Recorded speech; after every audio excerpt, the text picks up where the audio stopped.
Ladies and gentlemen, it is time for the Night Shift Open here. $12,000 on the line. North America, the focus, but Europeans can apply, as we have got everything ready to go here for our games. It is going to be a magnificent 2 days of competition. My name is Kolaris, joining you with Zombie Grub in 2026 on the same broadcast. This is ludicrous. And of course, Jason Kaplan. How are you doing, Jason? Are you excited finally for the Open to begin? I'm excited for this being the first time since almost 1 year ago today that all three of us have been together. Not in person necessarily right now, but we were there at your wedding in 364 days ago. About to be 365 days, if I can remember how many days are in a year. But I'm excited, man. This is going to be great. The biggest prize pool in Deadlock history, kicking off with the help of Intel and Walmart. I'm excited to see who's going to take this because we have a star-studded lineup of teams. Absolutely, and I'm really glad. I thank you very much for almost throwing me under the bus over on Twitter today as I tweeted out how excited I was to get a weekend of esports going. And not excited for your anniversary, though. I get it. No, absolutely not. ZG joining us here as well. How about yourself? Are you excited for some excellent Deadlock action? We already watched the qualifiers yesterday, which was awesome in itself. There was a lot of qualifiers, absolutely, but it was fun qualifiers. You know, we had a ton of very, very good teams actually, well, show us a little taste, I guess, of the new meta since we've been getting, I guess, so many changes recently. So that's certainly what I'm excited about, seeing what develops and what new ways people can, use the urn in really innovative and interesting ways. Yeah, it's definitely not like that. We've had changes since. It's fine. But of course, let's take a look at how the open bracket all unfolded, right? We had 64 teams across the board. You guys... Okay, wait. Is this a bracket for ants? Wow. I can't... my eyes! Jason, we had 64 teams from across Europe as well as the Americas here being able to play things out. And of course, I think that we had so many good performances. There's so many people signing up from everywhere. The Finstack of One More Wave. I watched Slice and Dice versus John Chungus, kind of the streamer team. There's so many good games went down yesterday. Am I the only one that's watching us zoom in and thinking to myself, enhance? I'm thinking it too. Yeah, okay, good. I'm kind of the other one here, but man, the fact that we had in 7 minutes our entire bracket fill up with 64 teams, and then had like 40 to 50 teams waitlisted as well to join, I think shows that Deadlock is doing well here in 2026. And man, this really makes me want to continue to have more of these open events, because the more teams, even if they don't get through into like the playoffs, the fact they get some experience and kind of get into playing these events, the whole grassroots aspect of this is something that gives me chills. I completely agree. It really sets like a very strong foundation as a whole as the esport develops. And of course, here's our double elimination brackets in terms of Group A as well as Group B. Of course, we had 4 invites, ZG, and 4 teams from that qualifier yesterday did join them, and we got a right lineup of teams.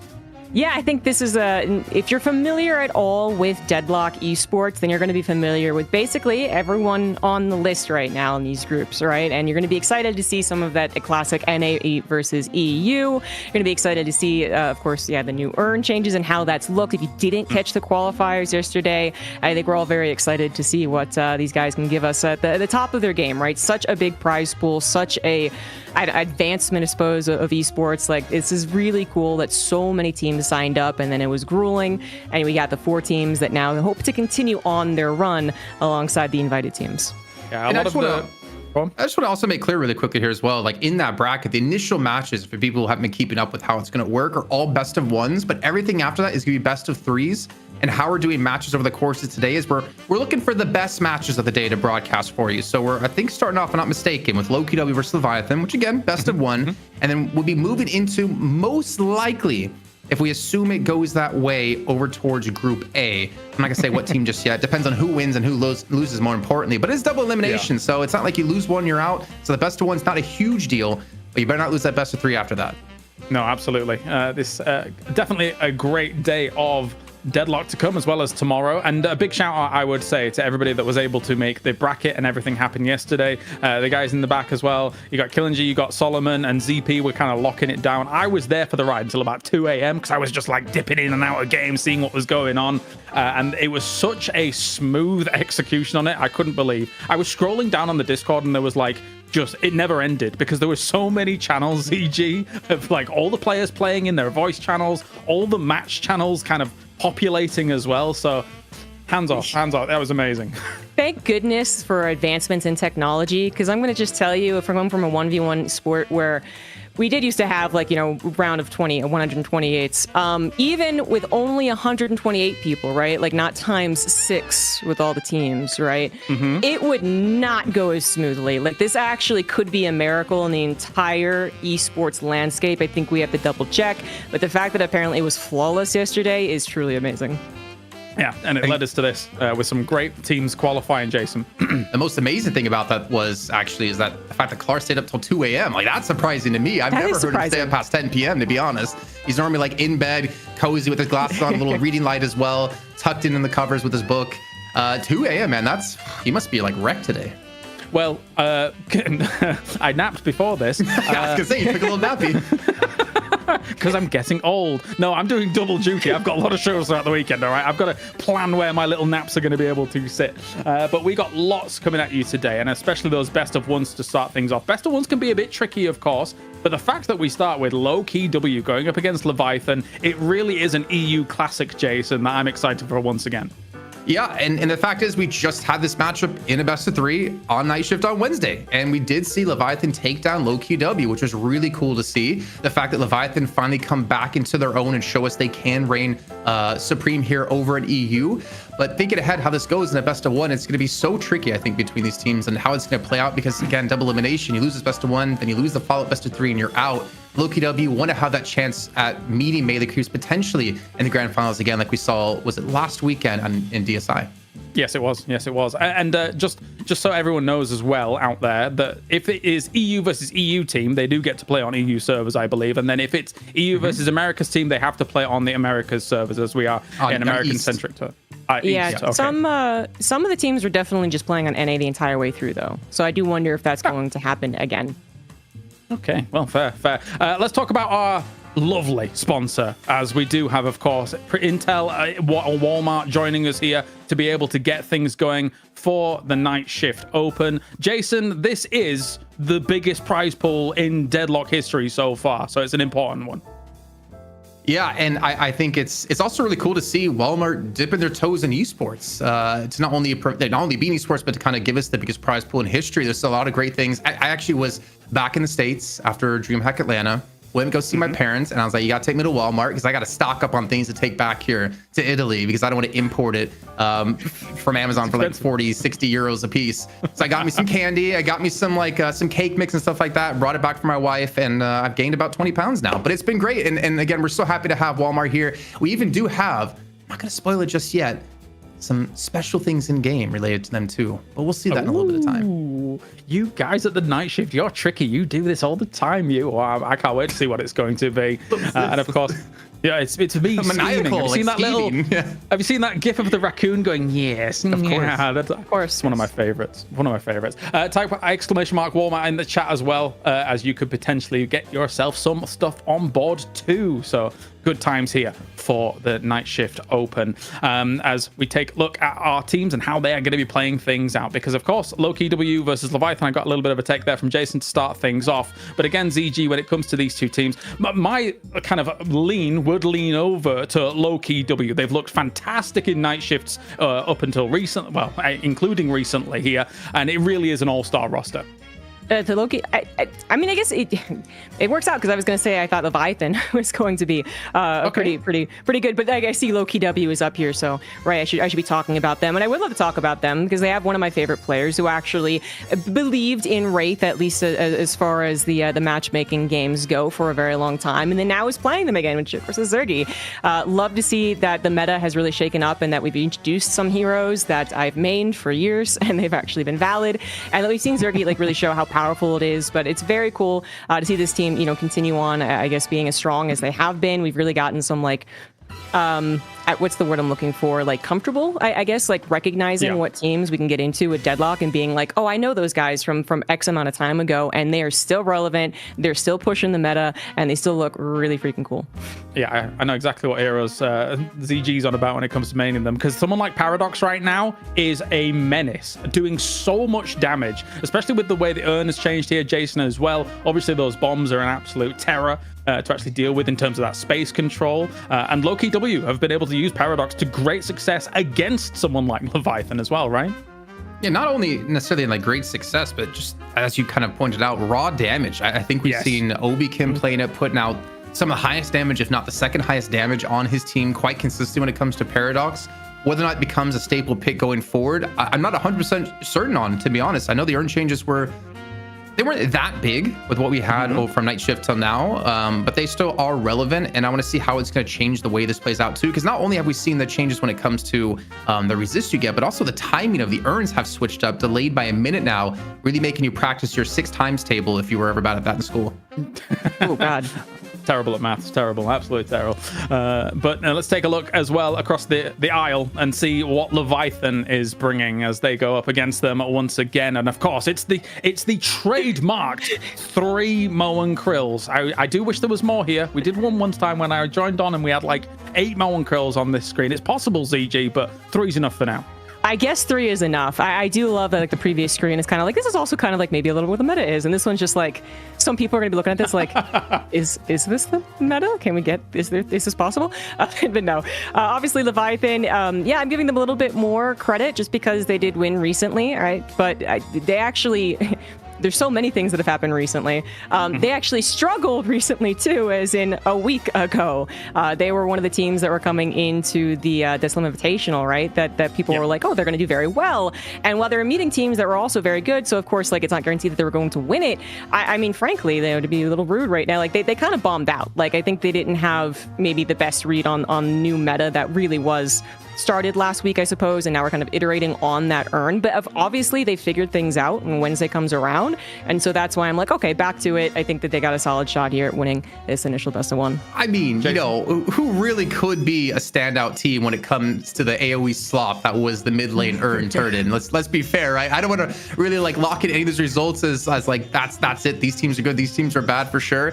I think what Leviathan though have done is something I've criticized them about for months. Actually, it's my 9-month sub anniversary on the channel here, is that they didn't have anyone past OCs that could carry games that would do well. If OCs does bad, game's over. If they somehow gank OCs, keep them behind, Leviathan don't look good. But Freemok or Freakmok or the Fridge, whatever he wants to be called these days, has really stepped up as a player for this team. His Shiv has been great. I believe his Silver's also been great as well. There is some sort of like flexibility lacking within the team. If they do pick a Silver, you know they're not going to be picking Shiv or vice versa, because he kind of plays both for the team.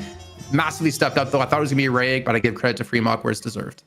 Well, it looks like we are straight into the draft, and I guess to address the elephant in the room very quickly, oftentimes you get yourself your very obvious bans early on, right? The fact that Pocket is sometimes that second ban guarantee because you just want to try and take it away. Obviously, the Affliction is a very scary thing, ZG. What are you thinking for this one? And Doorman goes to start. Well, I think there's a little bit of the psychology game that is, I'm pretty sure you're going to ban Pocket, but like there is that. So Doorman has stayed consistently very, very good. Pocket, I do feel like, you know, just jumped up, skyrocketed up, right? But it stayed there. So you got to ban Pocket. Anytime no one banned Pocket in these qualifier matches, you know, everyone was like, what are we thinking here? Why do we let Pocket through? So there it is. Jason? It's got to be a Silver or a Shiv. I think more likely it's going to be Silver at a low QW, but if they pick Silver, they know they're most likely going up against a Shiv out of Leviathan. So something to keep in mind going forward. I can hear the awoo before I even see the picture. And there's the Silver coming in indeed here for low QW. I mean, again, it's one of those potential hoop picks we've seen him be able to play, but I mean, it could go Listic's way. I think low QW still have the most flexibility in their roster out of any team in the world right now when it comes to Deadlock. So definitely a smart pickup for them nonetheless. Benedict. Elizabeth's trolling me in the chat already. This is ridiculous. Venator comes in as well. I can ban it for you if you want. Perfect, please do. Yes, okay. Venator comes in. I wouldn't be surprised if it was a Shiv. I feel like Freemok thrives on Shiv right now. For me, for my money, it should be that, but we'll see. It's not. Okay, it is Billy. Well, yeah, I mean, we just talked about for 30 seconds about how good the Shiv is, and it's not like take it's it though, because they don't take it now, yeah, right? Yeah, true. I think it's cause. So I really want to see this, and ZP technically did poke a hole in my theory. I want to see Cosmetical Shiv versus Freemok Shiv, because I say Cosmetical's a better Shiv. He says Freemok's a better Shiv. But honestly, they're both really good Shivs in general. But the GT coming on through, I mean, we had a Night Shift game.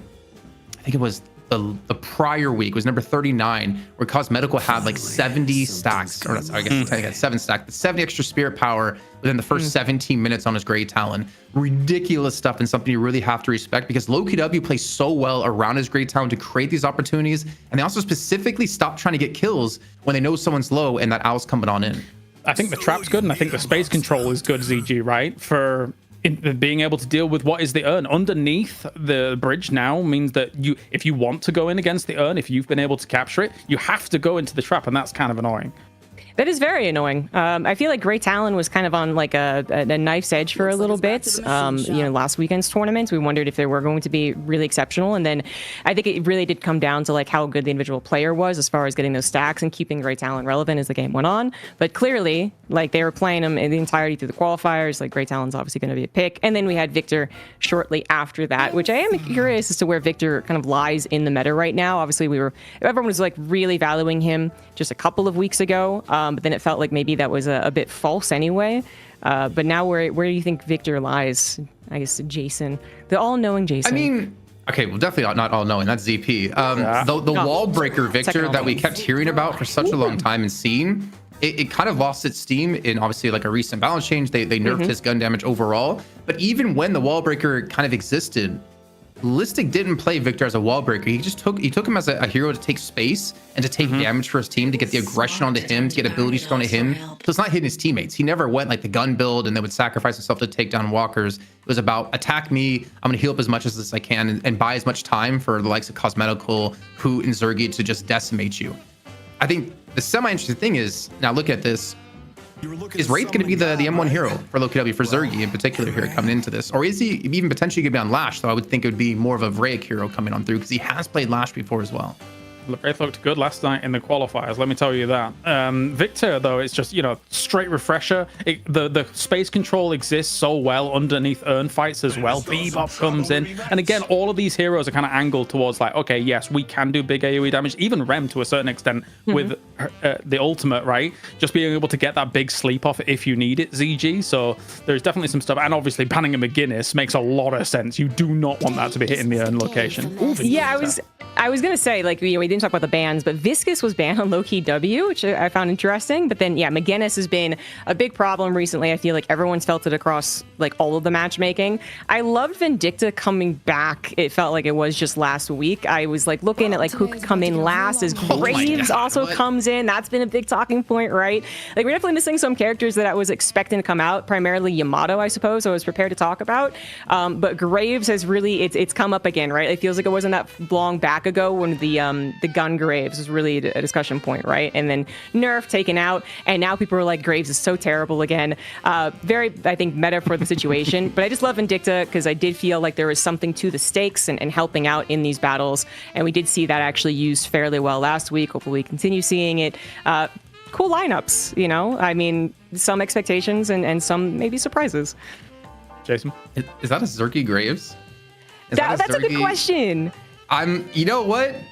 The Goo Master himself, he could probably pull it off, and I wouldn't be too surprised. I think one thing they have to worry about, though, look at Leviathan's comp, is if you get hooked into a stake, you're probably dead. Like, you're probably most likely dead. They have such great pick potential, and Leviathan have shown really good success in this last week of playing with these very high damage, high kind of tempo heroes.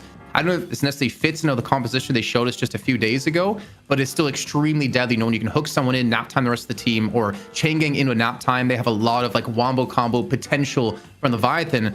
But LowKW, they have Cosmetical to set up here on the Grey Talon. They have the front line of like Lash, Victor, and Silver. They have Obikim's Paradox damage. And then, of course, Zergy most likely going to be on Graves. It's going to be interesting to see how this actually kind of plays out between the two.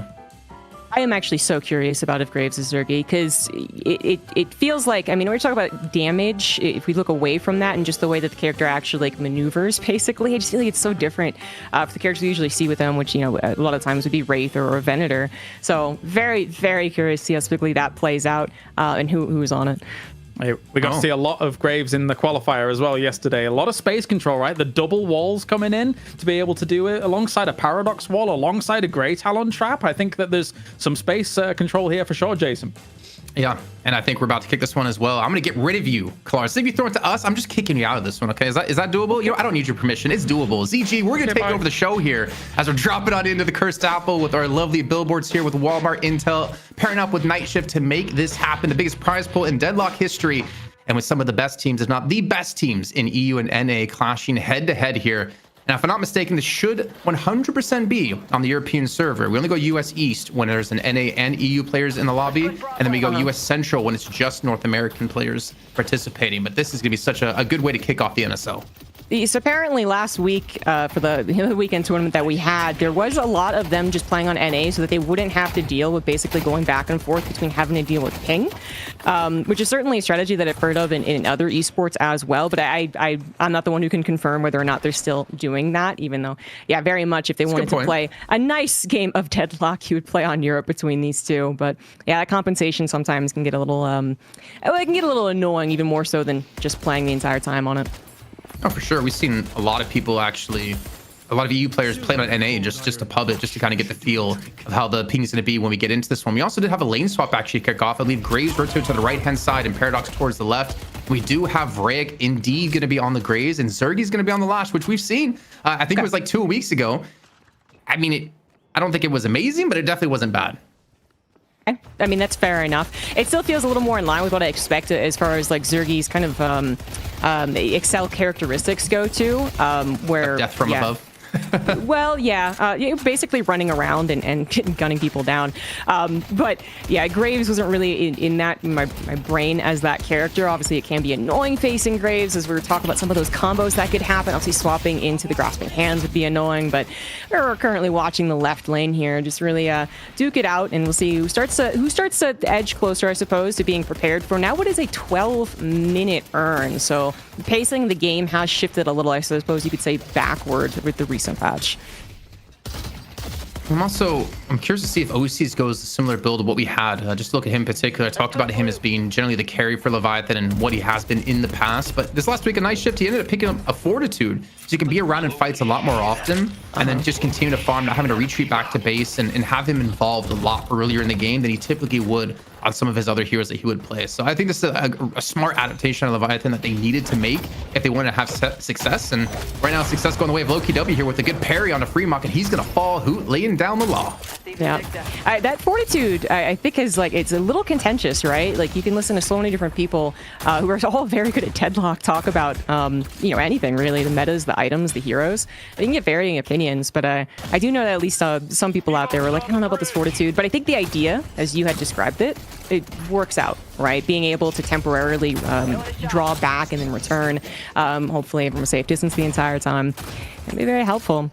But yeah, first blood going to the way of a low-key W, as with Riosh being in a little bit of trouble, and he's going to have to back away. Yeah, I mean, just going to heal up. He's looking for those hooks in that lane, obviously trying to catch out maybe Obikim, maybe Zergi. Any of them is going to be... Well, I think Obikim's going to definitely be the better choice of the two, if you have the ability to choose on this one. Also, big shout out to Jax Libido, man. 10 subs coming on in. We haven't seen him in such a long time. If I remember correctly, moved to Korea, but he's been a staple supporter here of the show. So thank you once again for being here and coming to watch NSO. Nice. I hope you enjoy Korea.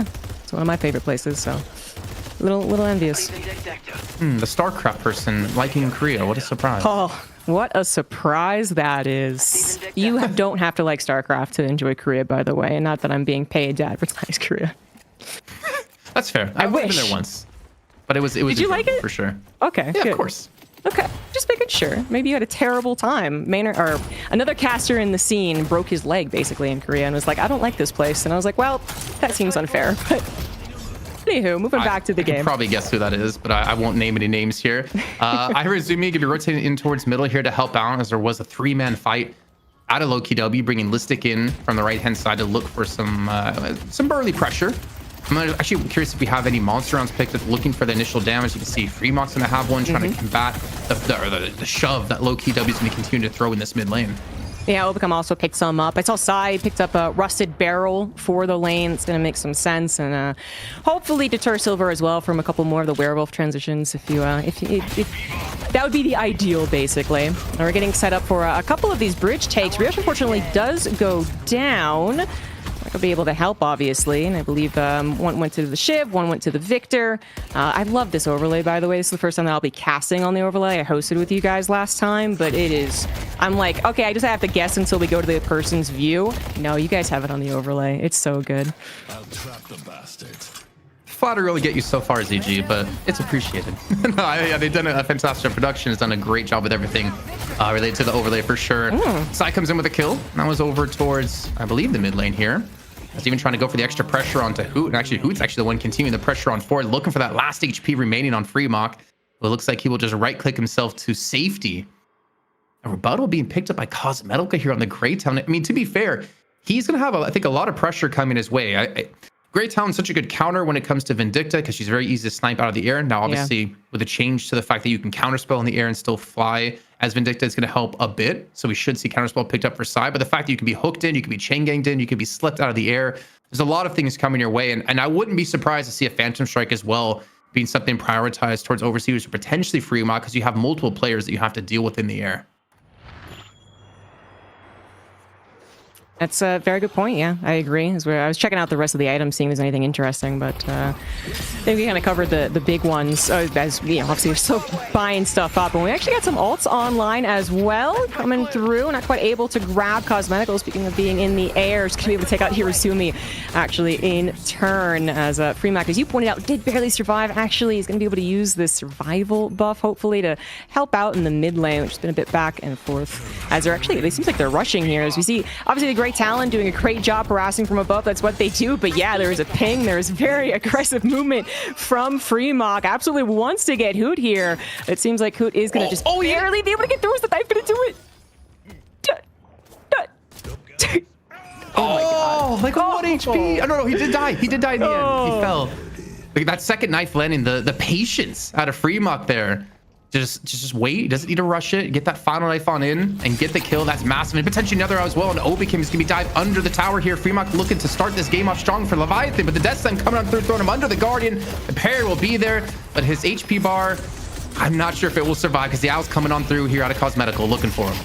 Yeah, obviously wanting some stacks right now, and I do believe that contributed. I'm going to go ahead and guess that it did. So we have this Lash versus Bebop fight. Classic Cannon is won by Lash. All the Viper fans are very happy right now. I think, yeah, I think what's so impressive about Zergy is the fact that he plays on a trackball and he can play someone like Lash and still make it, or still be so accurate. So hard to do when you're fighting from in the air and shooting from in the air more so than on the ground, like a lot of other heroes. And Listic, Chakra animation is going to be up. It's going to be procced and used. There's still quite a few players who'd actually deal with them. The hook in under towards the Guardian. Knocked back as well. Listic's not going to survive to fight another day. And at least turn back one kill for themselves. But ZG, they're still down 4K gold here.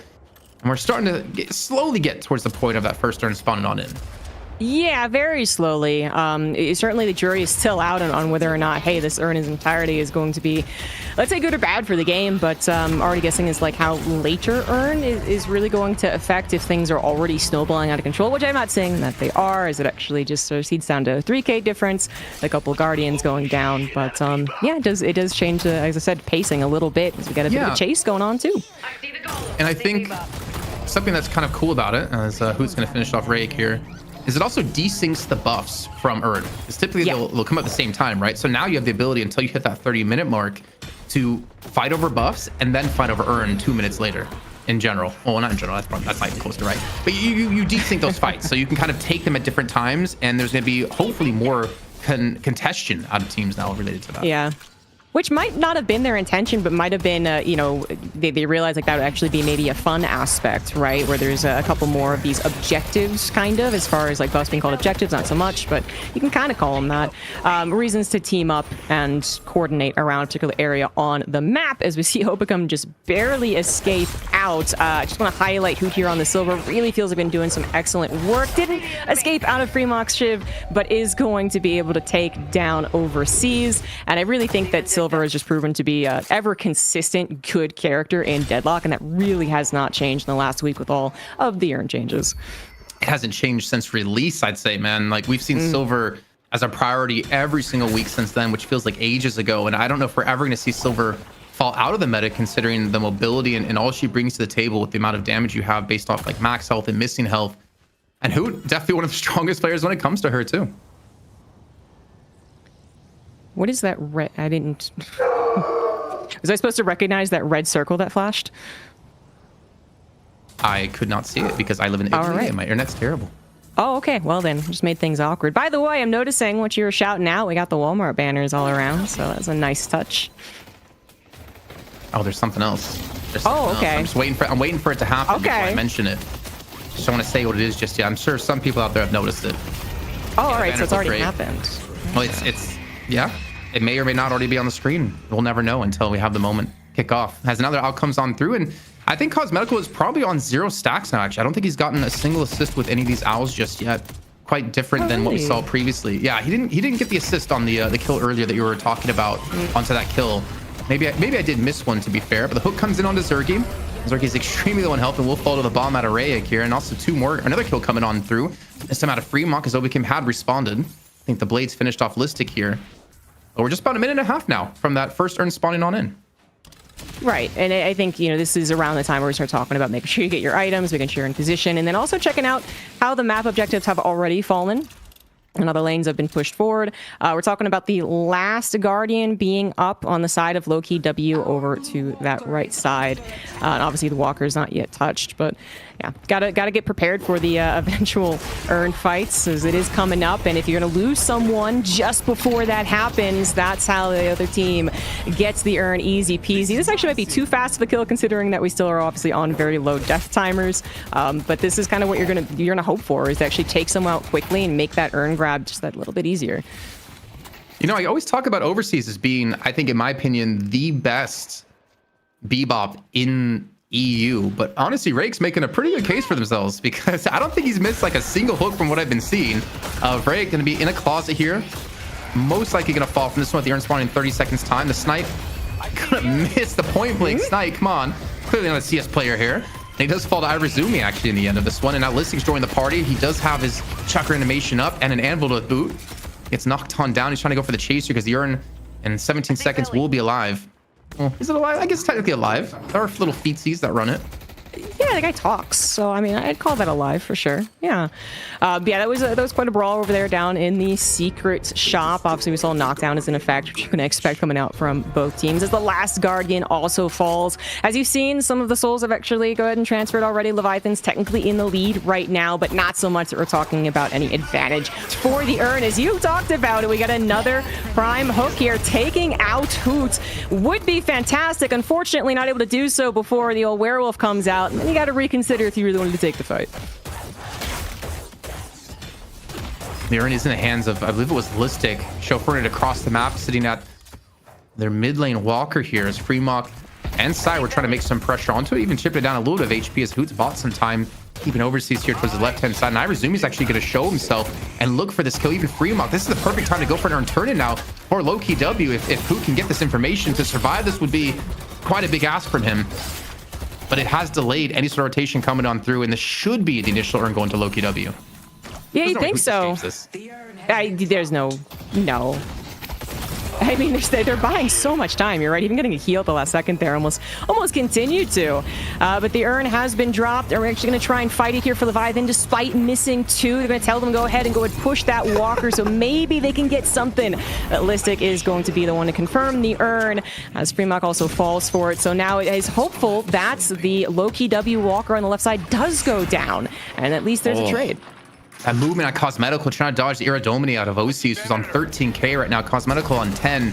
It did cost Listic a shocky animation to dunk this urn, but the support out of Rake with the grasping hands, making sure no one could go for the contest. Cosmetical will escape, but they've lost the Walker on the left-hand side. They overcommitted players towards this right-hand lane, only turning into a kill on Fremont, but they lost a Walker in turn. I'd say that's a pretty big win here for Leviathan, now with themselves having a 4k lead. Yeah, exactly. I think that actually ended up being an okay play, basically. You know, they could have tried to also win the urn and really dedicated harder, and they probably would have lost, right? And then lost more than just Fremont to a death. Instead, they kind of, you know, maybe play a little around it and said, hey, this is clearly going to buy time to grab that Walker, the first objective. The first flex slot open. We're not quite at that point yet, but now we got ourselves Overseas and Irizumi into the fight, immediately taking down Zergy, and now looking to grab Hoot as well. But Hoot has been very slippery. He's at least lasted a long time, and is going to be able to escape back to the Walker. And see the pressure was still continuing to be in towards middle. I think Leviathan trying to use this 5k lead to their advantage. OC's looking for the 1v1 on the right lane. Walker up against Vrayek. It would be huge if he can take this. He's already at 16,000 souls, and the solo pressure he's applying. I don't think you can send just one player to him anymore. He's at the point we need to send multiple players from LokiW to deal with him. And you can see the chase is going to be on here. The swap not available here for Obikim, and the trap perfectly placed of OC's, but he's trying to dodge away from the bird, I guess. He wanted to go up initially towards the buff, gets locked down in towards the secret shop, and he will fall. Jeez. Eventually, as Cosmeco cleans that one up. I was expecting maybe some teleports to come in out of Leviathan to join him over in that secret shop, but instead they do let him fall and not able to turn a kill back for themselves. Yeah, unfortunate too. I mean, maybe if they were able, if the owl wasn't an issue, as you pointed out, kind of pressuring basically like literally from all angles, even from above, maybe they could have done something, but forced to give him up as he went to the secret shop. So Leviathan, they get the first walker. They're currently up 3k, and Osis was, you know, doing a pretty hot job, right? Continuing to gain into those souls. Gonna take a temporary retreat on that, right? So there's some time for LokiW to catch up and not have to worry about, you know, a vendor that is starting to, I feel like, really emerge. Always relevant, of course, with the ultimate, but yeah, when's the next urn now? Should be 18 minutes. 12, 18. There you go. Yeah. Okay. So every 6 minutes. Yeah, +6 every time. But also on the bottom right-hand side, ZG, we got the little urn timer, so we don't have to do math on air. The overlay continues to impress me. Yeah, our production team definitely best in the business, I would say, when it comes to Deadlock and many other things that they do. But I'm not going to spoil what those are. But we do see the 4k lead for Leviathan. They do have also both buffs. They have casting on Freemok. If those knives didn't hurt enough before, they're definitely going to hurt now. Even a gun buff for Rayek. I think the really worrying sign, though, is that you do have like an M1 late game carry to Leviathan. I think Rayek can kind of fill that role, but not as... I don't think it's necessarily the same role as like a Venator or a Wraith or something like that. So I think LokiW do somewhat have like a timer on their composition if they want to take this victory, because I don't see them feeding a lot of farm to Zergy, even though he typically would be their M1 player. Yeah, absolutely. That's a very good point. And then also talking, you know, a little bit when I was talking about the draft, how sometimes great talent, I mean, it looks fantastic. You know, the trap is a real bothersome trap, literally, when you're talking about the urn. But then some of the discussion around gay talent is like whether or not you're going to be able to stay relevant as the game goes on if you're not getting stacks. And we've been kind of paying attention to if Cosmetical's been able to get these birds actually killing people, but it doesn't sound like it's been the best game for Cosmetical, as we see Listed get into a ton of trouble and go down. Yeah, exactly. Overseas here on the Billy, taking them apart brick by brick. The problem is they're going to lose their own brick with OCs. So the counter gank, well, it wasn't even a counter gank. It was just simultaneous ganks on both sides of the map out of both teams, with Listic and OCs to be the one to fall. But honestly, I'd rather have Listic dead than OCs. He needs to continue to farm up. He's only at 17k. He's been halted for quite a long time now. He's died twice in a row. I think he was alive for maybe a minute max in between those deaths. With him not farming, LokiW is doing a great job of shutting him down and shutting down the chances of Leviathan to take this match. And also take a walk on the right-hand side here, ZG. Right, yeah, I think that's an excellent point. It's exactly what I was going to say. Osis is not going to be able to, I think, explode like maybe they would in a lot of other games where, frankly, they're not dying simultaneously, or back-to-back, I should say, not simultaneously. But LokiW able to get a walker of their own, open that flex slot, which is becoming more and more important as the game goes on. We are going to apparently have to pay attention to the to LokiW, you know, guarding their base guardians, though, as troopers continue to harass. Cosmetical is back up and is going to take care of that, as poor Rem found... a little alone, but not going to be chased down. Such a difference with you and ZP. One of you's like, poor Rem. One of you's like, he deserves to die. So it's well, to be clear, on my stream, when I find a Rem, I am like, I am going to kill the child.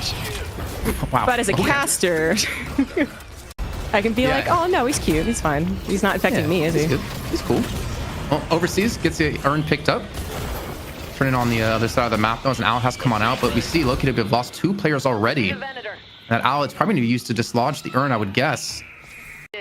Yeah. You could just hear the screeches in the sky, and overseas looking for it. And there it is. The urn going to be knocked out of his hand. Actually, it's not even knocked out of his hands. Apparently not.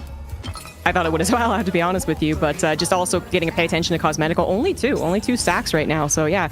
Definitely has had better Grey Talon games, especially yesterday. But obviously that urn very easily going the way of Leviathan, as so much of the action was actually found in the mid lane, pushing towards that mid walker of LokiW. They are in position to defend, however, and now even giving chase onto Freemok, but you think that this guy's bitten off more than he can chew, and you're just not right. The guy always manages to find an escape. I might have spoken too soon. soon. Another bird is available because a very short cooldown. Could this be the one that gives him another stack? No, because the people are already dead. Guys, give me a second. Let my bird do it. Would be the ideal, but not happening. Yeah, I think securing those kills right now is definitely more important. They were down 4 players in Leviathan. They turned in the urn and they had a fight in towards middle, but Leviathan are the ones to come out behind because again, OCs was dead. Now the mid boss being started off here for low-key W.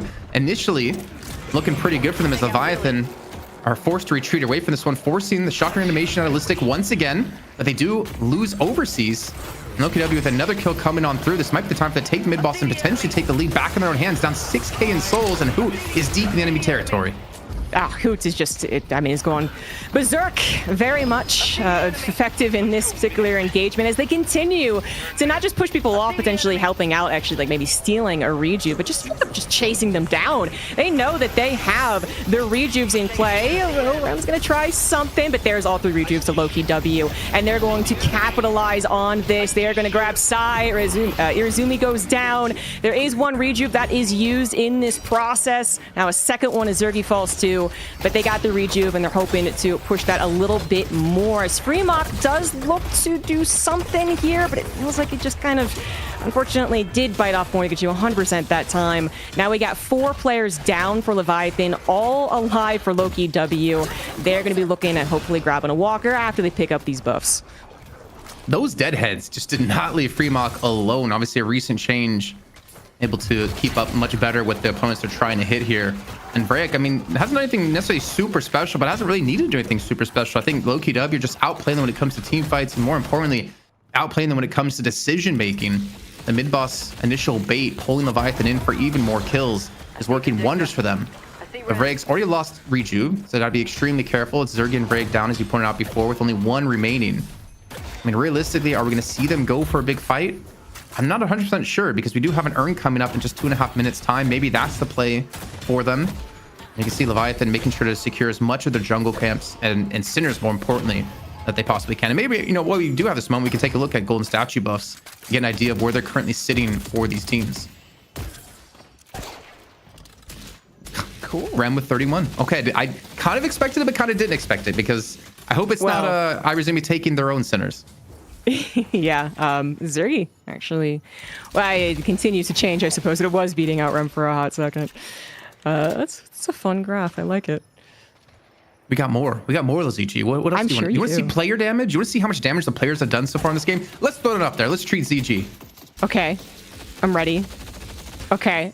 Whoa! Fremont does some damage. Yeah. He's making it real hard for me to keep beating away at ZP at saying that I think Cosmetical's a better Shiv. That's actually what's been why he's doing this. He's like, I really, really want Jason to say that I am the better Shiv. So yeah, of course. All the players only care about me, for sure. And here's our kills and assists. So Zergy, you know, maybe necessarily high up on damage necessarily, but he has been a part of 16 of their kills so far. Cosmetical even at 15, actually. I mean, you can see Loki have been fighting much better together. Nocy's only at 7. I mean, he's been picked off in some of these side lanes, or he's died very early in these fights. And I think you're seeing Loki's focus in these fights is to take him out of the equation.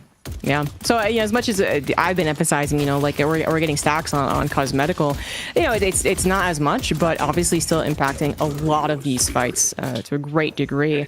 As you pointed out, Urn's kind of, you know, the next target, so there wasn't the speed rush, try and get some objective down. A lot of farming has occurred, not really any finds on anyone going a little too far forward. I'm looking at the Irizumi, but of course they're going through the vents.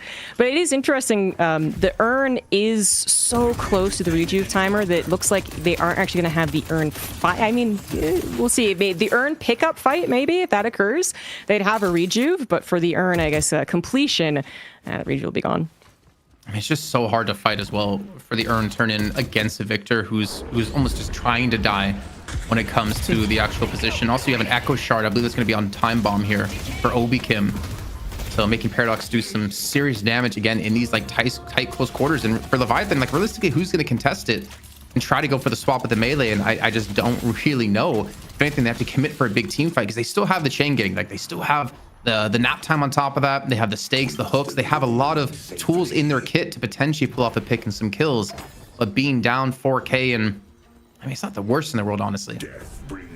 No, they obviously still have a chance. We can envision two really great engagements for either team at this point. But there's been some struggles of actually having the entire team there. Either the decision has been made to, like, hey, you guys took a fight, you're still there, go for the walker, or just straight up, in the last case of the urn, it was just Ballistic being able to deposit it all by himself because there was such a big fight around the middle walker. Now it feels like we might actually get one of these 6v6 situations. So we're going to see how this looks. I mean, I say that, but Leviathan's a little late to come in here. It's a lot already defending the urn as well. As it ticks down, it looks like, yeah, Loki W didn't actually have to worry about that too much, but they have to maybe worry about the follow-up fight. Can they win it now that they've used all their abilities to kind of confirm the urn space? Now that it's gone outside of that space, can Leviathan take the fight? Apparently the answer is yes. Vrayek has gone down, Zergy has gone down. I heard a great Talonbird might have taken out OCs right there, as they're in a 4-kill streak as well. But the fight is not done. Listic falls too, and Leviathan, they didn't get the urn, but they're starting to get a pretty good fight here. I said that, and then Hoop transforms. Is that going to be what flips the tide? A little bit. Overseas does fall, and the fight continues as the walkers take a little bit of damage. Those could be an issue as the fight just keeps on going. The blades, the knives, to Freemark are out of commission for another 2 seconds of time. The Dispel Magic being used very wisely by Cosmetical to get rid of that knockdown plus the blades that were sticking in his back. But Leviathan, with how that fight started out, I think we might have a replay of it coming up. They didn't even want to contest the urn. Instead, they actually attacked directly into the backline. It was, I think, Zerg and Vrayek getting hit with a nap time by Razumi. Vrayek gets immediately picked off, and they tried to just punish the backside of Loki W, not having them expect a fight instead of a contest. And I think it actually worked out pretty damn well for Leviathan. The only problem is the urn did get turned in, and Leviathan, I don't think, got enough kills for it to have been worth it, because now they're down 10k here. Cosmetical only at plus 40 right now in spirit power. But either way, I mean, Loki W have shown with the composition they have, you can't really contest the actual urn turn-in. You have to fight them in other positions. Yeah, and I think that's considering what you saw protecting the urn, how many abilities were used or items were used, I mean, it probably is just the smarter play to go ahead and avoid it and hope that the fight does go well enough. But we've counted the tail at this point, and unfortunately it still kind of favors Loki W, but it's a strategic decision there by Leviathan that could have worked out. Yeah, and I like it. Honestly, I respect it. They get 2 quick kills before they lose anyone. But I think the problem was they did it locked on Cosmetical, and once again, OCs goes down first in the fight. If OCs just has the protection or survivability in this one to actually have the freedom to not be punished so deep, and I'm obviously dodging away from the charge shots out of Cosmetical, I think Leviathan probably would have won that fight actually, and would have come out with a big advantage, the potential to push down these already unhealthy walkers. So I think, again, like, Cosmetical individually taking out the high priority target of OCs was massive to thwarting the plan out of Leviathan there. Very good point. I wonder if OCs has bought anything maybe to try and help out. Been seeing a lot of counter spells actually have been bought over the course of this game. Listic is pulled into a fight, but he actually has some team behind him to try and help out. We try to just avoid the fight completely. Gonna have to use nap time to help. We're in very close quarters. That's kind of scary. I mean, it's scary to be in close quarters with the Graves. It's scary to be one with shit, particularly Freemark, who is still alive and trying to help out. But there goes Irizumi. There goes Drake, and looks like Loki W, they already had taken the soul lead and now just take one heck of a fight. 4 people down on the side of Leviathan. That's a lot of time for Loki W to work with. Loki W's composition for the zone control they have, having the Spirit Snares out of Greytown, having the Grasping Hands out of Vrayek, which he also has an Echo Shard. I don't know what it's on necessarily, if it's on Deadheads or the Grasping Hands. You have Obikim with Echo Shard on Time Bomb. You have Listic with his Aura of Suffering. They have so much zone control that when you fight him in these tight, close quarters, you cannot beat them. Leviathan need to not fight in these areas to have a better position to actually use to win if they want to get back in this game. But now they're down 20k here, ZG. They're down 3 rejuves as well.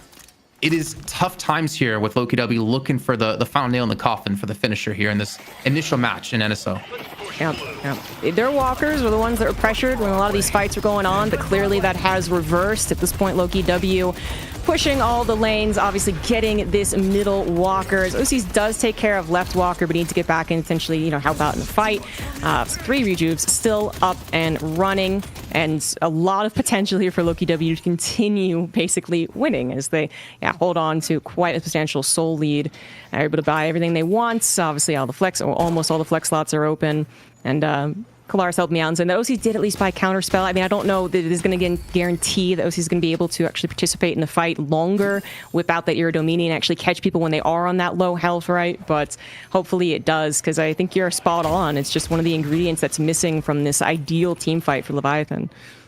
I'd honestly say I think he's not far enough ahead now for it to necessarily matter. I mean, the fact that you have Holistic with Refresher too, and he has Rejuve. I mean, Refresher's on cooldown to be fair, but you still have to kill him twice, potentially 3 times in some of these fights if they get another Rejuve picked on up. It's so tough. I mean, yeah, the Counterspell will help you initially with the damage that Cosmetical could do, but with now how far ahead Loki W are, I don't know if the front line of Leviathan can even survive the raw damage that Loki W can do now. This is where you would talk about the advantage given to the team that is losing when it comes to the urn. But as we can see, it's actually Loki W who moved the team over onto that poor position, theoretically poor position. Very confident in their ability to take this urn even into enemy territory, especially if they just, oh my gosh, obliterate poor old Bebop, poor Riek right there. And they pick up the urn and they're looking to go deposit it. Another stack added for Cosmetical there. I mean, you saw... I think Hootie even stopped attacking. I feel like he knew this owl would get the kill. He knew they would get the extra 10 spirit power. So why go for it? Why finish it off and kind of grief your own teammate here? But with the urn in hand, yeah, this is potentially a fairly should be free turn in for Loki W. So it seems like they're even trying to bait somehow Leviathan into a fight. But Sai, we push on the right hand side, maybe looking for some walker damage. No one there in Loki W to actually defend it. And Zergi taking some space here, so there's no contest out of Leviathan. As we can see in the minimap, it's not going to happen either way. Right, exactly. Some people showed up here for Leviathan, but I think it was once again the call to go ahead and try and do something about the walkers at the very least. So we do have right walker going down, middle walker. Looks like Rem was going to try and push it fast enough. Doesn't happen as Loki W quickly responds to this strategy while also getting the last walker of Leviathan down. Still with all 3 Rujubes, by the way. A couple people on fire, cleaning up their lanes and even looking to take down some base guardians. It's kind of a shame for Leviathan because I feel like the early game worked out really well. Like Rayek was hitting so many of these hooks. They were able to transition them into quite a few kills. I think the big turning point had to have been around OCs, like how he wasn't able to get comfortable, constantly being punished, constantly being ganked, more importantly, that he wasn't able to stay far enough ahead when he had a pretty big lead. I think it was like 4K over anyone on Loki W's side earlier in this game. But with the little bit of an adaptation at Loki W, it does work wonders for them. Nice little use of Dispel Magic to cleanse that knockdown so you can ground strike on in and finish off 2 more kills. Leviathan down to 3 players, and Loki W is still sporting the 3 Rejues with quite a bit, well, not that much time to be fair left on it. Yeah, very, very small amount of time, which, I mean, might mean that they will go ahead and drop the Patron and back away and play it super safe, but they have quite the substantial lead. Certainly looks like this initial match is going to go the way of Loki W unless we get one miracle comeback. Rayek able to at least hook Hoots and maybe get that kill, as yes, the Rejuves are now gone, but that's hardly the start of something big. It's something at least. I mean, yeah, I'd agree. It's definitely... probably not the start of something big, but he is down for 90 seconds. And I think for Leviathan, when these respawns come on in, he's going to have still a 60-second death timer. Maybe that's your opportunity to look for something. You need to get another pick because all these kills with the comeback mechanics in the game now, with the extra souls you're going to be getting are going to be massive. And potentially catch them out farming their own jungle. You can see Rayek has shoved up really deep here. Freemox off to the side in mid lane, but doesn't have the backup of Irazumi or OCs who are back towards base. So they're definitely looking for something else, but I think Loki W are not giving that opportunity. They're staying quite grouped here in mid lane, realizing we're down a player for quite a long time. With mid boss come up in a minute, knowing that Hoot was down for 90 seconds, a minute and a half. Like if you lose someone here, they're not going to be here for mid boss anymore, and you're going to give Leviathan a chance to get back in this game. Yeah, I think they're playing, I mean, not even safe, really. Like, they are playing as they should to make sure that there's no cracks. As Hoot, being taken down, that was a very long death timer, but acknowledging it, safeguarding their walker, safeguarding mid. Maybe their lanes do get a little pushed. Maybe they actually temporarily give up some map control, right? So we do have Leviathan able to do some farming. That would have been contentious otherwise. But it's still going to need something a bit bigger. One of these team fights that finally really goes well enough for Leviathan, as they've been kind of missing at completion, everything working together, the nap time, the chain gang, Os is coming in at the last with the Iridomini. It could happen. A lot of apprehension around this walker as we finally get some movement, but maybe not a committal. No, I have to give a lot of respect though for Loki W with the best of one here. Biggest prize pool on the line at 12K. They really respected being down one player, and I think in a Night Shift Weekly you wouldn't even see this kind of play, but they're really being cautious. And they don't want to lose this initial best of one, and I don't think they're going to do it at all here. OC's being chased out. Niradimi's going to connect onto the Wolf, but it's still a Wolf at the end of the day, and Hoot is quite fed. Gets the kill, locks in OCs for another death, and this game I think is over now. It's only left on a Fremont and a Razumi. Yeah, that was probably yeah, that was as long as they played it smart, I suppose, then they were going to have eventually Hoot back in, and obviously Hoot's still very impactful, but as we're getting closer to the end of the game, as the entire Leviathan team has now been wiped here, you can get the Patron and yeah, actually win the game straight up without having to worry about rejuve. This was a best of 3, so again, it is not, guys. Then you start to, worry about what you would have done against Loki W, what you could have done against Cosmetical. Unfortunately for Leviathan, they're going to have to wait to maybe get a rematch later down the line to kind of work on some of the problems that arose in that best of 1. Well, a fantastic result from Low-Key W. I mean, even looking at it in the draft, right, it feels like the space control was all there for them. And then you've got Victor, who is the perfect person to just stand on the urn, Jason, and not care. That's how it works out. That's living the life, man. Just stand there and just don't care. And then he picks up Refresher, and it's how are you going to kill him 2-3 times now when these rejuves are online as well. But the thing is, it felt like their comp was specifically built around the urn control, which I didn't think we would see too much, actually, considering it's been moved from mid, and obviously we've changed kind of the mechanics of how it works. But they go for like heavy AoE composition with like Spirit Snares out of Great Tone, as I mentioned before. You have the Grasping Hands out of Rayek on Graves. You have Listic there with the Aura of Suffering. There was just really nowhere safe to stand. Also, the Obi Kim Echo Shard time bombs.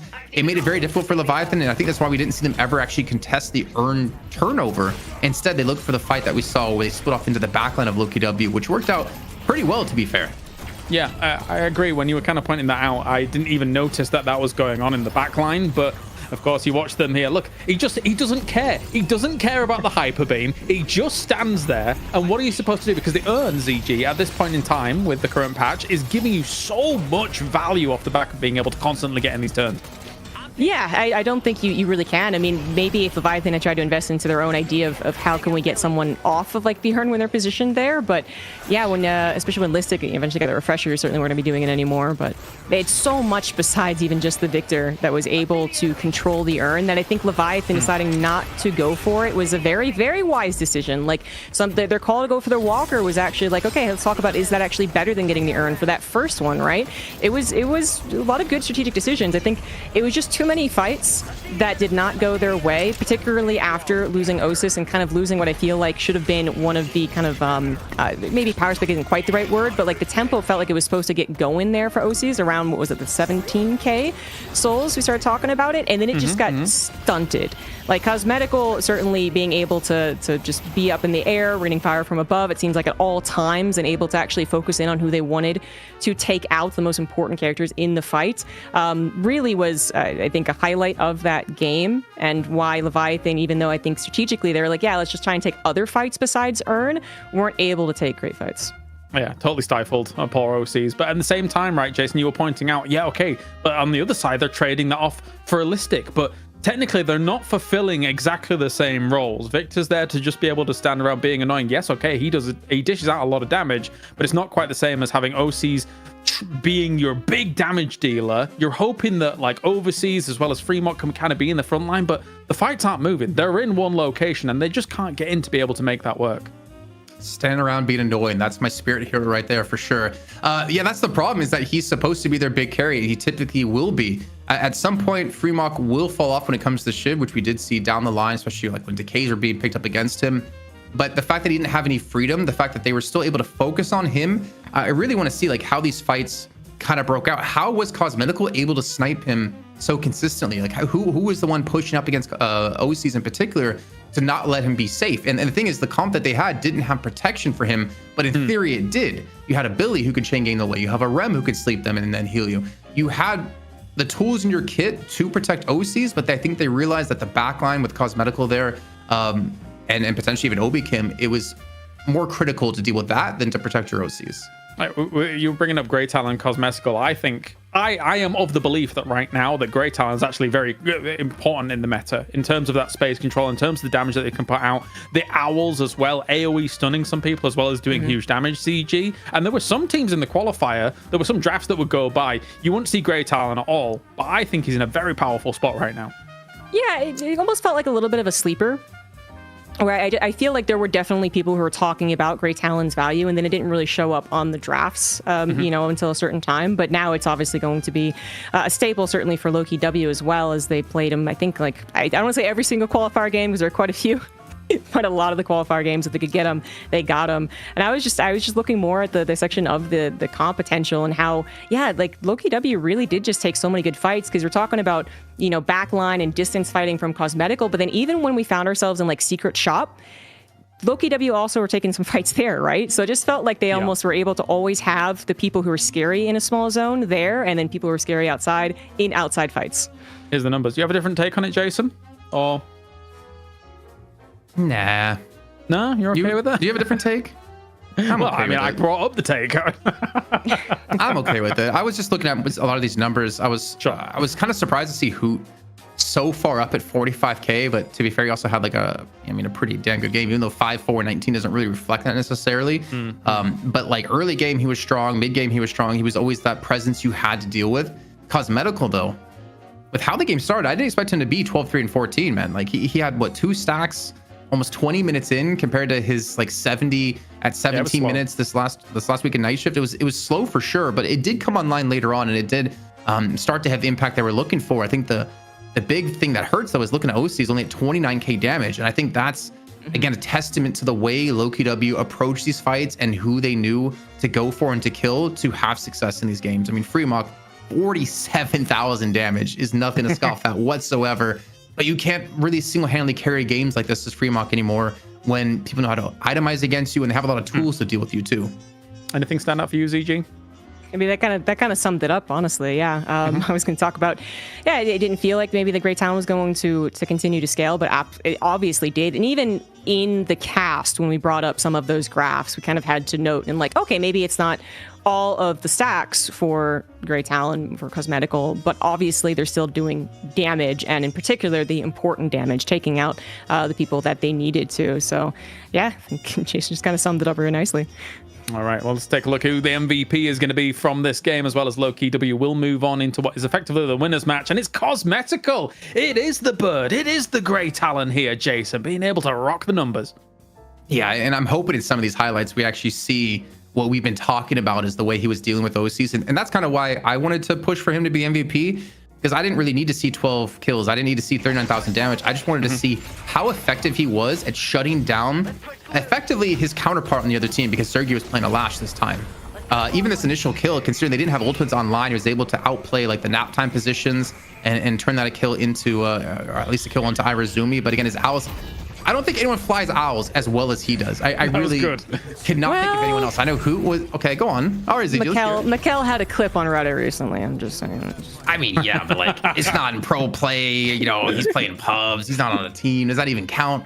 I can't say because I'm gonna get roasted in chat. But his effectiveness of shutting on OC, I think, is why I wanted to lean towards him as MVP. To me, it makes sense. I think that he had a lot of impact, right? And even if you don't have impact as a GT in these moments, it's the threat of where's the owl. Of course, I think that also for most parts in some of those situations here, ZG, they bought a lot of room for him to be able to make this happen, right? There's always the threat of the Lash being able to abduct you away from those kinds of moments too. Yeah, well, I like that you brought that up because it reminded me, we literally had a moment where OCs maybe would have had a more successful escape if they had gone up onto bridge, right? But instead they're oh, there's an owl, so I guess I'm not going to go out where it's just wide open. But then they were stuck in Secret Shop, which had other issues. So you're right. Even if Grey Talon wasn't there, even if they couldn't maybe join a fight that would have been in a kind of clustered area, that's always a little dangerous for a Grey Talon, right? Cosmetical was still able to help out with the threat of a bird, which is going to be impactful even if it doesn't get the kill. And that's the thing, is that you can talk about how strong GT is in general, but he's not strong unless you're a team that's practiced around playing around a GT. You can't just throw him into a comp or into a team and expect him to have great success. You have to know how to play and elevate what a Grey Talon can bring to your team. I think that's really important. Speaking of which, whilst we continue looking at these comps and stuff like that, how well do you think that the Rem felt? I feel like you're kind of actually sacrificing off. Technically, yes, you've got a bit of space control and you've got quite a bit of sustain, especially with the burst healing that he has got now on each jump, Jason. But I feel like it's not really been able to be that impactful in this game. Yeah, there was one time it was impactful when he caught Vraic and Zergi. When the urn was being turned in, he gets a nap time on both of them while they were flanking in towards the back. I think Rem has the most success when you can be aggressive with nap time to open up an opportunity for you to take a fight. And I think that's why they went initially 2-0 in that skirmish. But I don't think he was able to actually be effective. Like, I don't think they were fighting around. Like, did we see a single like multi-hit chain gang? Did we see anything really multi-hit nap time? I feel like Loki did a good job of keeping themselves spaced out and not grouping up for these big ultimates to hit. And I think that's where, unfortunately, Rem did kind of fall apart. Final thoughts on that, ZG? Or It's 100% what I was going to say. I feel like we had this ideal situation potentially around the urn before they realized, okay, that's not going to work. That then just kind of fell apart when it came to the fights outside. Because Loki W did a great job making sure to never have more than 2 people, I feel like, max be hit by these 2 ults. All right, let's take a look at the brackets then. I wonder if we've got any updates from some of the other best of ones. I'm hoping then. Oh, okay. Oh, yes, we do. Oh, yes, we do. All right. Loki W is going to be playing against Floormen. And up at the top, Abrahams will be playing against Melee Creeps here as FPS Lounge and Bird with Clock have been dispatched of. And likewise, Leviathan and Get Candy here down at the bottom have been dispatched of. That's kind of what we were maybe expecting from some of these results here, Jason. And that lines us up for an interesting best of 3.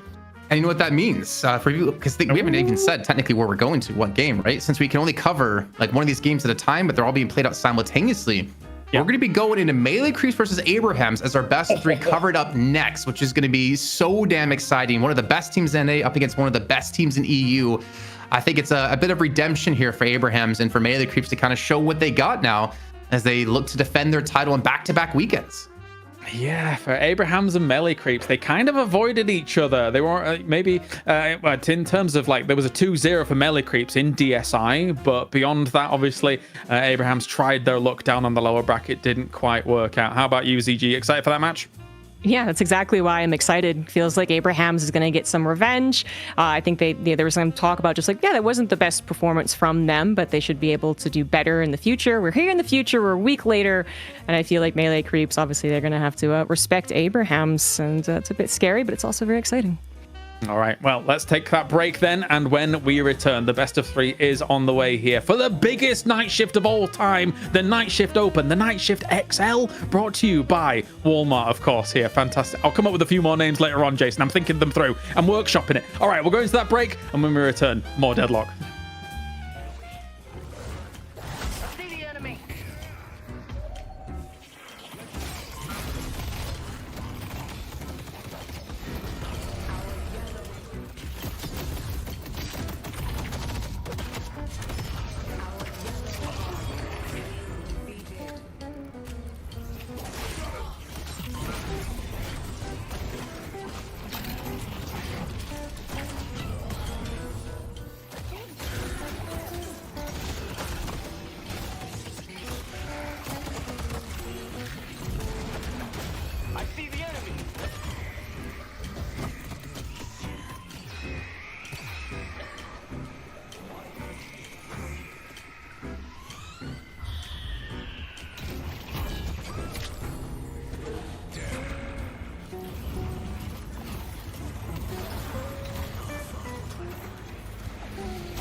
Let's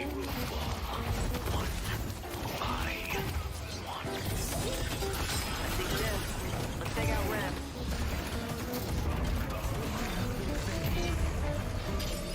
I see the enemy. I see the enemy. Let's take out Venator. Venator. Stand between me and my revenge. Let's push Broadway. I see Bebop. I see Shiv. This is about to...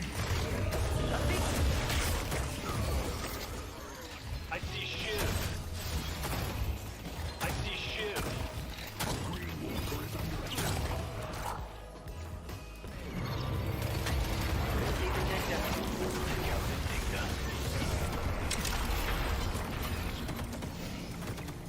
Let's push York.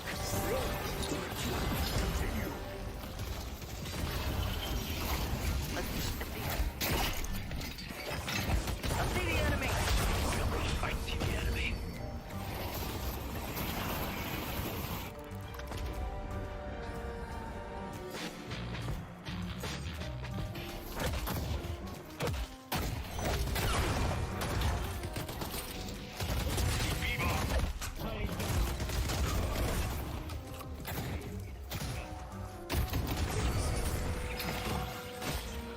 Let's push blue. Let's push Broadway.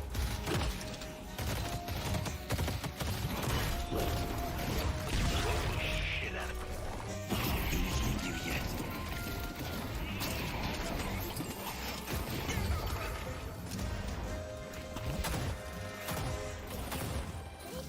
I see the goal. I see Bebop.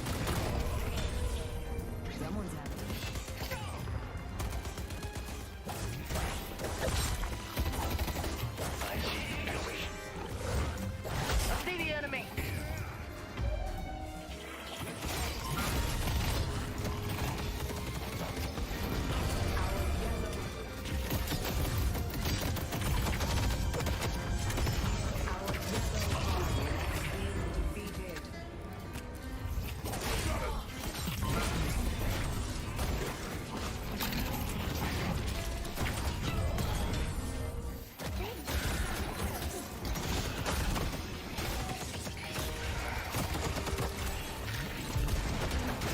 I see the enemy.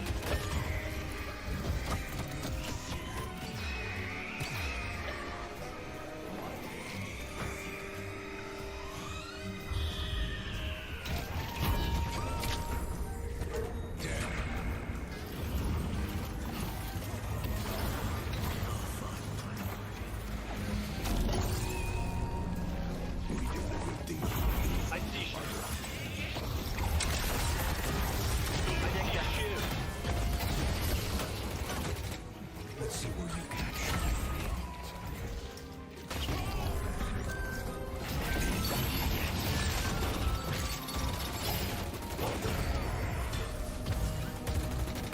I'm taking.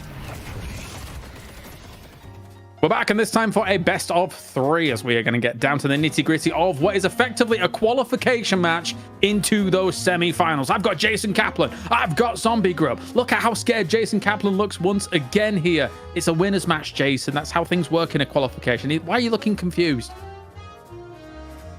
Are we live? Let's give him time. Oh, we're live. Okay. Oh, we're live. Good. What's up? I'm here. Oh, okay, good. ZG, you want to save him? Match. I know. I thought this was a big. Creeps. Indeed. I thought this was like a PUBG thing. Like I didn't want to interfere with whatever you were gonna plan. I don't know. Good old pay. No, this is exciting winners match. I was trying to figure out in my head, if you win this, are you through to tomorrow? And I believe you are, because then we're going to decider matches. Yes. So Winners match. As a two people that have done GSL format groups for a long time, yes, you definitely most certainly are. So gonna be an exciting one though, right? Melee Creeps going up against Abraham's here to make it work. Arguably two of the most storied names in both regions here. ZG going head to head in a best of 3. Let's do it. Yeah, that's. I mean, the narrative is kind of there, right? Like, we'll talk about the meta and the character hero choices and whatnot. But the narrative is here that last week we didn't really know what to expect with the patch, and just in general, Melee Creeps may not have like the best time. Then they just rock up. They just rock up to the tournament, and they're fantastic, right? They do an excellent job, and they beat out Abrams in the process. Abrahams.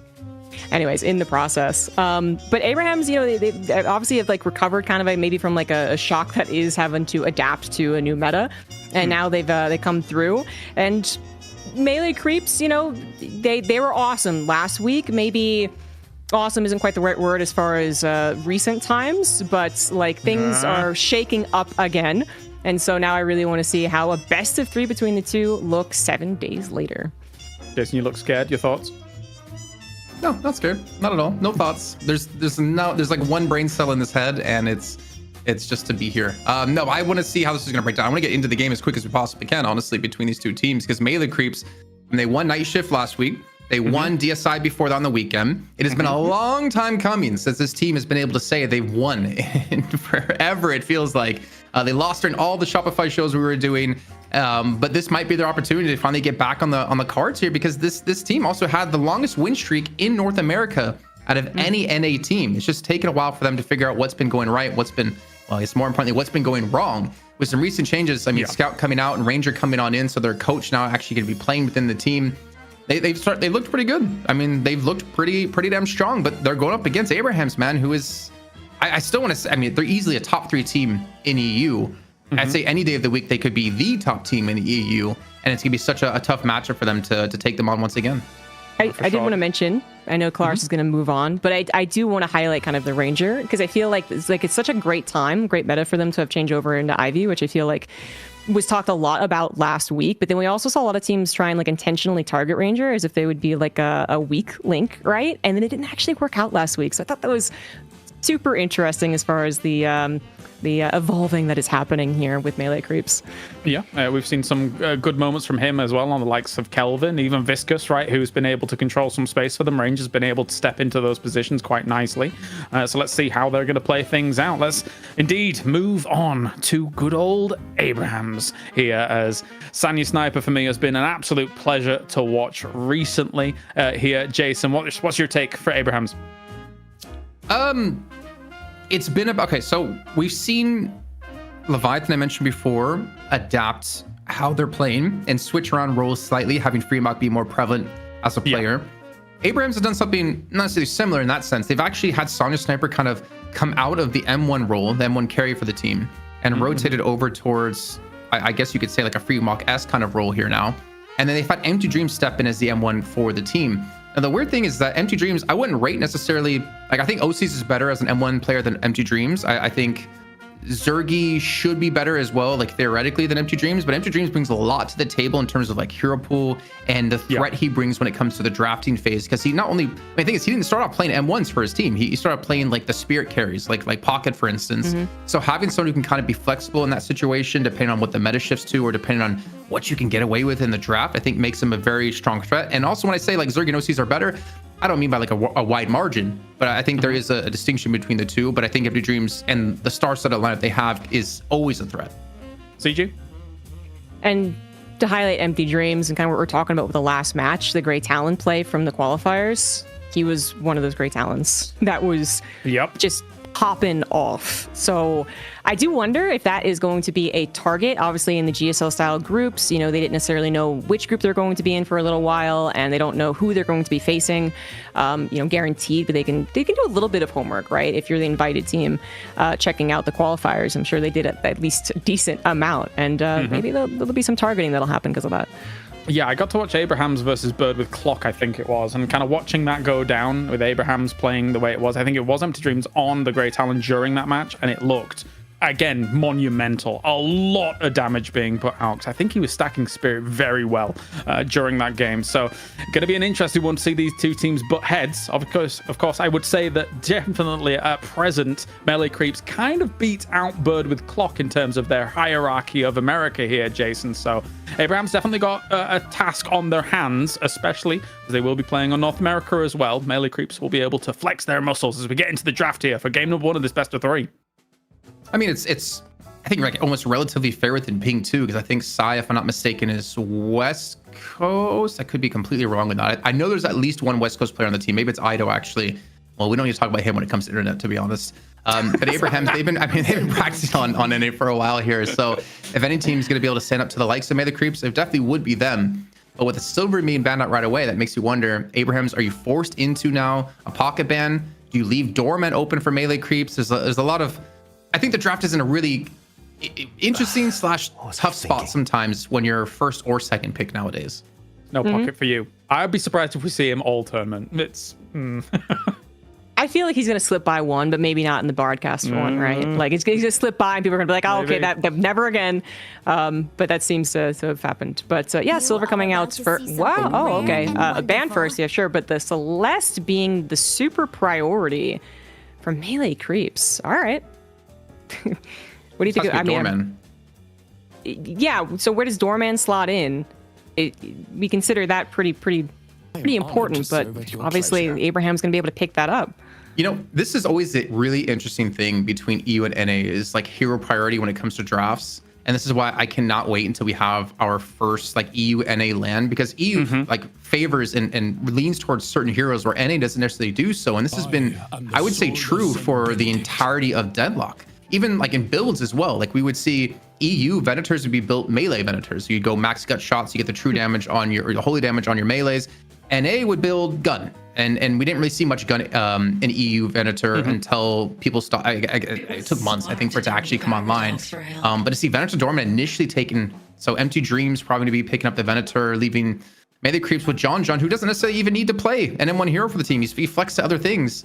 Kind of puts the ball in the court here for MC. I'm scared if they're going to go Victor. Sorry, go on, CG. It's Stu who plays on Celeste, right? Well, here I am. I'm just thinking of, yeah, I believe so. I'm just thinking that there was a lot of, let's say, very amazing Celeste play that happened last week for their dominating win in the Open that happened last week. So it is still surprising to see it so high priority, but I think that they're really hoping that they continue to be a standout Celeste. But yeah, maybe giving up some other more obvious ones. So yeah, the Doorman. So, but Abraham's is going to be able to pick up their great talents. While speaking of, you know, some of the pop-off players, like this feels like both teams are saying like we think we got at least one perfect situation for the guy that's been very good the last week. Ivy gone. Jason, thoughts? I mean, screw Ivy for now. We're looking at one of the best, if not the best, Paradox players in Deadlock right now, be able to get him. True. It's going to be Scion Paradox, and he was a pivotal part to them winning the Trolley Open that we had. And that was a big turning point for them for Melee Creeps. I mean, his Paradox is insanely scary. And, you know, Claris, we've already talked about earlier on and talked about still how much damage a Paradox can do. And Sai is going to be a treat to see. Yeah. But so's together on Shiv. That is also a treat to see. It feels like it's been a while since we've seen him play it. I can already see the division in your mind going on here, because I feel like these drafts already are shaping up to be a little closer compared to what we had in our previous game. Of course, completely different group, but there's now the victor coming in for Melee Creeps. So again, I think it's angling towards a lot of potential earn control here. ZG, especially even Celeste is an addition to that kind of control that we saw before with the Shining Wonder being a pain, as well as all other abilities, never mind anything else. So what do you make of it so far? Yeah, Celeste, I feel like obviously has some potential there for sure, as we actually get a Rem in here for Melee Creeps. But I think a lot of the highlight was actually them being able to, they were assassin basically. They were running around and making sure that people died, you know, outside of the team fights that were going to happen around Earn.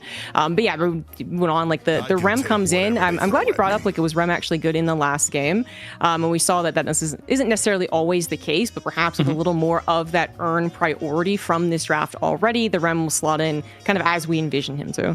I completely agree. I think it fits a little better in this one compared to the last one. Jason, you're contemplating, you're thinking. Yamato comes in. Ooh. I want to see Sinclair, but I think like Sinclair against Melee Creeps, I feel like could have insane value. But as we learned talking with ZP, playing Sinclair on high ping just does not work. But the fact that you can Rabbit Hex, Listic, if he's on Victor, sitting on top of the urn, and then you can punch it because you can't parry when you're in the Rabbit, I believe. Someone sure in Twitch chat's gonna correct me if I'm wrong there. But you also have the ability to steal Victor Ultimate, so you can die on top of the urn. There's a lot you could do with Sinclair around these comps that base themselves around urn control, which is exactly what Melee Creeps are setting themselves up for. It's funny how many options teams have right now as we see the Mirage and Yamato's come in towards the end, as well as the Abrams before, because Zero Billy touched in this, and I think the amount of health Billy has currently ZG is absurd, but not to be the case with this. I think that is maybe the biggest, like, okay, who is missing that would be, so often found if he's not banned, and that is probably Billy.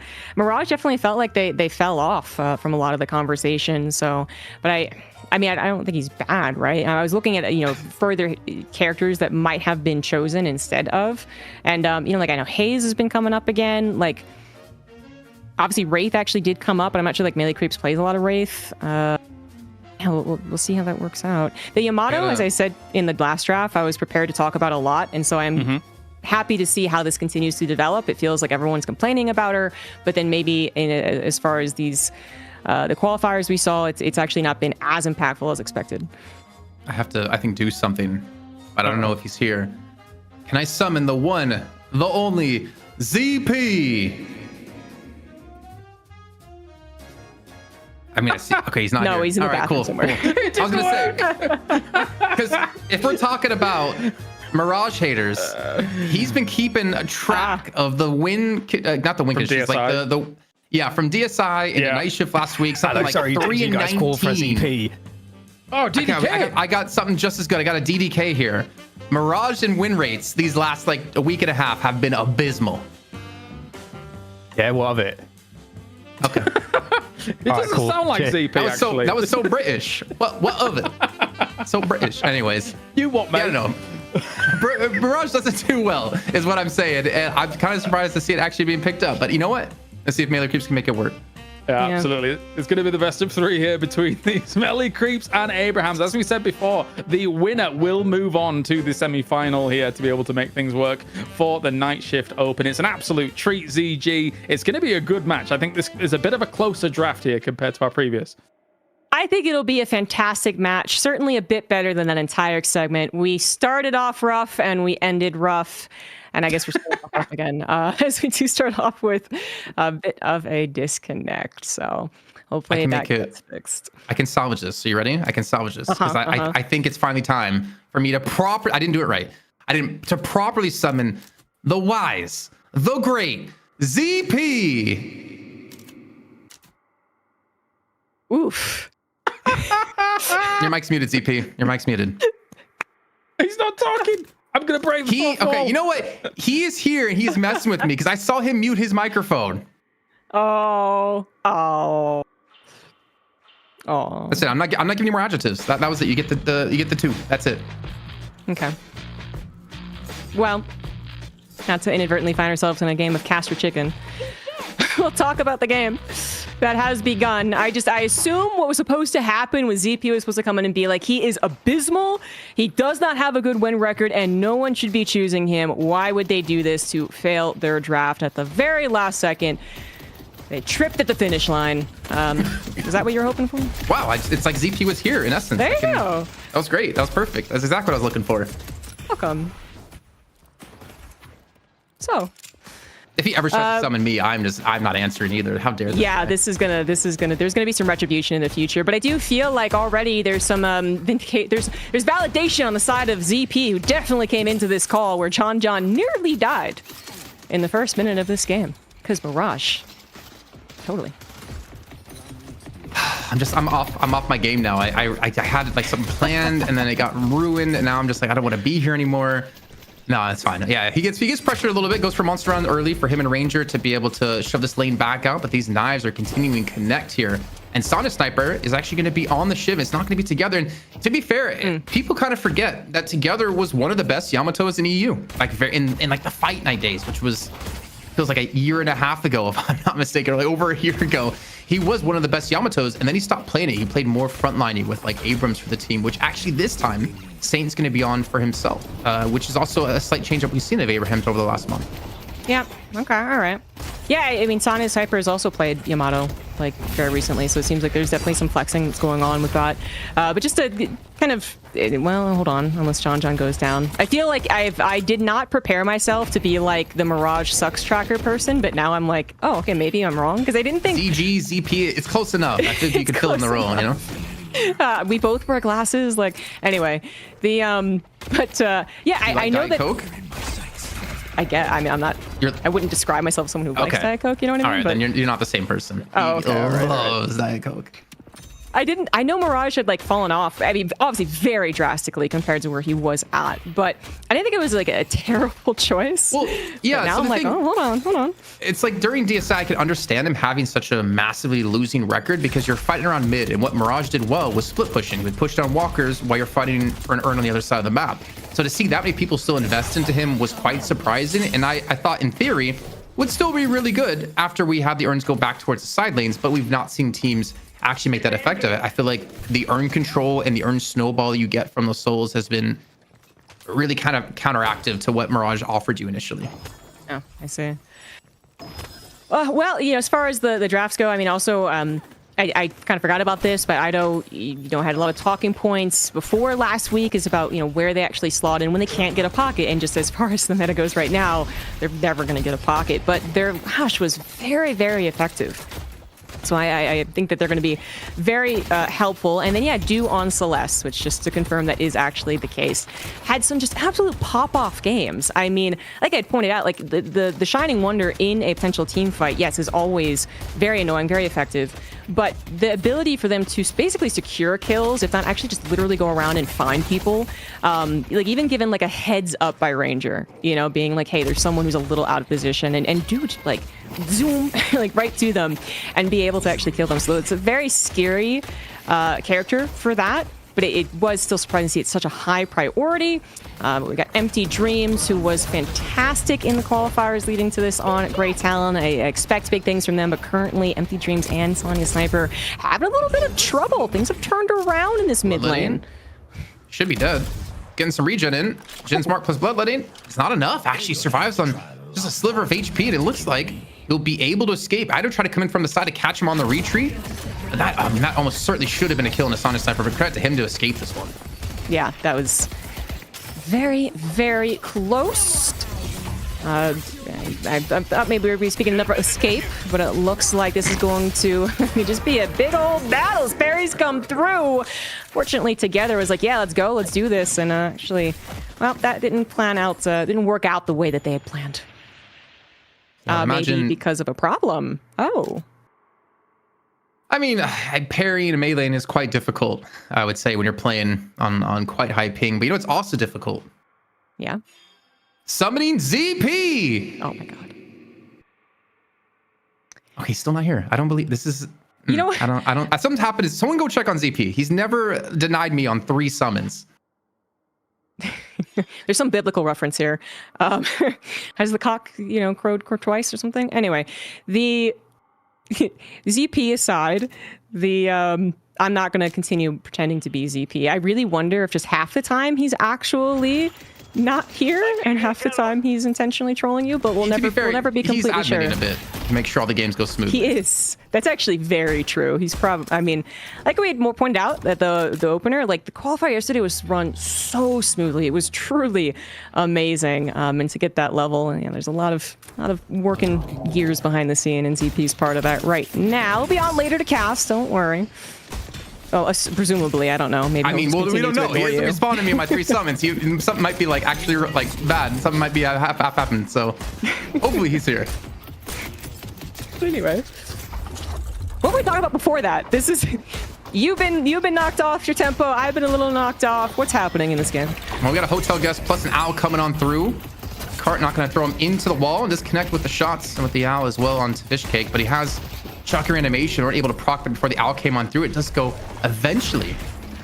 But he's still, I mean, going to be healthy, and I don't really think they have the follow-up damage to turn this into a kill here. So Abraham's initial star here just not working out. Well, and there does go Arzo. The bridge buffs did occur while we were trying to summon, so that also was divvied up between the two teams as Together also falls, and Do is just barely managed to survive. Looks like Sonya maybe wanted to change that a bit, and they're not going to find Do, but it looks like they are going to find Saya. Maybe another knife. Oh, well, there you go. Yeah, went down eventually, so they do get the kill. And also get another kill here onto Ranger. deploy towards the mid lane, and we might start to see Abrahams actually get some ground as they're going to take a Guardian here on this right-hand side, the first of the game, potentially a second. We do see Saint charging on forward here, going for the parry on the Guardian, taking a hefty amount of damage, to be fair, and he'll lot of that up with Infernal Resilience. I mean, him and Tass together, it could be quite devastating to get charged and then thrown a cart into the wall. I think they just can't quite escape here in middle, as John John's going to capitalize on that kill, keeping things relatively equal. 27 to 29k with Abrahams with a slight lead. Still now many minutes, I guess, until the first urn does come up. But we haven't necessarily focused entirely on the fact that Doorman was able to escape a ban. And just to be clear, I feel like it hasn't been just the hard. It's Pocket is the hardcore one at this point. Like, no one should be letting them through. But yeah, Doorman was still pretty up there. And I mean, as we see Ido go down, unfortunately. I do wonder how impactful it is. It felt like there were still a lot of arguments against Doorman being as effective as he used to be, and effective, well, arguments for them. And as far as I saw in the past week, it still feels like Doorman can be very effective in these games. Yeah, I mean, I think the biggest hit that came to Doorman was obviously like that 6-second window where you can't close your door, which with the way people and teams were playing around it, I mean, all you have to do is ask Zergy about what happened to him at the tier 3 camp. I mean, he got absolutely mauled by a door opening, a Moen Krill coming through that door, combo into a kill. But it is, I'd say, quite a big nerf, to be honest. But you also can't deny the fact that it gives you a lot of control around middle. It can give you a lot of control around Urn as well from the angles you can play from the door. It's still very impactful overall. And it's something you kind of have to respect, but it's kind of the devil here is like, you want to take away Soul from Abrahams, which is one of their core heroes. And I think, honestly, that was probably the smarter thing to do than taking away a Doorman from them.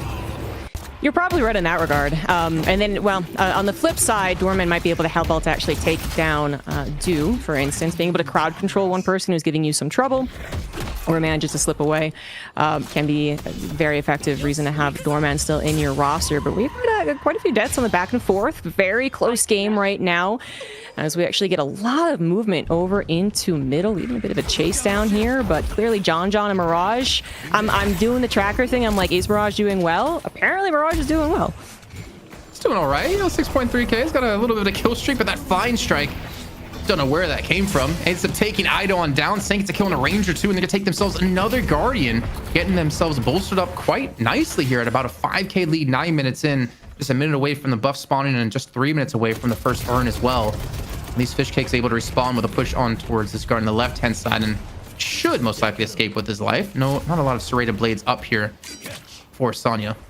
Yeah, I mean, as soon as I said, like, the souls are very even, we did have Abrahams jump forward a little bit, and I suppose now might be a good time. Yeah, so that wasn't going to get, too much. The talk about Yamato. As I said in the draft, it feels like a lot of the community is like a little bit upset, thinking that Yamato was already okay anyway, and to get buffs was a surprise. But as I'd seen in the qualifier, it didn't feel as oppressive as maybe people were thinking, particularly if the Yamato was suppressed. This is not a character who I think, can say, like, I'm okay being 5-10k down from everyone else and I'm still, like, super effective.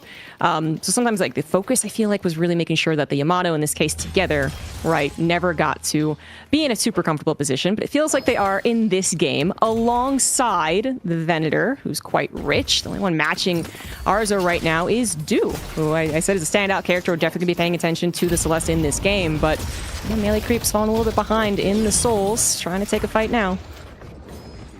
I mean, it's going to be a pretty big bout. Owl coming on through as well to Adventure Dreams from the left-hand side, looking for that connection. Doesn't need the kill. The stun would be more than enough out of him.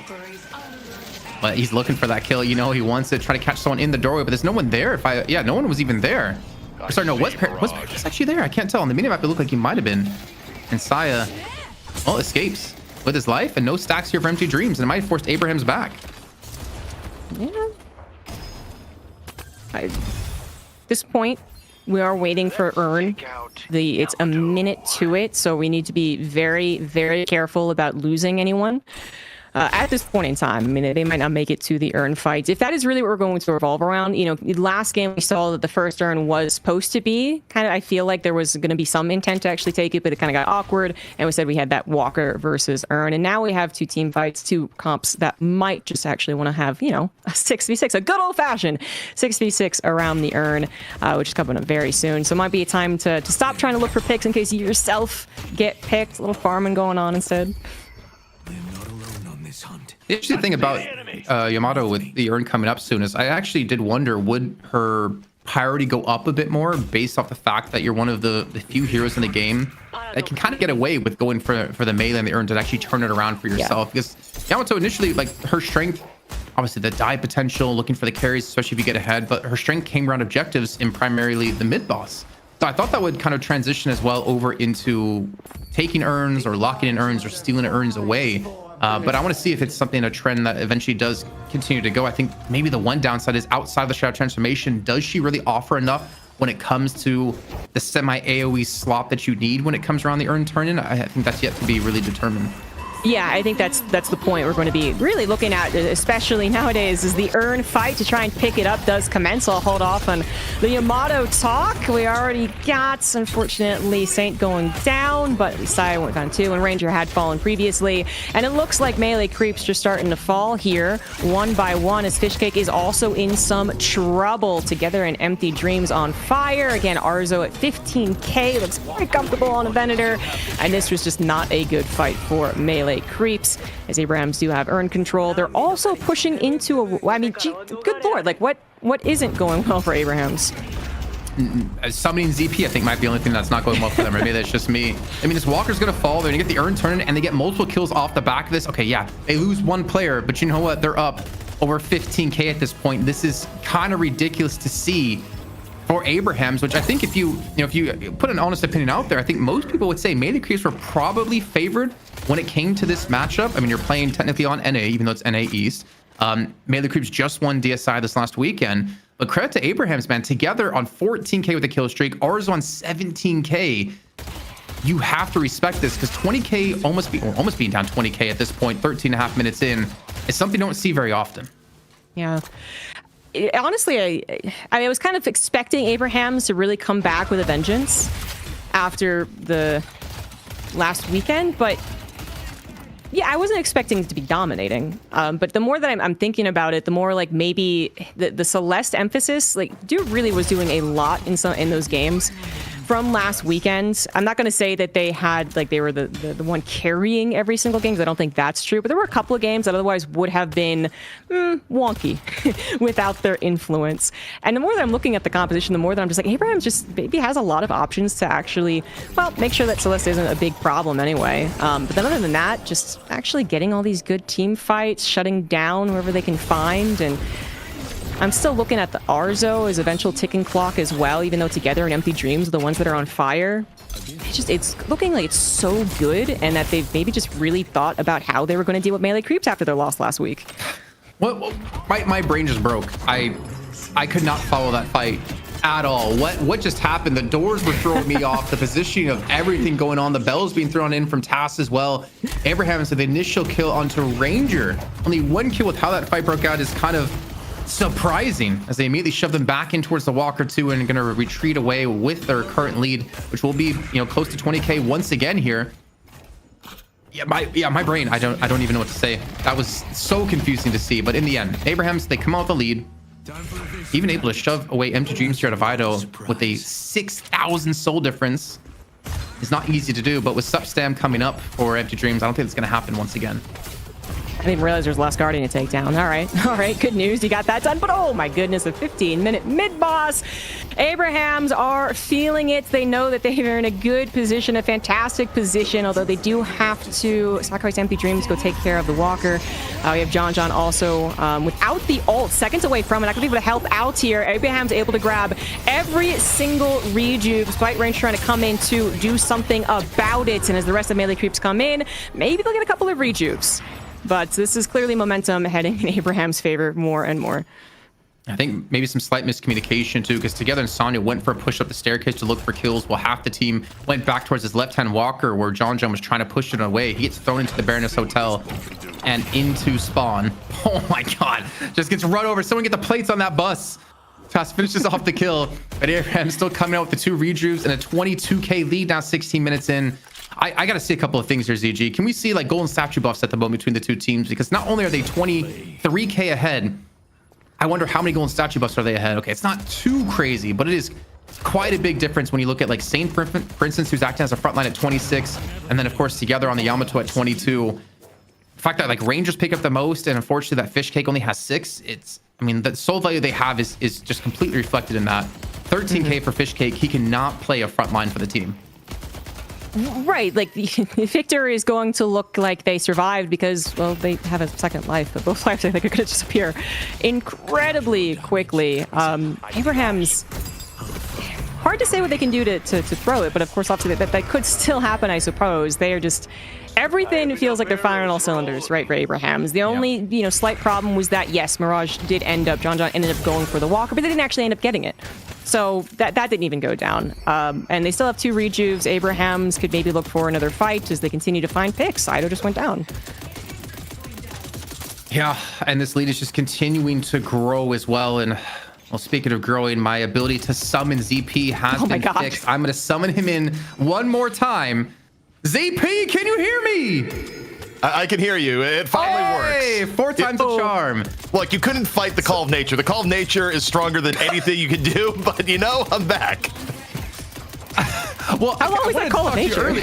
Yeah, we don't need to know those details, to be honest. All right. The only detail I want to know about those ZP, what was the win-loss ratio out of Mirage? Because it's looking like it's following suit. I think it ended up at like 3-19. And if this is going to be a case, it's going to be like 3-20. I don't know what it was during the qualifiers. Like, we weren't logging the stats. But in terms of what happened at DSI last weekend into Night Shift, Mirage doesn't win games. And catching up on the game state here, it appears that this is another time where Mirage is not winning the game. So yeah, it's continuing to do so here.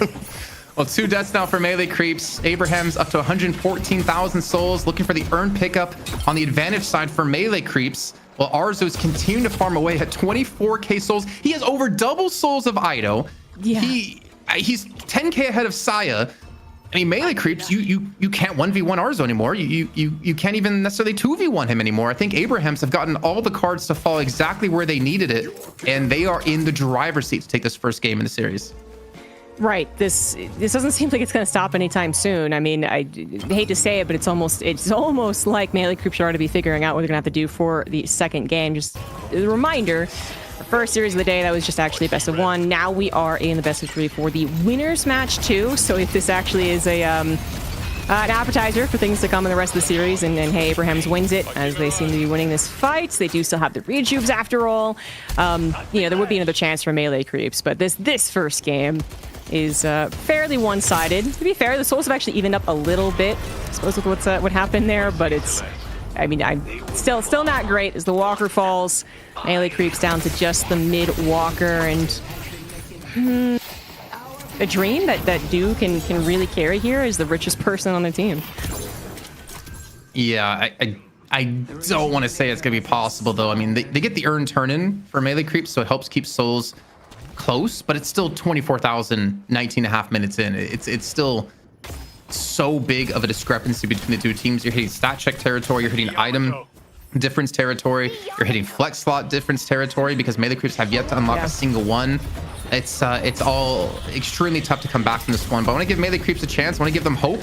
Yao comes on through, knocks Rem away from the tag-along, and Ido's gonna fall here once again. 32-second respawn timer with Abrahams at the man advantage. They want to put the pressure on this final Walker. Even with the catch here on the Saya, this should be dead. Yes, I think so. There's a couple of people waiting, but at least they went out with a paradoxical swap. Yeah, it's all pretty bad news. Thought there was gonna be something in their favor. Oh, I was gonna say, going back to just do, hey, could you carry us through this kind of deficit? I don't think so, but Spellslinger has been, power spike on Celeste. Yeah, I'm just throwing things out here. There's only so many ways you can say that a team is just really, really in a terrible position, even though they got both bridge buffs. Hey, how about that? It's quite surprising because they're taking advantage of Abraham's being spaced out. They're actually, to be fair, on the aggression here, at least in towards middle. Owl coming on in, looking for probably John if they can spot him out. The ping has come on in. I see the enemy. John's hiding. I don't think he's going to find him. I don't think Anthony's going to get the connection he wants here. Nah. Said gets a catch on a Fish Cake who doesn't have shock reanimation. It could be dove under this Walker. Yeah, a little bit of a stun might have led to their death. Actually, no. Fish Cake's kind of fine. Sonya didn't necessarily, I suppose, have to be as aggressive as they were. And even getting a death slam here, feels like I've just been, dead so often. We haven't really seen a lot of them. Is going to be able to pick off tasks. And this is, actually a good thing to talk about here for Melee Creeps. But they are still down 20k. They are still down in those flex slots, and this just might have been a very, very brief shimmer of hope that doesn't actually exist. Ooh, Arzo is running away from Ido, and also the rest of Melee Creeps you can see in the minimap immediately heading in this direction. I think if you're Abrahams here, you try to look for something to take while you know that Arzo's fighting for his life. It's actually going to be Sonic Sniper coming back in from spawn. Owl's being thrown on in to help defend him. Maybe get a stun to delay some time to allow the backup to get here. Because see, Dude charges straight on forward. Arzo gets the gut shot back into the wall to buy him some extra time. The Shining Wonder coming on through as well. And that's going to be a kill onto Arzo. The big carry for Abrahams here at 29,000. But here's Together to join in the party. Melee Creeps might have bitten off more than they can chew. And now they're in full retreat here, ZG.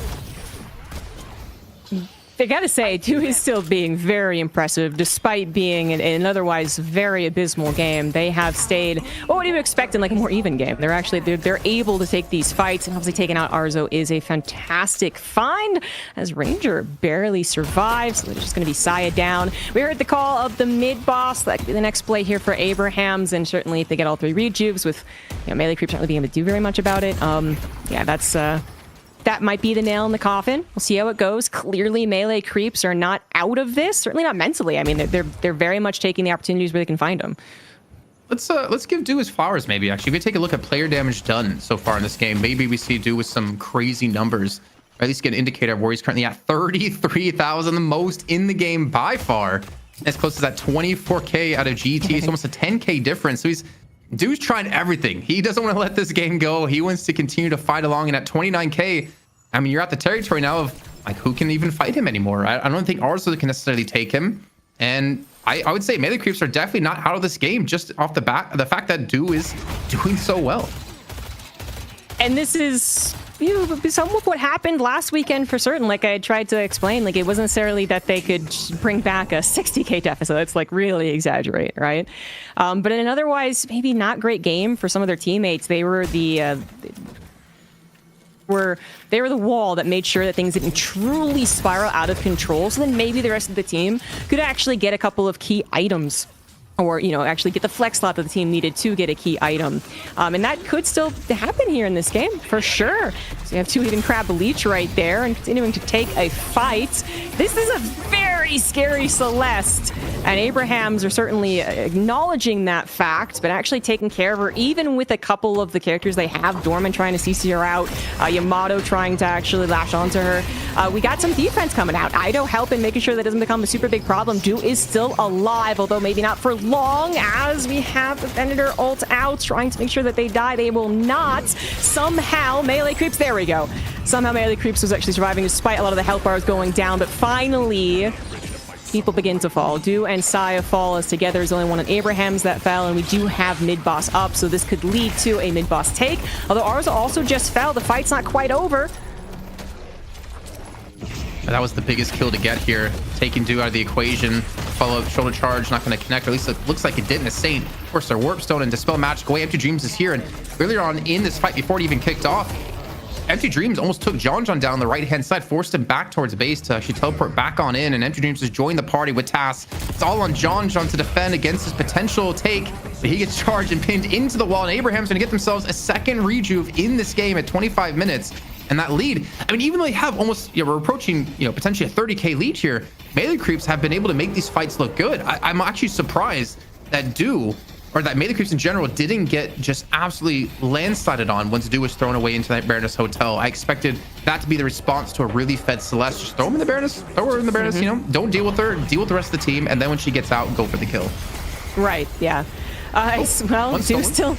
Yeah, gets a steal here. Are they actually going to be able to get out? I mean, obviously, there's not going to be very much more that their team can do, as so many Melee Creeps still out of this equation. Do is going to not be the one to use the rejuve, actually, as Saya is the one that takes it. But Do manages to nearly escape. No, still going to have to go down. Yeah. Not saying that if they had narrowly escaped the last 2 deaths, things would have, suddenly turned around and we had our comeback. But you do wonder. Obviously, the emphasis taken out Do has worked out here for Abrahams. They're able to clean everything up, get that mid-boss, and hold on to a 30k lead as well. The graph is, I don't know, it's a little in favor of Abrahams. Yeah, I mean, I could say that, yeah. Slightly, for sure. Yeah, is this also confirmation that EU is better than NA? That's what I'm kind of thinking. Maybe leave that to Twitch chat. Maybe you guys can have a civilized discussion about that, which I know you guys are very civilized in Twitch chat or YouTube chat, wherever you are chatting for us. But with the 2 rejuves in hand and the 34k, Abraham's knocking on the front door of the base out of melee creeps, and these shrines. I mean, at least one should fall. Maybe it comes down to Ido. A big death slam could be something they use to win a fight, and maybe Abrahams are going to respect this, because at the end of the day, it's still a best of 3. You don't want to potentially throw in true Abraham style a big lead like this, especially knowing that if you win this, you're into tomorrow. Like, you're into the money, I believe, tomorrow. Yeah. They have all of their ults, so this is absolutely a time to respect them. And holding up in the base, they were going to have that defender's advantage. So, yeah, take the urn. You know, I don't know if they'll find anything more to do with the rejuve, but there is still 2 minutes on it, so I think there's a lot of potential. And it looks like, actually, by drawing with the urn is drawn out melee creeps. That is the hope here, and then the hope is obviously that Abrahams continue taking fantastic fights, which, even though 1 or 2 of them got a little, you know, okay, that's surprising, melee creeps could do very well, they were ultimately still won by Abrahams. I'm sure they're looking for the exact same thing that happened here, but melee creeps, they're not just letting this go for free. They are trying to find something. There's a doorman ult. It's going to be on Ido, actually, so Do is still running around doing a bunch of damage. Well, Ido ain't gonna be running. Oh my god, wait, hold on. Did he just run? Okay. To say, sometimes you have those caster curses that make it look so stupid. He eventually does get clipped out of the air, and Ido does fall. Again, another advantage here for Abrahams. At least together is low here for melee creep, so it is a start, and Dude's gonna be pressured. It's gonna be Sonya Sniper in his face, trying to heal up as much as he possibly can with the leech, but you just see the damage taken away. The slice and dice straight on through as well, down to 800 HP. John's come in. The Owl's being thrown on top of this, maybe enough to finish off Dude. He's just trying to find the connection.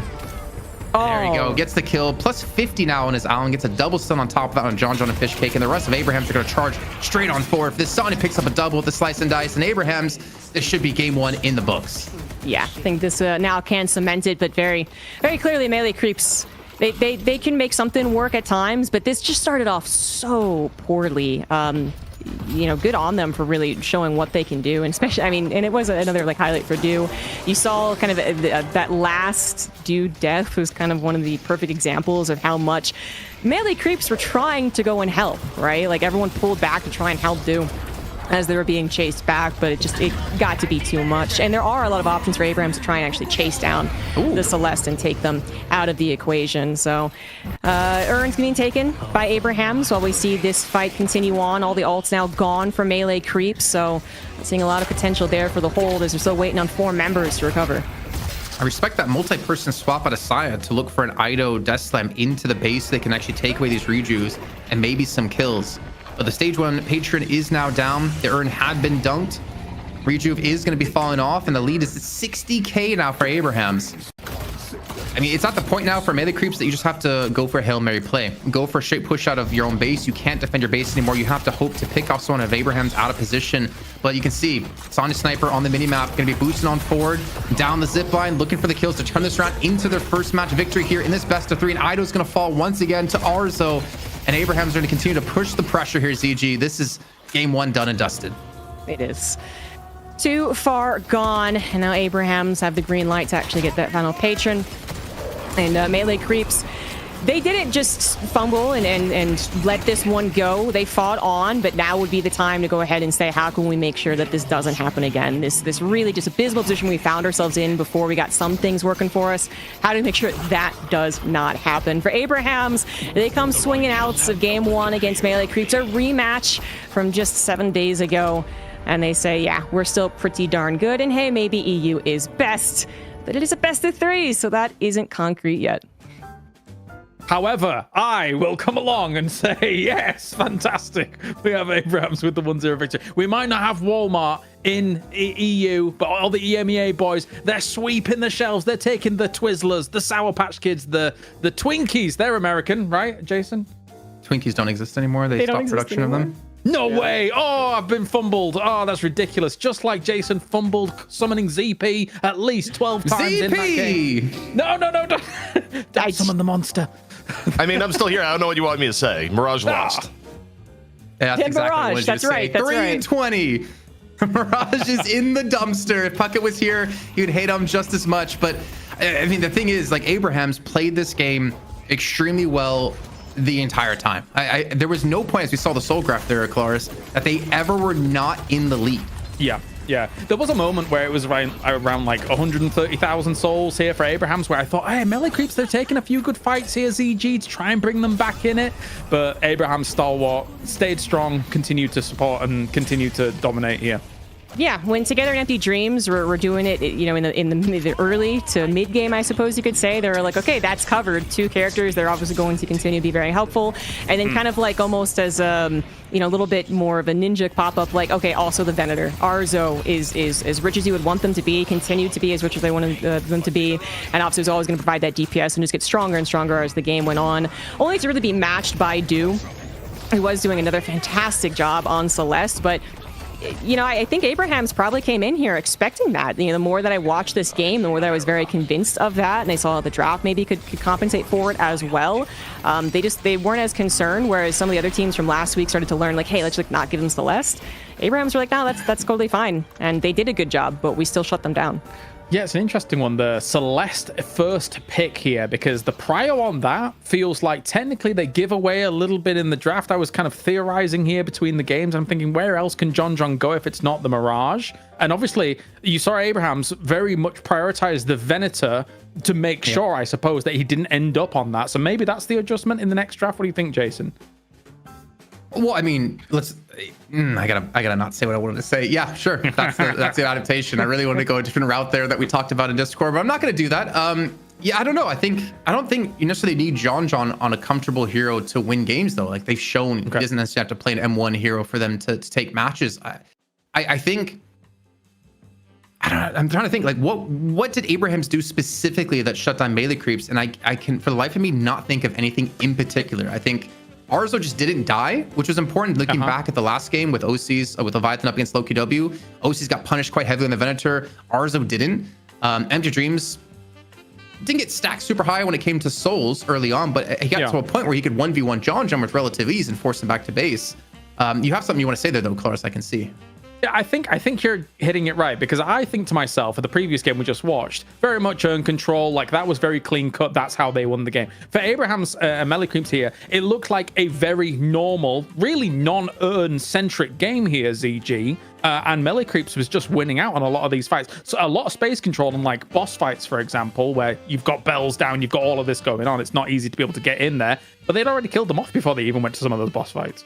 Yeah, exactly. It kind of felt like it wasn't as earn focused as we expected, because it was already not over, but it was already very favored by the time earn actually became more of the central issue, right?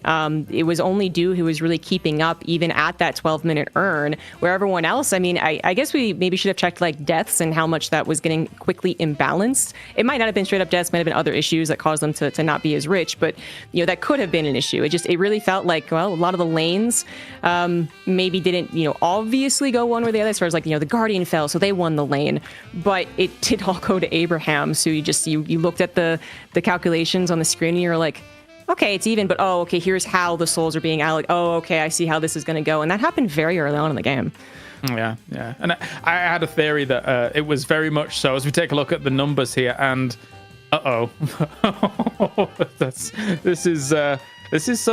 this is brutal here for the fact that Abrahams was able to get themselves a stronger position here in this game compared to what Melee Crips was able to do. I mean, even just the items alone, the item economy, they just didn't have anything to work with here compared to what Abrams was bringing, Jason. I mean, did Melee Creeps get any of the walkers down? Did they have any flex slots? Oh, good point. I can't remember. Yeah. So, I mean, maybe they had the money, but they didn't have the ability to actually use any slots from this one. I mean, also, like, Do 49,000 damage is insane considering you were in a losing position since the very beginning of the game. Like, you were always behind when it came to souls. What's also impressive, though, Empty Dreams, 9-0-17.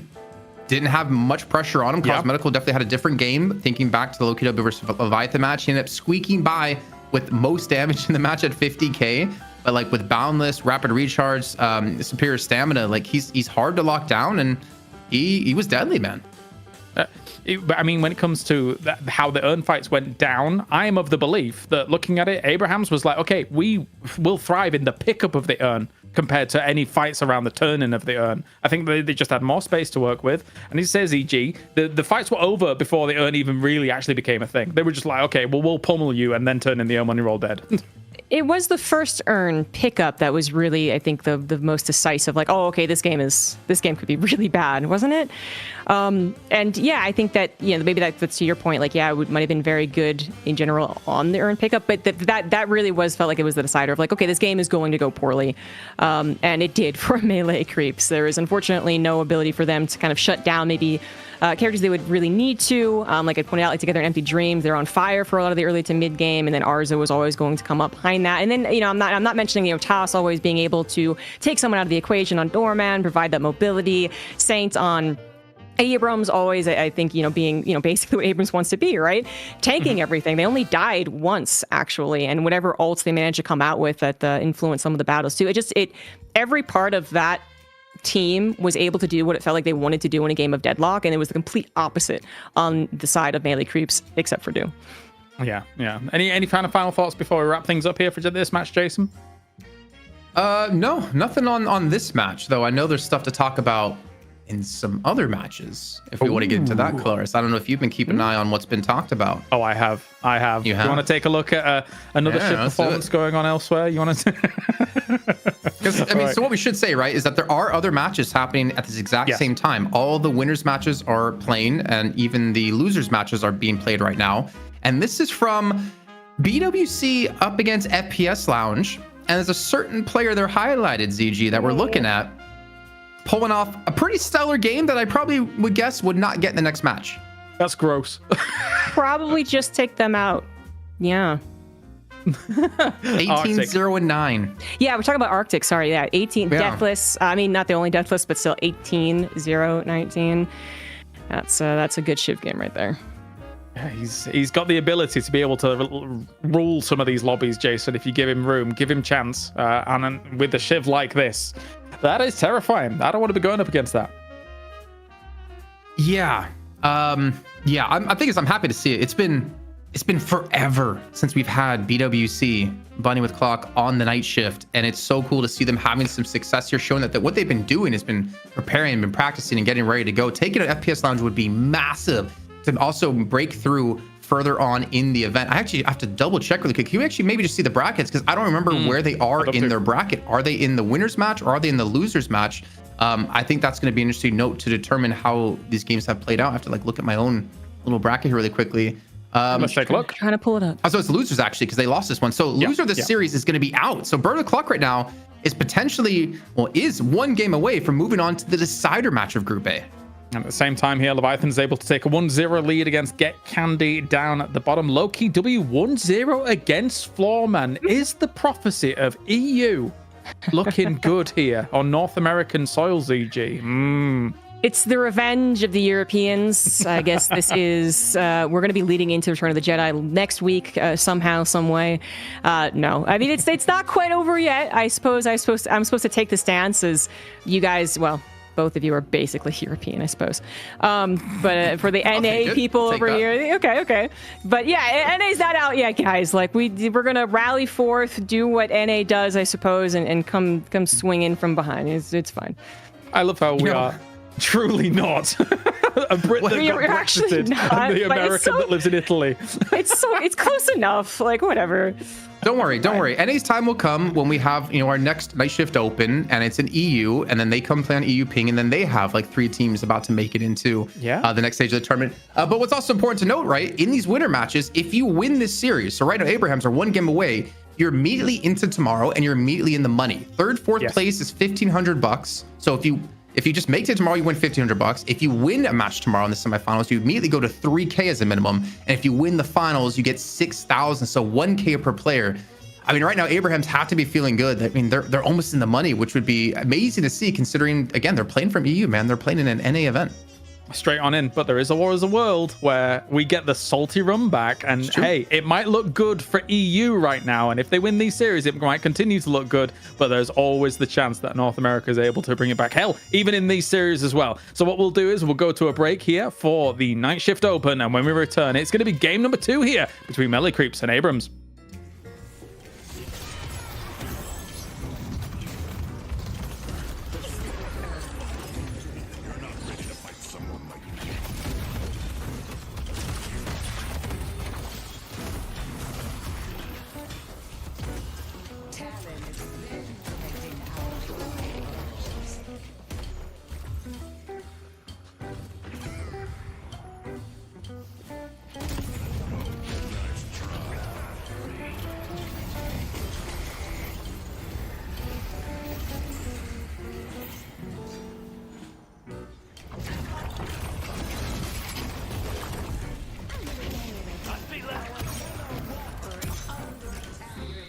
I see paradox.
All right, welcome back to the Night Shift Open. It is going to be game number 2 at the moment. Abrams leads 1-0 in our best of 3. This best of 3 determines who goes through into the semi-finals of the tournament and who already bags $1,500. It was not exactly close during this entire game, as I'm joined by Jason Kaplan and ZG to be able to talk about this one. However, I am of the belief, ZG, that the next one will be closer. Melee Creeps will bring it back.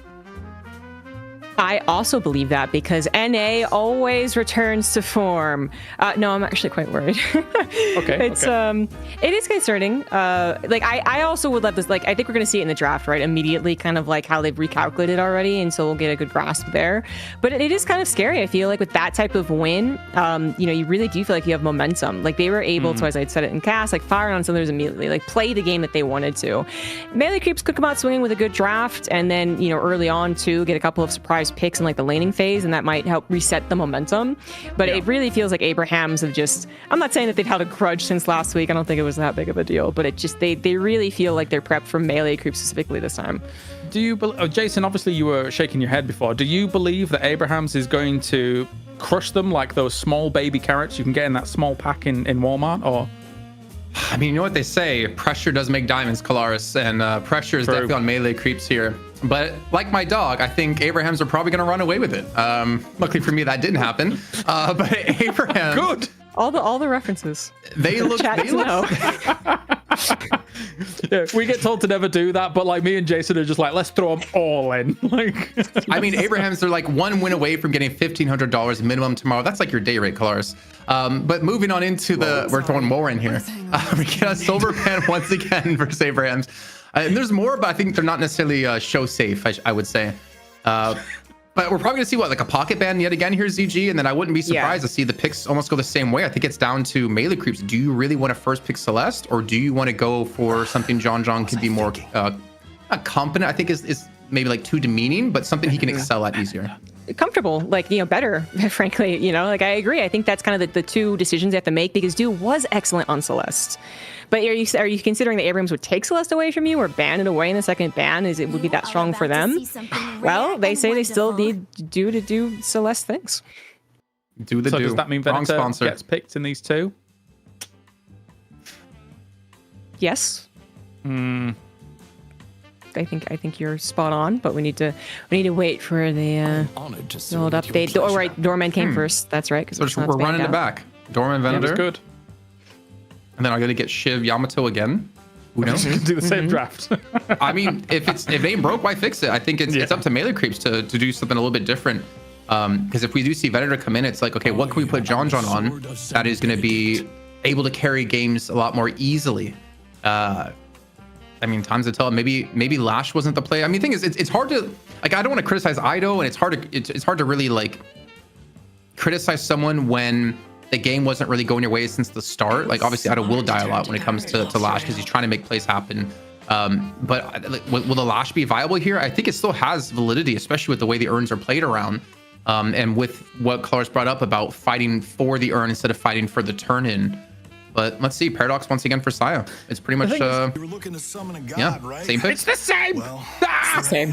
The thing is that even the death slams and everything, like even what Lash was trying to do in those moments, it just didn't connect with anyone each time, and it really didn't be able to. They weren't able to capitalize on any of it. So it's the same. It's exactly the same. That's right. Great Talon came out, then Yamato. Just to reiterate, I didn't. It was like it was a terrible draft, and we're sitting there being like, well, they're obviously going to lose. It just did not work out for them. So seeing the deja vu here does not feel good for Melee Creeps. As we get the same ban too, they don't want to give Ranger Ivy because it's not broke for them 100%. I think you bring up a really good point in that they believe maybe it was just an execution error, right? Like falling behind and not being able to find your way back in. They might see great confidence with this, Jason. Hear me Those out, bands. okay? If you're gonna fall behind, and you know it's probably gonna happen, you know what? The probably smartest play you can make actually is buy 6 golden eggs, and then you can sit on them. Ooh, yeah, and then pop okay. them late into the game, and then you'll get like a big, a potential big catch up, and a lot of I golden like that. statue I can buffs. take whatever they throw at me. I mean, they're just getting everything the same here. Are we see Shiv taken away? Maybe. I think is you have Do for Celeste, but Do also can play Shiv. I feel like, yeah, we've just had this. It's a repeat. I mean, I'm very confused. If melee creeps go for the exact same picks, then okay. So they give John. Okay. Well, maybe John Bebop, probably John Bebop. If they're gonna go the same picks, then they have the confidence that, or they at least are able to analyze what went wrong and are confident they can alleviate that a second time around. But there is some sort of switch up here. I mean, Bebop does provide you some extra pick. Also, I'm being informed. So the actual like percentages we're seeing here, like of like the picks, they're actually being taken from all the matches happening in today. So like for instance, Yamato 4-1, we've only seen her once and it was a win, but she's also won in 3 other games and lost in 1 other game from all the other matches that are still going on. I mean, you say picks for Bebop, but this is just very pick heavy, very isolationist heavy, right? Bebop in, Paradox in, Yamato's going to try and look and hunt down some like backlines and things like that. But now the change of Victor coming in for Abrahams. So there's, in my opinion, a bit of control there for the team fights again. Yeah, I think for sure. We were looking for the last pick from Abrahams. It is going to be the Shiv, kind of pushed off a little bit. But then for melee creeps, it's going to be Rem again. We need someone for Ranger, right? So it's that or Kelvin, or I mean, Viscous has been played. I get Rems is like, can be quite strong right now, but I am also not a fan of seeing your support player have to play a support hero. Because Saint is a support player for Abrahams, but he's going to be on Abrams twice now. And he's kind of shown, I think we've seen it a lot in the successful, there you go. And all the successful teams we've seen, like Loki W, for instance, Obi Kim is their support player, but he doesn't play like the Kelvins right now. He doesn't play like the Rems right now. He's actually playing more towards like a pick. And a lot of compositions are moving away from these typical support heroes you would see, even though I still say Rem is like insanely strong right now. Yeah. What do you think make of it, Alder Yi? Yeah, it's I don't want to disagree. It just the stats are currently disagreeing. Rem is not showing up apparently for any of the games that are happening, even the ones off broadcast. And I'd mentioned this, that there had been kind of last weekend as well a bit of a concentrated ban on Ranger because they don't seem to have a super deep pool. They played Ivy a lot, and it just kind of was like, well, this also could be just a good idea. Like we can see how Ivy would work in the current meta. And then they started to ban that out because they're like, okay, no, Ivy is annoying, but also what can Ranger come with? And I guess it was Rem last weekend too.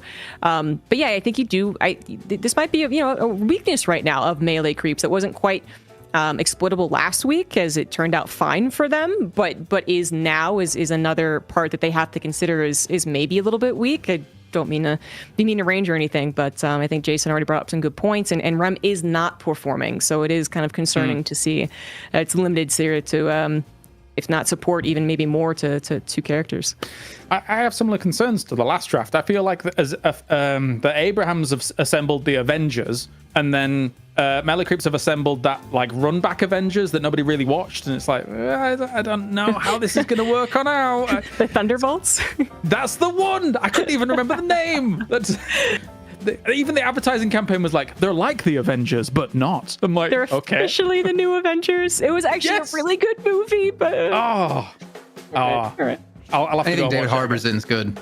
But you also Yeah? say it's a really good movie because David Harbour is also a big StarCraft fan, so you're kind of biased. Just saying. that is actually true. But I'm actually a big Florence Pugh fan ever since Little Woman. So that's my bias. There you go. All right, it is time then. Let's get away from that as fast as possible. Is it going to be 2-0 to Abrahams, or will melee creeps be able to bring this back with a brand new logo, a brand new face, brand new lick of paint? But it seems like the draft feels a little bit similar with some little adaptations here, Jason. Maybe the Bebop can land some of them hooks, land some of them hyper beams. I have to say this again just one more time because I cannot give enough praise, but I swear we have the best production crew in the world. Little things that maybe you guys don't notice, but I notice, and I'm getting, to you, Solomon Lotu here, is that they put a white outline around the melee creeps logo so it stands out more against a dark background. Our production crew is like top notch, 100%. I was gonna be like, oh, flattery will only get you so far, Jason, but gotta agree with you. This is like, these are all the little touches. I mean, in all seriousness, this actually also just makes Deadlock such an easier game to watch. I'm sure even for the spectators, right? Like, I know a lot of people are always asking other, streams basically like, oh, could you get an overlay? And it's like, no, not right now. Sorry, the best one's right here. When I see other events not have like names above the profile, like the pictures up top, I feel so bad for them, because as a caster, it is it's not impossible, but it's very difficult to remember at all times who's on who, and then being able to like bring that into your casting. Because your casting, you don't want to say, oh, GT kills Lash. You want to be able to say Empty Dreams kills Ido, because you want to refer to the player, not the hero necessarily. But anyways, enough giving them their roses, their flowers. They've had quite a bit today. But also big shout out to Killinger, a part of our admin team, making sure the whole qualifiers went well and smooth, and of course today as well. The deja vu continues. John, critical health early on in the game. Pointed out in the Mirage, but we don't have a Mirage tracker this time. I really do hope that it's not going to turn out. And I think we do have the change up with Yamato and Bebop now in the lineup for melee creeps, but I think you might have been onto something too, where they recognize some execution problems that could be fixed for some other players. Like maybe Ido has a better game, and well, maybe 2 has a pretty similar game, I shall say, because they did perform very well. But Ranger is going to be the first to fall. Is there a world maybe melee creeps just want to run it back through the decider match? Maybe that's why. Maybe they want to meet up against FPS Lounge or Bird with Clock, potentially. Nah, I think that's an they want to win here. Incredibly dangerous play. Of course, yeah. It's like, no. Time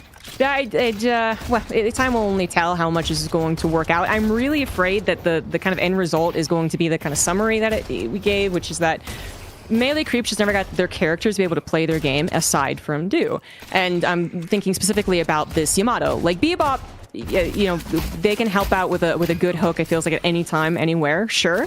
But the Yamato is the one that's kind of been very much feast or famine in these games, in the qualifiers, where if they were bad, even actually in the stats of the other game that we pulled up with the ship was amazing. The Yamato had gone 1-13 or 14, I think. And it feels like Yamato is, very difficult to play against right now for a lot of us out there. But this top tier gameplay, if they're going to be suppressed, like melee creeps as a whole was suppressed last game, like it's just going to be very similar to last game with a different character.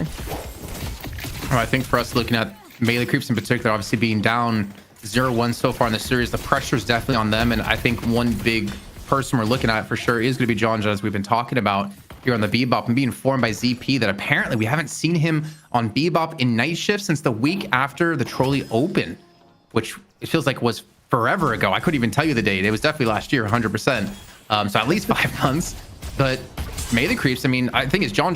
If you guys don't remember the lore about him, he was known as like the best Bebop player in NA, and people gave him so much respect. And then we obviously criticized a lot about John of like, can he play things other than Bebop? And we saw his Warden, eventually saw him, throw into some other heroes as well, and he shows he wasn't a one-trick pony. But they're going to need to rely on him to have a good game here, I would say, to have the presence that Mirage didn't have. To be fair, also, when it comes to the urn contesting, right? We talk about Mirage and how you're mostly split pushing, which he did when it came to urns. Hyper Beam is going to help you potentially turn the tides when it comes to urn, though we did see Listic tank it up quite a bit in the Hyper Beam in their game versus Leviathan. Exactly what I was going to bring up. Just thinking about that Victor being like, yeah, I don't really care. Oh, fish cake it's dead. totally fine. 4 knives, 5 knives. Yes, that's a lot of knives. Good lord. It's like that like circus show act where the guy blindfolds himself and he throws knives at this board with a person standing there. It's just the bad version of it, I guess. Where they hit them, I think you're supposed to avoid them in that show, but yeah, it's a terrible version of that one. No, that's you get shivved once by Shiv, right? And you're like, he was lucky, and then like 5 come through, and you're like, okay, that wasn't luck. This is actually really scary. But looking for some revenge. Hey, maybe Sonya a little low on that health, and Fishkick obviously rising very fast, still very early on in the game. Thought they could rush him. Might still be. Oh, yeah. Got ourselves a death slam. It was good. Okay, it didn't have to make kills. I was gonna say it was good, but there wasn't really much off the back of that. But they do take down together. Keeping him in check on Victor is very important. They do obviously want to rush down this kill in Empty Dreams. He did not die in the first match of the series, and he will not die right now at 14 HP. Looks like he will get away to safety back towards his own base. Opening round, Swift Striker coming up next. And does leave Sonya alone to defend in mid at the moment, as we see Tass yet again with the Baroness Hotel locking down Ranger for another kill, and also a Guardian on this left-hand side. This Abrams and Doorman combo has been pretty damn successful here for Abraham. Yeah. I mean, good use of the faster ults coming out on the side of that lane for Abrams. And now we have an Owl that is no doubt looking for Saya. Do they have any idea as to where they are? Currently, no. They're definitely not going the right place. Yeah, so they didn't know. Just going to be used on Celeste. And dude just stood there like, yeah, I'm just going to shield it. Not worried too much about it. At least you hit something with the Owl. Obviously not your desired target, as we do see Sonya Sniper going on in here, pairing up the Guardian, looking to back away. And I mean, again, we got to maybe consider, is Sonya Sniper in contention for one of the best shivs in EU? He's looked pretty damn good so far today, I have to say that. Especially taking the 5 knives to Fishcake's back and for him to kill in that middle lane. And speaking of kills, Saint actually rotated over in from this left lane towards middle. He's being a little bit sneaky, maybe looking for a charge. Well, he's actually not being sneaky. He's in the lane. He's visible. I'm just completely blind with this one. He gets the charge over onto Fishcake and back towards his own Guardian. Now actually having the Shadow Transformation to try and help out. Going to be jumped upon and maybe even turn the tide a little bit. Of course, it dissipates pretty quickly, so you got to be careful. I'm gonna grab Stalker on the Yamana. All right, as I assume they are going to actually leave at this point. And now we have Saints looking to grab yet another Guardian. They helped out wonderfully. Abraham's with a 6k lead, by the way, in the Souls. And that is pretty devastating at this point. I mean, there's only one Guardian left, so a lot of the money is going to be tied to that. But the fact that they're sitting 6k 7 minutes in, and they're rotating for the last Guardian as well, looking for maybe even killing the Ranger. I'm a little bit worried here for melee creeps if Abrams continue this pace and Ranger is just trying to escape. Seismic Impact is up and ready to go if he wants to use it. Wants to try to lock down the kill without it. Looks like Ranger will live and survive for another fight. But that Guardian won't, and that lead is continuing to grow. I mean, I just kind of glanced up at the Souls and didn't expect it to be that big. It didn't feel like things are going terribly, as we have an Owl fouling the Fishcake. And also Saya was very low, so it does get taken out too. But clearly, you know, the gap is actually widened since I brought that up to 8k. Like, this is a bit of deja vu. Abraham's doing just a wonderful job. I mean, being so aggressive, being able to find everything out, and then obviously taking down the objectives. And I'm not sure we haven't really been highlighting John, so for all I know, he's been getting all of his hooks, but he's doing okay on Souls. Hasn't really been able to help out on the picks so far. So they lost the Guardian, I would say, like relatively early, but the Medicus have left him to his own on the left-hand side to continue to farm, which is why we're seeing him at 6.9 thousand souls. So they're kind of really banking on him to continue to farm as much as possible. Problem is, the game even potentially could be over at that point. He wins the 1v1 against Empty Dreams, which is quite massive, actually. Puts him at 8k, and the potential to take a Guardian on top of this. But Abrahams continues to strike back. They turn it around, take down Fishcake and Ido. Maybe they can take down Saint. He's going to fall to Saya, so not too bad of a trade here. That lead that was almost 10k is actually now down to 4k, so Melee Creeps quickly turn this one around and potentially into more here with another catch on to Arzo. Melee Creeps, they're not out just yet. They're showing they still have a lot to prove here. Yeah, that just quickly turned around. Still haven't matched up on the Souls, but certainly showing a lot of life right there. And the excellent point. Started off with John being in that side lane up against Empty Dreams, actually able to take them out and not just take down Empty Dreams, who did such a wonderful job in early mid-game last game, but then also obviously benefit from themselves and continue to get richer. And then we saw a little bit of that action from Celeste and company, I suppose, but Du was able to make sure that we chased down some of those kills, which it didn't feel like it was available to them as much last game, but again, that last game got decided very quickly. And I suppose it's still somewhat similar to the last game in that the real point of being, being convinced that Abrahams was, let's say, on the track to win this was that first earn fight that did not go well for Melee Creeps, which we're not at yet. 2 more minutes to go for that. Did that? Wait. That was weird. Ranger stole that gun buff. I thought Ido stole it. I thought Sai was going for it, but Ranger got it of all people. Okay. Interesting. No, I mean, that's not necessarily the target you want to give it to, for sure, but I guess locking it down to make sure it doesn't get stolen away is more important than determining who it goes to. Actually, no, sorry, it did go to Ido. You can see it on the on his left-hand side, so maybe a little bit of a UI bug on our side. That makes so much more sense. That's what I ask. Like, what are we getting the gun ram? We'll talk about this.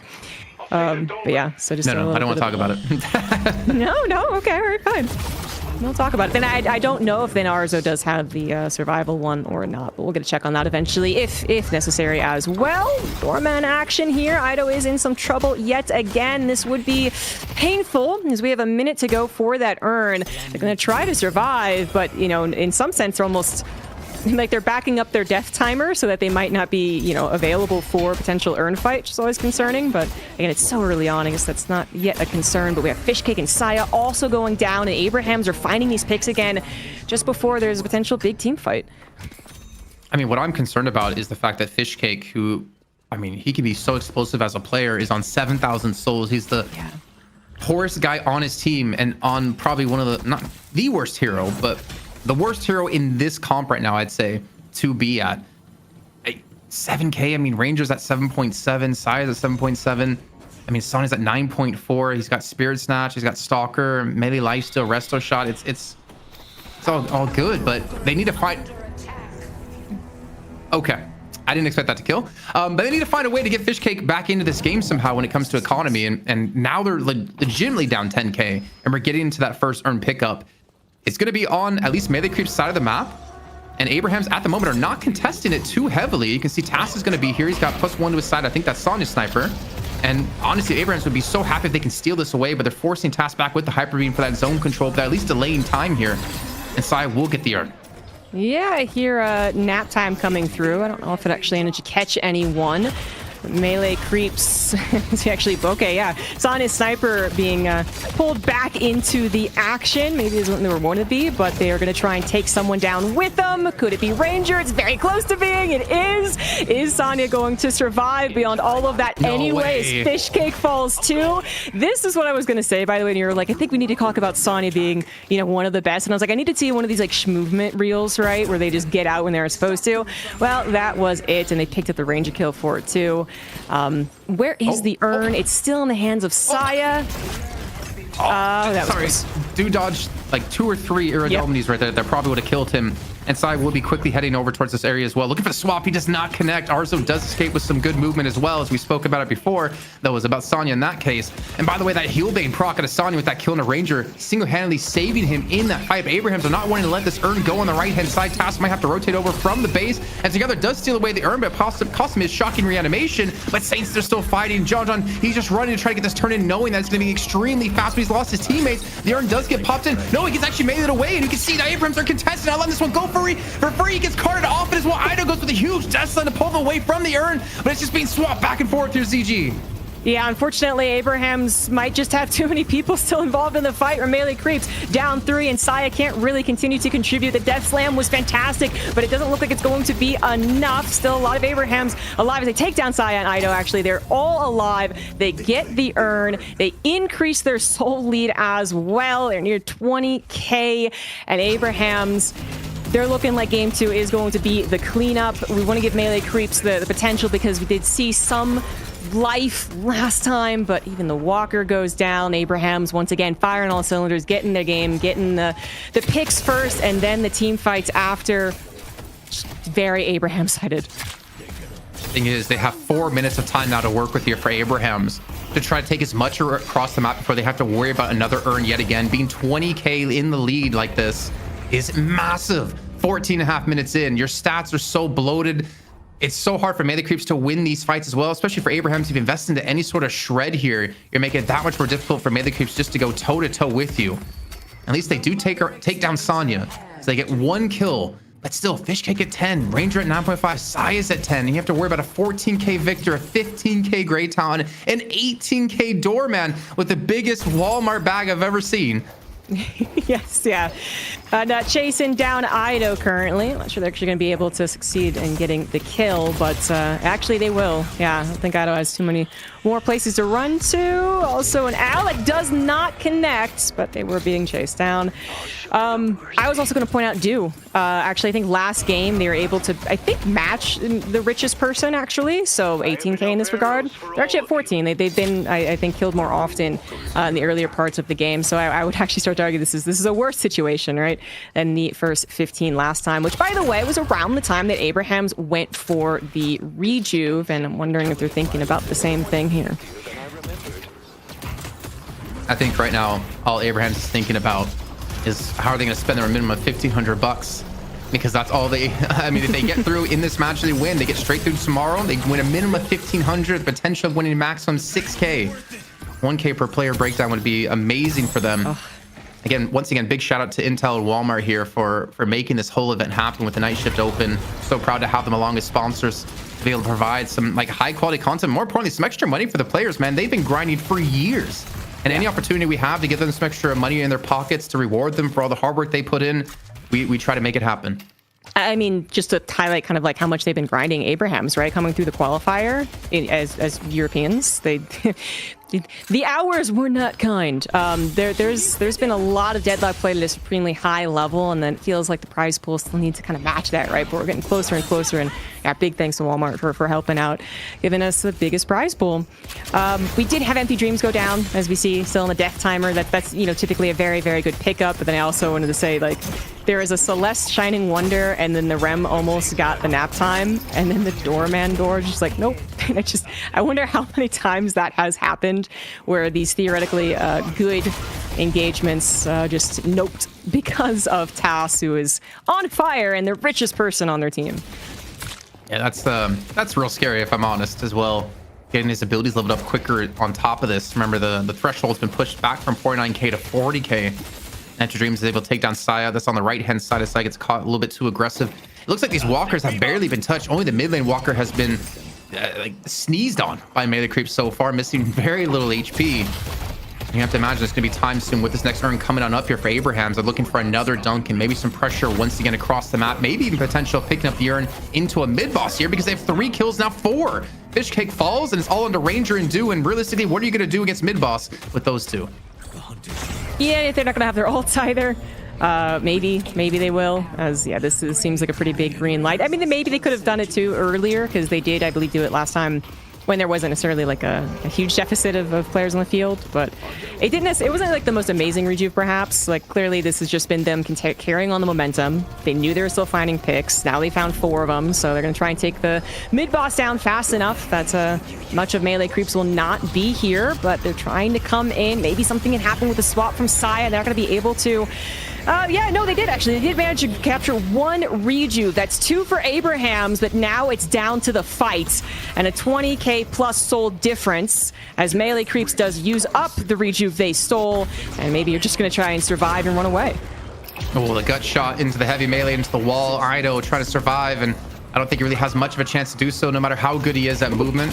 This Shake's actually able to take down Tass, and that's no more reaches left for Abraham. So not looking too bad here for melee creeps. They take down another. It's going to be so far a big advantage here for melee creeps, and this would be a perfect opportunity for them to turn this one around. But they're going to lose out on Saya. You can see Arzo, he has no rejuve to fall back on. He falls as well, and what is happening? Melee creeps have completely bounced back into this game. They absolutely have. Yeah, they were not retreating. They were taking fights. They're engaging, and they have been getting kills. Again, they took down 2 rejuves on top of what you currently see on these death timers. Melee creeps are not winning hardcore. It's not coming out of a 6, v0 here where they can push all the walkers. But even while that was happening, Do was able to go over and mine the urn and actually pick it up. That's going to be extremely helpful for recovering what is still a 20k soul deficit. Make that 17 now. Clearly, Abrahams, they thought that was going to, I definitely thought that was going to go better. They thought that was going to go better.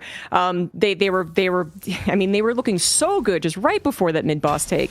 But melee creeps once again making us pause and say, wait, even though these souls are not looking great, they clearly can take some fights. Man, I need to go back once chat catches up to this and they're all like, oh, I never doubted you melee creeps, and just like show them their chat logs of all these people saying, oh, melee creeps are washed, they're out. They are not done whatsoever. Al comes on through, catches Ido though, and together is going to have shocker animation to get back alive here. Depends on how melee creeps can turn this one around. If they can stabilize here, I mean, yes, like you said, they're still down about 20k, and Tass gets pulled right back into John. John gets thrown directly into the hotel, and actually Rem's there as well. I didn't know Rem could be thrown in there like that when you have him tag along onto a person. But Dude's gonna get the kill into Sonya, Sai gets the kill into Tass, and it's still melee creeps with the man advantage. He absolutely is. Oof, this could be sort of the comeback. Doing a little bit of trouble. Does manage to escape. Together goes down as well. We have Abrahams. I mean, they're pushing aggressively. They actually grab a walker on the left side. So this is part of the reason why the fight maybe is going this way, is that they are missing Arzo, who grabs the walker on the left side. But clearly, a big push down middle to Melee Creeps Walker did not work out the way Abrahams was thinking. And now it just immediately reverses. Rubber band back on the other side. Now Melee Creeps looking to grab Abraham's walker. The first walker kill in the series, just to highlight that, but it looks like it will be going down. And Melee Creeps, they're still so far behind in the souls, but you can see how they could manage to recover a game like this. John finally falls, and he was definitely instrumental to a lot of these fights. Yeah, maybe slightly overstaying their welcome, but I can understand trying to get the walker, or getting the walker for that flex slot is very important.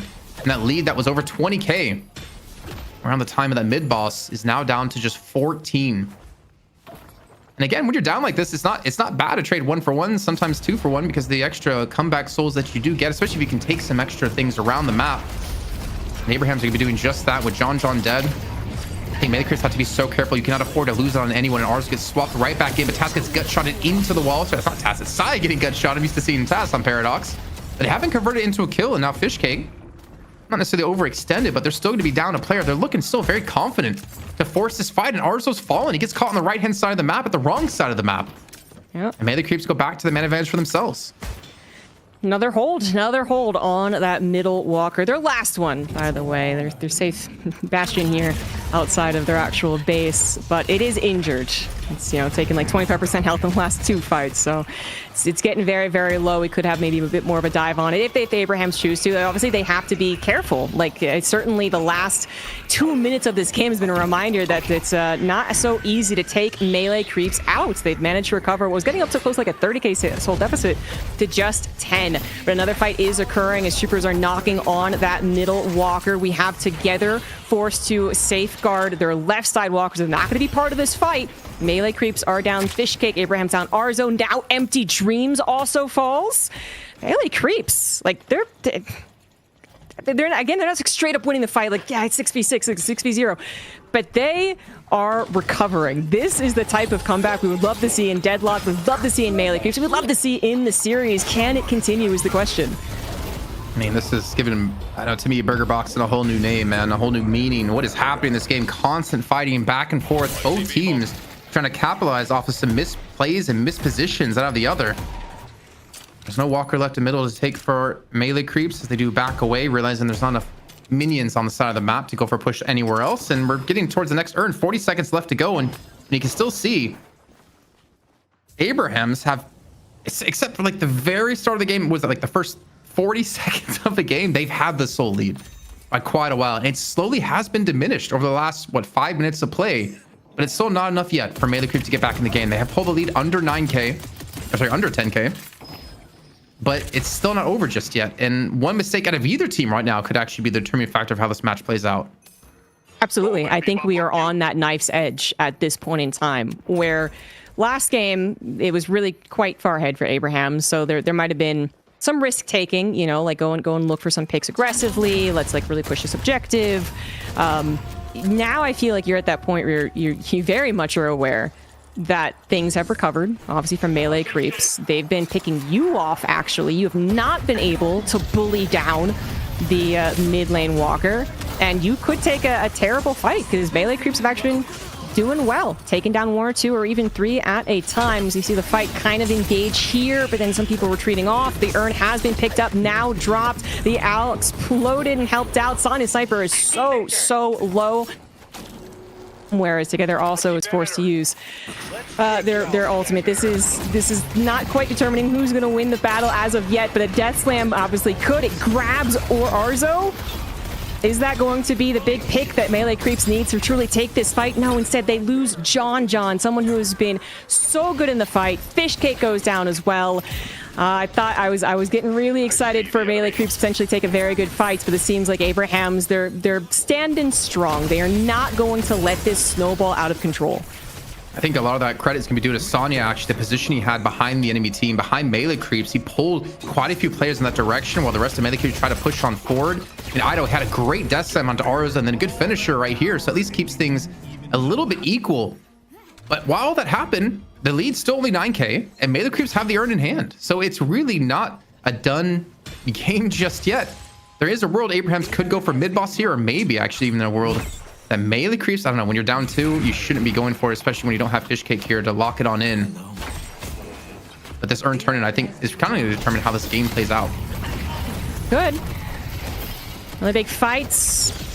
Paradox will swap through the wall. Unfortunately, Syat does fall for it. Together now, who picks up the urn as poor Ranger is being chased down. It's not a particularly fair fight.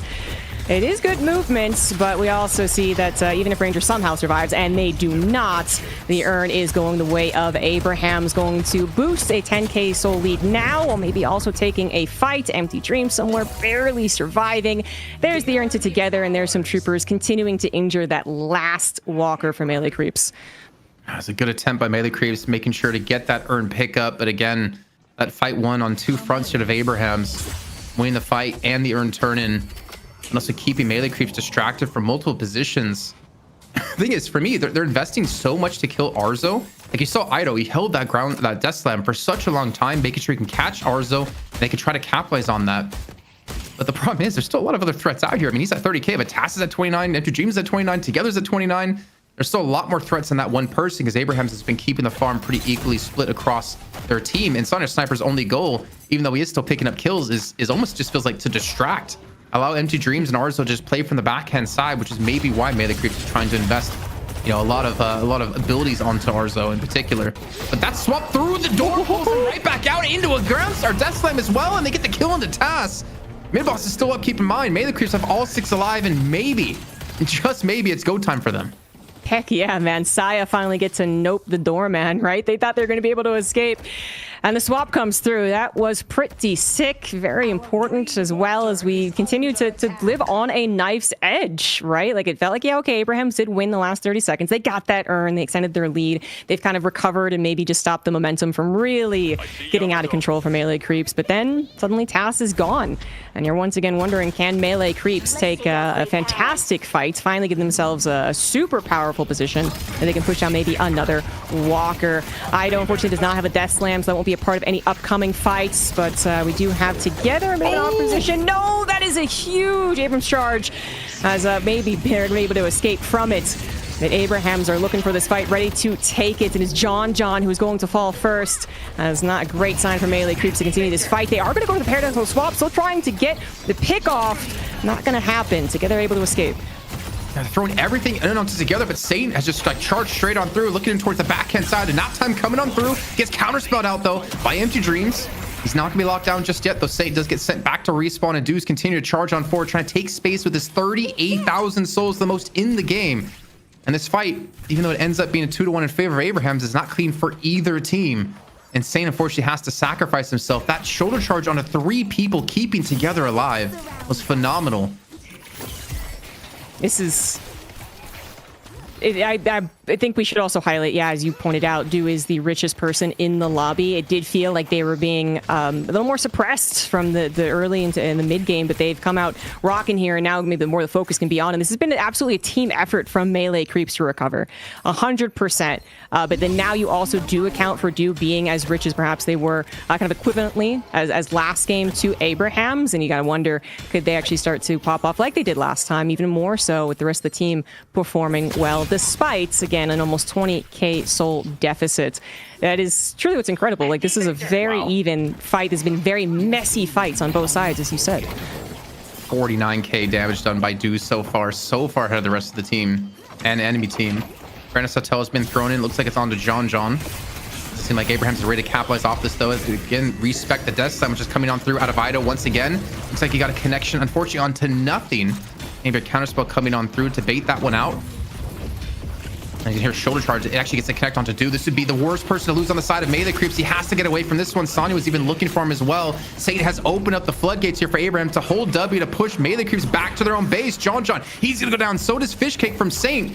And Abraham's, they finally broken the defense out of Melee Creeps, finally stopped the rot. It looks like potentially, unless Sonya's going to fall as well. You have Rejuve up, you have Urn up, you have buffs up. There is so much to lose here for both these teams. Yeah, I got to be...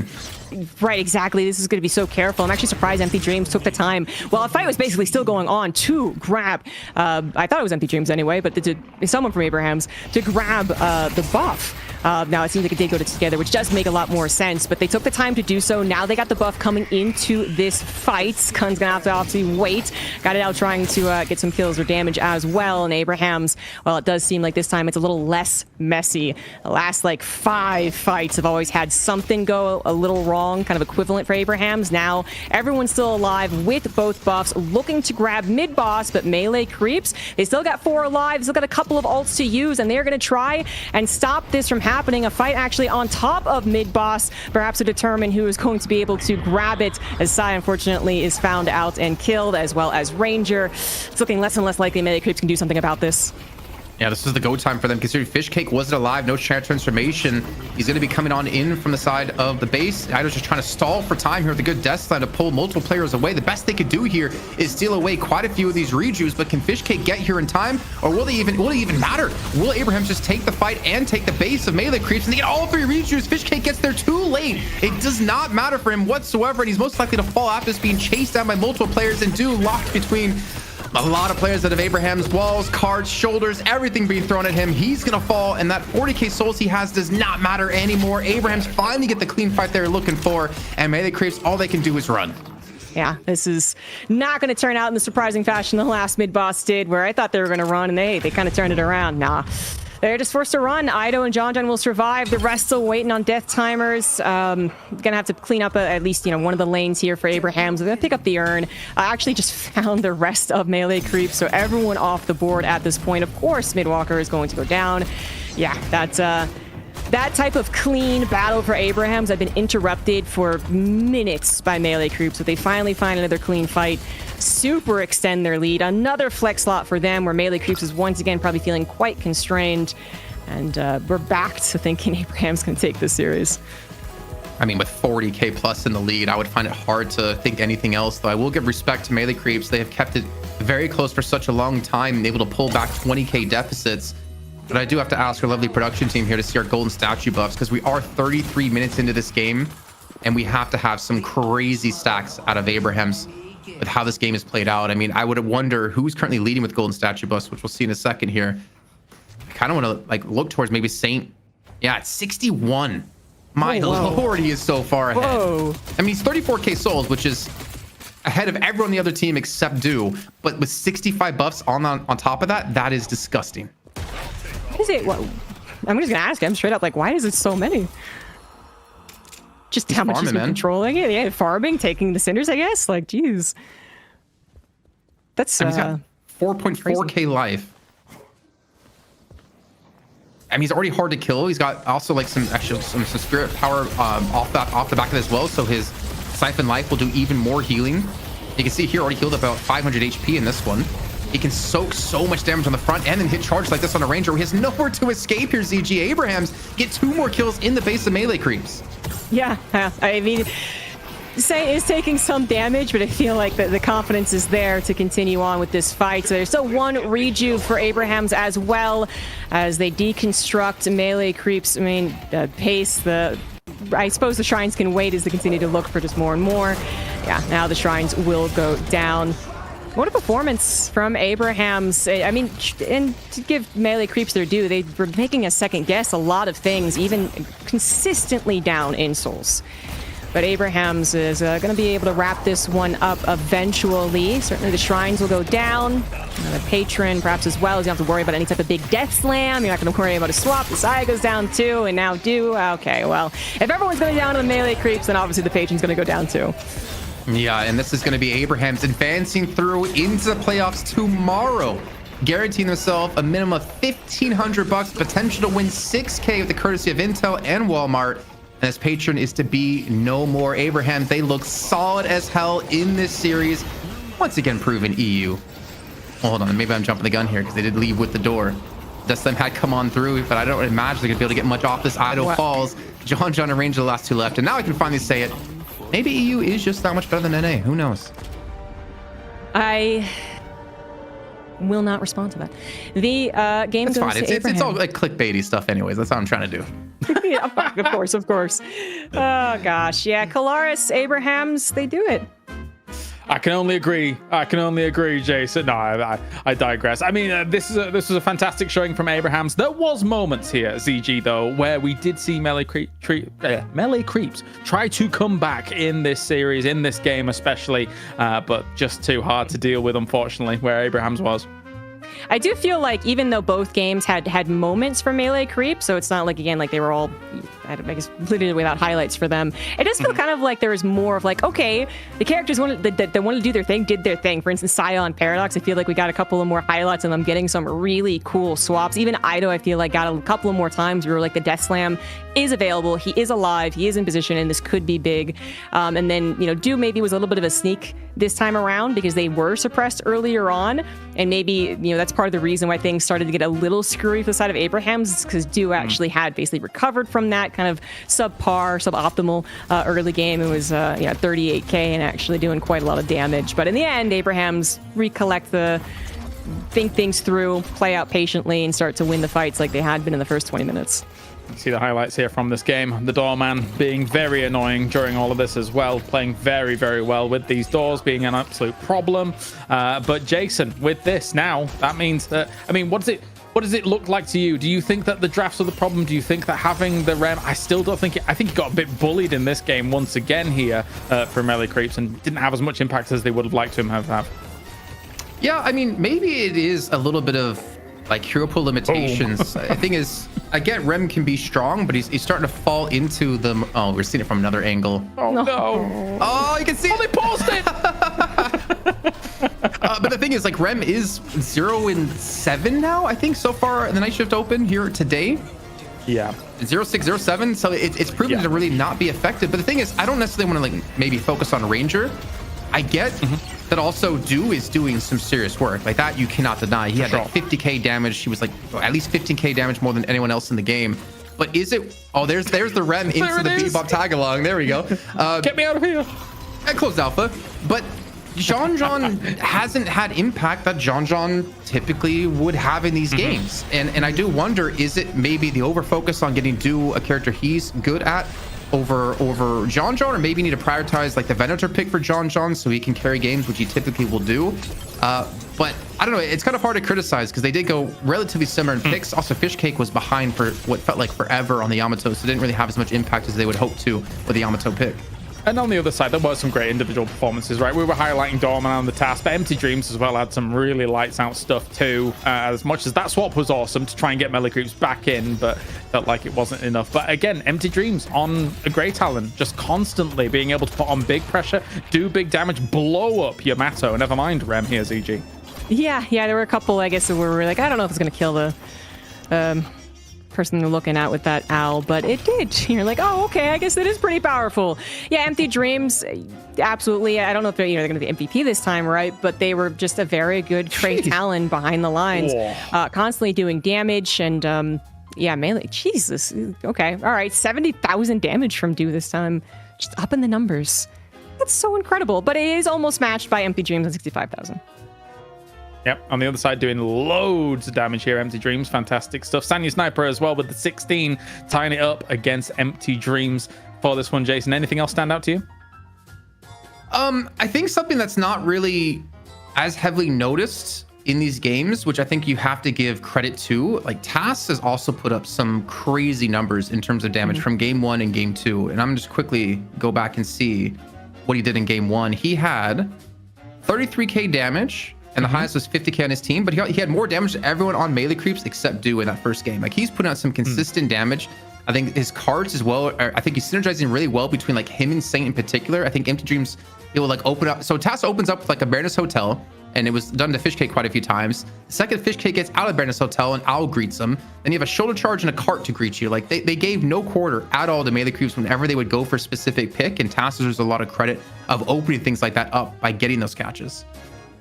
All right, so that's how the numbers do break down here between these two teams. That's Arzo as well on the other side here with plenty of farm, plenty of room for him to get this going. But there were some great escapes by Duo, right, here from the Iridomini as he was trying to pursue him down. But that's kind of Celeste in a nutshell, ZG. Pretty maneuverable. Yes, they are. Yes. And that's all well and good to be able to escape and potentially come back as well into fights, which happened once or twice. They were able to just, barely have enough health to say, yeah, I can still help.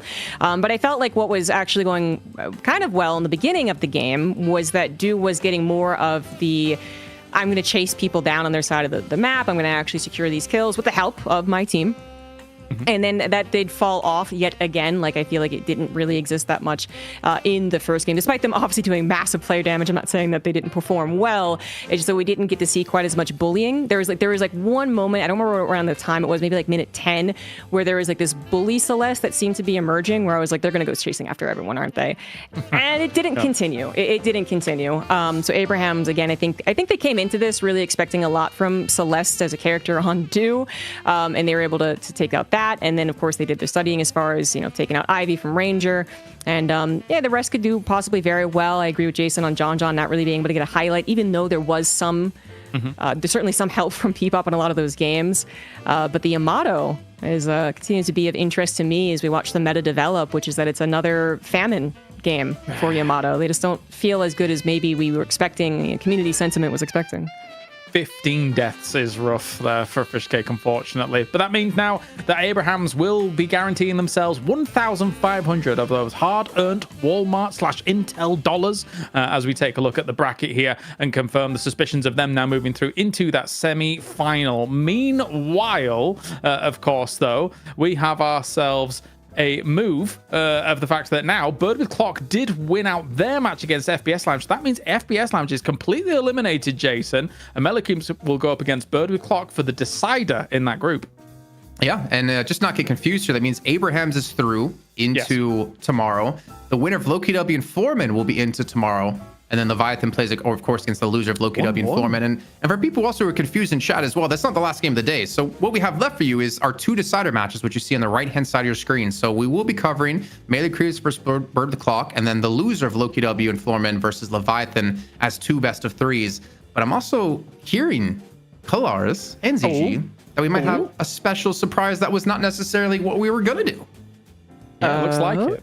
Yeah, well, considering that we were going to be moving on to those decider matches, because it's 1-1 here, we will probably be jumping into map 3 of Loki W versus Floorman. So it's good to see Floorman actually tie up that series there. Loki W started things off strong, and I was looking at both of the brackets CG, thinking to myself, hooray, look, EU doing amazingly. And then Floorman, I was fighting back for the Americas. Yeah, Floorman, yeah. I mean, I do hope they actually continue to fight on. I don't know. I don't want to know what the narrative is if they don't. But obviously, we're not done with all the NA teams as of yet. It's just Europe coming back with a bit of a swing. I mean, Abrahams especially. I feel like their story again coming in here was that they underperformed last weekend, particularly against Melee Creeps, who were overperforming, I suppose. And they've settled that one. They're like, nah, we're still pretty good. Should we see who's taken the MVP, Jason, for this game? I'm not sure who's actually been able to take it. Yeah, I'm not sure either. I kind of put a couple names in there, and it's TAS. Okay. For good reason. Yeah. Yeah, the doorman being able to open and close them doors, looking problematic, causing those bells and ringing them all day long. Here, the doorman TAS looking fantastic with it. I mean, again, right, there were some great abductions, some great escapes. There was that one fight where I also was confused near the double sinners. I had no clue what was going on. Oh my God, I forgot about that fight because I understood nothing happening in that fight. We all blacked out for about 20 seconds, and understandably so. But hopefully we're going to look at some highlights here from TAS as well, ZG, because he's making the doorman look fantastic. Yeah, I totally agree with this choice of MVP. Maybe there could have been others, certainly, but TAS was at one point also one of the richest in the lobby. And yeah, was doing a lot of not just, well, I think maybe we expect from like any doorman, even if they aren't doing like a particularly great game, which is kidnapping occasionally, providing escape paths, and yes, like crowd controlling, particular nuisance on the other team. But they were actually straight up doing so much damage, of course, and really providing a lot of these kills that would then lead into Abraham taking some of the better fights. Being able to chase someone down, make sure that they in turn do not escape. I think something that you point out during the games, Jason, was the Abrams doorman lane looked scary as anything, and they couple with each other so well to control space and be able to muscle people around. Yeah, I mean, you hit a cart and you're going to hit a shoulder charge or vice versa. So you're going to be locked down for such a long time. And if I'm not mistaken, that lane actually got the first Guardian of the game on that left-hand side. Correct. And then we immediately saw Saint start rotating around towards these other lanes. And that's where they created their early snowball, was winning that left-hand side, which is technically the Sapphire team's weakest lane because you don't have a tier 1 camp spawn next to you to continue to get extra farm in with.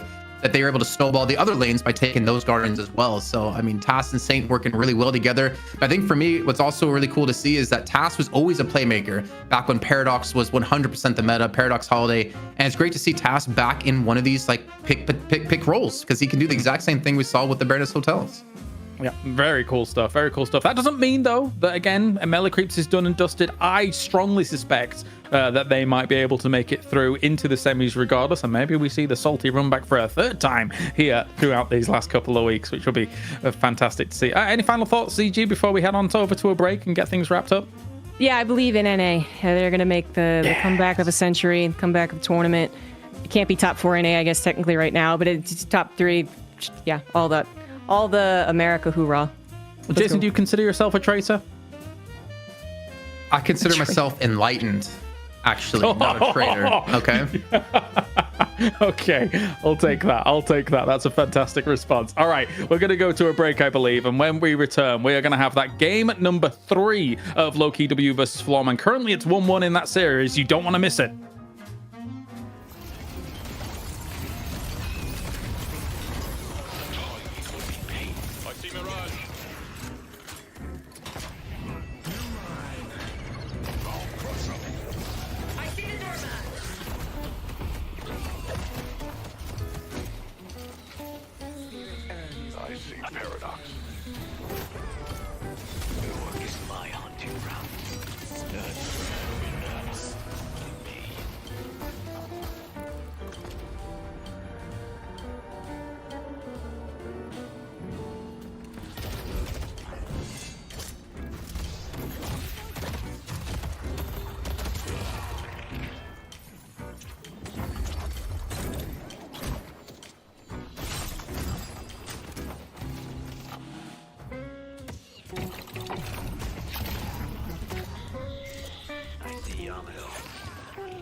skippity bow bow, yeah.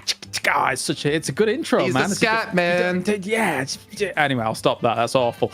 We have got we've got ourselves one more match here between Loki W and Floormen going off against one another here, Jason. But before we do that, let's talk about our lovely, delightful sponsor in Walmart joining us for the Night Shift Open, Jason.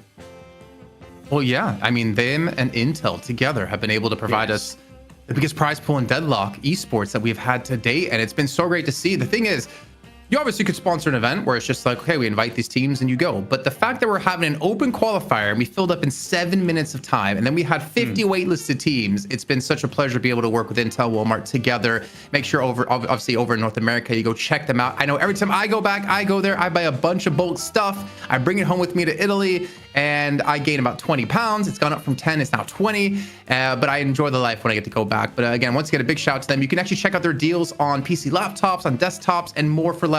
Get over to link with !point Walmart in our chat. Yeah, I've genuinely never been, because it's crazy stuff. I'll have to go next time, CG. That's on us. Place. We didn't take you and all the hacks and stuff. Yeah, how's it on CG? Let's my mind. Her a little bit more. How's it on you? What did you do?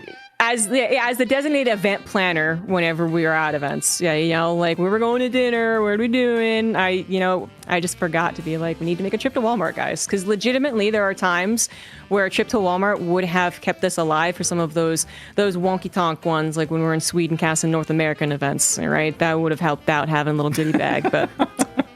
Anyway, sorry. You mean when we're in the middle of the night at like 3 a.m. we're like, okay, this 12-hour broadcast, it's going a while. Yeah, we've had some of those reps for sure. Walmart would have been able to help us out. EU cannot fathom the amazingness of Walmart, because when I come back, I bring back a kilo of like Starburst, like a bag that sounds this awesome. Big. I can't even show both hands on screen and just take it back with me, and that lasts like a total of 3 days. But you know what is my favorite thing to take through and back to Italy? Starburst. I'll buy you some next time I see you. That's a good tip for me. Let's take a look at these rosters then between these two teams. Of course, 1-1 at the moment. We were already able to watch Loki W in the previous match that they played. Of course, they were defeated, but I mean, admittedly, we can see how they're able to prevail from this one here. ZG, what are you making for good old Loki? That's a good question. I mean, obviously we're jumping in like to game 3 after a 1-1, so I wish we could kind of more to discuss, but I couldn't have 2 sets of eyeballs that I could actually watch 2 games at once. That's fair. I guess I could just start off. Well, I have 2 eyeballs, not 2 sets. Yeah. Well, because of my glasses. Wait, this is a glasses joke.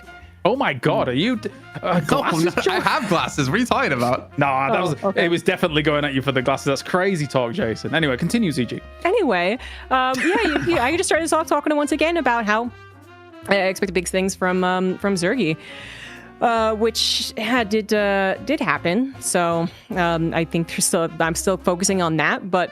Floormen, maybe very recently hasn't been the absolute best for them. They've performed very strongly last weekend, and so I think that they are, definitely one of the North American teams that we're looking at to actually perform for good old North America.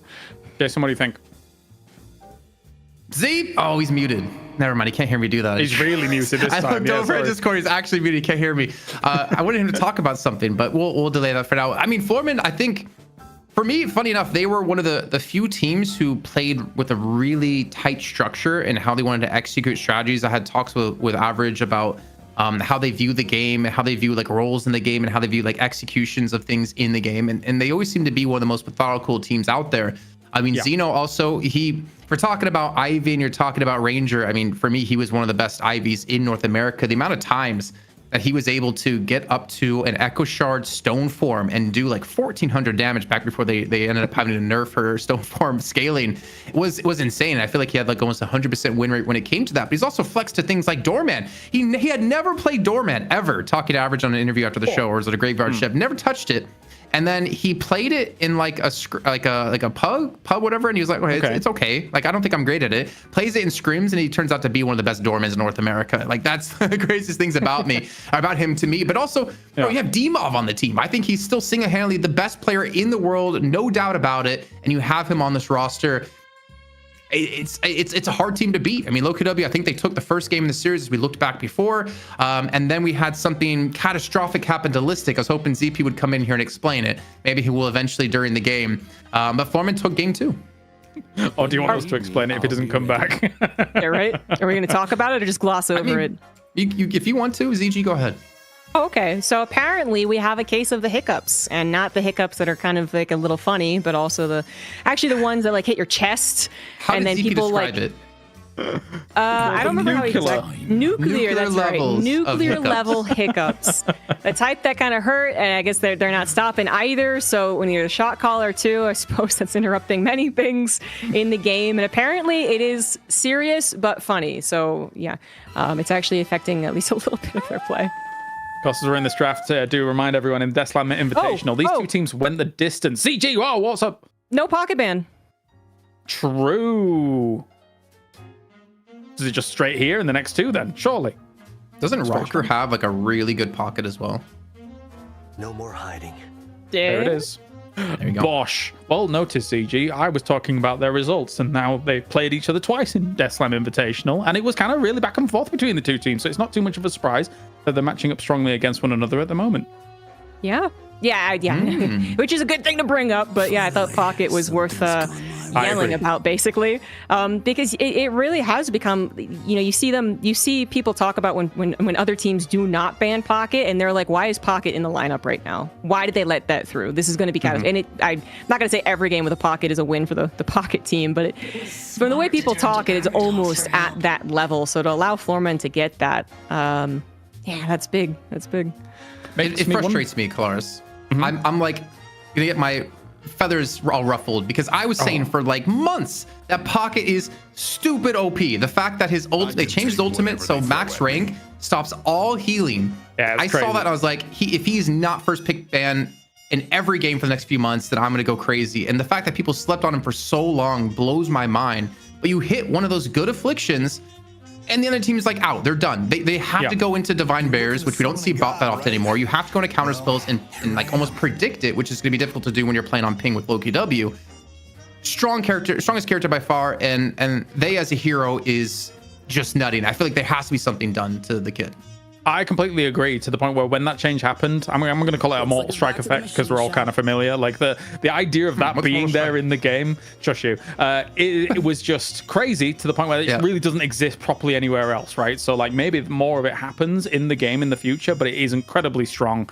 And I think, maybe for LoKW, letting it through, maybe they take the same approach as Abraham's, where you just deny the urn fight from ever happening under the bridge. You fight first to pick up the urn instead of like going over to the turn. Hey, It's tough. It's very difficult to say how do you deal with a Pocket. Even when we were talking about Victor having this insane pick rate, and then it was like for like 4 days like an insane win rate, and people let it through, we were kind of talking about, well, there are things like, and back then like Pocket was an answer too, that you could maybe have let it through because you had a plan against it. But I would really wonder what the plan is against Pocket when it's not something that Pocket they throw out on an urn fight and then the urn fight doesn't happen. And they're like, oopsie daisy. Like when they throw out an affliction, it's because people are there, right? Like that is going to be held until it's very useful. But anyways, moving on, we do have Warden. What if you can't throw an affliction because you're silenced by the binding word out of Warden? I mean, that's a good answer. And then slept. Then slept, yeah. And then charged. Yeah. And then eaten by a wolf. And then Paradox doesn't get any credit. That's fine. No. She's off doing 1 million damage elsewhere. I mean, GT is one of the good responses to Pocket because of the negative spirit resist you inherently have. But GT does get taken away from LoKW, so Cosmetical won't have the chance to play it. I'm also curious, what is Cosmetical playing in this comp right now? Because Zergi's probably going to be Warden, Listic probably going to be Abrams, Hoot probably going to be Silver, Obikim probably going to be Paradox. Actually, sorry, I don't know, with Vraic, I think Obikim probably Rem then, and Vraic would be Paradox. Mm-hmm.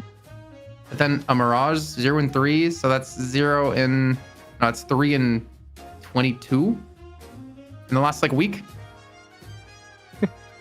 We're talking about this Infernus here. That was not what I was expecting at all. Okay, right, Graves. Okay. Wait. Have you just noticed? Yeah. No, I mean, yeah, Infernus, cool, but who's Cosmetical on? I'm actually desperately scrubbing through like a VOD right now to try and figure that out. I mean, fair.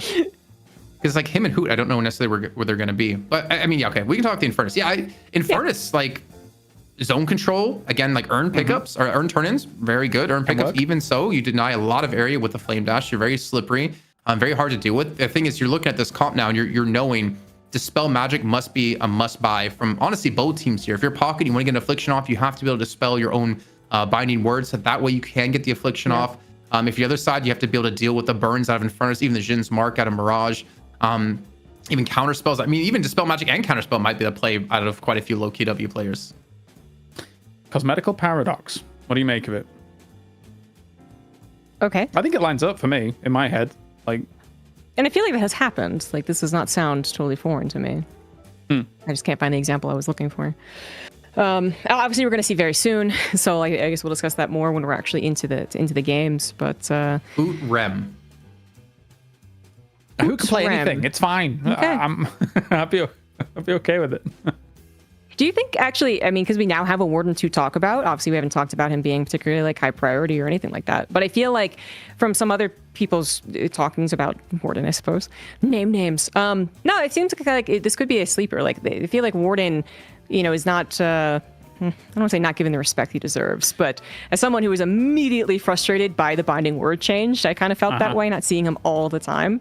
So I don't know if you have any thoughts on whether or not he's actually better than he's been kind of appearing in these drafts today. Jason? I cannot lie about this. I didn't understand anything she said because my internet has been lagging and she was full robot. Just so if you would Warden, answer, that'd be great. If Warden is undervalued in general in today's games. I personally think he's still got a place if you can find space for him on the side lanes to be able to get farmed up. Like, because if you can get to the late game, I think he's an absolute monster. But it depends on whether or not you can get there. That's the question. As we are now waiting here to get into this best of three. And if Mr. Jason Kaplan is still lagging over in Italy, that's the question. Jason, Mamma mia, my internet is having a problem. that's one way to put it. Italian impression. It looks like it's back. It sounds like it's back. I can actually hear you guys talk now, so this is great. All right, take it away, but we've got ourselves 1-1 at the moment here. Low key W versus Floorman. I heard that, Galaris. That's fine. No, I really don't care. Oh gosh. Anyway, we'll certainly talk more about the drafts, but as we load in, this is again game 3. So if you're a bit confused, you're like, wait, how did this start? And like, why are the stars already filled out in that top bar right there? It's because we decided to jump in, given an opportunity to get from the get-go on a game 3. Like, we're going to see who actually wins out in this winner bracket match. There was a question. Have you ever seen Zergy stream, ZG? Yes. So, you know how he likes to say voice lines a ton? It's time to change the world. And I have heard that, yes. Yeah. So we asked Lightbringer about that. Apparently he doesn't do that in actual scrims and matches. Which makes it a little bit sad. Maybe I should have not peeked behind the curtain and I could just imagine that he was doing that. I feel like it infected Lightbringer. I feel like Lightbringer does a tease him out when he's doing some watch parties too. But yeah. Yeah, just good to know. Good to know. Because he's on Warden. And, I expect him to say it's time to change the world every once in a while. Right. So we don't have to worry about Zergy saying a bunch of lines, apparently, but we still apparently have to worry about Lissic's hiccups. Yeah. Okay. All right. I mean, maybe it was, there's probably a monetary value of dollars we'll accept if Zergy ever wanted us to mod in him saying it's time to change the world instead of Warden's voice line. I think that could be doable. Could be done. Voice packs got to become a thing one day. I'm looking forward to it. Yeah, it's exclusively all the casting. I would buy all the Zergies in a heartbeat. But into the game though, what we should maybe talk about, Xeno going to be over on his Victor and D-Mob going to be on Pocket, which I think is really interesting because D-Mob also a strong Pocket player. I was thinking maybe it would maybe on someone else for the team, but instead it's going to be over towards him, which I don't think we've seen in a very long time, to be honest. But it's definitely one of the heroes that's perfectly up his wheelhouse. Kind of waiting for you to call out for ZP again. I'm like extra poised because we're in a Mirage game, but ZP, can you hear me? Yeah. It's kind of funny because it feels like the pocket yet for Floorman is just obviously what we spoke a lot about in the draft for good reason. It is very powerful. Good points about some of the countering that Loki W has tried to do there. But it's still pocket, and that's very, very scary. But then it almost feels like, to some people, yeah, the Mirage is almost, you kind of tanked a little bit of the value of the draft after picking up pocket first and foremost. It's the unstoppable force versus the immovable object. Because you have Pocket, who's like always picked and wins a ton, and then you have Mirage, who just seems to do nothing but lose. So what happens if they're both on the same team?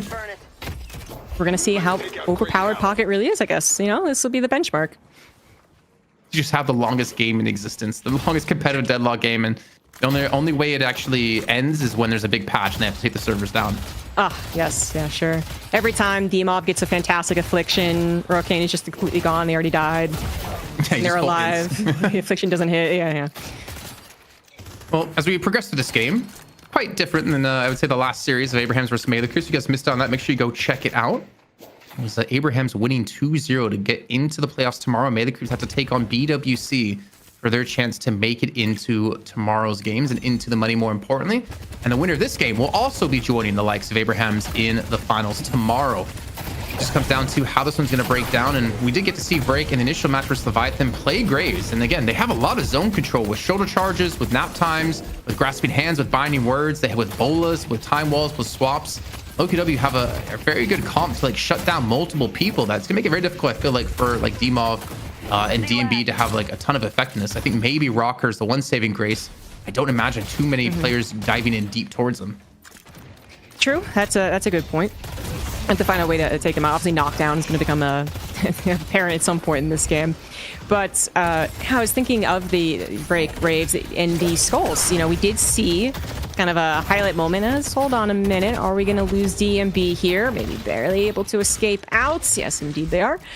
The Skulls. We saw at least one highlight moment in the first game where we really did, I think, see the Skulls and their new, basically like AI, I guess you could summarize it as that, actually show how much better it has made the Skulls and how they were able to chase down the Shiv, which I've already forgotten who was on it.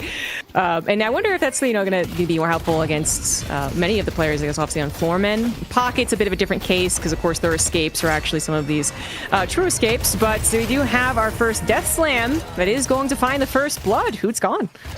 Trying to take some early momentum here with that kill and potentially another with the parry under the tower. Cosmetical very low in health. Looks like he is taken away from the burn, and it should be enough to finish him off, and Cosmetical will fall. Paradox and Hoot both back to spawn, and Foreman off to a strong start here in middle. Average seems kind of bold, but it seems like they were in control. They knew what they were doing. They were able to back away. Bridge buffs did spawn here. Actually, it's 6 minutes already, guys, and they all went to Floorman. Take down Freak. Loki W not having a super fantastic start as Rocker also looking to bully Zergy a little bit. Zergy in some serious trouble.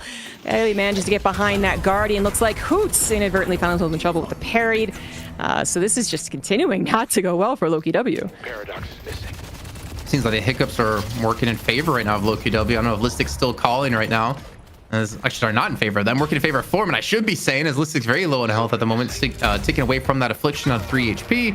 And Rokane will get the shot with the Jin's Mark to finish him off. And that's another kill going the way of Foreman. Sporting a 3K lead, though the pressure on the Guardians has been alleviated. Hasn't really taken enough damage to go down here on this next push, especially the respawn coming back through. But and even though we've had all these kills go the way of Foreman, the lead hasn't really bolstered up past the 3K mark. True. It's not like it's done and dusted already, but good signs coming out from Floorman. As gosh, I feel like I had gotten a little bit into the rhythm of just being like earn at 10, but it's not quite that way. The parry once again. Who cannot get the melees off at this time around is going to be able to escape from it. He's got to be a little bit more reserved, I guess, when it comes to that. Foreman have been all over him with these parries. Bro, Decree had gone down, but quickly dispersed of, though, by Foreman. Though it cost Xeno a lot of HP as he returns back towards the Guardian. On his side of the map. And even a rotate coming out of AVG, or average, I should say now. He's going to have Death Slam up in about 10 seconds time. 15 seconds. And he gets in extremely deep here looking for a kill, but honestly, he's just kind of creating space right now for them to continue to shove on forward. The rotations out of Cosmetical is going to be here, and they're going to meet 3-on-3. Yeah, a little bit of a team fight. Spectacle does not have a swap, but does manage to stall out a little bit of the escape. Not going to be able to follow up too much more on average there. So it feels like they both identified, okay, it's a 3v3. You're going to kind of, you know, we're not going to get surprised either way. I'm going to back away for now. As actually, we're going to have average go back and just heal up. So only one Guardian has fallen at this time, but clearly with all of the shifts over here, the rotations happening, we're starting to emphasize trying to take down one more Guardian. On the right side, a lot of pressure being applied by Low-Key W, but then they're receiving a decent amount of pressure again from Florman here on the left. Another Death Slam comes out. Did grab, who was that? It was Zergy, who is also followed up and killed. And now poor Vrake all alone here. Could be going down yet again. There it is. And quickly while this is happening, Obikim has gone for an invade on towards doubles up against Florman. Has taken attention because Sinners had come up 40 seconds ago, and at the moment, Florman hasn't taken anything for themselves. So Loki W should be quite far ahead when it comes to those if they continue to steal them away. But the kills have been stolen away from Florman. Now up to 5k in the lead and averages on a kill streak at about 8,000 souls. So is DMB though, been quietly farming up some big threats developing on the side of Florman. But you still can't count Loki W out. I think when we get to the urns is really going to be the determining factor of how this game could play out, because Loki W are more organized towards that direction. Oh, is that yeah, okay. I mean, obviously it counts things outside of Sinners, but already we're seeing Listic with 18. Yeah, dang, Abrams just always getting all the golden statue buffs, I suppose. But right, we're looking at the urn coming up in here in 3 minutes. Because it was also so much about how these compositions are going to play out on that urn, and can, you know, one of the biggest things we talked about, the Zergy binding word can actually stop Dekamil from getting the perfect affliction. We're still waiting on that one. If we do get a time, maybe to check what the skill points are going into. Oh, we're definitely going to have some time to look at items and stuff, because we got ourselves a pause. Yeah, what items are in particular you curious about? Because we can guide the production to show you. You want to just see I wasn't so much curious about the items, but where the ability skill points. Yeah, the ability points are going into, and perhaps not surprising, we are going to be putting all of them into the flask. Actually, there is something interesting though that you mentioned. This is that DMB, he's not going for a dash, at least a dash rush, right? He's going for 2 points in Catalyst. He's got 2 points now in Combusted Combustion. So going for the extra sustain when it explodes in the middle of the fight. I'm expecting him to go towards a dash build, but also to be fair, like Infernus is one of the best counters to Warden, because he can cut down the amount of spirit damage he can do within the last stand. He can cut down a lot of the healing he can do as well with toxic bullets. Yeah, I'm getting deja vu. I feel like I heard like you summarize this exactly like, I don't know, like a year ago or something. But yeah, whenever I see Infernus War in the same game, I just like pull up my note card. Okay, just read from top to bottom. I mean, it's a very good thing to point out. I'm not making fun. But yeah, that is a very good point. It just feels like we don't see Infernus as much, right? And I kind of forget that inclusion, whereas I've been perma-tilted by Warden actually in the last like 2 months, so play more focus on him for me. Oh boy, minute and a half to go. So we're, really paying close attention to who's actually going to be available, what ults are going to be available for the urn, as we have DMB actually go ahead and you just want to try and get a kill here. This poor Paradox, poor Cosmetical, they're going to be helped out by some teammates, and they are going to be able to escape. Poor Cosmetical, are you an EU sympathizer? Oh, that's right. No, yeah. Oh, I should have gone down. Yeah. We got so our half-hearted. The thing is, I have never once in my life, I think, actually cheered for a region outside of Korea, which we don't have yet. So my Korea boo is just not able to show itself, and I'm afraid there's no Euroboo or NA boo here. Well, we do see average finally go down. 30-second death timer, 11 minutes in is quite insane. But that kind of shows how far ahead he was. And Brayek, he's being gifted some from his left-hand side. And Urn is going to be spawning in 30 seconds. And that's where we can really see, I guess, the power of Low-Key W and potentially the power of Florban. I think both teams definitely drafting towards these urns. As far as pointed out, maybe Low-Key W more towards the urn pickup. Or did Blank say that? I think Blank said that, Sure, I'm on board. Yeah. Whoa. I feel like I'm gonna be actually like the child in between like divorced parents, where like Jason want me to make fun of Kalaris and Kalaris want me to make fun of Jason. I'm just gonna be like, I don't know which one to pick. But yeah, correct. Have you seen? I'll try. Have you seen his hair? Wait, did I hear that? Yes. Okay. All right. Interesting. We'll get back to that in a second. As TMB is trying to escape, some movement, some wall jumps, a little punch. I gotta get out of there. Have you seen Cloris with long hair? And his guitar? Yes, of course. Yeah. Everyone has shown that picture around whenever they've been in a green room with Colaris. Let's talk about the black eye. No. Have you heard about how he got a black eye once?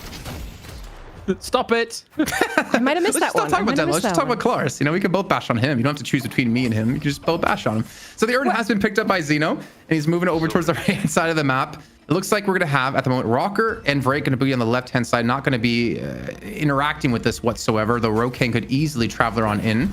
But going straight up for the dunk here is going to be quite dangerous for Foreman. And who's going to get the initial dropping of it, throws it down in the middle of the lane. DMB picks it on up and gets the initial start, the initial tick on this one. You can see Victor again. Of course, Xeno going to be just holding on top of this. There's an time coming on through, catching it onto 2. Combustion on top of this, and the out connects onto 4. And the Affliction onto 4 as well here. Low-key W, you're trying to flip this urn, but it might cost you your lives. Oh gosh, oh my gosh, there is a lot of exciting moments right there. I thought that nap time was going to be amazing, but then you see the Affliction come in and you're like, oh yeah, that's right. Pretty darn good. Cosmetical and Opicum out of the equation. Zergian able to help. Listic is trying to flee. It looks like Demov might be on the chase, as we see Rokain actually get the credit for taking down Vrake. And while this was happening, Floorman also had Rocker on that left side, getting the Walker down to half health. Damn, that was dirty, and that's what we talked about with why Pocket's always banned. 4-man Affliction, even with a 4-man Owl on top of that too. Low-key W, they try to go for the contest, but had no opportunity to do so. Maybe we can get a replay of that in slow motion to see them all come in bit by bit, piece by piece, as they dismantle the defenses at a Low-key W and are sitting at a 9k lead. I mean, yes, you did get the Walker down to half HP on the left-hand side as well. And here we go, a little bit of replay coming in. You see the urn, it does get pushed in by DMB, and he just sits on top of it, just like we talked about Victor with the shock reanimation. Combustion is the exact same thing. A paradoxical swap had come in to pull someone off of it, but man, the Affliction and the Bird Sun on top of that was just disgusting. And yeah. is that actually an Echo Shard grasping hands out of Vrake? Wait, is it already? Am I? Yeah. Oh, it is. So he's definitely going for urn control with this. Yeah, good eye. Well, that's going to be, let's say, extremely annoying. Xeno gets caught in one. Gosh, the Affliction is just so powerful. But then I'm also wondering, I love that you called out immediately, like, hey, like maybe Binding Ward can help out and stop it, but we don't have maxed out Binding Ward. I'm not even sure how close we are to it, but I wonder if that was something that they were thinking of, or just thinking about M1 to give to Zergy. Obviously, they could also play Wraith this time too, which I'm a little sad I haven't seen today. But yeah, we did not get to see that play in action. Zergy instead ulting, trying to dominate the urn. Didn't really end up happening as much as they were hoping for.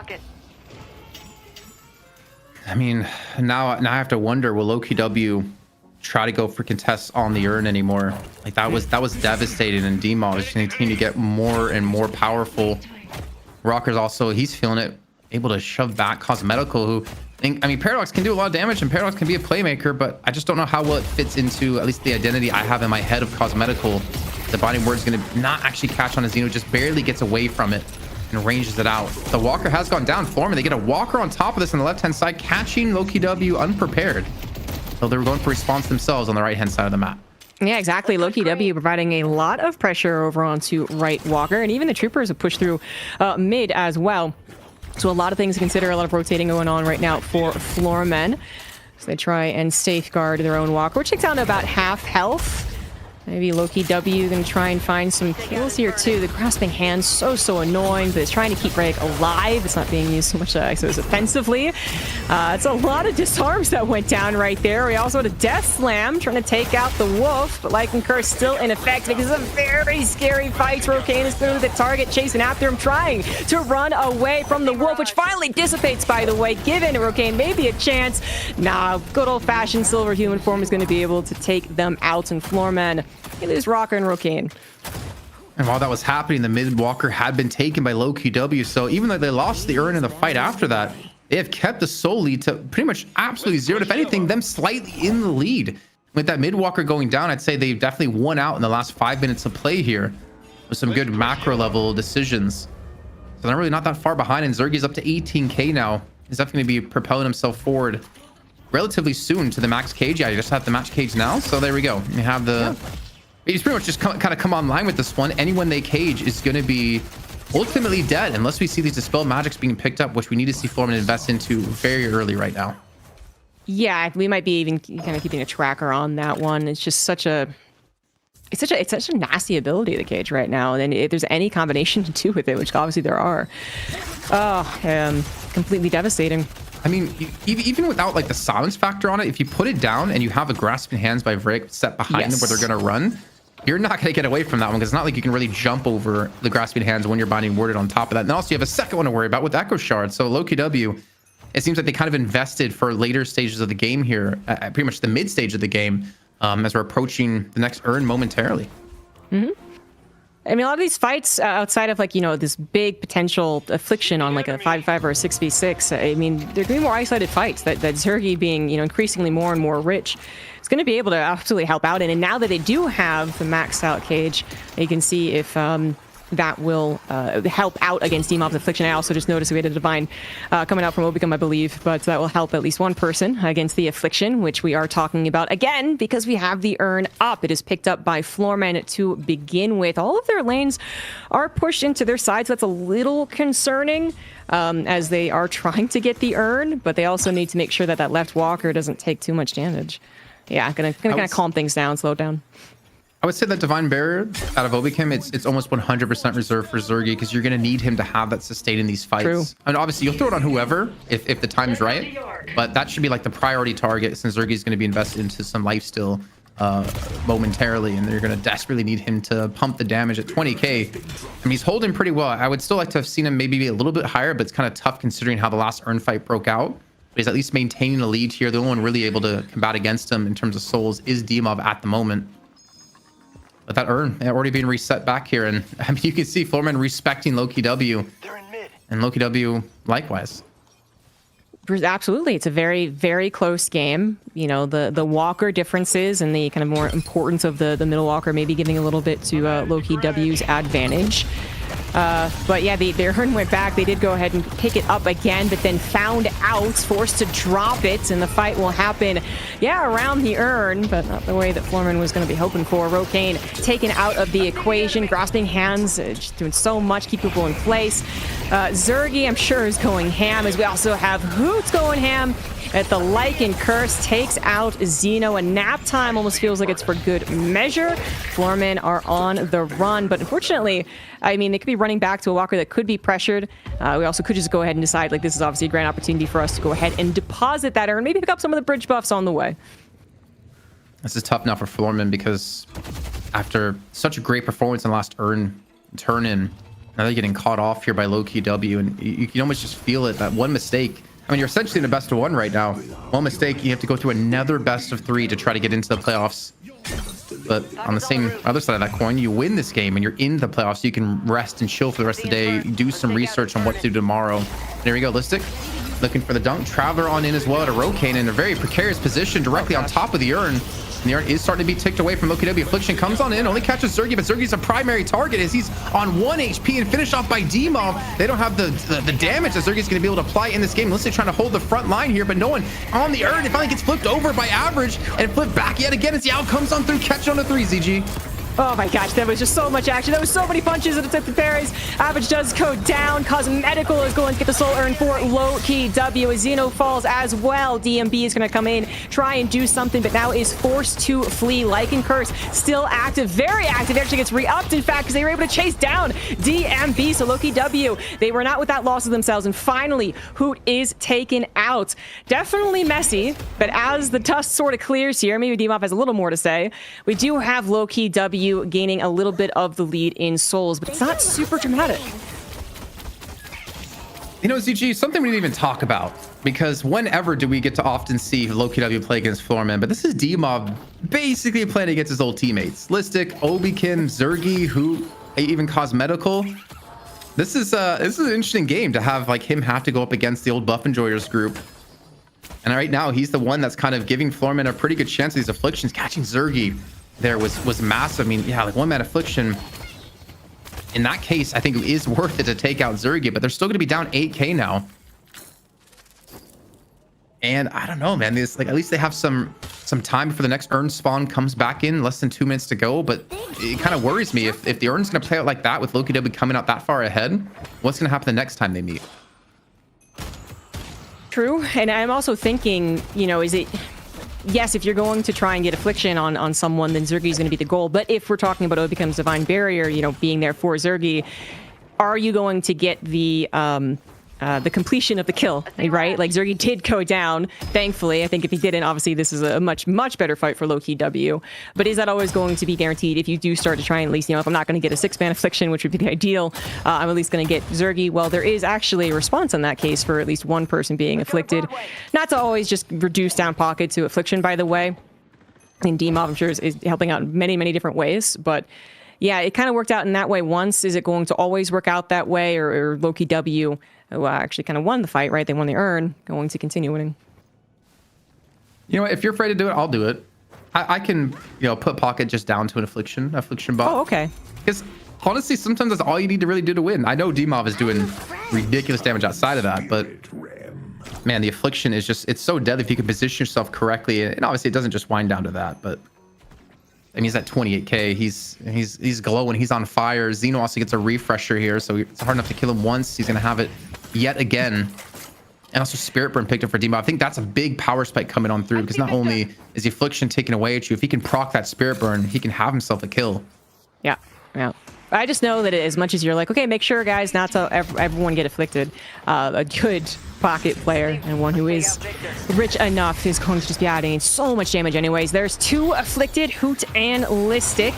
Actually, I think Rocane is going to need to get back into the fight, which they do immediately. So we got ourselves the 6v6 almost. DMB also trying to come in here. Zergy is on top of Average, hoping to chase them down apart from the kind of main battle that is going on. I believe Xeno was able to get Refresher, so there it goes. Actually just popped. Nap Time also affecting them. Charge. Xeno is going to be taken out yet again, but this is good old Victor just surviving. Fortunately, DMB falls alongside Average, and Loki W still with all 6 alive, still Hoot in liking form, although they are injured, is helping out to finally truly take down Xeno and Loki W. They do seem to be winning this fight. Definitely as D-Mop goes down too. Can they roll this into the urn? Absolutely. Could they potentially get the Walker? Maybe. They do have their own Walker on the right side getting pressured.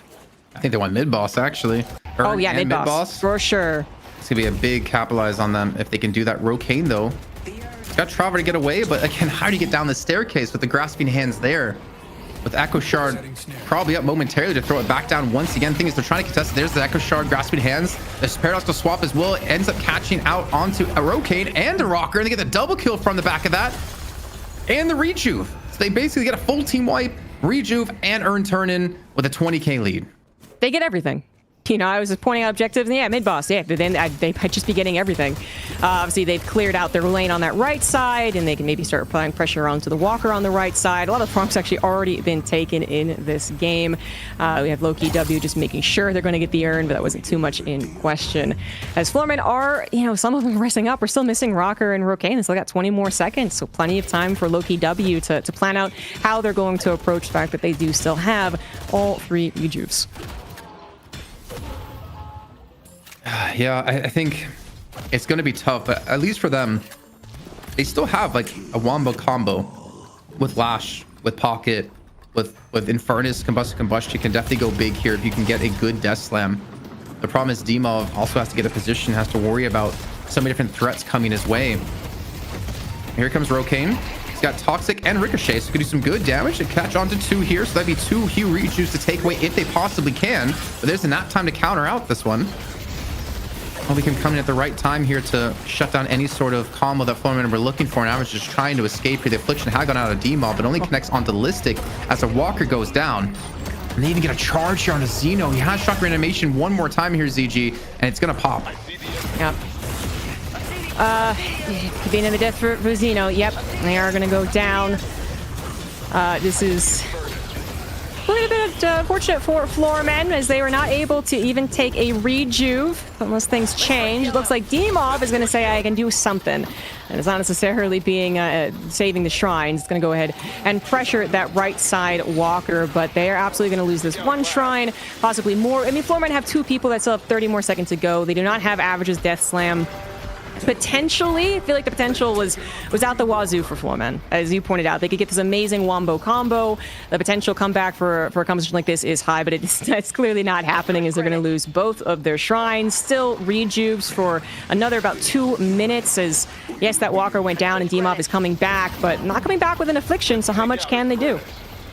Yeah, not too much. The Bulgarian Beast has been put to bed in this game so far.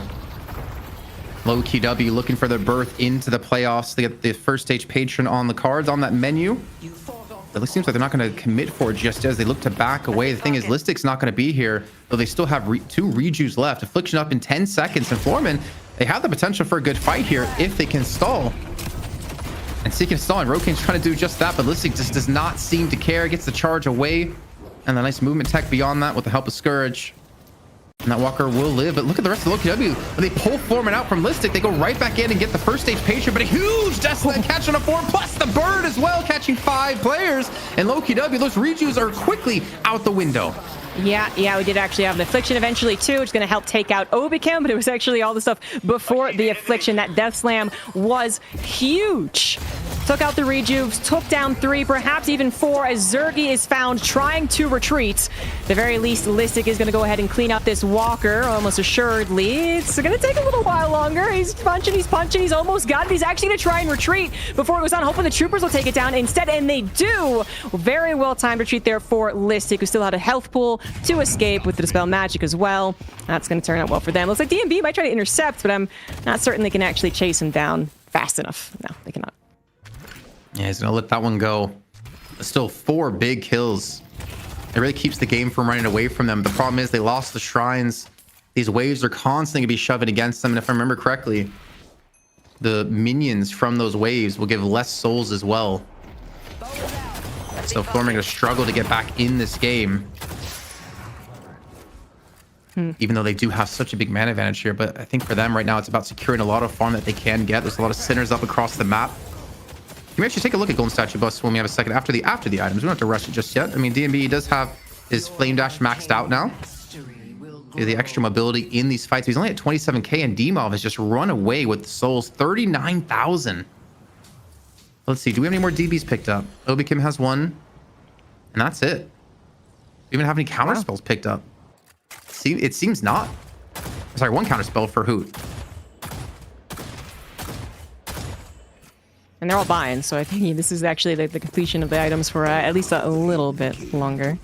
They also have Echo Shard added to Obikim's Rem. What does the Echo Shard usually go on for Rem? Well, if it's hydration, it's pillow. But I want to say it's tag along. Maybe we can actually check in with that in only a second, because it should be tag along. The amount of healing you can do, but again, like affliction really does make it difficult. Here we go. Ern going to be spawning on in favor of Floorman. Xeno goes for the pickup. It's charged into the wall and drops it. Combustion coming in as well, just to kind of zone them away. Maybe they can actually get the kill into Listic, who's extremely deep here.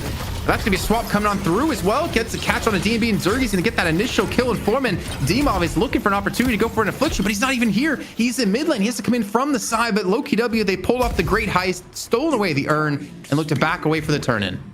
Yeah, definitely some good support there from Cosmetical, helping out Listic, who was pretty deep, but was also able to escape. Now carrying the Urn alongside of the team, Floorman trying to regroup. They're going to be down DMB, even though we do have Rukane now speeding on over, and no doubt teleporting in to help out is going to be a man disadvantage for Floorman. Also down in those souls and in those flex slots. Can they have another fantastic Death Slam to help out here? Average is still holding on to it. They've been parried alongside Rukane and then charged as well. This is not looking good for Floorman as Rocker goes down. At least Cosmetical falls too, but they at least got the Urn, so that's more money in Low-KW's pockets as they continue this fight. They have the Death Slam finally appear, grabbing Listic and Obicam. Lots of damage being done every which way that we look. But Floorman starting to lose out on Xeno. Demov also in critical health. There he goes down as well. Low-KW will take the fight and the Urn. I think they take the game and the series here too. They're up 1, or it's tied at 1-1 apiece. But again, if they close out with only a stage 2 patron there to stop them, that's them getting into the playoffs, getting into the money as well. 1,500 guaranteed for them at the moment if they do close this one out, with a potential to win up to 6k. And DMB, he's a good player, but 1v5 good? Probably not. and LowKW, they drop a map in the series, but they get through the playoffs either way. GG's. Well. GG's. I didn't get to see the first two matches, but indeed, a bit of a banger one there here as LowKW was able to prevail in the end. There were moments, CG, I think, where, of course, the wombo combo potential on the other side could have really been the stumbling block, but they didn't come too early, unfortunately, there. Yeah, the Death Slam right on the Patron, that was absolutely fantastic, and that's the type of... just the Death Slam in general, actually, because Affliction didn't wombo combo that particular time, but still can obviously be how comebacks are made. But unfortunately, in such a bad position as Floormen were, they kind of had to make a choice between like trying to save a Walker actually and losing the Patron. They actually all like kind of moved over to the side, which meant that if they lost a fight horribly as they did for the last one, it would truly be the last one. So what as we take a look back, a lot of death slams here and there as they're trying to secure some kills with it. Of course, I think as average did have a pretty good game overall, Jason, but going up against LowKW and some of the stuff that they were able to bring, like the swaps into grasping hands, etc. near mid-boss, just picture perfect stuff. It really felt like LowKW, their go time was when they had Echo Shards online. It really felt like when Vrayek had one, the grasping hands all over the floor, it was really difficult to like move around. When you had Zergy hit that power spike of your max binding words, you have the silence on top of that. Obi Kim is Echo Shard. I think that came a little bit later with the tag along, we're assuming, because we don't have a confirmation on that. But I think even Dan pointed out that Cosmetical went Echo Shard on his time wall. So you had even more silences, you had more control, you had more protection on top of that. Echo Shard, I mean, stonks going up for sure. Yeah, definitely. It's just a terrifying item to go up against when you got stuff like this. Not to mention the fact that Time Wall, you know, eventually had that change where you get the extra charge, right, when you fully talented things up. So just walls for days as we take a look at Silver doing Silver things, as always, eventually dying off here during all of this. But this was the swap into the grasping hands that was just perfect because they were trying to play it cautiously there, ZG. But you can't do that with Paradox around. No, I mean, you know, hindsight 2020, but you're kind of like, oh, can we go in the grasping hands? And of course, Cosmetical is like, they're trying to do this. Like, I'm going to go ahead and grab them. And in a hallway like that, it's hard to miss the paradoxical swap. Oh, you say that, but I've missed. Well, I think Kalarsa showed my parry compilation of me meleeing into parries. I mean, I can miss anything, trust me. That was blank actually, but I may not have encouraged him to do it. So let's take a look at the numbers from this game as well. Zergy on the Warden. It was good to get Warden back in here, Jason. Yeah, I don't think he did anything special necessarily, though. No. I don't think it was really on him. I think, you know, for me, credit goes to like Cosmetical, Vrayek, and even Obi Kim to some extent. I mean, the early DB as well. After the initial affliction on the first urn, I feel like the max affliction we saw was 2, and I think actually they were mostly just 1-man afflictions, which you could cleanse off. But the fact that like they invested into these Echo Shards so early on, they kind of knew when their power spike was going to happen and when they could actually start to turn these fights around, which is kind of crazy considering Floormen, they look so good at the start of this game. They were the ones controlling the pace, average in particular on the Lash. And then, of course, when we get to that first turn, they win that pretty heavy-handedly. But the lead that they had, and you can see right before that 20-minute mark, just completely dissipated.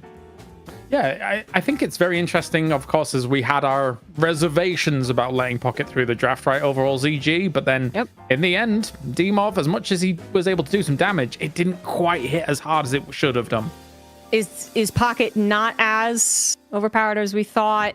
Was it just not the right composition? Did LowKW counter the Pocket? Or was it the fact Floormen also got Mirage?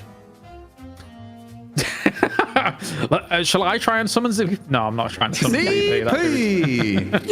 That's it is quite comical though that we do have Mirage continue. The stonks are going down, complete opposite of the. We got our answer right. You have the Unstoppable Force and Mooba Object on the same team, and it wasn't a win. It wasn't the longest game in Deadlock history. It was a loss. Mirage just proven to be a little bit too heavy to carry. Poor Rokane. I mean, actually, Rokane was doing all right halfway through that game as well. But of course, subbing in here for Floormen to try and make something work. And oh well. But that doesn't mean that they're down now just yet. LowKW confirms that they are going to get themselves $1,500 and get through into that semi-finals. Jason, EU with the rich get richer, my friend. Well, you know what's scary, right? Is because Abrahams and LowKW came through the winners match. That means they cannot meet until the finals. So we could technically have an all EU final, which means LowKW will play against the winner of Melee Creeps and Bird with Clock, and Abrahams plays against the winner of Floormen and Leviathan.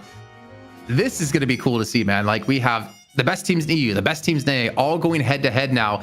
And then Bird with Clock, which I'm not saying necessarily the best team in NA, but we haven't seen them in such a long time. And Night Shift, for them to make it through now into the deciding match in Group A. I mean, I don't want May the Creeps to lose. I don't want Bird with Clock to lose. Like, there's a Cinderella story. There's a team trying to defend their title from just last week in DSI. There's so many stories about this that I cannot wait to just get into this. I believe that's the match coming up next here, ZG. So it's going to be a bit of a banger. Of course, Floormen and Leviathan later on as well to finish things off. They've got to wait a little moment, but if it goes all the way to 3 maps, maybe Leviathan will be staying up very late for this one. Well, it's always a possibility, apparently. I feel like if they weren't already used to it, certainly a lot of the European teams are getting very used to playing on NA and playing deep into the night. You probably had a nappy today. Yeah, they probably had a little nappy, just like Kalaris. Probably called it a little nappy, too. I had one, too. I was too ashamed to say it. But now that I know the players had a nappy, now I could say I had a nappy today as well. I feel like this, like, pseudo-hating on napping actually just should not actually be, stood for. Like, napping is amazing. There's like studies about how like a 45-minute nap during the day is perfect. We should all incorporate it into any workplace like we are all back in kindergarten. It was fantastic. Get little cots and just like the office space. It's actually great for you. So I'm on board. I'm probably going to take one while also trying to watch the rest of the games and all that. But yeah, it's exciting my juice bracket. Box and my baby carrots, and I'm good for a nappy. Let's go. Yeah. That sounds amazing. That sounds lovely. I like how Jason's like, I'm sold, as if he wasn't already sold before. He's like, you're forcing me to nap? Fine, I'll do it. Fine. All right, I guess we're going to a break because we've got games coming up and we need to get this on moving on. All right, Jason, Zombie Grub, thank you very much for joining me here so far. That has been another match. We are back after this break where we have the final matches in these brackets. So stay tuned for more Night Shift Open brought to you by Intel and Walmart.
All right, just like Silver, we're reloading the chamber. We've got DDK and ZP here to be bringing you the next games. That's right, we have got plenty more action of Deadlock coming on up. ZP, it's been a ball so far, and we're ready for more.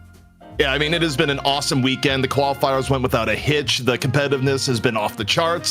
Some surprises so far, too, throughout the bracket. Melee Creeps, of course, we're watching them here. They did not finish their job in the winners game, so we get to see them once again. It's just been fun. A lot of really close games. The meta's been shifting. Pocket actually got played and seemingly didn't win. I mean, it's been awesome.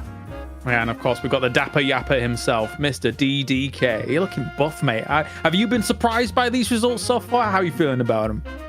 I haven't been surprised about the results, I don't think. I think it would take like a really monumental upset, I think, to really surprise me. I think all these teams, we know that they're good, and I feel like we know that EU, I feel like, should come out ahead. I don't know. I feel that way. I don't know. I feel like you're delusional if you don't feel like that. I mean, CP, what do you think? Look, I think in terms of the tournaments overall, teams have been good about holding serve on their server for the most part. I do think NA can come back here, but I think you have to give it up for the EU teams where they're competing not only on high ping because this is an NA tournament. Everything is NA rules. They also have murdered their sleep schedules. Like, look, I'm not going to say Deadlock players have reasonable sleep schedules because we all know that is not the case whatsoever. But even for EU, they have like really flipped their sleep schedule to new levels, especially those that played in the qualifier. But all the respect in the world to say, if there's Deadlock, we can participate, we will be in it. Yeah, there's a lot of good stuff coming along. Let's talk about Walmart, though, of course, as we have them joining along for the Night Shift Open, or as Jason keeps calling it, the NSO. He sounds really cool. It sounds like a government organization, but I'm not sure. I'm going to go with Night Shift Open here. As Walmart, lovely stuff that they've been able to provide here, ZP, alongside Intel as well. And everybody in the chat, I don't know if everybody needs to type exclamation mark Walmart, but a wall of exclamation Walmarts would actually look quite nice. What do you think? Yeah, I think, look, it shows the sponsor that you are watching, you're listening. Also, it's just funny that Kalaris can mind control the chat like that. You act like you're not going to follow his commands, but he's sitting here and he's in your head and you're actually typing the command. You're like, wow, he has that power and looks like Kelvin. Yeah, the power of the gingers. That's what we call it. Yeah, frozen in ice, doing what we do best.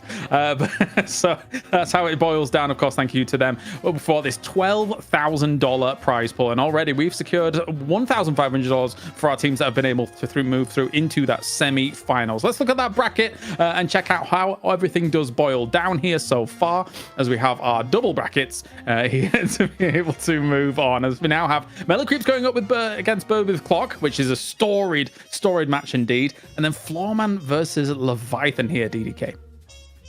Yes, the potential for Bird with Clock to make it through is really interesting. FPS Lounge, it's interesting because of course, you know, it's gonna be always tough against Abrahams, but I feel like FPS Lounge are still kind of finding their feet a little bit.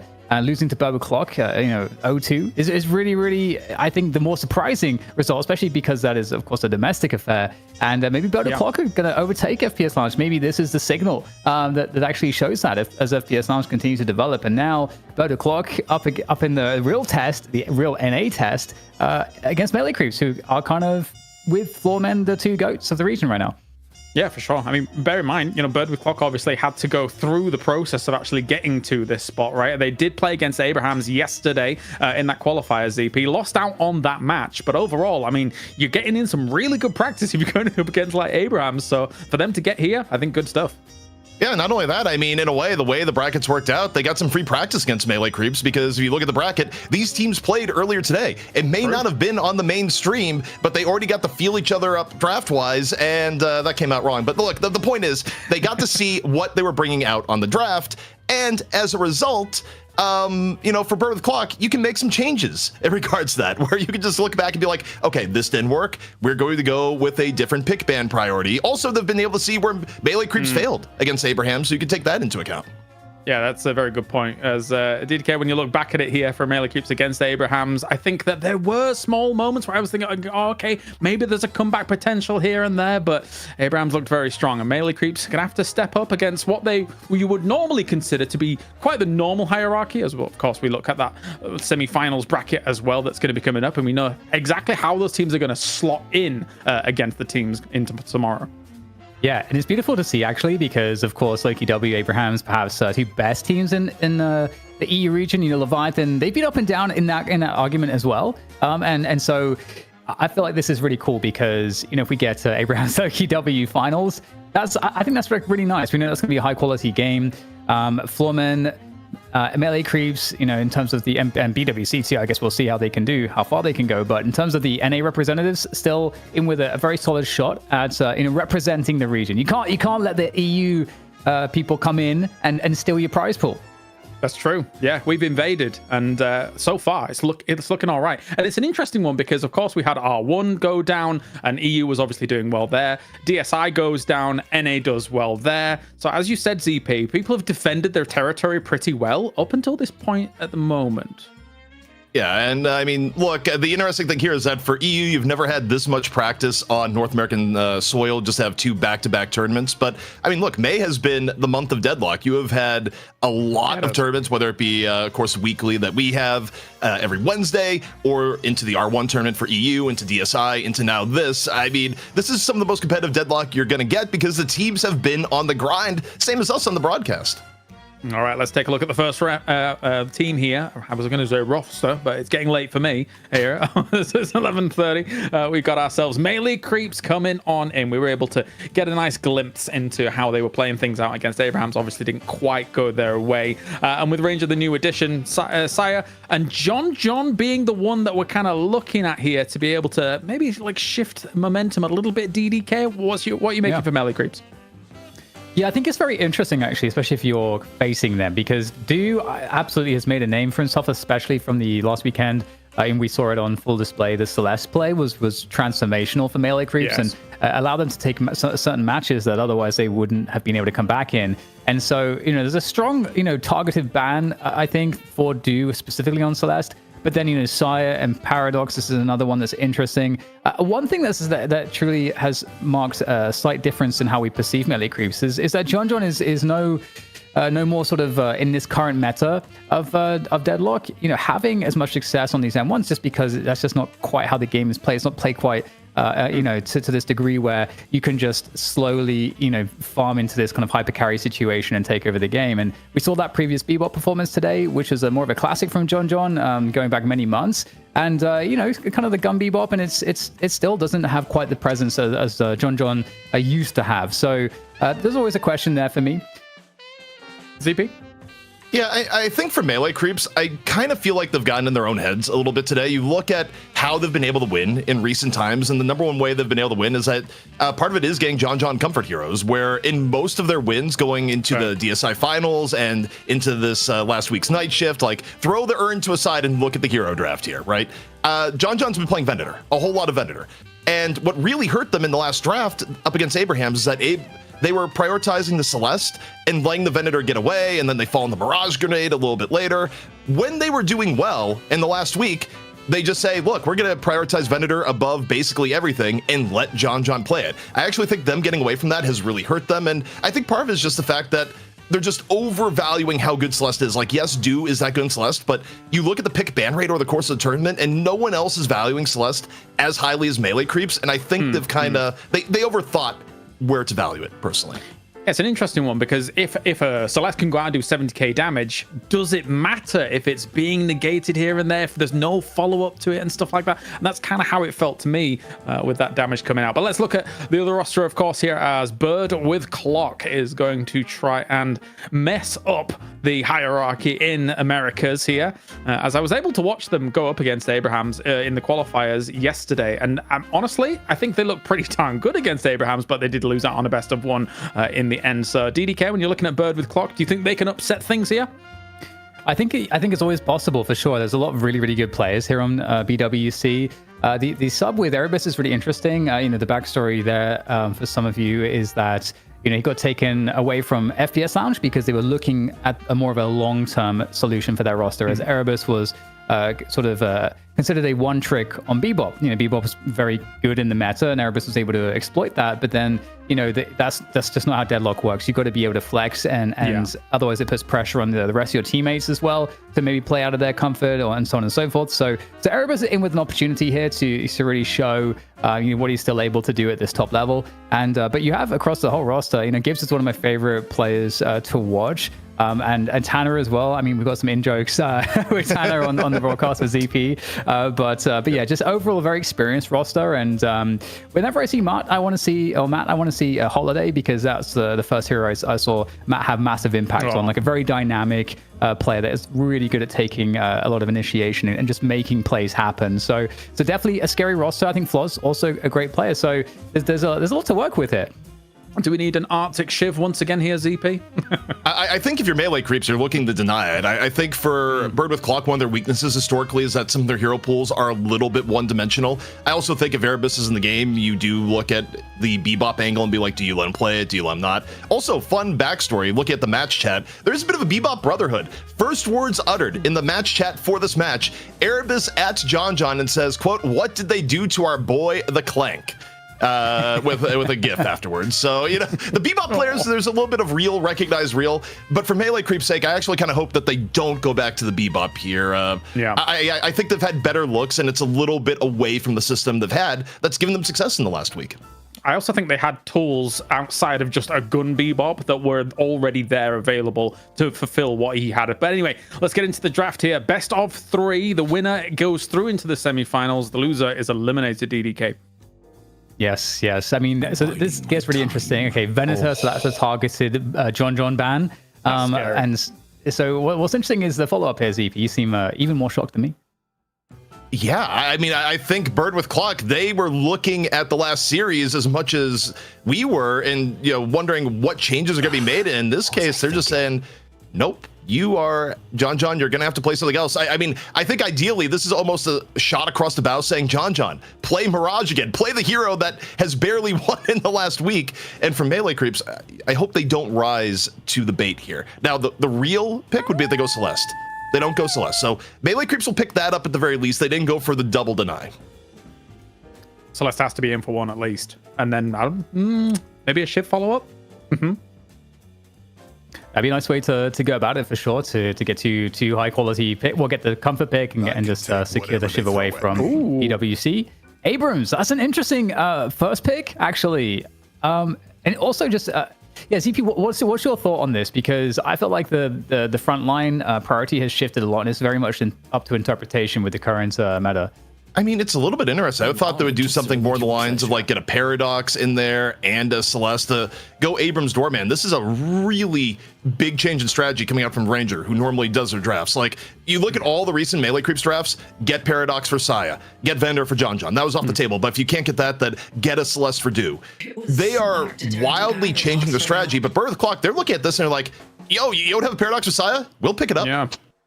I think that watching the Abrams Doorman combo that we just witnessed in the previous series and the control that it has when they're kind of together looks quite scary. So if they could enable it the same way that we just saw it work out, that would be exciting. Oh, nice. I like the talent pickup here as well. I think talent is like such a great answer to so many different things right now, and I think the presence you get with the the ultimate in the early game is pretty pivotal in kind of swinging the early rounds. So I'd be very curious as to what they follow that up with, because great talent, Paradox, Silver, a lot of really effective roam there, and there we go. You can't ban out the Silver in the second round of bans. That's secured now from MLC. As I look at it here, I think for melee creeps, you probably hit Shiv in the mid-stage bans. I really don't think you want Arctic to play Shiv if you can avoid it. But instead, they're going to go for the Lash. I don't know. Like, that's interesting. I mean, Shiv has been such a comfort pick for Arctic that I look at this, I just wonder why. Now, maybe they have first pick. They could come back and grab Shiv themselves after the mid-stage bans. That would make sense. But if they just leave Shiv on the board to be grabbed after mid-stage bans when Bird with Clock, it's one of their most reliable heroes, and I don't love it. But we'll see what they pick up here. I like the Ivy ban. I was just thinking, I feel like Ranger is someone you can kind of target, because I think Ranger's been another question mark on melee creeps. Not to say too much about Ranger's ability to play, but just in terms of the current meta, I think there's a discussion. I think Jason was starting earlier, was saying like, look, a lot of these EU teams, you know, they don't even play their support player on the support, and that seems to be one of the ways to go. And we have seen some certain struggles where in these Rem games as well, where the Rem can do a lot of utility, but lacking a lot of damage and in some of the more key areas. But Graves and Yamato coming in.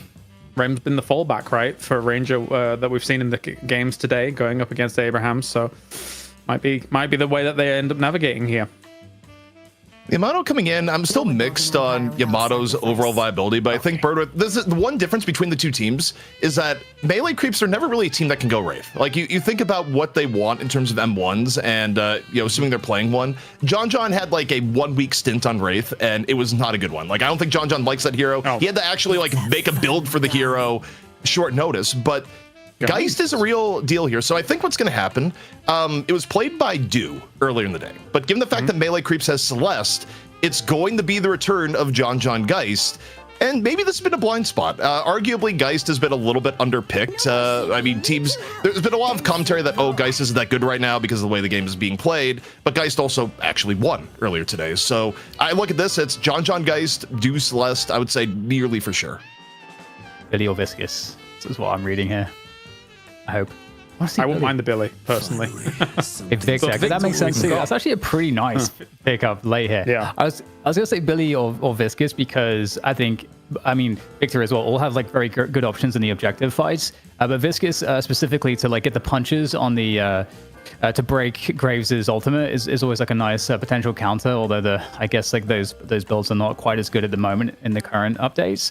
But Billy as well, you know, like Victor, has all these options to both frontline and create a lot of issues in the objective fights. And that extra frontline power, I think now is actually quite scary. You know, you've got Silver and Victor in the front, Yamato able to go into the back line, creating a lot of space for Wraith and Grey Talon to kind of do what they want to do damage-wise. So I like the comp from BWC quite a lot here. I had a follow-up question though, ZP. The guys that you're bringing up from the previous match that they had was in a very different comp. I think they had, McGuinness in there. They were able to get John on the Venator and things like that. So does it operate as well in this draft relative to that one? What do you think? It's relative to the other one. I mean, it's kind of interesting because a lot of time Geist will be off on her own in her own solo lane, and you know, it's interactive team fights. The team fight dynamic is going to be different. I think Melee Creeps, their thought process was just, hey, Geist did well earlier today. Throw it into the mix here one more time because Lord knows we're not putting John on Mirage again. and apparently not the Bebop either. All right, well, we are getting ready here for this best of three. Again, the winner will basically already secure themselves $1,500. The losers are going home, even though they're sat at home. So let's give it over to DDK and ZP for all the action.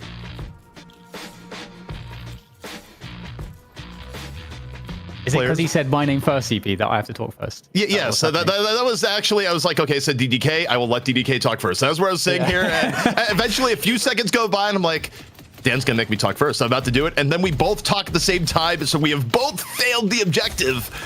But you know what we can succeed at here, Dan? We can succeed about talking about the lanes and who is playing what. It is in fact gonna be John on the Geist, so that analysis at least checks out.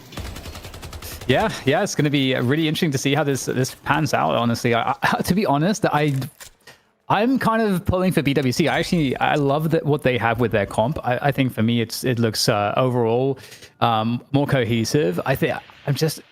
There's a lot of utility that Melee Creeps have on offer, right? Between, as we see this pause, between both the Rem and the Doorman, lots of options to, shut people down with the nap time. You've got the Baroness Hotel as well. But the thing is that they don't have like heavy front line. I guess, Abrams is always going to be a nice front line, obviously, but I don't know, ZP. It's just not feeling quite as cohesive as BWC, and doesn't have quite the damage threat I feel like BWC has as well.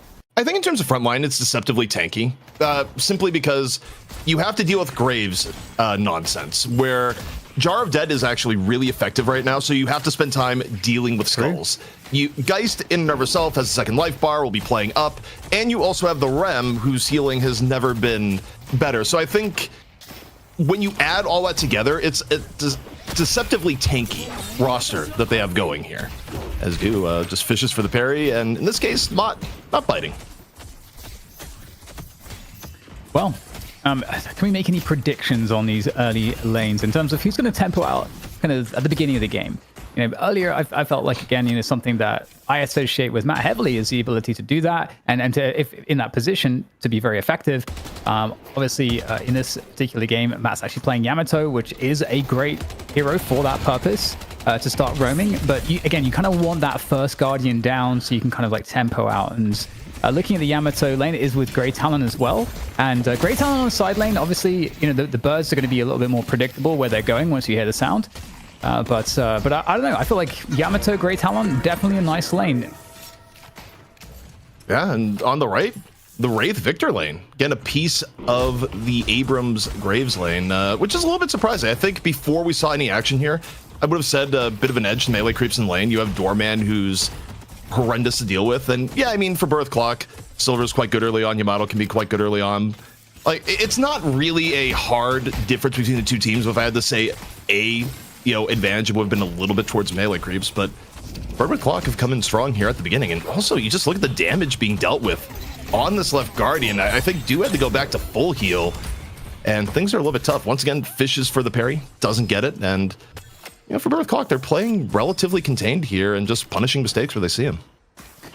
One thing I'll mention too about the talent that I've noticed being something we're seeing at the top level, but also there are some builds in matchmaking you can find, is you'll see that there's the start with gun, and you put 2 points into, I forget what it's called now, but the thing that makes you fly, whatever that's called. Like, you put 2 points into that because it gives you a lot more consistent command damage-wise in the early lane, and then you're able to sort of transition into like going max 3 bird, like immediately after that, two in the flying thing, and then max 3 bird. That seems to be something that's fairly common to see. So I'd be curious to see if there's if that's kind of what Arctic is going to be going for, or if there's a deviation in terms of that build, because I do think that's the better build to tempo with at the moment. Well, Reign of Arrows 2, I think, just got way better. The fact is that its uptime is really high. Even before, it was more balanced in a state where things like knockdown could actually be really a problem and take you out of the air. Even if you do something to interrupt GT's flight, he's going to be able to fly again immediately. Like, generally speaking, he is a perma flying hero and has a lot of real mobility at the same time as John. Real close to getting a boot to the face there. Yeah, and that's something, just the perspective we had there, Erebus is playing Silver. So, again, Erebus made his name on Bebop, and then that was also part of the reason why he got removed from FPS Lounge, is the one trick was an issue. So here to reinvent himself, this would be like an amazing series to sort of prove FPS Lounge that, that they were wrong, and that, from Erebus's perspective, he is able to flex successfully. So if he can have impact here in this series, especially on the Silver, the non-Bebop heroes, I think that's going to go a long way for him. So that's just a bit of backstory, what he's playing for in some respect. Yeah, I mean, Erebus would love the comeback story where, it's almost, okay, you're really good at one hero, but the rest of your hero pool suffers. You get success on it, but eventually people realize it. It's kind of like watching Mac Jones' early NFL career, where he looked like a good quarterback until everyone realized the parts where he was bad. That's a deep cut for people that may know, but for those who know, it is absolutely accurate. But so far, things have calmed down a little bit. It was looking like Bird with Clock was starting to get an edge in the early game, but even the Guardian damage here on the left has really calmed down. Although, did Do go? I can't tell if that was a box run or Do went back to base heal once more. It's been probably more in the box run spectrum, but the harass on the left has been quite good between Arctic and Matt. As we can see at the handy little timer, something that production has added in, we have the end coming up in 20 seconds, which also means the teams are going to be starting to look, especially for that lane priority, to make sure that they can be the ones to grab it. And we talked about which tower goes down first to tempo out here, and looks like this is the lowest tower. Melee creeps, they've got to be careful to not allow BWC to get a handle on this lane and then start pushing that tempo. Speaking of which, Abrams charge straight in the face there of Floz. And that's 2 kills converted. Very nicely done there for BWC. And this is a bit of a reversal of what happened earlier in the tournament. Trade out elsewhere, off in middle. An old John for Erebus, so both going to go down. But anytime you slow down guys' farm, usually happy about nap time. In from Ranger, and that's one way of being put to sleep. The pillow, sort of different type of sleep in this instance, but kind of traded out evenly. And you look at it here where production, Tyra came up a little bit early. It's longer to the first urn in this instance, so you get a little bit more of the laning phase. The 10-minute buff fight, a little bit different, but Matt comes on in. A little bit harass onto Ido, who otherwise is healthy. A nice little lead carved out by BWC so far. As they're looking to add some extra protection on this left lane. You do have Ranger coming in on Rem. No nap time available though, so the ability to set up any kills is not necessarily there, but they can try to force this Guardian down. I think that would be such a... I like this move a lot from melee creeps to pressure this down. This has been, again, a bit more difficult lane. And speaking of which, also, BWC, taking that mid Guardian down, they're able to start roaming a bit more as well. All quiet to an extent. We're okay with 29K. Taking a look at the income allocation here, things are looking good for Bird with Clock. Wraith on a good moment, but okay, Ido throws down the cart. Bird out on the other end, hits Ranger into the back. I'm just gonna take a look at Victor. As harassment continues here on the left, it's a 3-man rotation, Bird with Clock, and that's finally enough to take down the Guardian, which it got down to half HP, Dan, for quite a while, and it just eventually they say, look, let's rotate in and finally get rid of it. Yeah, the timing was really nice too, because they pushed that mid wave up really fast, so they've got time to come back to protect the mid lane here, Bird with Clock. As you can see, melee creeps, got to be careful not to get caught out there. There's Erebus with the bowler, Lycan Curse as well. Quick swap though, still so much damage and really nowhere to go here for the Geist. That's John down, and again, a really nice timing for the left lane hit from BWC back into that mid lane defense, and again, just further getting ahead here, ZP. Although we got some shenanigans in the doubles. And the doubles, it's Bim Invade here from melee creeps. You have the door for your escape, and unfortunately you die before you can actually use the door to escape. So the Sinner Invade coming at a pretty high cost, and back on night shift this week here, Dan, melee creeps engineered to get the comeback urn. Bird with Clock, though, today is saying maybe you could have that comeback urn for realsies at about 3 minutes. Yes, absolutely, yeah. Although, of course, now, for those of you that aren't up to date on all the patches and so on, you can no longer kind of have that same kind of cheese strat, because now the resistances only kick in for the urn when it's been deposited or whilst it's in the deposit state. Wait. I said that joke. Wait. Is this actually attention? I wasn't. Can we hit tab and look at the melee creep stuff? I was memeing, but this actually may just be intentional comeback. Not for the same reasons as last week. Like, hold up. I need a tab and... Looking for eggs. And look. Yeah, I need an egg check. We may have missed part of this here. And I'm instantly eating my words. I don't think so somehow, but we'll see. We still got Erebus though. I need a tab screen. Stat is what I need right now. DP is stun locked until he is released by the... Okay, no, it's only 2x. We were not losing our minds. I was like, wait a second. 2x. I mean, Graves is very normal. I feel like Abrams is maybe less normal to see an egg, but at the same time, it definitely makes a lot of sense, especially if you're building for more spirit. Well, it will, whenever the eggs get popped, we'll even up some of the soul deficit here. Obviously, if you think there's any chance of having a comeback urn, you're going to wait on using them. But the gap isn't big enough here just yet. A minute and a half away from urn. Look at who got the buffs. I was able to get survival. Arctic able to get gun.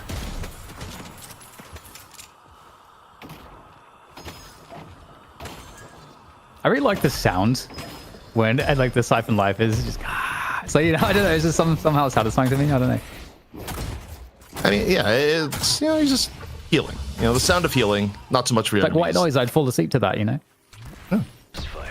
Tough game for John. I think that may be death number 3 for John. As you see the collapse in Bird with Clock into the middle, and the very, very quick retreat, courtesy of Ido with the door. But Bird with Clock really starting to take advantage of the tempo in the game. You take a look at where they're at also on the map. They're able to find Ranger. You have elsewhere Erebus deep in the melee creeps jungle. Like, you're losing some of your own jungle farm.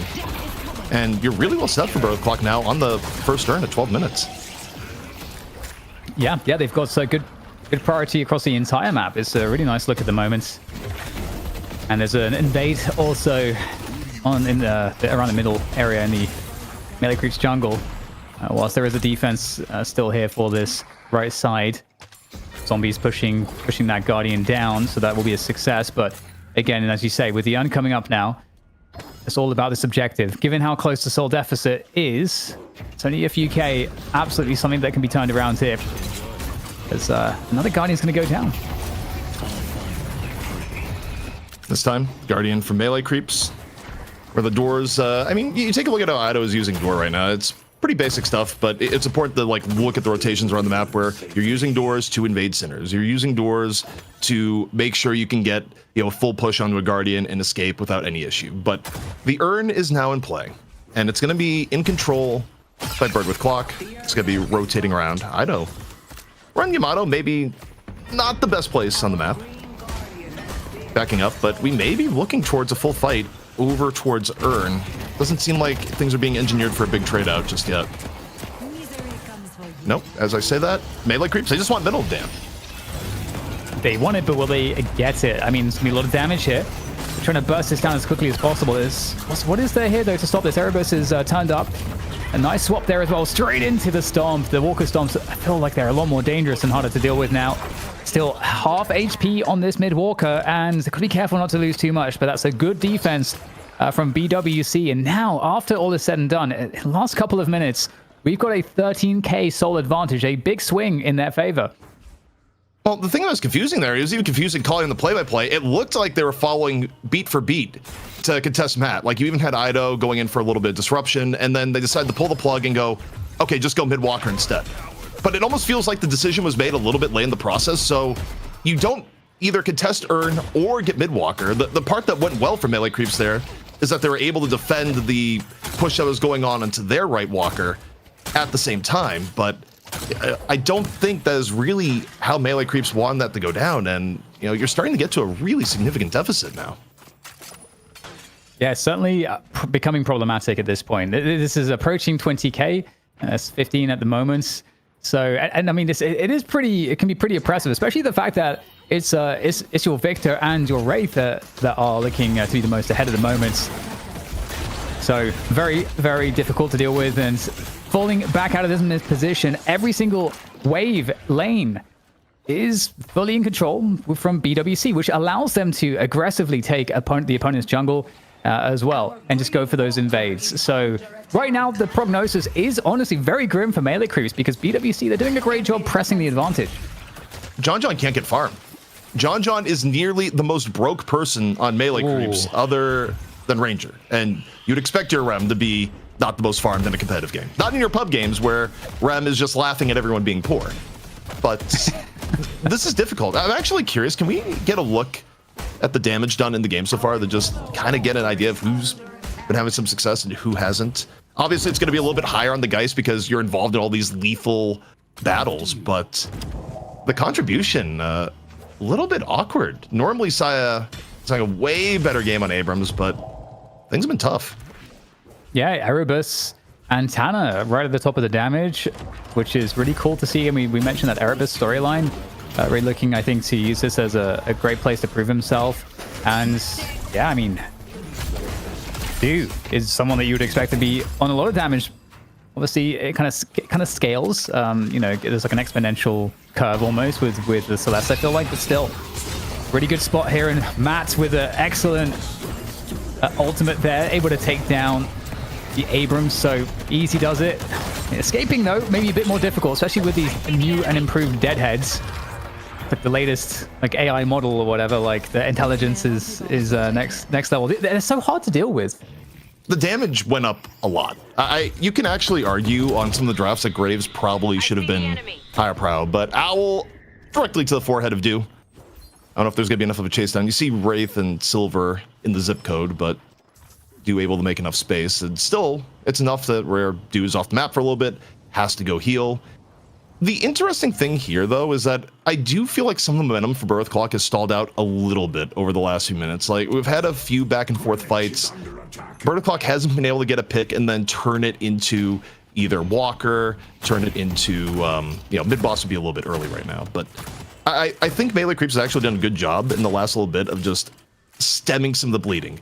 The problem is for them, though, is that your Geist being this broke. I mean, John he's almost a swap bot at this point, where what is John John's role? It's not to M1 carry, it's to get real low and take someone else out HP-wise with swap, which is rarely where John John has ever been on this hero. Yeah, that definitely is not how you would want to think about it, but, you know, Do and Fish Cake, Fish Cake on the Grays are the perhaps more important damage dealers here, and the catch onto Ranger, potentially an easy target, but you got to be cautious. Time Wall there will prove a good defense and an escape route. As you know, as you say, melee creeps, they need to.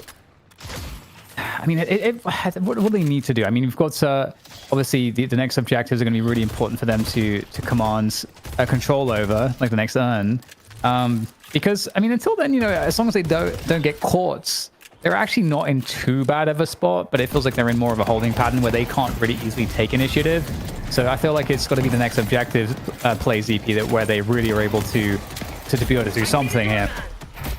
I mean, you're looking for a pick if you can generate one. You're looking for a mistake at a minimum. You have the dive in here from Saya, but they have been off way more they can chew. Shocking reanimation coming out of Victor. Shining Wonder out in the middle of the fight, but Saya still can't get the escape. The door was there, but misses it by a few meters. Ido still poking and prodding, but you know, it's Ido versus the world if he stays, and he decides, nope, I'm gonna walk through the door instead. Comeback Urn officially up for melee creeps though, and you know, it's up at a margin that this could be decent for them. Yeah, this is a big opportunity. By the way, I noticed a lot of counter spells and reactive barriers because a lot of these Talon ults would actually be fatal, but they've been dodged because of reactive barrier, because of counter spell, as opposed to just allowing the bird to get the kill. So I think we could get that 3 max pretty quickly, but back into the objective play here. You've got just full domination of this left side of the lane. This is where the urn has to go, but I mean, for BWC, they're also set up well here, ZP. If they were able to convert a fight here, they get a Walker and probably the urn as well. Yeah, what they want to get the solo farm for Flaws, and take a look on the right. As soon as the zombies are gone, Flaws is going to go up and get the free Walker. Melee creeps, they're looking for the 6-on-5. And I think over the clock, they wanted to intercept them before they got the urn turn in, if at all possible. But here we go. Both teams fighting over urn turn in. 6-on-5 here on the left. Wraith's going to be late to the fight. Ranger already got it, so is Dew. Urn picked up by Erebus in the middle of it, and it is just a clean sweep. Melee creeps unable to get anything going in a fight where they had the numerical advantage. And you take a look at Flaws here, Dan. Flaws just pulls out. I was like, no, you guys got that. I'm going to go take Midwalker. It's fine. Yeah, I was actually wondering what Flaws was doing there, because he was rotating off that right lane, like you had mentioned. He was kind of very deep on that Walker already. And I was wondering if he was going to come over to help, but I don't know that BWC expected that fight to go so well for them with that deficit of players, and now just converting onto the mid boss. They picked up a Walker, they got the urn. I mean, look at the souls. That's the result. It's a 30k discrepancy now between the two sides. And BWC, again, I was a really big fan of their comp here, and I think we have so much to talk about. If once we get into that post game about the comp of the melee creeps and kind of how it performed, but for right now, I mean, it's hard to see BWC in a position where they let go of this advantage. I mean, some of this is just really weird to me in terms of what melee creeps gave up in the draft. Thinking about how much of their recent success, like when Saya gets to play Paradox, it's good. Not only do you not pick the Paradox for Saya, you give it up to Gibbs at the beginning. I think a lot can be said for Bird with Clock having the Ven pick. Like, I mean, take a look at John John's game here. Can you imagine, Dan, any world where John John, if given Venator, is this broke at 20 minutes into the game?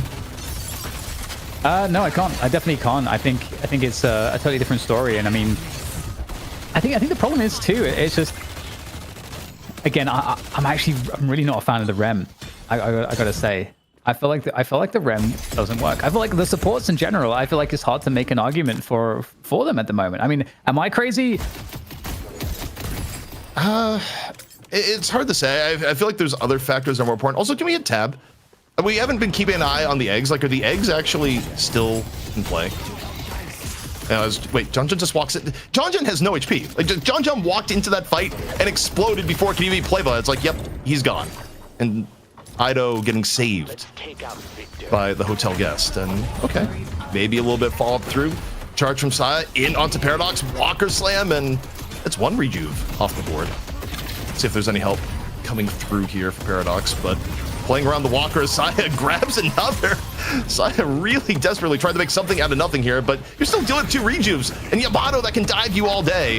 There's a limit to how survivable you can be, and Saya's really testing that limit at the moment. No way. He got out. I mean, that was cool. That was cool, but his team's going to get wiped. This walker's going to get taken out as well. Nice door play from Ido as expected, but I mean they can't defend this walker, and looking for a cleanup here again. You know, we've seen a great performance this game from Erebus, I gotta say, especially in the early to mid phases of the game. Erebus was doing a great damage, keeping the pressure on.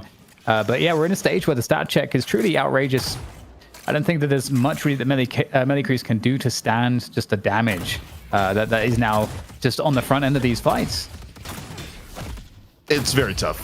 There's very little comeback potential in the melee creeps comp. Most of the heroes that they have that would be devastating to go against are just paper at this point. You think about how even say Do on the Celeste, where a Celeste is a huge pain to you is when a Celeste is ahead of the game in farm, and she gets unbelievable value out of her ability to sustain in fights and be evasive.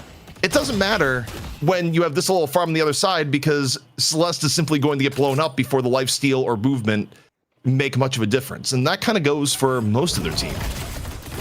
So melee creeps, I mean, you're almost at the doorman special going like, Ido, pull someone in the fountain, because they don't really have many other ways of getting kills at this point, Dan. Yeah, that's a rough state of things, state of play. Yeah, you got the zombies pushing the left side of the map a little bit, but for right now, you know, BWC just farming up what they can. They'll buy up, and then they'll just. I mean, the final push is all that's needed. Last rejuve is about to run out. I'm thinking about how we got here in some of the matchups. I think you may be able to directly kind of correlate the position of Silver in the meta to Geist falling a little bit down, because a lot of the early fights where John got, you know, had a bad time, like it was Erebus just diving on Geist. And there's points where it's like, oh, you did health swap. Well, you're still dead.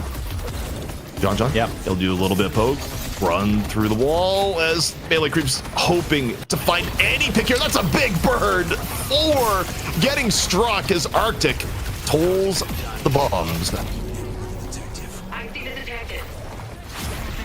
Running straight at the objectives now, no stopping him. Massive deficit for melee creeps as they're looking for a quick exit, or they're looking to, maybe they're not looking for it, but they are looking to see a quick exit here now from this first game in this series. And this is one of those games where for me there's a lot of talk about the draft that I think is very relevant. There are some games that are not like that. You know, it's more about you know, just some of the plays and in the ways that the team play or the macro was, or certain fights, you know, in the game. But it did feel like your CP, you know, melee creeps kind of started out from a disadvantage that just slowly grew, and there wasn't much counterplay as we got into that mid game. No, and even the team fight, they had the big, you know, they had comeback earn, but they weren't that far behind, and they had the 6-on-5, and you know, we're getting ready. It's like, okay, let's see how this team fight goes, and it's barely even a team fight. I mean, they effectively blow up before it begins in a way that was almost shocking. It's like, wait, it just over. So this comp didn't really work for melee creeps. I think there's clearly an execution component that exacerbated quite a bit of this. I think the number one thing is that you think about the melee creep system. What does a normal melee creeps game look like? And I'm not even saying that this is like John's fault. The draft is how it went down. But the way melee creeps generally play around is that they can rely on John to be the rock that is always going to be able to come in, be ahead of the game, or at least, you know, close to being the most farmed in the game, and be someone they can rely on. And in this instance, the Geist picked was anything but. They lost so much in middle early on, and it never got better as, you know, Swap comes in here on Ido. Yes, it is very interesting. You know, there's almost a great preference. Oh, like there's a great, maybe like a Warden would be something that makes more sense. I mean, for John, I'm just trying to think of like, because, you know, it tends to be like the tankier M1s that maybe, you know, they're looking for in this particular game. So I don't think I could, you know, feel like makes sense is, you know, as an alternative to a Geist is a Warden, but I don't know that even in of itself really solves the problem as much. I think having both the Doorman and Rem, for me, I feel like you get behind because you're so front loaded on utility and you don't have a lot of presence in some of these fights early on. I think it impacts your tempo. Well, first stage patron about to fall as melee creeps looking for anything to bring them back into this game, as unlikely as it is. Side doing a little bit of acrobatics, taking shots from Victor all the while. 60k difference between both teams. No rejuve up, but that may not be for long. As you look at Bird of the Clock, they have rotated into the mid boss. The rejuvenator is coming on down, and while this is happening, they're still fighting a Victor here in middle. They're going, just keep fighting, bro. You'll have rejuve by the time they're on your next life. And it's actually true, Dan. Yeah, Tanner bullying people is, it's who he is. It's what he does. The deadheads are actually so much more annoying than they used to be, really, truly. But it doesn't matter too much here. They think now, Dan, that the IQ upgrade was real. Shining Wonder hops on out, but when you're this far behind, it's not much of a wonder. It's not even a delight. As Bird with Clock going to be taking this here and putting melee creeps one map away from being eliminated from the money. And Dan, they came in for as the #1 seed, which is all the more ridiculous.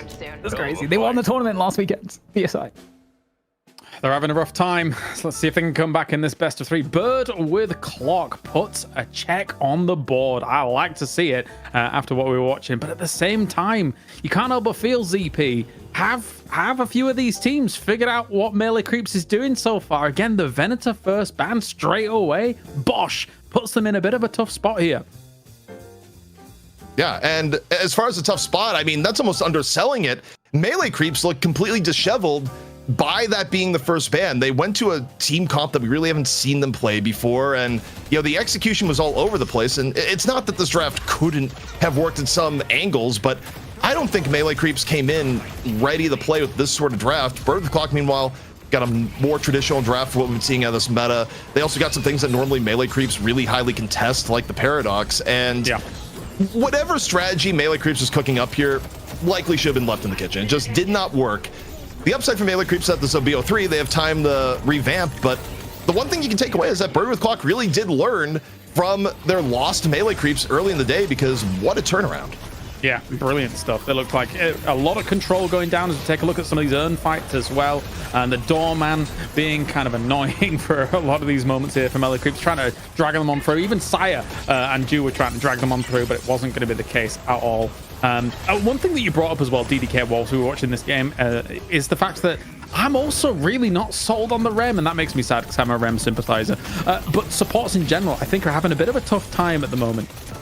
Yeah, and I think especially in this game, I think it was even more exposed just because, or like at least my theory is that you've got Rem and you've got Doormans, and so I think that does impact your ability to tempo. And I think one of the things that John John's going to need is he's going to need his teammates to be able to, in the macro, take pressure off of him so that he can get some wave priorities, so that he can get some farm, he can actually do his stuff. But John was getting suffocated, like right from the at the beginnings of the or when we exited that early laning phase.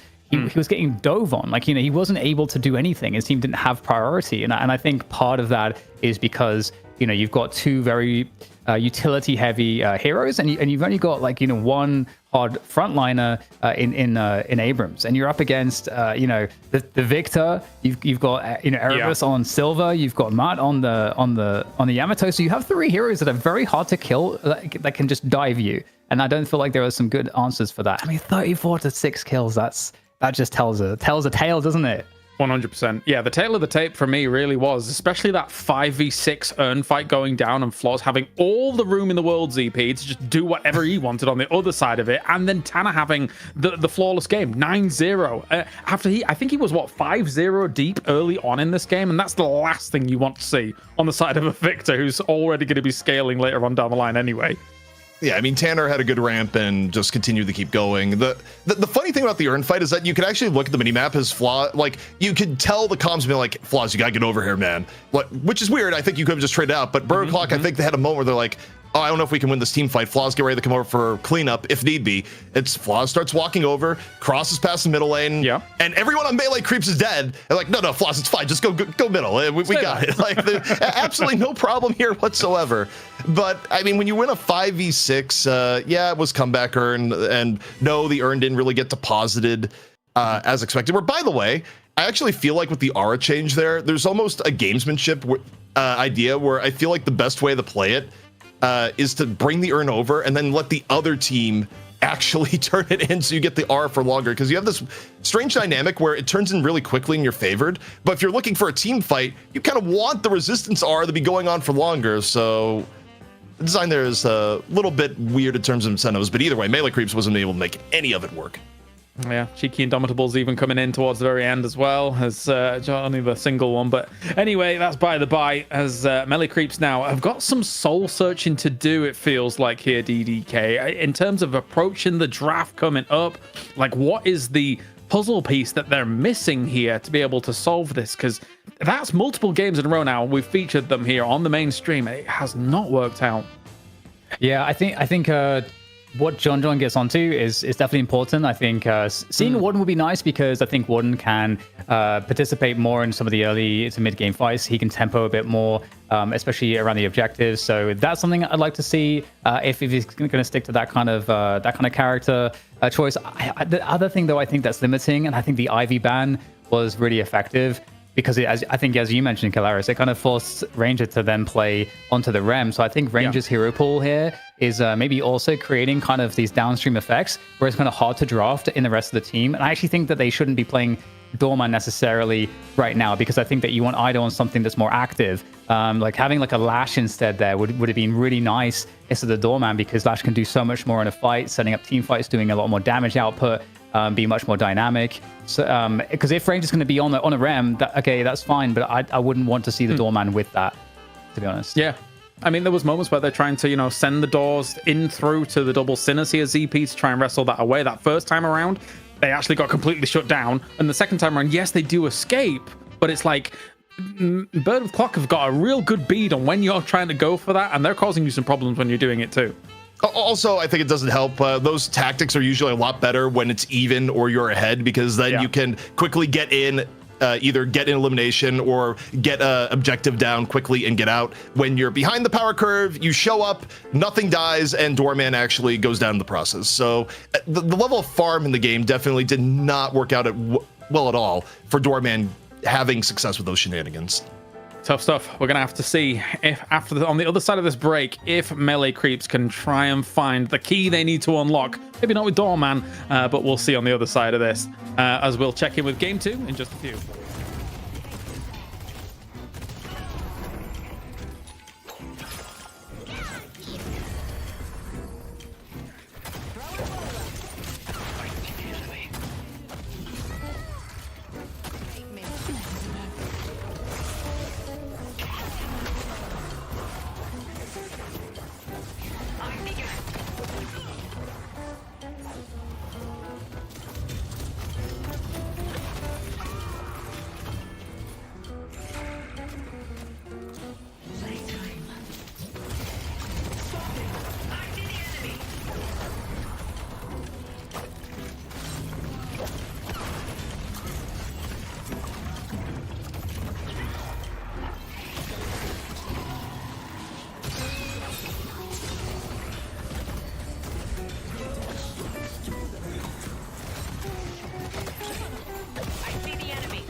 All right, welcome back here to the Night Shift Open. It is $12,000 on the line, and our number 1 seed is currently on the verge of elimination. Unprecedented scenes here, I think, fair to say, DDK.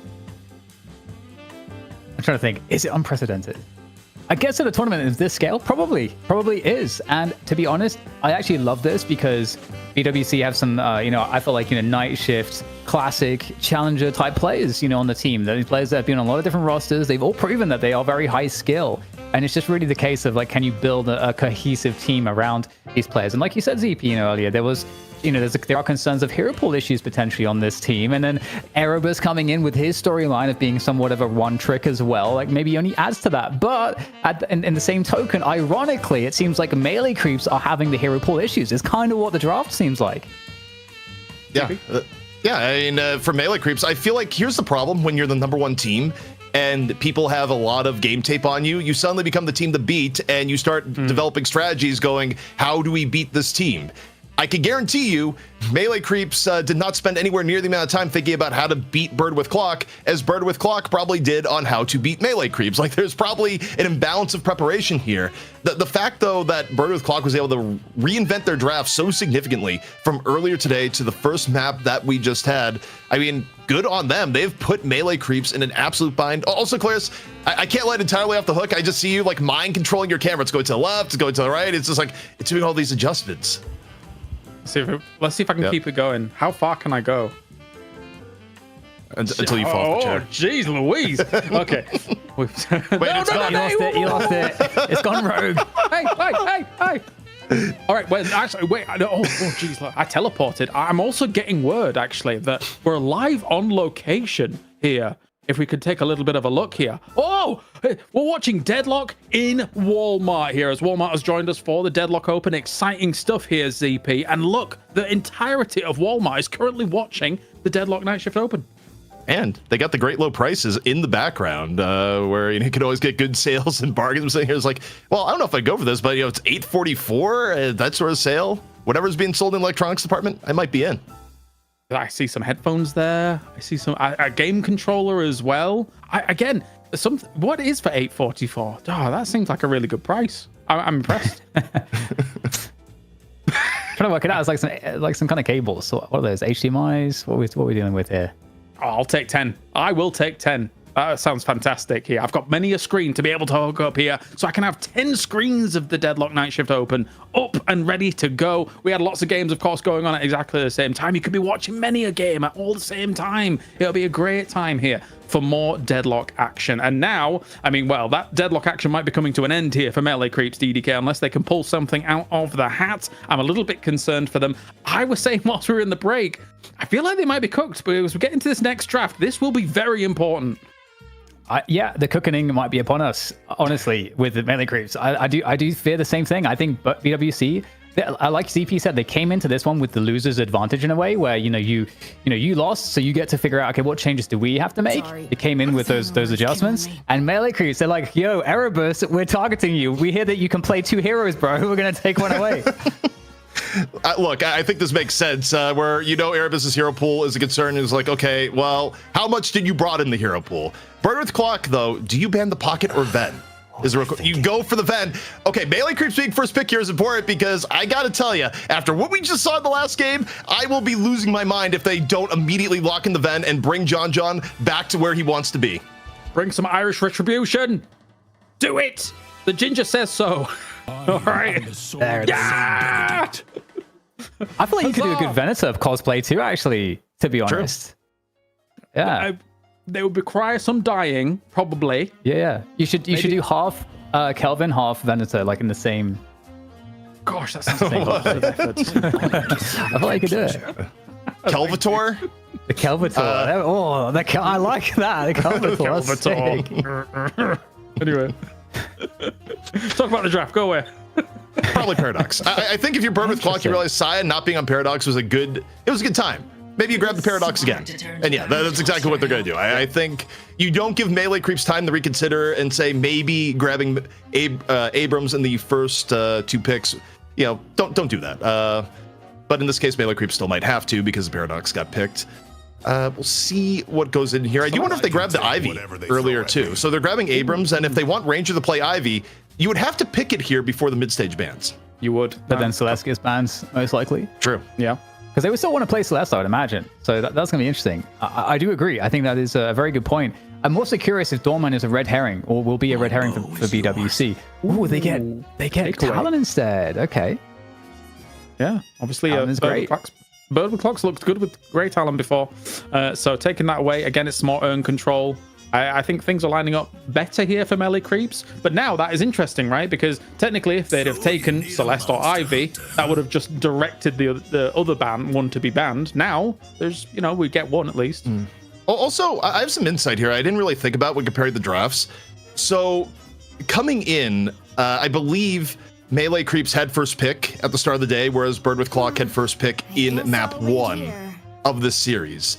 So melee creeps, this draft-wise, I don't think Bird with Clock had the option to deny Ven the way they did in map 1 when they played earlier in the day because of melee creeps having first pick. That's probably how they went down. But in terms of bans, Ranger, not going to be able to play the Ivy. But it's kind of interesting that the Ivy takes precedence over the Celeste, unless Bird with Clock is going to steal the Celeste here. I think if you don't take it here, melee creeps will 100% grab it on the next 2 picks unless they've decided you're actually off it entirely. So one thing that's really interesting with the bans that melee creeps have just done is that they've put BWC in a place where they've got less of those two, like Yamato and Silver apply a lot of like tempo and control over the in that early mid game phase, and that works really well. So BWC have to kind of construct a new way to approach this game now. I love that we're seeing Billy. The fact that we aren't seeing more Billy is honestly being completely shocking to me. And I think Billy does provide a lot of tempo, and he does provide a lot of like really important team fight. And especially around the objectives with the chain gang and the one as well is incredibly good. So yeah, there was one of the moments in the previous games where we checked him with an Abrams and he had 4,000 health and like God knows how many golden statue buffs. And then you think about Billy and how much health he actually has in the end of some of these games. Like, that's peanuts for Billy. So now he's in and he's ready to go.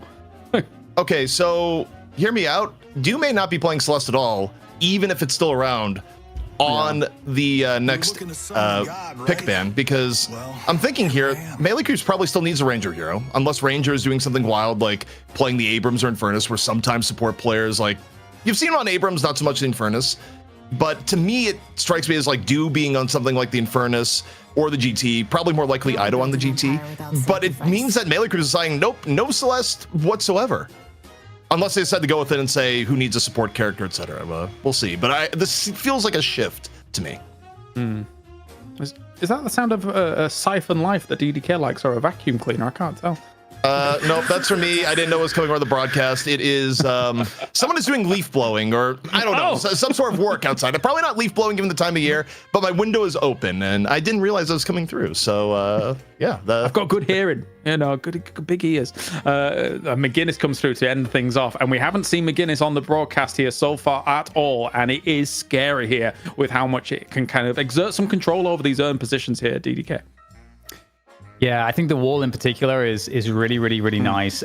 I do think obviously the ults as well, but like these big circle abilities have a lot of purchase on the objectives at the moment.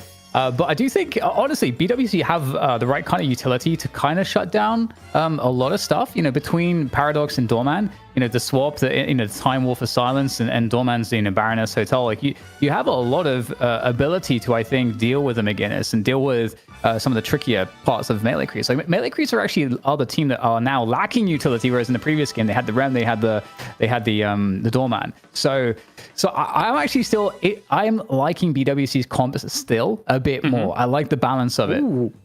Okay, I'm kind of taking back what I was like, oh yeah, maybe melee creeps are cooked here, but I think that this is a much better draft for them, all things considered here, ZP. Are you in agreement with that? It's definitely a better draft for melee creeps. Like, I don't think melee creeps will be folded over the way they were in the last game. I do think there's some concerns, as Dan brings up, is pretty interesting. For Birth Clock, I'd probably rate them as the better draft historically, but I also think McGuinness may be underrated, so I could easily see melee creeps pushing this to 3. There's ways to shut it down, right? I mean, of course, I think that buying a knockdown and getting her out of that ult might be important, but let's do it. Will we see Venator bless this lobby for melee creeps? They're one down. They've got to bring it back. Yeah, interesting stuff, ZP. Wait, did we both talk over each other? We did. I thought it was like, all right, I'm just going to adapt this time around, and we've both adapted, and therefore we have once again chosen the wrong option. I was just going to say, I think this is the last time, one way or another, we see John on Venator for the day. Because either A, melee creeps win, Bird with Clock takes first pick next series, and Venator is first banned, or melee creeps lose and they're out of the tournament. Which, again, to set the stakes here, Bird with Clock had to climb their way through the open qualifier to get in. Melee creeps were our #1 seed. And what a story it would be if Bird with Clock takes down melee creeps in this match here today. Yeah, you know what? I think that BWC can really do it. I really do. I think that there's a lot of great answers. I love that Matt's playing the Lash. Again, I think that it really suits his playstyle really well. And Lash is a great answer to a great Talon, and especially, great answer in general to a lot of different playmaking initiations and objective fights. So I think it's a good counter, and we maybe melee creeps really felt the same as us. Like the amount of utility they had, the support that they had in the previous game was kind of a part of the downfall. They got out tempoed, and then they banned out the tempo here as BWC succeeded with. So BWC, they have some good tempo, but it's not nearly as good as it was in the last game, in my opinion. So it feels like in theory, melee creeps have done the adjustments that they need to. But I'm curious, have you seen Ido playing Talon? I don't know that I've seen any. It's been his hero pool before, both in Night Shift and in pubs. Like, it's 100% in his pool, and it's who I was mostly expecting to play. The one thing that's interesting to me in terms of lane steps is that it's been a long time for position 1 that John has been anywhere but the mid lane. You actually have John over on the left this time around. So, actually a pretty big change up in who's with what. It's a Venator Abrams lane that we're seeing over there. And also, as far as GT goes, I think the GT swap to prioritize when draft is smart. I'd have to go and look, but from the eye test, I'm pretty sure GT's win rate has been really high as of late. Yeah. So if he's just winning games, maybe hop aboard the GT train. Yeah, I think he's really, really good. I think he also forces itemization, kind of like I was mentioning previously. You need like a reactive, you need like a counter spell, because with the current build, which I do believe is like getting 2 points in the Rain of Arrows, and then you go straight into 3 for the ult. That tends to be kind of how everyone seems to be doing it right now. And the level 3 of the ult insta kills you, I think, if you're below 22% health. So it's also, can we get a tab and a check on the eggs? I just need to make sure that melee creeps has lost the trust factor, the know whether or not they have multiple eggs, because we haven't talked as much about it, but I don't think the egg buying, I think it was just 2 people, still was a little bit weird. And we have a good old-fashioned authentic game of Deadlock here, Dan. No eggs have been bought, no eggs will be scrambled. Yep, that's very true. Let's talk about some of the lanes then. We talked a lot about the tempo. I do think it's a bit more even in that respect, that there's more tempo possibility early on for melee creeps and a little bit less compared to last game for BWC. So, where do you see the lanes going here, ZP? What's the priority for these teams? I mean, in terms of lanes, anytime you have Doorman, that lane is usually pretty good. But on the whole, I kind of like the lanes a little bit better for melee creeps. I actually don't know if there's a gigantic difference. I feel like the meta has actually shifted a little bit, where you don't have multiple teams just stacking with lane demons the way they used to, where even just a few weeks ago, you would get, back before Apollo got nerfed, it felt like it was more of a meta where teams would try and put together, at least 2 lanes that were brutal. Whereas the laning power feels a little bit more evened out, and, both teams are more focused on team fighting into the mid game than where maybe previously they were. It's interesting too with, now, we're seeing a McGinnis. McGinnis is pretty strong right now. But we're seeing, is that 2 points into turrets straight away? That's kind of interesting, because a lot of time you'll get 1 into the wall because you get the bonus damage, so you get more of a chance of converting a kill in the early lane. And the turrets aren't considered like super strong. I would say, like, I think you'd consider probably I'll do a turret build in matchmaking or something, but yeah, I'm curious what your read is on that. But maybe we'll return to that thought after we see where the buffs go. Yeah, the battle for the buffs is out. Mobility going to be grabbed by Gibbs. Both buffs are Bird with Clock overall, and John caught on the worst end of it all. But one of the downsides of going turret build and McGinnis is that there's a balancing factor to them. You feed a lot of souls in lane. Even if you're able to deny every time, you're giving the opponent an econ advantage by going turrets. Like, obviously the balancing factor there is that you still can come out ahead, But if a McGinnis lane goes badly and you go turret build, you actually just hyper feed the lane you're up against. Well, that doesn't sound good. Hyper feeding. Like feeding in of itself as just a term when someone uses it in a MOBA, it doesn't sound good. But hyper feed, I don't know if I like this. It's just like, wait, it's normal feeding is fine, but hyper feed is like, well, they're getting rich, Dan, at your expense, is what it comes down to. Does not sound very good, but yes. First bird of the match, and it connects. That's plus 10, Dan, at Erebus's expense. For Erebus onto the Paradox. Elsewhere, you got Saya smashing down Seismic Slam and goes from Slam into the hotel. John stuck on his lonesome. Iro Domini has popped out, but he doesn't have a ton of HP to support it, nor do people want to peek him. Here's John was able to get away, and Saya looking for a little bit of the rumble towards the very end. Gets stuck on the luggage cart, though, and now getting just poked and prodded from afar. Ooh, some classic doorman shenanigans here. Oh, hello. That's good. Okay, you're going to get charged through the door into your demise. Okay, that's looking great. Saya saying, I don't have time for games. Just charges through the door placed by the doorman and sets up a quick 2, which is honestly a really big shift in tempo for this lane. But elsewhere, Death Slam out, but maybe more of a saving Death Slam for a Matt who is under pressure from both ends, tries to go for the parry. No one's biting. Ends up going down towards the end, and the parry goes the other way. In fact, Fishcake, he'll land a parry of his own. Yeah, really positive trades on damage there for Fishcake. So, yeah, like you said, melee creeps, I actually felt like it was very even, maybe even leaning towards BWC slightly. Before that exchange with where it kind of Gibbs fell. Now, yeah, it's going to be really interesting to see how this looks. So definitely more of a kind of, I would imagine, you know, well, the turrets are going to be doing something. We get the Mystic expansion as well, which is going to be really nice for the ultimate. So definitely going to be looking at, I was imagine like a fast ultimate focus build from the beginners.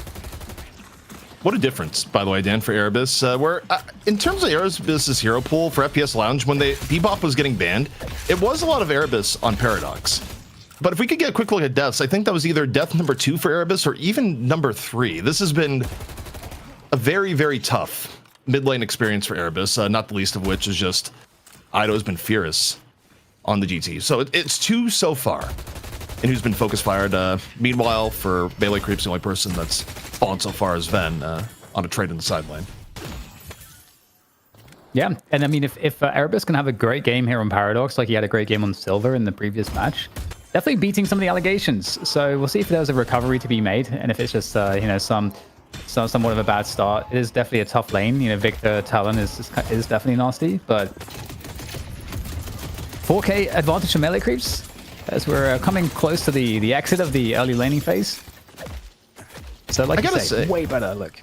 The more I look at the comp here, I actually think the mechanics of team fights around Urn is quite a bit more favorable for melee creeps. Like, yeah, Birth Clock, you have Death Slam, you have Billy ult, but I think the way that a lot of these fights are likely to pan out, especially with Saya repositioning people with shoulder charge, melee creeps is going to have way more preference. And speaking of shoulder charges, Gibbs taking one here. Chain Gang out in response, courtesy of Billy. John, though, they're there with the gut shot, pulls out the crossbow, and Gibbs says that is unauthorized weaponry. Throws him into the Baroness to cool down. Still may have a moment on exit the fire, and nope, not at all. So the disarmament kind of working out here. Damn, that's so annoying. Pop the Iridomini and gets immediately ulted. Oh, well, I mean, Lash definitely has more aura with his parry, but you know, he's gonna die though, so it doesn't really matter, I suppose. 5k deficit for the Battle Clock side now, as it definitely looks like you know, Ida's having a really nice time here in mid. And John is actually kind of online. You know, he's just able to be actually way more relevant compared to what he was able to do on the Geist in the previous game. Not just more relevant in farm too, but just a clear difference in comfort when you look at how the left lane has played out here thus far. But buffs are up, it's 10 minutes. And for those tuning in wondering where in the world is the Urn, well, you're gonna have to wait until minute 12. The recent change that just hit the game in between the last night shift and this weekend.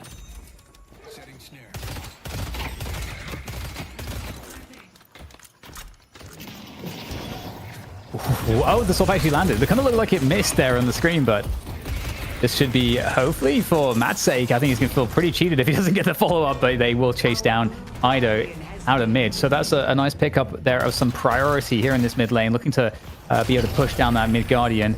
The right click there from Arctic, finishing off Fishcake, and Arctic definitely someone that could be a massive problem on this Shiv. We haven't really uttered Arctic's name too much yet in this cast of this map too, but an Arctic Shiv, we did talk about earlier, is a nasty prospect, and he had an insane performance earlier today as well. Yeah, I mean, earlier in the tournament, we tell you, it was like, what happened in this match versus FPSL? It's just like, oh, Arctic had many kills. It has easily been one of his best heroes. It's been... There's a period of time where I think for Arctic, you would see Arctic on Mirage or Shiv only, and most of it was Shiv. So very high comfort hero for Arctic with Bird with Clock. Even as Bird with Clock themselves have gone through roster changes, the reliance on Arctic on Shiv has been pretty steady. But we got Ido, we got a Bird, and it is moving around the map and doesn't connect with much at all. Call that more of a scouting bird, Dan. Yeah, scouting birds are pretty nice. Information, it's very valuable. Now, it's like more Guardians will be taken down here. Those resistances have they fall much more quickly. That gets us to start off from 75% resistance anymore. I do like that change, to be honest. Yeah, I think it's fine, and also it's kind of interesting where Guardians have went. They used to have a higher importance when they were flex slot gated. Now, I mean, having Guardians down is pretty important for earn turn-ins, but you're more likely to just kind of have them down across the board at this point in the game. But speaking of earn here, Dan, Saya, in control of the earn for melee creeps. We'll see what melee creeps apportions over to the right. It looks like John's going to stand the left, so you're going to get the Wraith, then 1v1 as, okay, look at middle. Shocking reanimation coming real close to getting popped from the skirmish here in the beginning. Melee creeps, though, still in control of the earn as up on top here to the rooftops. A chain gang into some pressure here on the Duke. Gonna try and flame dash away. Billy, hot pursuit, not quite able to catch him with the Rising Ram. And the Urn still slowly being rotated over as now Billy has to make the retreat. Uh-oh. Oh. That's, again, you kind of have to buy the counterspell. It's really important. Wait. Erebus saved that there. So it wasn't the bird timing out.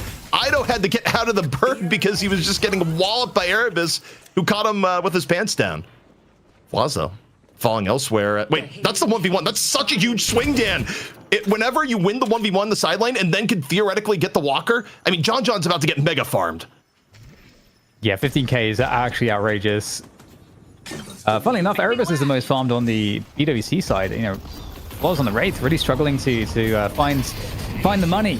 Speaking of which, the money is in the Urn at the moment and is under control of Melee Creep's. Quick turnaround for BWC from Arctic, and just timing this one straight on down to re-secure that Urn for the side of Melee Creeps. Is there any last attempt at a hit? Anything there? Erebus is there. The Death Slam comes on through. They actually swapped it back. He's going to be able to get this one. Still a burger box here, as once again it goes back to BWC. But for how long is that going to be the case? Looks like things will surely shift to the favor of Melee Creeps as they do indeed once again recapture Urn control. And they'll lock it down. They'll lose the tower, but hey, the Urn is what matters. Dan, the floor is lava.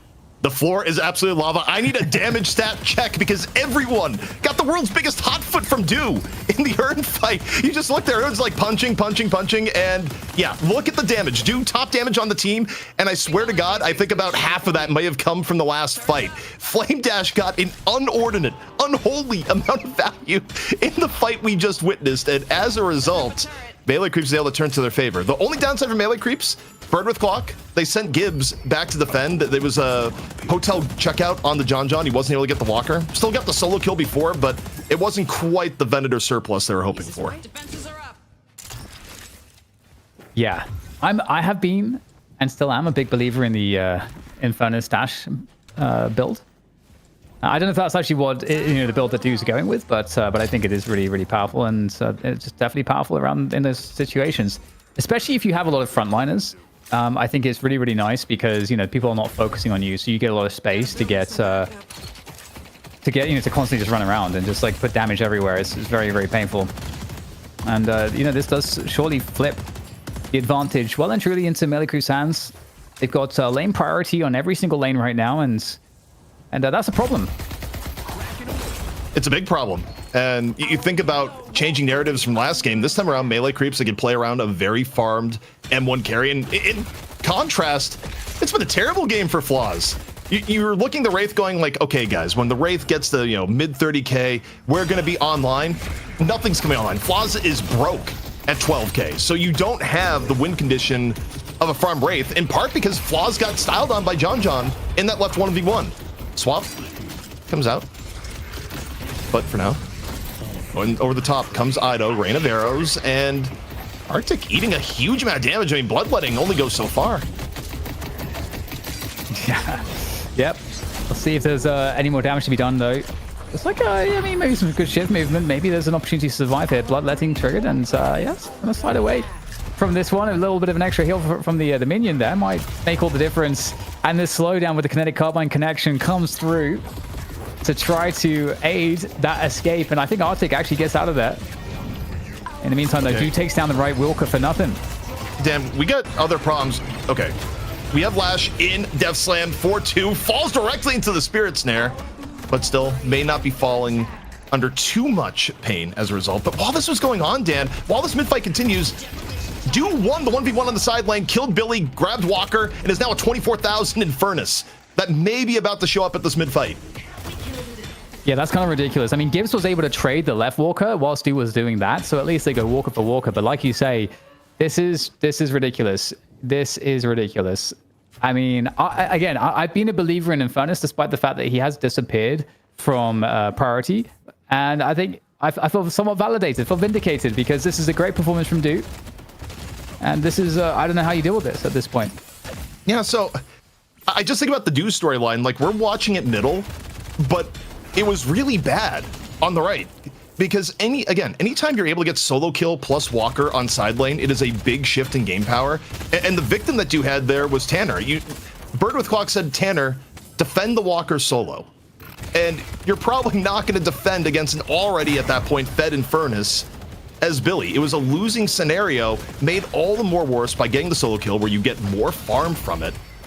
And yeah, I mean, now it's turned into a really big problem for Bird with Clock, where even though the difference between the two teams is only 10,000, because of who actually has the farm from melee creeps, these fights, like generating the win condition for Bird with Clock is pretty difficult now.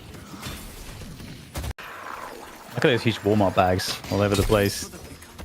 Well, you need big bags at Walmart because there's so many deals, Dan, that you have to actually invest in, that anything less wouldn't be enough. I like that. Anything less, not enough. I love that. That's what a line.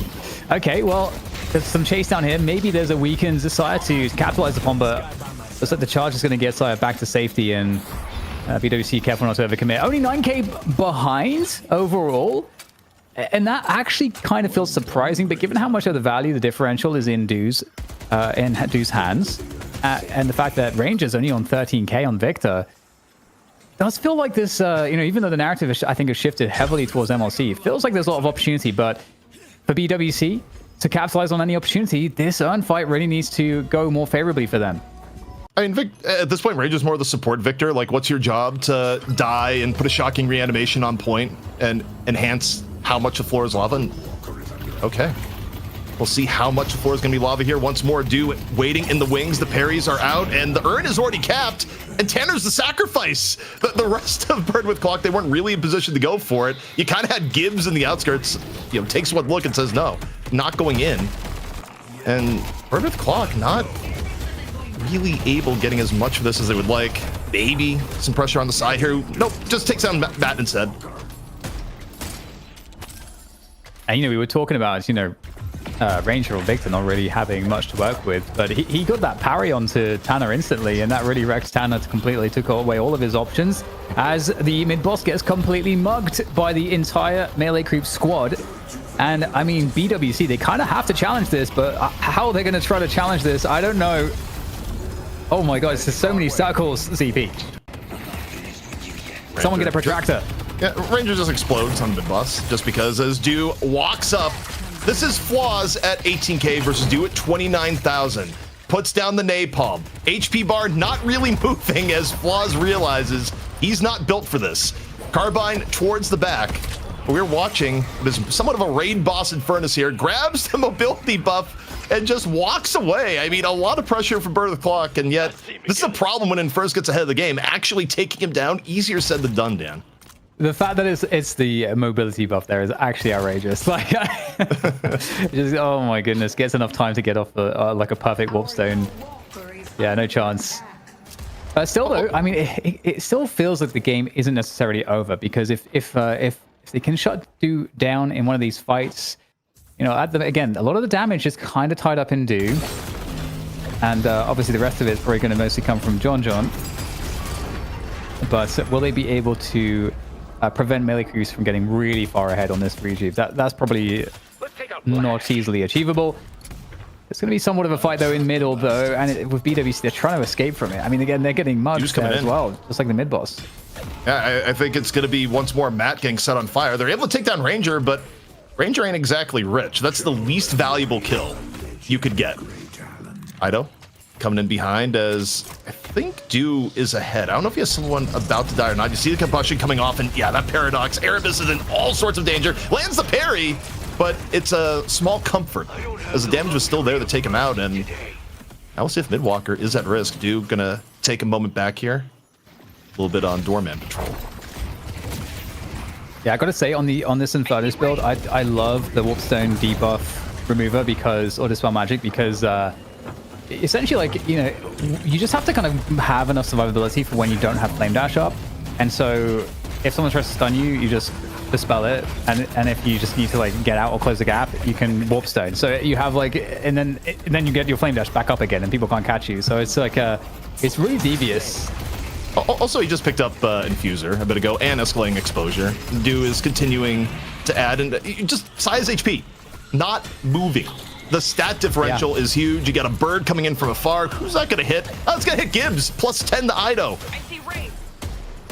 Other issue too with Sire is that Sire just picked up Witchmail as well. So, you know, this Witchmail is like so good. I mean, what is it, like 18% or is it 22% spirit resist that you get, in addition to the fact that you just get stuff instantly refreshed on cooldown, like this, like a charge, for example. Hash like this, Matt getting caught a bit. Chain Gang comes out in return, but it's Tanner at 18k. This is not a tank anymore. It is a mere speed bump for melee creeps. And now, okay, the upside is you get a big power spike on Wraith, you get Ricochet, but you're still so far behind that it's not going to be the way it would be if you got it at a more even game state. Melee creeps, though, the objective is clear, Dan. Get a few shrines as Saya, not afraid of going near the fountain, and runs Erebus right over.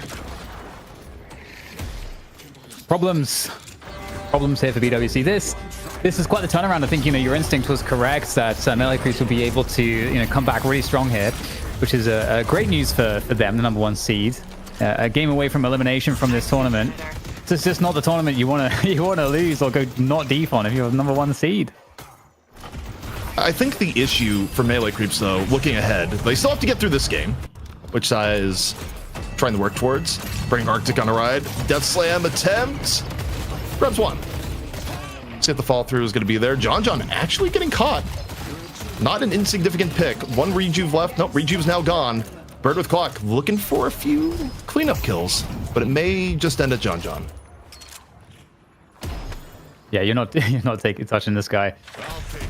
I gotta say, by the way, you know, just after watching Matt just have that ground strike there, it looked like it should have actually connected. It's really weird how ground strike sometimes will just completely whiff. It reminds me of like grenades in Counter-Strike, where there's like a pixel in the way invisibly and it just doesn't do any damage. I mean, look, it may share some code, you know, same developer, same engine. Like, for all you know, some of that CS grenade code made its way into Deadlock, more likely than you think. This is comeback earn, however, for Bird with Clock. And it may be a very brief comeback earn, because it doesn't look like it's going to be contested. Melee creeps still, they of all people, Dan, would know about the power of a 35% resistance aura, given... You know what, CP? It's only an 18k difference. This is not over. It's not over, but the problem that they're facing, first off, being down to Shrine is terrible. The ability to keep macro control of the map is going to be pretty brutal, even if the urns were closer. And the second part is who has the farm. What do you have to concoct to take down Do at the moment. You actually have to go pretty down on the list of conditions for that to be a thing. And if you're focusing on Do, John John's going to have plenty of room. Ido has actually gotten reasonable stacks this game. So the souls don't tell the full story necessarily. And actually, speaking of stories, can we get golden statues? I want to see where the golden statues are because I think Melee Creeps has come out ahead. Jeez. Yeah. Saya, come on, man. Well, we see he has the most in the game as he's actively gambling. This is why he has the most in the game. That's fair. That is fair. Yep. Phantom Strike not required. You got poor man's Phantom Strike with Warpstone. Saya, Okay, maybe an opportunity. I think at this point, I think Ranger just likes dying. With his current level 5, it's like, yes, get the stun onto Erebus. Let me support the team. Saya, on the other hand, dying would be tougher. He's just barely able to get away, and not quite. Flaws gets the chase down. But the Screech of the Owl is out. Is it hunting for Wraith? Who does Ido have in mind? Up, over, Theatrics, and gets the Death Slam interrupted on the Mad, who may have been dead anyways, but you gotta appreciate the timing, as that's a big old Walmart shopping bag on Do. Brought it to the hotel with them for safekeeping. Yeah, Do is he's got a lot of stuff in that bag, man. This guy's been farming. He's ready to spend, and it's another mid boss. So this, I mean, if there's any chance of BWC, they can't sustain playing against 3 Rejuve crystals. But I don't know how they stop that. They're going to give it up, and there's nothing that they can do. A concussive combustion just for good measure. Every Rejuve secured, and at this point, I mean, what do you do? What do you do? I just think Do is a lesson here where no matter how wealthy you are, he is the richest person in the lobby. And even still, he appreciates the great deals to be found at Walmart. Bro has lifestyle creep. Doesn't need to be spending that much. Exactly. Well, 3 Rejuves for Melee Creeps, an enormous edge in golden statues, and they have the right heroes with farm that need it. Bird with Clock, you're hoping for the miracle here. You need the Death Slam into Chain Gang, into Gibbs has the Fountain Door ready to go.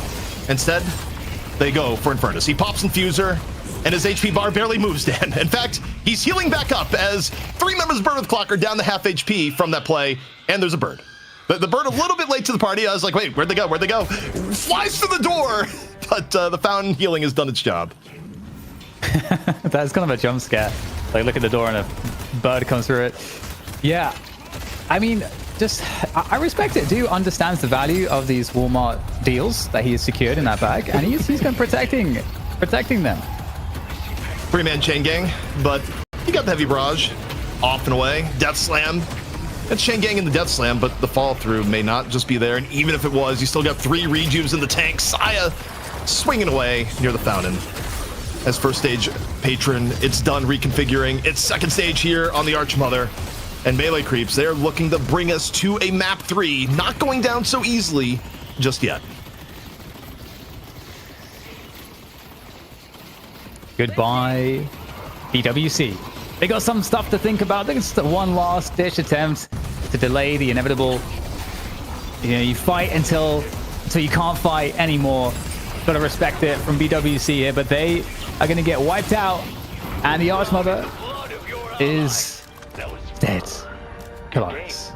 Oh, there's some life in them old Melee Creeps yet here, boys. That was very, very fun to watch, especially Do, man. I feel like Do was able to do so much with that. With that Walmart bag, he's going to be buying 100 $8.44 HDMI cables, as well as the laptop coming on in here for them. 1-1, we get to game number 3, ZP.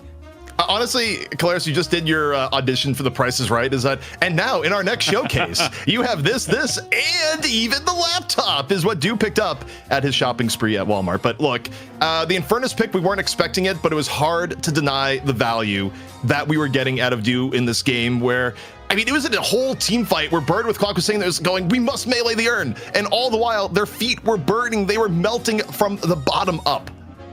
Yeah, even Arctic on the Shiv, after having a great start for the day on it, is not able to save this. Felt like not a lot of room in some of these fights, right? I mean, even the Billy really didn't gain much traction towards the end.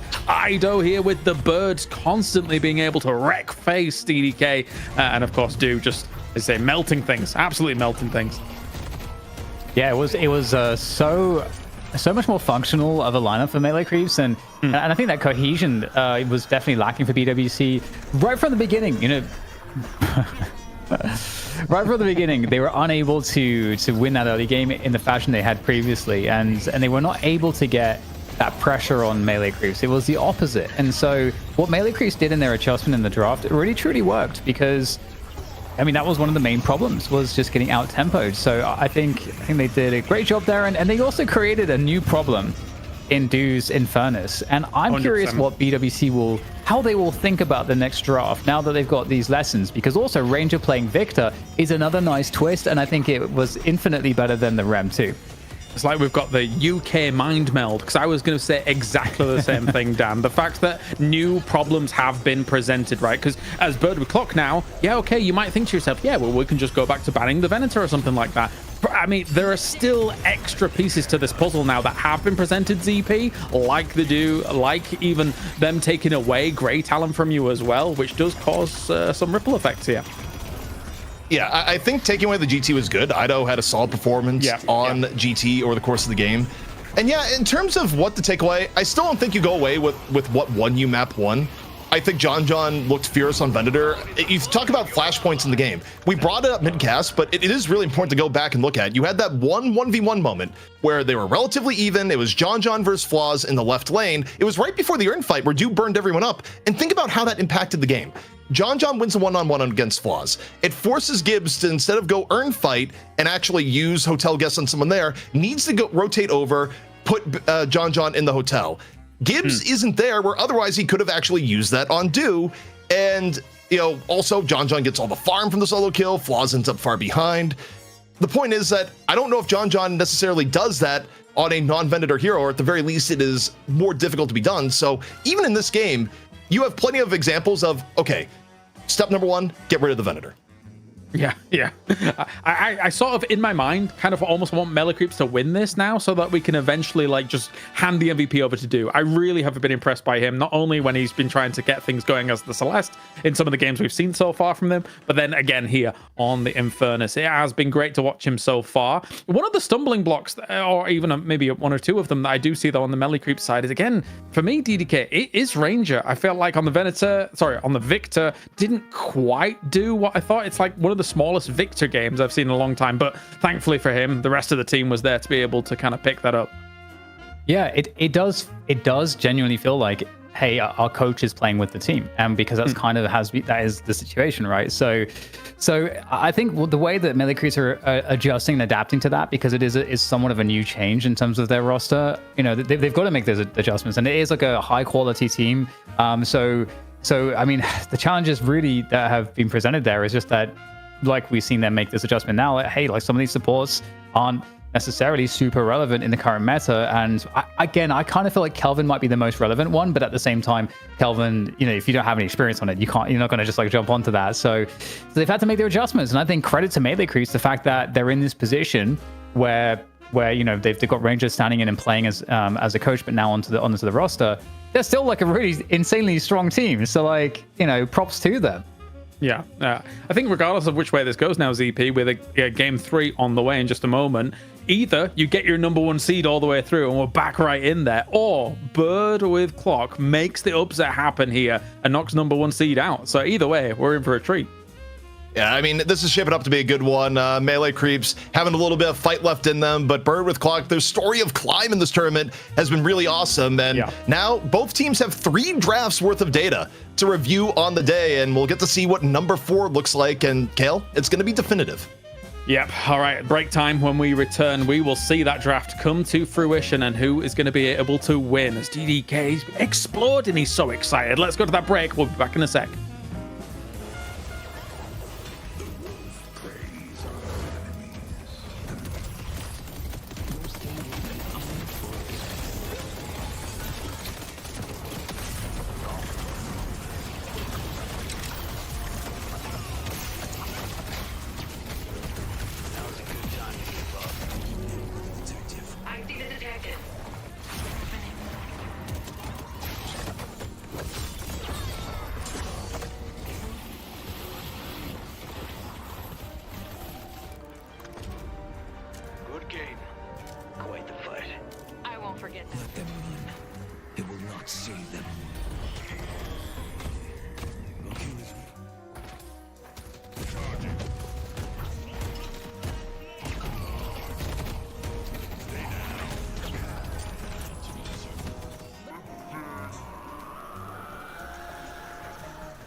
Drown in the blood of your allies. That was fun. Good game.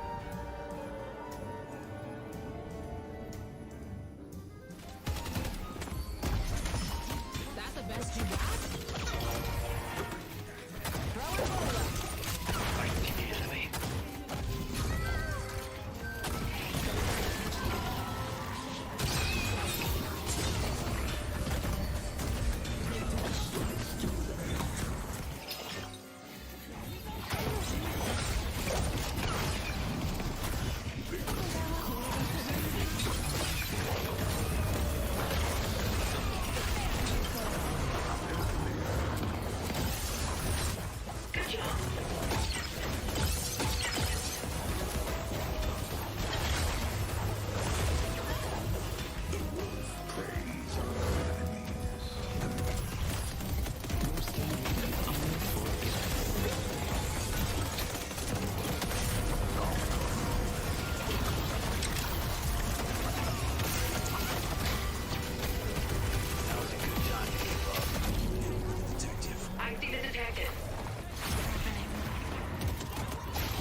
Good game. Quite the fight. I won't forget that. Let them run. It will not save them.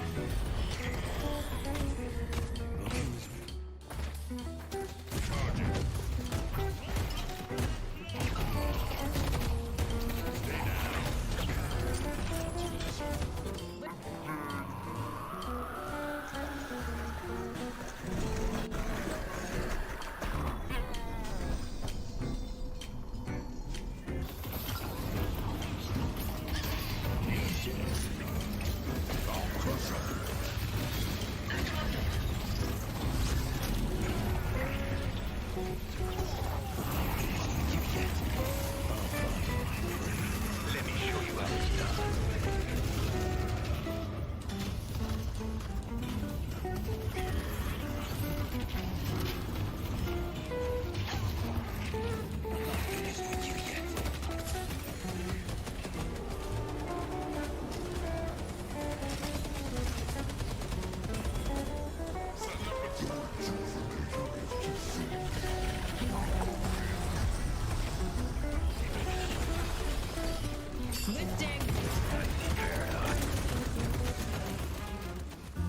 All right, I can't believe I'm saying this here for the Night Shift Open, but we have just had Melee Creeps get their first win on the board. That deserves a Bosch crazy. Bosch. From me here, as now they found themselves in an okay spot to somehow survive in this tournament. What am I saying? Bird with clock. Now we go into our next draft here, DDK and ZP. ZP, I'm expecting a Venator ban and see where we go from there, because against them, it's worked so far.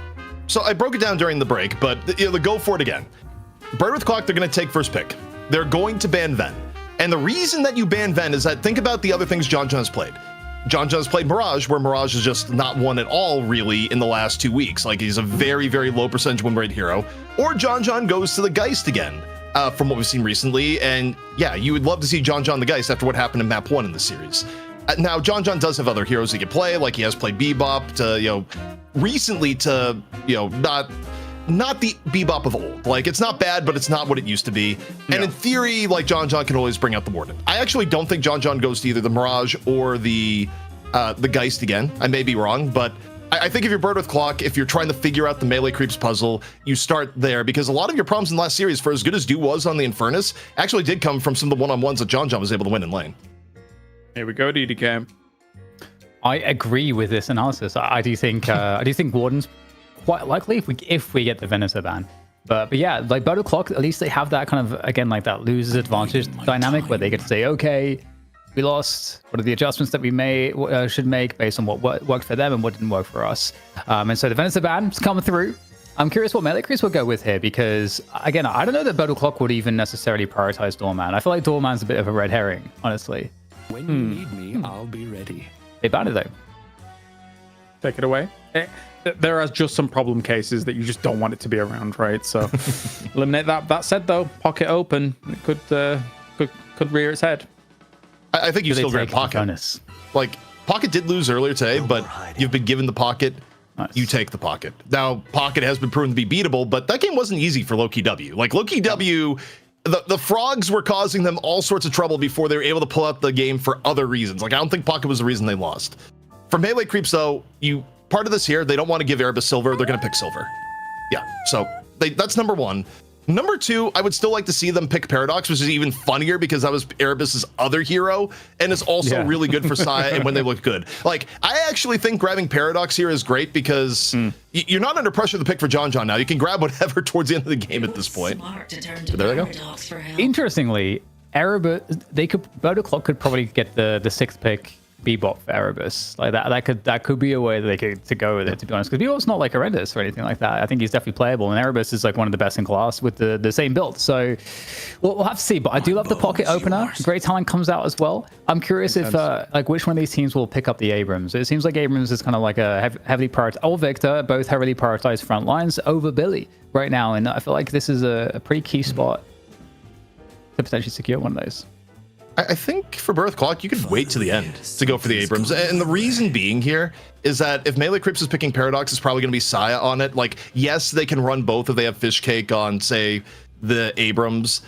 I actually don't think, though, that they're going to prioritize it. If anything here, I think you either get the Ivy so it doesn't get banned, or you get Infernus. One of the two. And okay, they're going to double. This actually surprises me a bit, because a lot of times for Melee Creeps, it's the Saya hero. It's either Paradox for Saya or Abrams for Saya. In this case, they go, why not both? I was thinking maybe scared of the ban, but at the same time, if Bird with Clock wants an easy win on a ban, again, you just target Ranger, surely. I mean, you think alike, Hilaris. Again, I was thinking that they would, because of the ban as well. That's exactly what I was going to say.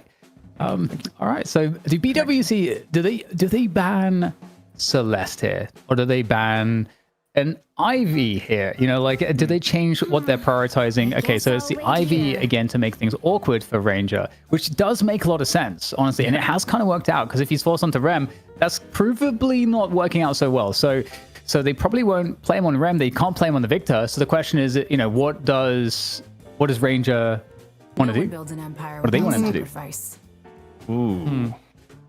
I don't like that at all. I mean, I guess I like it better than Mirage, and I like it better than Geist, but the fact is, Wraith is not one of John's favorite heroes. It just never has. Like, of all the M1 players, he's probably like the one M1 player that not have a ton of game time on the hero relative to other people. Also, I think for Ranger, it is a little bit more difficult, because Bird with Clock is like, okay, we're going to take Victor and ban Ivy. They grabbed Victor a little bit on the earlier side, and part of it is a shot across the bow saying the Ranger's like, no, we're going to target you, and we're not going to target you when you play the hero that actually likes dying sometimes. This from Bird with Clock is like the please fighters on urn composition. Yeah. Like, this is terrifying, DDK. Yeah, it's pretty nasty. It's kind of interesting that they were able to get shit so deep, actually, thinking about it. But, Lash comes out as a response. I mean, you'd guess that Ido's probably going to be playing that. He tends to be in his hero pool. How do they round these ones out, though? That's the question. I wonder if this is a John Lash and something like Do on Wraith. In actuality. Like, because then you could put Ido Silver. Yeah, I actually don't think it's John Wraith. I truly think that this is going to be a Do on Wraith game. John's going to be on the Lash, because we just haven't seen Wraith as much for John overall. And of course, Ranger is going to be on the Rem. We did see John play Lash recently, so it makes sense. Yeah, that's what I was going to say. Looking at some of the drafts before, past weeks of Night Shift. So, fully frontline Batman. Yeah. I'm scared of that composition. We're getting word John Wraith. Oh, I saw that in chat after. I was like, oh, wow, I did expect that. And I was like, well, we'll have the surprising game. But yeah, apparently in the lobby, John is the Wraith. So, part of my, thinking, how does this make sense? How is this good? Because again, we have seen a lot of John Lash. Okay, that's not the case. So it's going to be, in that instance, it's going to be Ido on the Lash, most likely. Or Ido Abrams. Like that could also be a different swap here because now it's like, okay, figure out who Du's playing in the moment. Or it could, could be Ido on, or Du on silver too. Are we looking at it, Dan? Who are you favoring here looking at these drafts? I actually like BWC more because I feel like the tempo game is with them, and I think that the front line is kind of scary. And they proved in the first match that they can play this like heavier frontline style like very well. And I think that with the rem back, the melee creeps, I think I'm kind of well and truly with a BWC victory here. Oh, it could be a big one, that's for sure. I'm going to be heading down for a 2-for-1 meal deal at Walmart here whilst this game's going on, because we have got a potential here for them to get themselves a 2-1 against melee creeps. It will be crazy for Bird with Clock as I give it over to DDK and ZP. ZP, take it away. I'm not making the same mistake 3 times. All right, Dan, we've gotten the instruction. We actually needed an adult, and Colaris was there to help us figure out our casting flow at the beginning of the game, because clearly we cannot be trusted to do it ourselves. But we also have some enlightenment as to who's playing what. In fact, it is going to be Du on the silver. John Wraith is coming on in, but also Ido Abrams Fish Cake Lash. The amount of swapping around for melee creeps on who is playing what is pretty remarkable relative to their recent games. I mean, none of this is unprecedented, but I didn't expect this level of shuffling with elimination on the line. One of these teams is going home. This is going to be very interesting. Very, very interesting indeed. I mean, oh yeah, something we didn't even talk about actually is that Pocket made its way into the hands of BWC as well. Like obviously we mentioned it in the draft, but that in of itself is an enormous win, because as we understand, like Pocket is really, really powerful right now, and I think Pocket is especially nice. If you're up against Abrams and Silver, the Affliction is going to go particularly hard against those 2 targets, and that's your front line is so important, especially in these big objective team fights. ZP is going to be way easier to land like these key Afflictions that can completely break the team fight for the opponent. I do wonder how Erebus on the GT is going to work out, where you think about Erebus's historical hero pool, where a lot of play on Bebop into play on Paradox, but now you've put Erebus in on the GT. And we'll see. GT is one of those heroes where I think is deceptive, and that if you don't have a lot of time on the hero, you can feed. Like, you can end up feeding enormously hard, even with some of the mobility changes. It's easy for GT to have a bad game and never actually be able to get up. So I think there's a lot of pressure on Erebus here to prove himself. You said feed, and then you said enormously hard, but I didn't hear you say hyper feed. So I'm not sure whether this, where the lines are here. Well, if it's hyper feed, then it's real bad. If it's feed, it's just, normal bad. It really depends on the context and the vocabulary flair that's trying to be applied in the situation. Yeah, I'm not like a feedologist, so I'm really benefiting from your experience here. So this is very, very interesting too, because I think that like the fact that we're seeing Warden here too for Bird with Clock is something that I really like, because I think that Warden obviously also has so much impact in these objective fights and keeping the pace high. I think there's going to be a lot of work that melee creeps will have to do to ensure that John can have that space to get the farm that he's going to need. But I do think that John's the ideal person to play Wraith. Earlier, I was actually kind of like sad that we weren't getting ready to see a John Wraith, and I was starting to wonder: is it because it's not more of that kind of like tankier front, like M1? Is there a reason why he doesn't play Wraith? But I think that's part of it. I think also just it wasn't a hero he liked playing, so it wasn't in his rotation. Maybe we're seeing a little bit why is the pressure from the Shiv McGinnis lane. Bears some fruit here on the left. And the problem when you fall to a McGinnis is that you lose an incredible amount of Guardian damage. One of the very best in the game at shredding a Guardian with advantage. The wall's gonna come out, and this Guardian, I mean, it may just be dead here, Dan. I think so, yeah. On a sub 4-minute Guardian is actually crazy. We didn't talk about it too much, but yeah, when you get... Okay, wow. So Arctic has monster rounds as well. Does the McGinnis have monster rounds too? Because monster rounds on McGinnis, like you just delete, you completely delete the wave like instantly by yourself with like one clip. It's really outrageous. So that's tempo. That's a tempo victory. They're going to be able to start roaming if they want to. Did you hit any of his slam fire there? Like I saw the shotgun blasting, and I saw the HP on Erebus just not moving at all. It's like, I feel like Erebus should have been at least significantly more damage, if not dead there. Again, maybe I'm wrong, but it looked like Du hit nothing but air. Yeah. Well, it can be a bit difficult. You got to warm up, into the shotgun. It does have its own feel.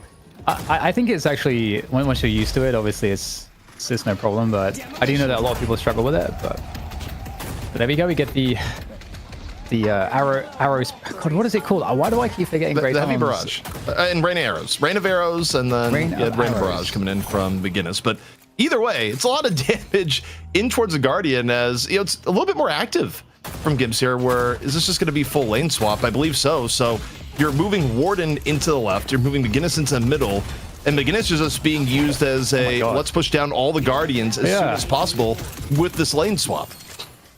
That's actually brutal, because it is a little bit too early to go for aggressive roam without losing perhaps a lot of soul value. So it kind of makes sense to do that swap where you can get, that's like you said, ZP, that's so much of the value that beginners can provide. But speaking of value, the affliction does land onto Fishcake and to Ido, so that's going to send them both into more defensive posture. And I mean, with all of this, CP, we're just seeing across the board, lane to lane, massive priority from Bird with Clock dominating. And again, I'm just going to keep reiterating the stakes. This is a best of 3. This is map 3. Melee Creeps came in as the favorite, and Bird with Clock is taking them to task early here on map 3.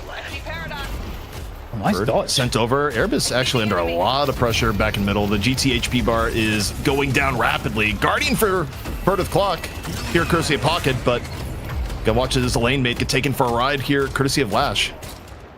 Oh my god, they might lose Fishcake here as well. I think they're gonna lose Fishcake. Yeah, he's dead. I'm shocked, CP. I'm shocked that Fishcake and Ranger tried to save that Guardian. Yeah. I mean, only upside across the map is that they were able to chase down GT, but you burn Death Slam, you don't even save it. Saya just bleeds out, and Knives stuck a little bit too deep. This is a 6K lead here, Dan. Okay, wait, Melee Creeps behind. Chat was right. I was traumatized. I would like to get an egg check. I just need to know. Please hit tab and put my worries to rest. Yeah, I don't know. Okay, this is a problem. This is becoming untenable. I love this though from Bird with Clock. They are summoning everybody into this mid lane to deal with that final Guardian, and Ido goes down. They can't survive this Melee Creeps. And in the meantime, Flaws is able to get that free farm on the left lane. He's in the 1v1 against John John's Wraith, but look at the suppression from Bird with Clock onto their opponents here in this mid lane.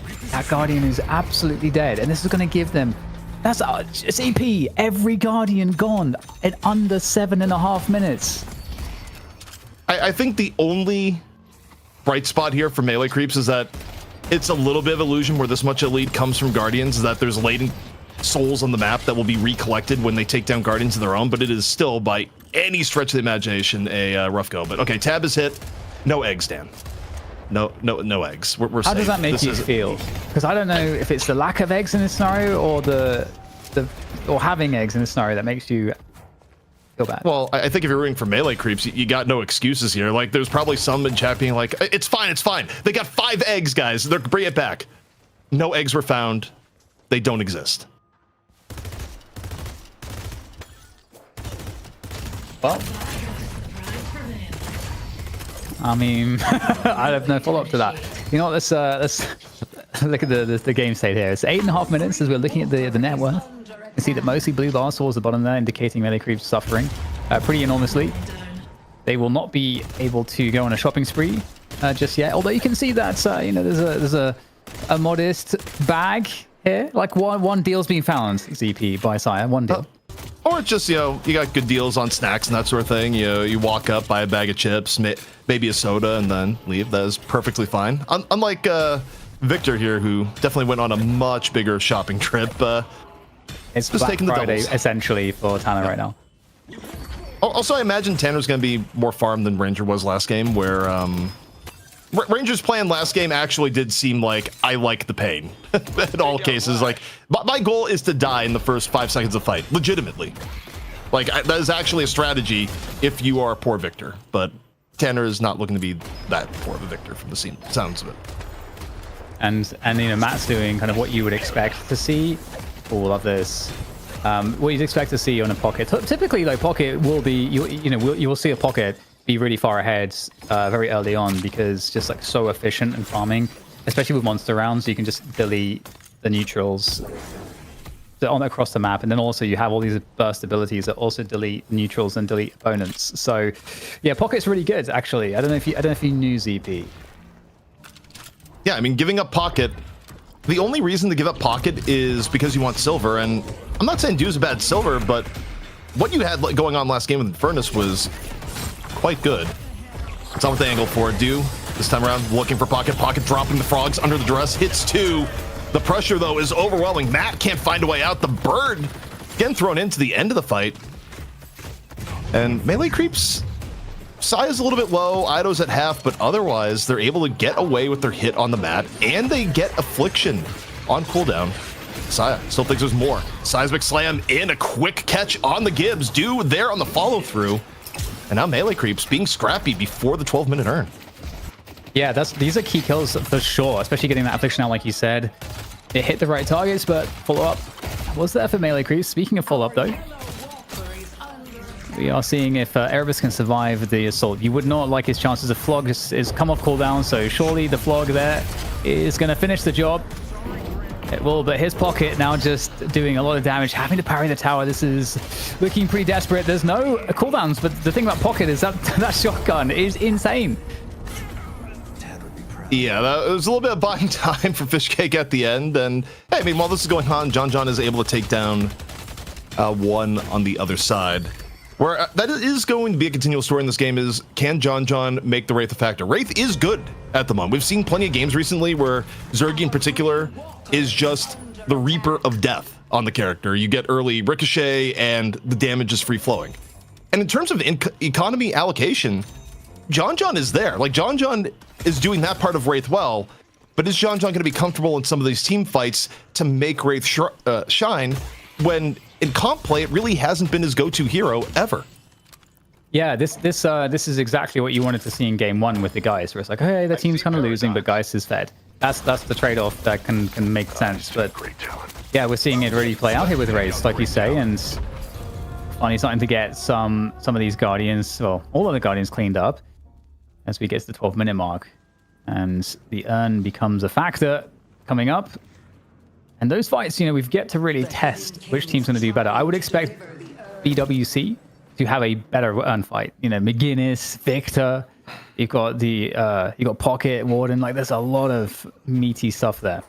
If I'm melee creeps, I go for trades here. I don't love fighting for 12-minute earn in this instance. Now, Saya clearly disagrees and is being a little bit of a distraction to Victor, but you would love to get a trade. Part of the problem, though, is that you look at potential trades. Normally, you'd go, okay, John, grab a Walker. Well, you're not even through Guardian, so that's not happening. But instead, they're going to go middle, and I think this is smart. I actually don't think you fight first earn when Pocket's on the other side. Instead, you go for kills. Dew's able to chase down 1. Pocket brings his way over the middle, hits Affliction on 2. But this is a much better trade, I think, for melee creeps, as Sai is able to pick up another, and Dew's still really good HP under the Walker. Yeah, even though he took like an Affliction, obviously you get the heal from the Lycan Curse, but Arctic on the chase down with that Shiv, the knives all in Dew, and this is a problem now because Lycan Curse is out, and the damage will tick away, and looking for some more here, only the 1 knife available, so can't get that finishing damage, but has sent them back at least and traded out nicely. But still, I think you have to give credit to melee creeps here. They've managed to keep the deficit manageable, and just as you highlighted, look at the souls, 19k here on John. He is doing what he has to do in his role for his team to absolutely have a chance, even if they're at a deficit. Because as soon as Wraith comes online, truly, the game really, the complexion of the game changes. Dan, he had a feast. That entire process took so long that he went from half HP Guardian to full HP Walker. And yes, it was still a trade. Bird with Clock was able to get Walker on the other side, but now John has the farm, has the cards, drawing high as Arctic goes down and was basically a dine and dash 3-1. 3-on-1. Okay. It's so funny when you look at like the highest versus lowest, like the discrepancy, the wealth disparity. 9.4k for Ranger, 20k for John. Obviously, that's by design, you know, in terms of how they are looking to run this game, but it's just funny to look at. I think people that play the game a lot in pubs are very confused because normally Rem is sitting there eating sinners from both teams with no care. And it's just like, how is my hero in my pub games that's usually so farmed so poor?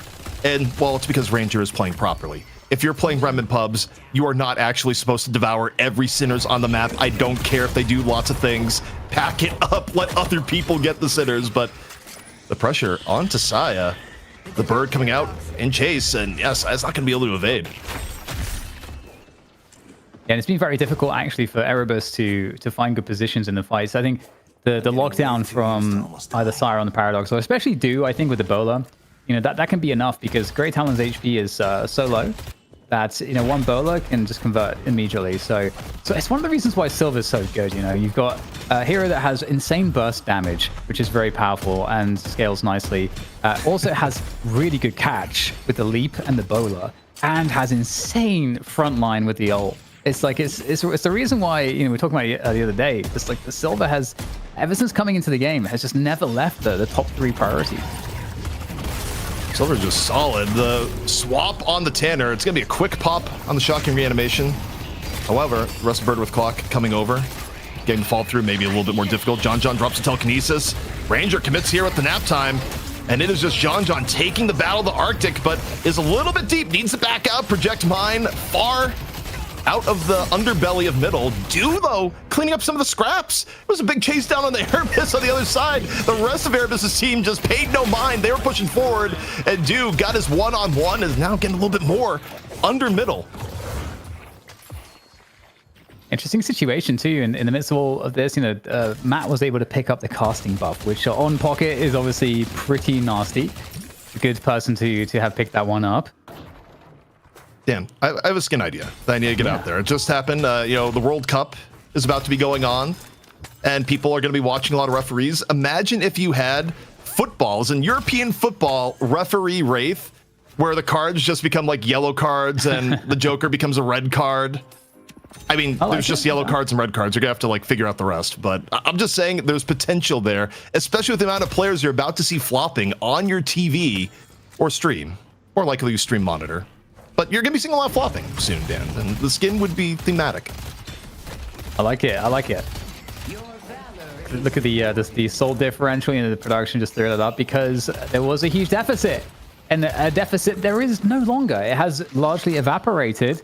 And part of this is because John now forces immense amounts of respect and is able to create space and also be able to like actually finish people off. So right now, you know, how do you see this going, ZP? Because we're back into even territory.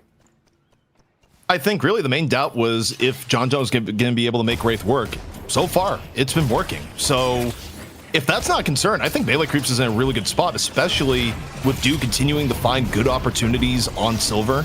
Now, the raw push on middle, this is dangerous. And you're able to get Saya, though, so Melee Creeps, they kind of fumble a little bit on the defense. Affliction comes out, just a solo Affliction, but okay, I say they're fumbling, but Saya's just not going down. Doesn't even care about the Affliction, and what looked like may have been an opportunistic mid-walker take. Saya gives his life, but Ido's just able to walk forward and stay alive. Wait, no way. Man, an Affliction, 2 knives at him. And although eventually there might be enough damage here to finally finish him off. Ido will stay alive. The tag along is going to provide a nice burst heal. And is picked up in the meantime, though, here by Gibbs. And the lead has been officially lost. Melee Creeps are in the lead now. John trying desperately with the teleport to survive. Telekinesis doing a good job.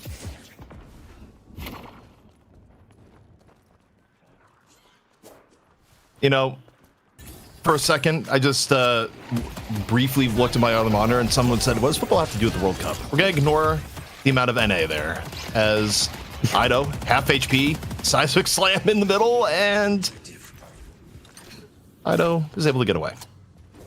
But yeah, I mean, it's interesting. Melee Creeps, they're only 3k up, but similar to the last game, Dan, I feel like the income allocation is such that the advantage is quite a bit larger. If we could get a golden statue check-in too, that would be great.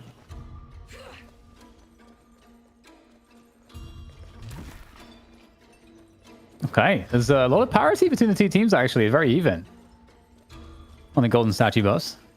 I'd be curious on the damage. That'd be another interesting one to look at, because I think Matt had like a pretty sizable advantage at a certain point, but wasn't able, I think, to fully capitalize in the time that it took John to catch up. But that slam is initiated. It's not going to catch anybody.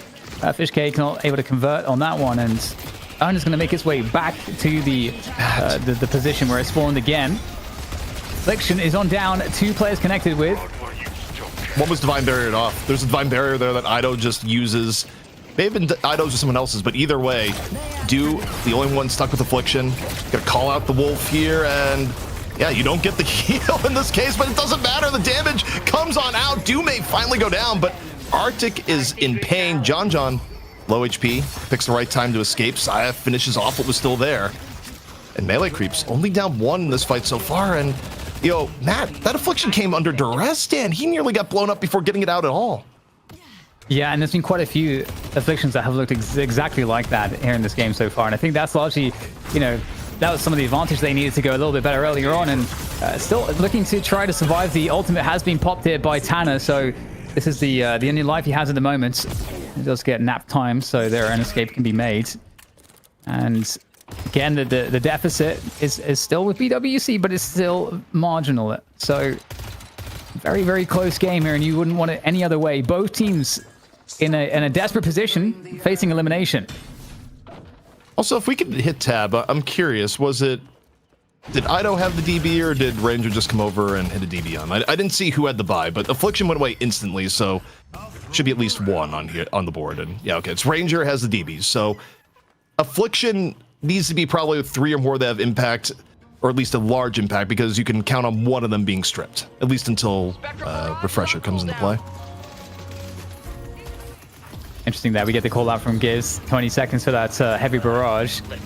And will it come out in time? Well, so far, it might just be a full earn claim. Is there anyone to jump on top of this? It's getting very late. It's an attempt from Ido. He's able to swap it right at the last second, but no follow through there. It looks like this should be held onto by BWC. They'll secure it. And BWC, that's going to tie them up again on the souls, but there is a big fight here, so it could still go the way of Melee Creeps if they can just find the engagement. And there's the Affliction, 4 players. That's massive, CP.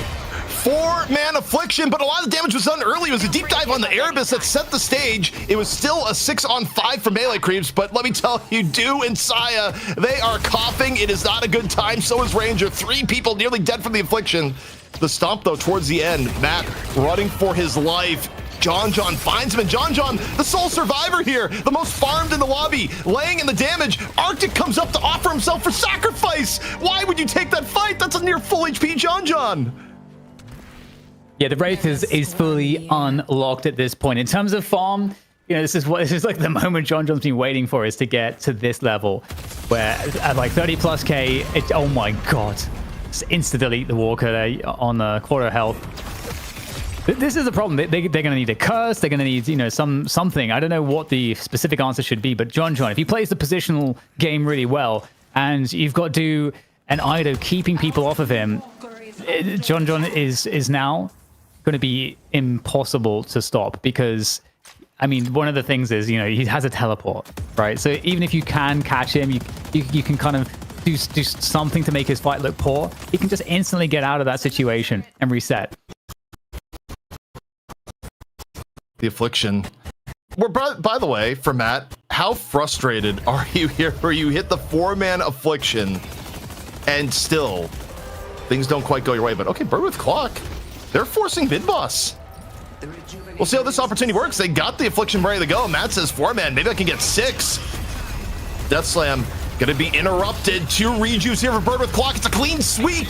And now they're looking to take the fight. Affliction comes out, only hits 1, but it's maybe the most important one. It's John that's nearly dead, suffering from the frogs. Melee Creeps already down 1 in this fight. John needs to leave. No one in pursuit, but that also means, Dan, he's not in this fight. The remainder of Melee Creeps trying to get away. They don't want to fight without him, but the opportunistic mid take paying off with Bird with Clock. They leave mid boss with 2. That is the kind of risk taking that is you have to be able to have the presence of mind to make in a moment like this. John getting out of control, that 4 Affliction fight not going the way that it should have gone for your team.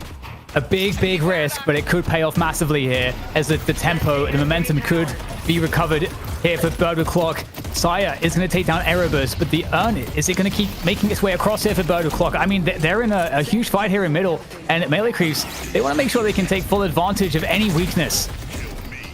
Ido still in pursuit. Another life down for Victor. This time, courtesy of the rejuve, you have the reanimation. And how many more lives you got? Well, you just ran out. John able to continue burning down. Wraith acting as your resident server admin. Ground Strike coming in from Fishcake. This is an Urn that Melee Creeps definitely think they can take. Affliction isn't even back on the menu yet. Matt still waiting off the last one.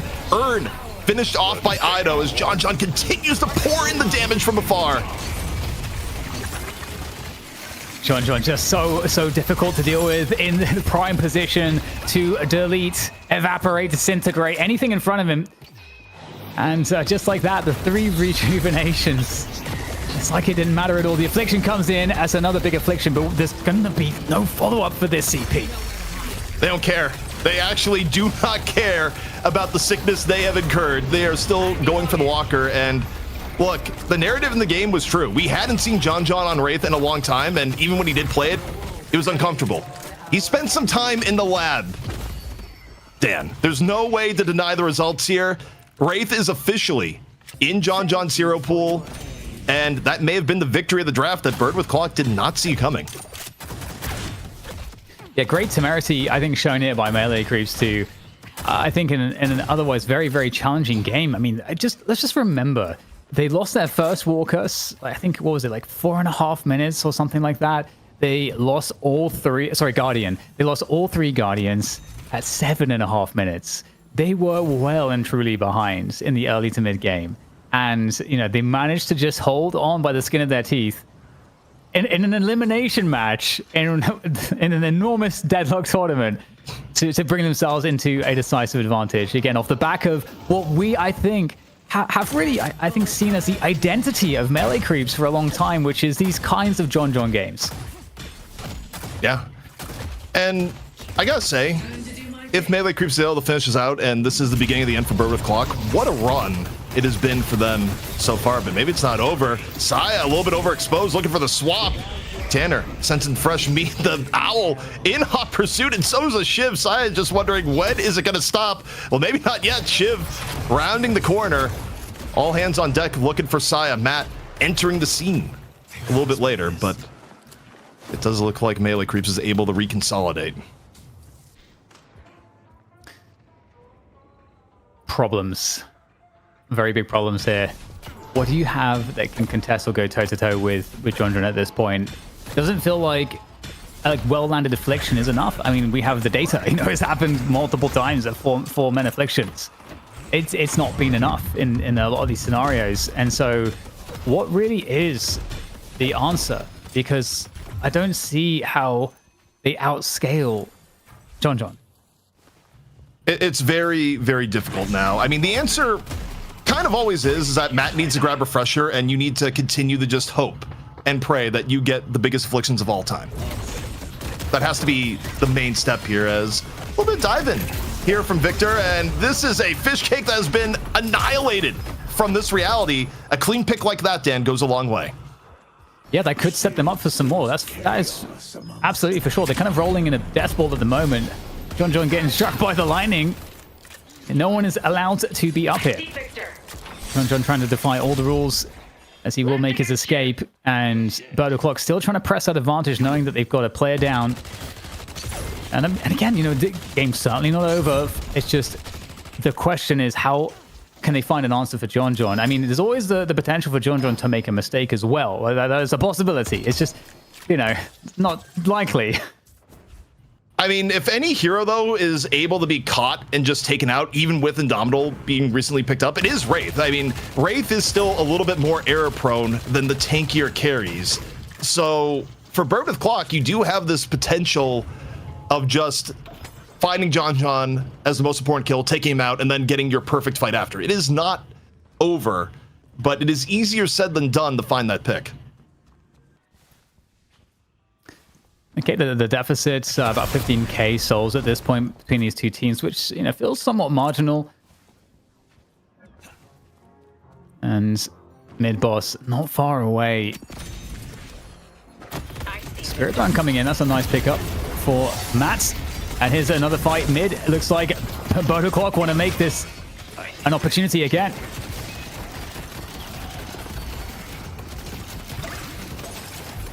They are looking to dominate this space.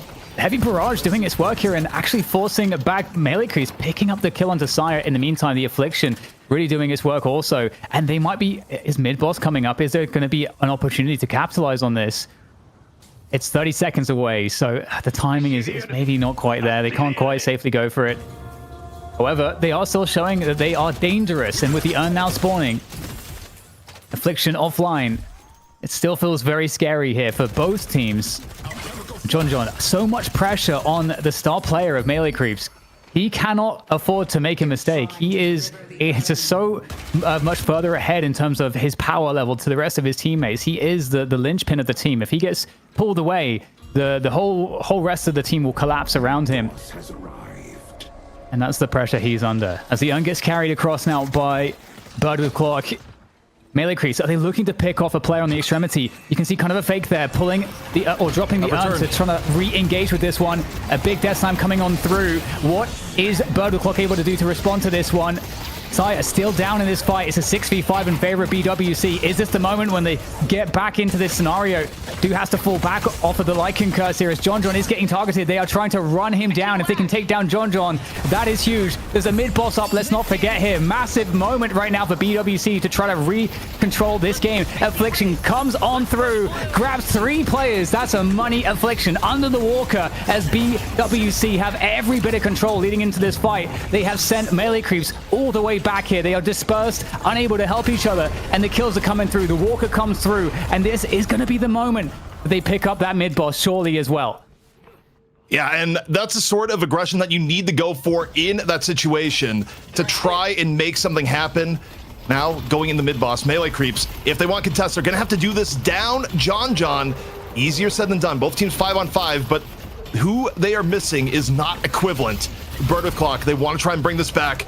But Saya, gonna start here with the bomb. The space control paradox, pretty strong here in the moment. The rejuve is coming on down. Who's gonna get the first hit? It splits. Saya and Tanner take 1 bite each. Both rejuves immediately down. Doom finds the final rejuve and the hit onto Flaws. Melee creeps get a good engage. The damage from the time bombs doing their work as Fishcake follows through. Doom still on the prowl. And Bird with Clock, you had to go for it, but melee creeps, even down John, they still had the answer. Death Slam in over the top, and that may have been the nail in the coffin, Dan. That is ridiculous. I mean, dude, doing massive work. The value from the silver there, the play around the crystals, getting 2 of the 3 is kind of unthinkable. There was no ultimates for the assist there. It's crazy stuff. And now the urn looking to be ferried across by melee creeps. It might not be over just yet, but still very difficult game. We might be, I mean, ZP, I mean, this game could still just go on for quite some time here as melee creeps look to try to press the advantage, but still lots of options for Bird Clock. The problem is, again, these death respawn times are really quite sizable at this stage of the game. They really are, and on top of it, well, the one upside here is that John has hit peak farm in an extent where, yes, you still have things to buy on Wraith, but the value you get at this point, it's selling items to upgrade relative to just filling a free slot. So there's a little bit of an argument here that if Bird with Clock was able to keep it a little bit closer in Souls, like it going super late starts like flipping around being good for them. It gives Flaws time to catch up to the game and be good. The part where it's bad though is the Divine Barrier buys. Another 2 being picked up. Ranger already had 1. Can we hit tab? 4? Like, everyone is saying we hate Pocket. Look at this. Can we hit tab? Does everyone on melee creeps have a Divine Barrier? This is miserable for everyone's favorite spreader of frogs. Yeah, you actually need to get Refresher now. Oh my Everyone goodness. has DB. Everyone except John. Except John, yeah. John's like, if 5 of you have it, 1 of you can throw it on me if I get tagged. So priority buy for Matt has to be Refresher, or Pocket's impact, as good as Pocket is as a hero, is going to be gone.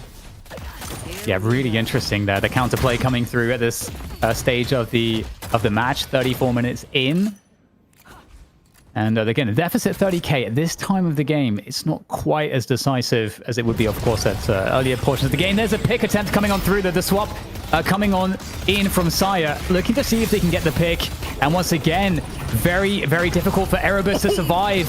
Gets taken out of the skies by Lash.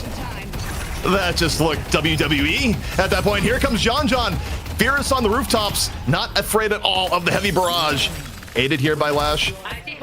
Cards flying through the turret. I mean, breaking Wraith's ankles a little bit, taking Wraith on a ride. Even if you fall here, the damage is gone for a bit. The problem is that Dew picked up where John was at, and they didn't need John for the rest of the cleanup. Melee creeps nearly putting Bird with Clock to bed here, Dan, and it has been an incredible match, and overall in the series it has been back and forth, but this may well and truly be the beginning of the end. Yeah, and again, you know, just I gotta say props to Erebus coming on in here and you know, playing with Bird with Clock, and you know, it's a sub, right? Melee Creep's gonna kind of push the limits here in this series, and BWC, a team already a massive mega underdog, also with a sub. So with that said, we'll see what is, if there's any other additional purchase here at the end of this game here for Bird with Clock to fly in. But with everybody dead, unlikely. It looks like it will likely end right here. Melee Creep's looking to move forwards in this tournament. A huge and very scary moment for them in this match against Bird with Clock. First stage patron going down, one rejuve still in the can, and Melee Creeps, they want to end this here and now. Bird with Clock, it was a valiant stand, but your fight is coming to an end. The Death Slam hits, and so does the life bar of the second stage patron. Melee Creeps survive till tomorrow. I have way too many notes to possibly cover everything in this. In the end, Melee Creeps back against the wall. They had to dig deep for this one because that was a series and that was a recovery. And John digging deep as well with the Wraith. Dan, this was what a last game. What a last game. Yeah, this was, I think, in many respects, some of the reasons why we love Deadlock Esports the most. You know, you really get to see Deadlock at its finest, I think, when you get these like best of threes or just more extended series, because the adjustments in the draft is a series of questions and challenges that each team poses to one another. And we kind of saw it. If we look at the evolution of the series, we really start off with saying, look, John can get really, really pressured by the draft if he's not able to get some of these key pickups. He can't really play the style that he wants to play, or it just doesn't have the space to do it because his team isn't on the right stuff. But across the series, they kind of figured it out into its final matured conclusion, which was, you know, finding Ranger not on necessarily like some of these supports, although he was on Rem in this last game. I wonder if this is the only win that Rem has managed to find today, but really great performance. Look, I'm still going to step in and say I think some of the Rem hate as far as viability and meta is overbound. Unlike some emails we've received, when you make fun of Rem, it's out of love. It's just funny when Rem gets smashed by the various different things in Deadlock. But as far as the character, I actually think depending on the comp you pair him with, still completely fine here at the moment. But yeah, the big story for me in this game is that there was a question of John's hero pool viability, which makes a lot of sense when Ven being unavailable led to him playing Mirage into dire circumstances in the worst Lady Geist we've seen in a while, which may not even be his fault. Geist just isn't that hero right now. No. And then we wonder, how are they going to adapt? And John just like, wait. I actually got a good Wraith now. Brings it in, and it's the storyline of Game 3. Yeah, it was very important here. As much as it did go down towards the end, never mind anyway. Dew stepped up, and looking at how this went all down as well, very instrumental in being able to make it work. I mean, I've got a shopping list for my next Walmart visit. I'm going to fly on over. I'm going to buy a baker's dozen worth of eggs so I can traumatize ZP, and then I'm buying a big bottle of Dew, my friends, because that was a performance across the entirety of this series as a whole. Bird with Clock, commiserations to them, a fantastic effort. And suffice to say here, Dan, they really put up a good fight, but Melee Creep shows their class.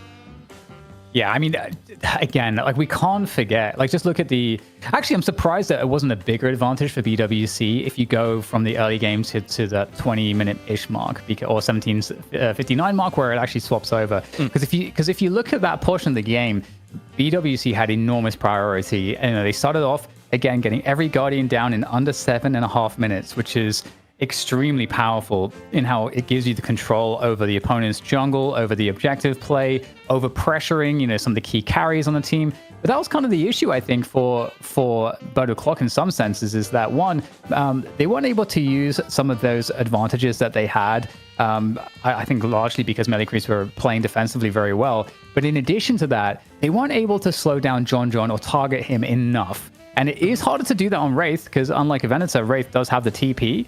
But that was the saving grace. As soon as John came online in some of those kind of those fights in the middle of the game, that's when suddenly Melee Creeps were like, yeah, we're here.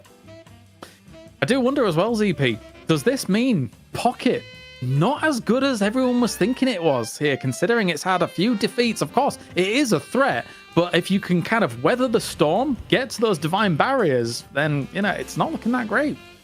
I think letting Pocket through is a risky gambit. I actually am still not convinced that it is positive EV, but in this instance, I think Melee Creeps wanted to open up the draft a little bit, and they did. I mean, they really flexed hero pool-wise. They had a lot more variety than the norm. Like, this is a draft that I think a lot of other teams couldn't do, just based on the fact that they're not able to shift around their players as fluidly as Melee Creeps did here and who's playing what. It's why, like, the beginning of the draft, they're like, wait, how are they actually going to go about this? Because there's like 4 or 5 different ways it could be done. I think the other story in this map too, when you look back at how a lot of these team fights went down, they had a plan to just smash GT at the beginning of every fight. Erebus was not enjoying himself in this game, where there's so many fights where they would decide, we're going to give up, you know, some positioning the early part of the fight, but we're sending 3 people there that are going to murder Grey Talon every single time. And even, you know, one of the biggest earned fights of the game, where you get a 4-man Affliction. Unfortunately, the Affliction came in after Erebus just got murked in the back, and they were ahead enough that they could still win, even with the Affliction being a thing. So the plan to assassinate GT and really isolate Erebus did work out quite well for Melee Creeps. Oh, actually, I forgot. I have a gift as well for Fish Cake for that last play we were able to witness. Congratulations, you have gained yourself the title belt. Oh, what a maneuver from him. What a maneuver. I've got to give this to him after that slam at the very end. DDK, that was amazing. Oh. Why do you have these things? This? Why do I have this? It's a cost. Oh my god, it's so heavy. A cost is only as good as his props, ZP. You should know that. Yeah, I guess. I wasn't expecting. I didn't think that Kale had just the championship belt hanging about. That's very real. Just zero and heavy. But anyway, yes. It's actually, coincidentally, of course, Abrams is voiced by Samoa Joe, who actually wrestles for that company now. So, yeah, cool stuff. Anyway. Oh, that was a roller coaster of a series. I'm thinking what's coming up next. Do we have MVP? Is that what's coming up next? Where are we going here, Dan? There we go. Highlights. Oh, highlights. Hey, okay. Whoa. There it is. Whoa. Oh, wow. 1, 2, 3. Ding, ding, ding. It's over. Man, that was some Mick Foley. No care at all for your own personal survival. Just, maybe I survived the fall, maybe I don't. Either way, it's time for MVP. And I know that's maybe your line. I see it up there, but that's fine by me. Serious. And it will be Dew taking it here across the 3 games. Let's face it, right? What we've seen from him on the Celeste so far, even in defeats to a certain degree, what we've seen from him on the Infernus and now into the Silver as well, Dan, it has been wall-to-wall awesome from Dew, I feel. Yeah, Dew's had a really great series of performances. And it's also cool as well because Dew's been able to get Celeste and it's been prioritized all the time. So, you might forget that Dew can play in Infernus apparently really well. Absolutely just crushing in game 2. I mean, largely was the reason why Melee Creeps had such a strong performance here and shut down BWC completely to bring them into a position where they could come back. And then we see the Silver, where Dew's Silver here was remarkably good. I think there was this one moment where you had Bird of Clock going down for the mid boss, and there was no ults available. There were fewer players available for Melee Creeps. They were out of position, and they had to desperately dive in.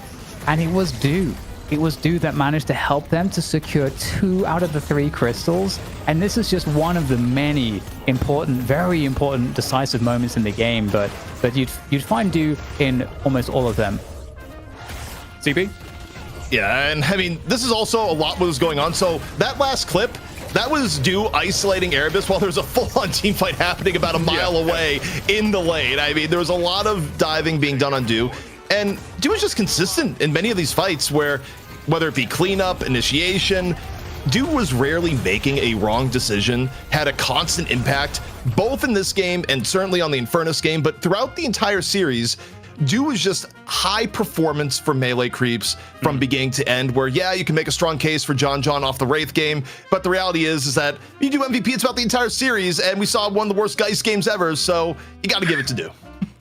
Yeah, I'll try and never remember that Geist game ever again. But of course, at the same time here, it was crazy to see how that game even started, right? With all of the rotations to take down the towers and really cause kind of some problems for them. But anyway, let's take a look at what's coming up. Of course, we've got our final bracket now, which will be semis into final, and we confirm now Low-Key W will go up against Melee Creeps. I am looking forward to that series, Dan. That's going to be a banger.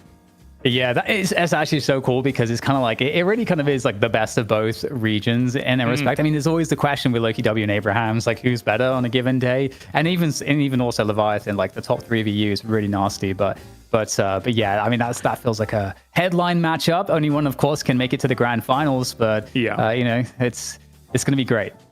I think it's going to look very different to the Death Slam Invitational final, right? That was a 3-0, and I was wincing in pain watching as Melee Creeps dismantled Low-Key W in that one, but I think it will look a bit different this time around. As now we take a look at the brackets and how they all do sit. We've completed our first bracket, but ZP, we've still got to complete our second one. Yeah, we still have to see who's going to move on between Floorman and Leviathan. Leviathan, who looked incredibly good heading through the bracket, whether it be playing on NA ping or not. Floorman, of course, looking to bounce back after some tribulations as of late. Wait, what's the focus now? Are we going in on the Get Candy logo, which we never had on stream? Is that the purpose here? Is it we're just, look at the bottom bracket? I think they're just making sure to focus the part of the bracket that you guys are talking about. I think it's not that deep. Well, now we pulled it into existence. It's a dog. Oh, he's got a lovely lollipop. Oh, and a little hat. Is that a little hat? No. Yeah, we've run out of pixels now at this point. I mean, it could get more pixelated. We could go deeper, but we're not. But yeah, I mean, both teams have a lot to prove. Leviathan, of course, the current EU champions on the weekly show, and Floormen, out for a little bit of vengeance. So we're ending the day with an incredibly impactful match. But don't forget, too, no matter how they do tomorrow, if you win today and get into tomorrow, you're in the money. You're guaranteed no less than $1,500. Yeah, steps up into guaranteed 3,000 for the final, and if you win the final, 6,000 will be yours. All right, gentlemen, I think it's time for a cheeky break, and when we return, it's our final best of 3 of the day. It's going to be a good one. You don't want to miss it here to find out which last team will move through into that round of 4.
a warden. Work belongs to me. Demolition time. But I have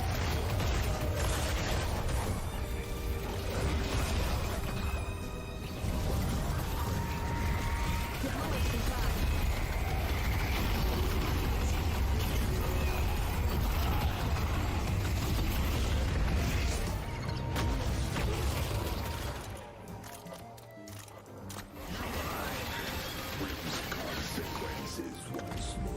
That was fun.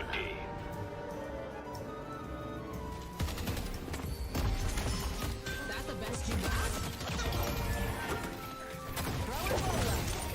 Fight the enemy.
Good game. Quite the fight. I won't forget that. Let them run. It will not save them.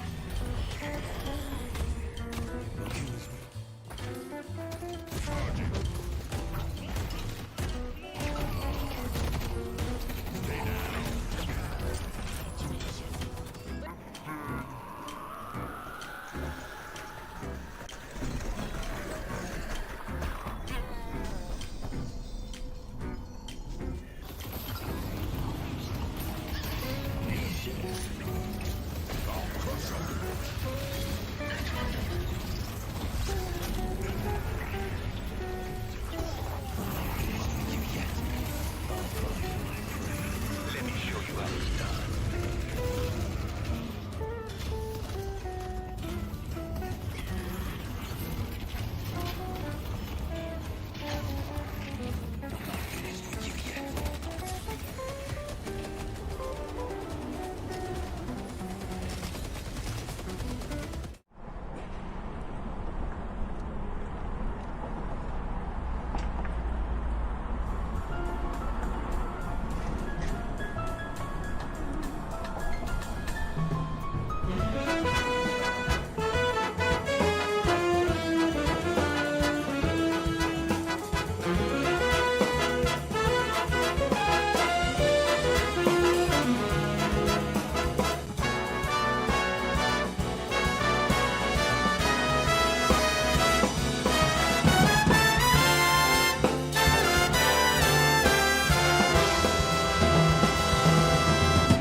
All right, let's get to our final best of 3 of the night, as we are going to have one more team moving through into that round of 4. It will be a guaranteed either Floormen or Leviathan, and then we would have 3 EU teams in a North American-based tournament. ZP, that would be traitorous, I think, for your region, and now you've got to step up. What do you think?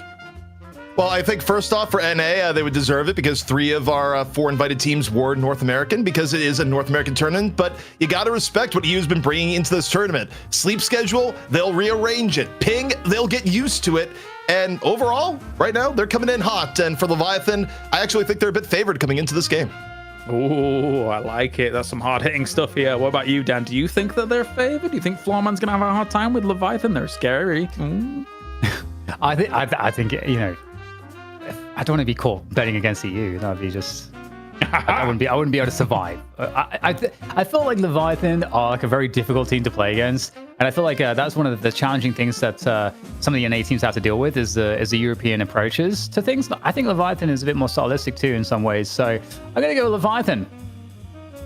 Fair. I think that it was weird in terms of the Deathlock Invitational, right? It was a bit of a shorter foray into international waters for them compared to what would be the normal case. But let's talk about our lovely sponsor joining us here for the Night Shift Open. Walmart joins us. I need, once again, the Colaris Mind Beam on the chat with the exclamation marks. Walmart, I need to see a wall of Walmarts in the chat. ZP, they've joined us here for a fantastic prize pool and a fantastic tournament. Also, it's funny enough, personal story that is not pre-planned, I assure you, is that the deals on laptops are actually pretty good. You know, hardware prices right now, a little bit all over the place, and some of your retailers like Walmart, you can still get a good deal before some of the, recent insanity price-wise gets kicked in. So, check your local Walmart, see what's there. Better to buy now than later. That's how I'm feeling right now. That's actually, I'm getting a laptop soon. That is actually 100% authentic. That's right. You can head over to Walmart, no problem. Be able to get one of those for a deal and a half, that's for sure. And again, you guys have been talking about the deadheads. The AI has been upgraded, right? That's why some of those prices in some places are getting a little bit more expensive, because it took 3 lakes to be able to fund those deadheads getting a little bit stronger, Dan. Which was they're all right, but that's a lot of lakes. I mean, I don't like to swim, Colaris, because I sink. Me neither. So I don't care about your lakes. Get rid of all the lakes. Actually, let's get rid of every lake. Colaris, you and me, we can do it. That's a big statement. And considering I lived in Finland, which is literally the land of lakes, there'd be nothing left, I think is fair to say. But let's take a look at these rosters as we have them coming on up. Our first roster on show, we are going to have ourselves Floormen to get things rocking and rolling. Of course, Rockane has been in here, ZP, to be able to fill the shoes for the kind of substitution, and he's been doing pretty well for them. Yeah, I mean, it's a substitution that they needed. League, I think, was just unavailable this weekend. And, for Floormen, it's kind of interesting because also this may be the last time you see this iteration of Floormen, whereby this is the rumor mill, where obviously winning can change everything. But the rumor mill says is that, D-Mov may be heading back to EU as more of a standard thing, just because he's been playing on ping more than anyone else. Like for D-Mov, this is another day at the office, but if D-Mov does decide, hey, I want to go back to EU and makes that a real decision, Floormen, they're going to be having to look at their roster once more. So for this iteration of the roster, this may be the last hurrah. And, you don't want to go down on the first day of group play. You want to find a way to get in to the final day. And look, it's a team stacked full of talent. They were the number 1 in NA up until this last week. And if any team can sort of find an extra gear here when facing elimination, it's probably the Floormen. How about you, Dem? Yeah, it is actually quite sad. I didn't know the rumor mill there, but that would make a lot of sense just because, I mean, I can't imagine handling the time zone, to be honest. That's a difficult slog for D-Mov, but it's been a really, really just awesome privilege to get to see him like playing in the region. I think storylines wise, it's been super fun. But yeah, otherwise, I think very strong team. Obviously, Floormen.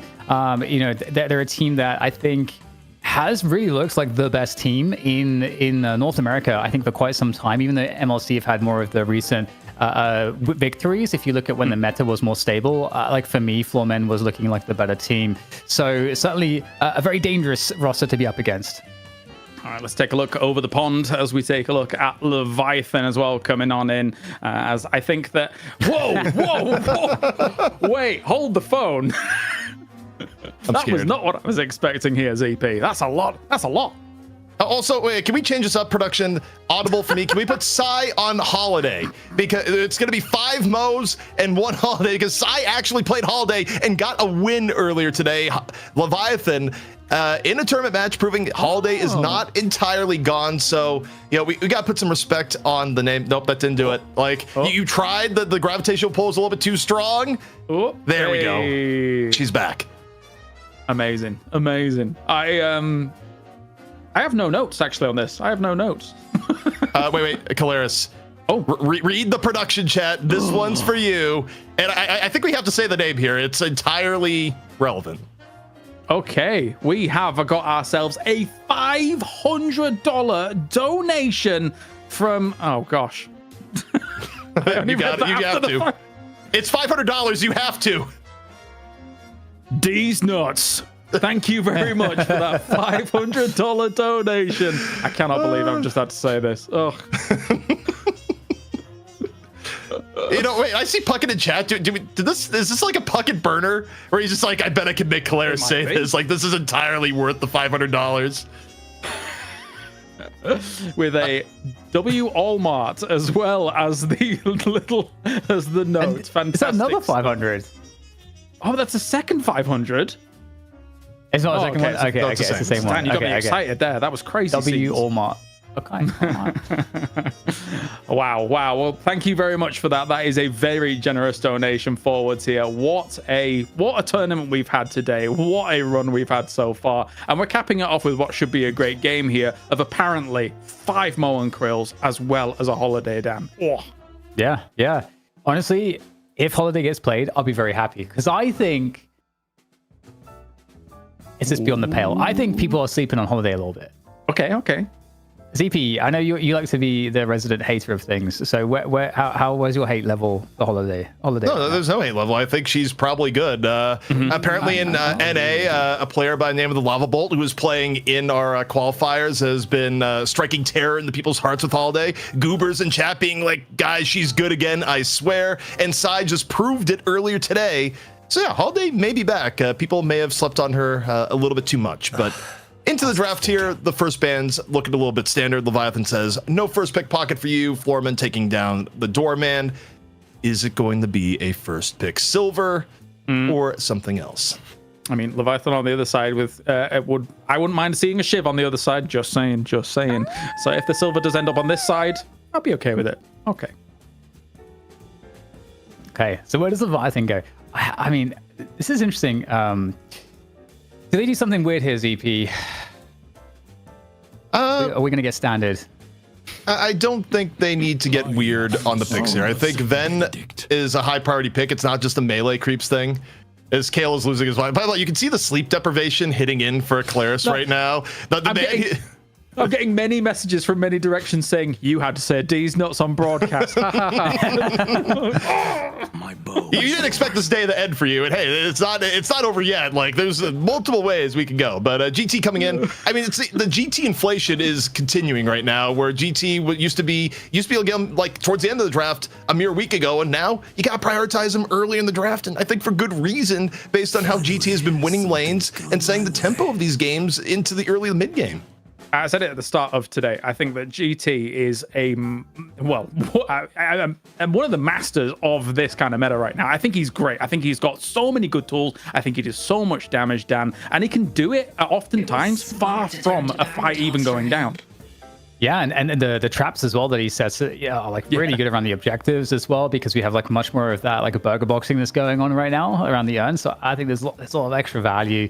I totally agree. But we do, speaking of extra value, Paradox has found loads of extra value in this patch. We're going to get a pick up there for Floorman. Yeah. So that's really nice. But the Shiv comes in for Leviathan, and I feel like EU Shiv is kind of nasty. Also, I just got a request from a very important person saying, please continue to make Kale say that phrase in any way you can. See, I'm able to dodge it, but Caleres is not. Shiv, though, being picked up by Leviathan, of course you're going to pick up Shiv. You got Freemock on your team, and you got to get Shiv at a little bit of a bargain for where Leviathan usually has to invest. So they're going to be happy about that. And also, they don't really like where NA has been going a little bit deeper in the grabbing Graves. I think she's actually good right now, and Leviathan have decided we just don't want to deal with that. And Floormen return, they execute around. Ban. Yeah. Ban. Unfortunately, I know probably who that very important person is, and yeah, I will rarely say no. Anyway, yeah, continue, Dan, whilst I muse over this. Okay, interesting. McGinnis comes in. McGinnis definitely very, very strong right now in this current meta, which is actually pretty awesome. Pretty awesome to see that. 5 wins, 1 loss. Is that accurate? That's crazy. So McGinnis stocks are high. For Floormen, what are they missing here? I suppose, more of that M1 style. I'm curious, whether it's going to be the Wraith. I like the Yamato. Yamato is very good in this patch for sure. Got like just buffs across the board, and I think Yamato plus Silver is like it's so difficult once they're on top of you to do anything. And Victor Silver Yamato, I think is very, very solid together. You were looking to Yeah, I mean, the front line here is terrifying. You grab Lash, who's just generally been higher value in the latter half of the draft with how people have been playing. I mean, we see Lash often in gun, but also just with more team fights, you just have more opportunities for Death Slam to give a considerable amount of value. Now, Leviathan, yeah, I mean, you take a look at, they're a little bit lacking front line. See, they throw at me. yeah, and okay, they are going to shore that up. They go for Abrams, was one of the last remaining good picks on the board. Support-wise, they don't necessarily need to get anything else on the support end here with McGinnis being picked. This is where you could stretch out a little bit, consider things like we've seen in other games like it first, or the Holiday. Do they go? But no, they go Mo and Krill. Okay, chat, pop off. Right, that's all I've got to say. Wait, Kalaris, do you know when you said Mo like it that way, you kind of sounded like Krill. Like, that actually, like, you know, can you say, give us that same tone of voice, you know, Maurice, get them sort of deal? Don't you worry. Maurice, get them. I don't know. Ooh, that's, you're in the ballpark for sure. Okay, I'll workshop it. How about that? I'll workshop it. Well, that's Infernus that you're saying that we might see, and we're seeing it. Infernus, Lash. I feel like GT is actually going to have a hard game here with some of the tools, especially Yamato, the Flying Strike, the potential of swaps, the bowlers coming your way. I feel like GT is going to have to do some moves here to dodge all of that. Yeah, these have been some interesting drafts. I mean, the fact that Graves gets the first ban ever, by the way, ZP as well. That wasn't really on my bingo card, although as time has gone on with the kind of control it's been able to exert with the grabby hands, I think that it's kind of warranted to a certain extent. Yeah. Also, I got an update on this. So, for whatever reason, the donator who made you say the phrase says, quote, I don't know why it said this. I'm sorry, it was me. It shows correctly on Stream Elements, and it's WFKR_DL that dropped the $500. But honestly, do not apologize because you gave us a great moment. Many people were happy, even if it was by mistake. Yes, very happy. All right, well, those are the drafts. It's going to be an interesting to see. Shall we continue on the Kalaris kind of prop train as well? Because I've got another prop for you to show. We've got some exciting stuff here. See how this is going to be able to go down. Which team is going to be able to purge the Heretic, purge the Xeno, and wear the very best helmet to be able to make it all work as well? Whoa. What do you think about that one? Huh? No, bit forced in. What is going on here, Dan? Is Clarence just have like this gigantic stash of memorabilia, like just hanging out there? Like what in the world? I could keep going. No, I believe you. It's going to be a good one, though, up for this best of three, of course, as these two teams have created an interesting draft for sure, and one of them will be able to advance through into the semi-finals. As for now, it's going to be ZP and DDK taking it away. Dan, it's time for you. I could mess up the system, but I'm not going to do it. We get a pause as we slowly pan. The camera. And we get to the Walmart logo slowly disappears and reappears. And in fact, is now in focus. You can see the entirety of the Walmart logo. Bask in its glory. ZP, are you basking? I am basking. Actually, the camera just continues to zoom in. I feel compelled to pursue great deals at the lowest possible prices. I am hypnotized. I'm buying the laptop now. We love it. Also, I think the lagging story actually checks out there because I saw even our observer like judder for a moment. I think the actual server had a moment there for the, we always get the pause doubters where for the weekly show, we're going to be introducing a slightly new format for pausing where teams have to declare either tech pause or rules pause. Like that'll be a thing. And don't get me wrong, it's still going to be a million tech pauses because lag or my mouse died. You had all week to charge your mouse and you let it die here? Yes, that is the average Deadlock player. But Dan, those gripes aside, we got lanes to talk about. What's catching your eye? What's catching my eye was those awesome, beautiful cameras. The camera work there from production. It actually kind of felt like I was on one of those, like, I don't know. Have you ever done, like, put on a VR headset and then played one of those games where it's like a roller coaster game where you're like, the whole idea is you're like kind of on a roller coaster and you're like, oh, this could be cool, but it's actually like it sucks. That was like the good version. Yeah, it honestly, it worked the first few times. I mean, it was cool, and then I became immune to VR. Like, I don't know what happened. My brain just like caught up and said, yeah, this isn't real, and it just stopped having the effects. Like, I got immunized against the effects. But Yeah, I mean, looking at the lane state here, thinking about which team is going for what. I mean, the reality is, you're running Mo and Krill, Leviathan, they're looking to get more out of this game in the first 15 minutes than Foreman are, especially when ults come online. It's just what happens when you play Mo and Krill, but Psy, one of the best in the business. You know, no doorman, no problem. I'm excited to see what Psy does as soon as the counter gets up to 3.6k, and I may have cursed him. He is dead! I swear it's not my fault. First blood because of ZP. Yeah, I'm looking forward to seeing Leviathan play here again. I feel like, you know, it's going to suck to have to demolish their EU brother in Demov, but Leviathan, a very strong team here, so we'll see what they can do. Overseas on the Abrams. It's been interesting, you know, because again, you know, something that I think felt intuitive is that there'll be more priority on Billy. But it really does seem like there's been far more priority in actual practice from the teams on Abrams. I kind of need to interrogate Lightbringer about that one. The main reason I could think of is that I just think you have more ability to catch people off Abrams. Like Billy, a lot of it is like centered around Chain Gang, and you know, it's not that you can't with Bash Down Rising Ram, but you just have more explosiveness with Abrams, I assume, where things are going on, and more ability to displace burst. It's still a little bit weird to me given Billy's overall stat buffs and some of the performances we've seen, but I assume it's just a matter of like what plays you can make with one to the other currently. Ready to drop a heel. Yeah, it does make sense. You know, Abrams does have really good pick, and you know, if you get that Phantom Strike online later as well, you get like so many options. And I mean, what you often see is like the Warp Stone, which is obviously half the cost. You can kind of have the same effect, but yeah, Abrams obviously very strong, so can't be mad at it. Can't be mad at it. But in terms of these lanes now, because we haven't discussed that just yet, you know, where do we feel like who's going to be winning that tempo battle between these two teams, do you think?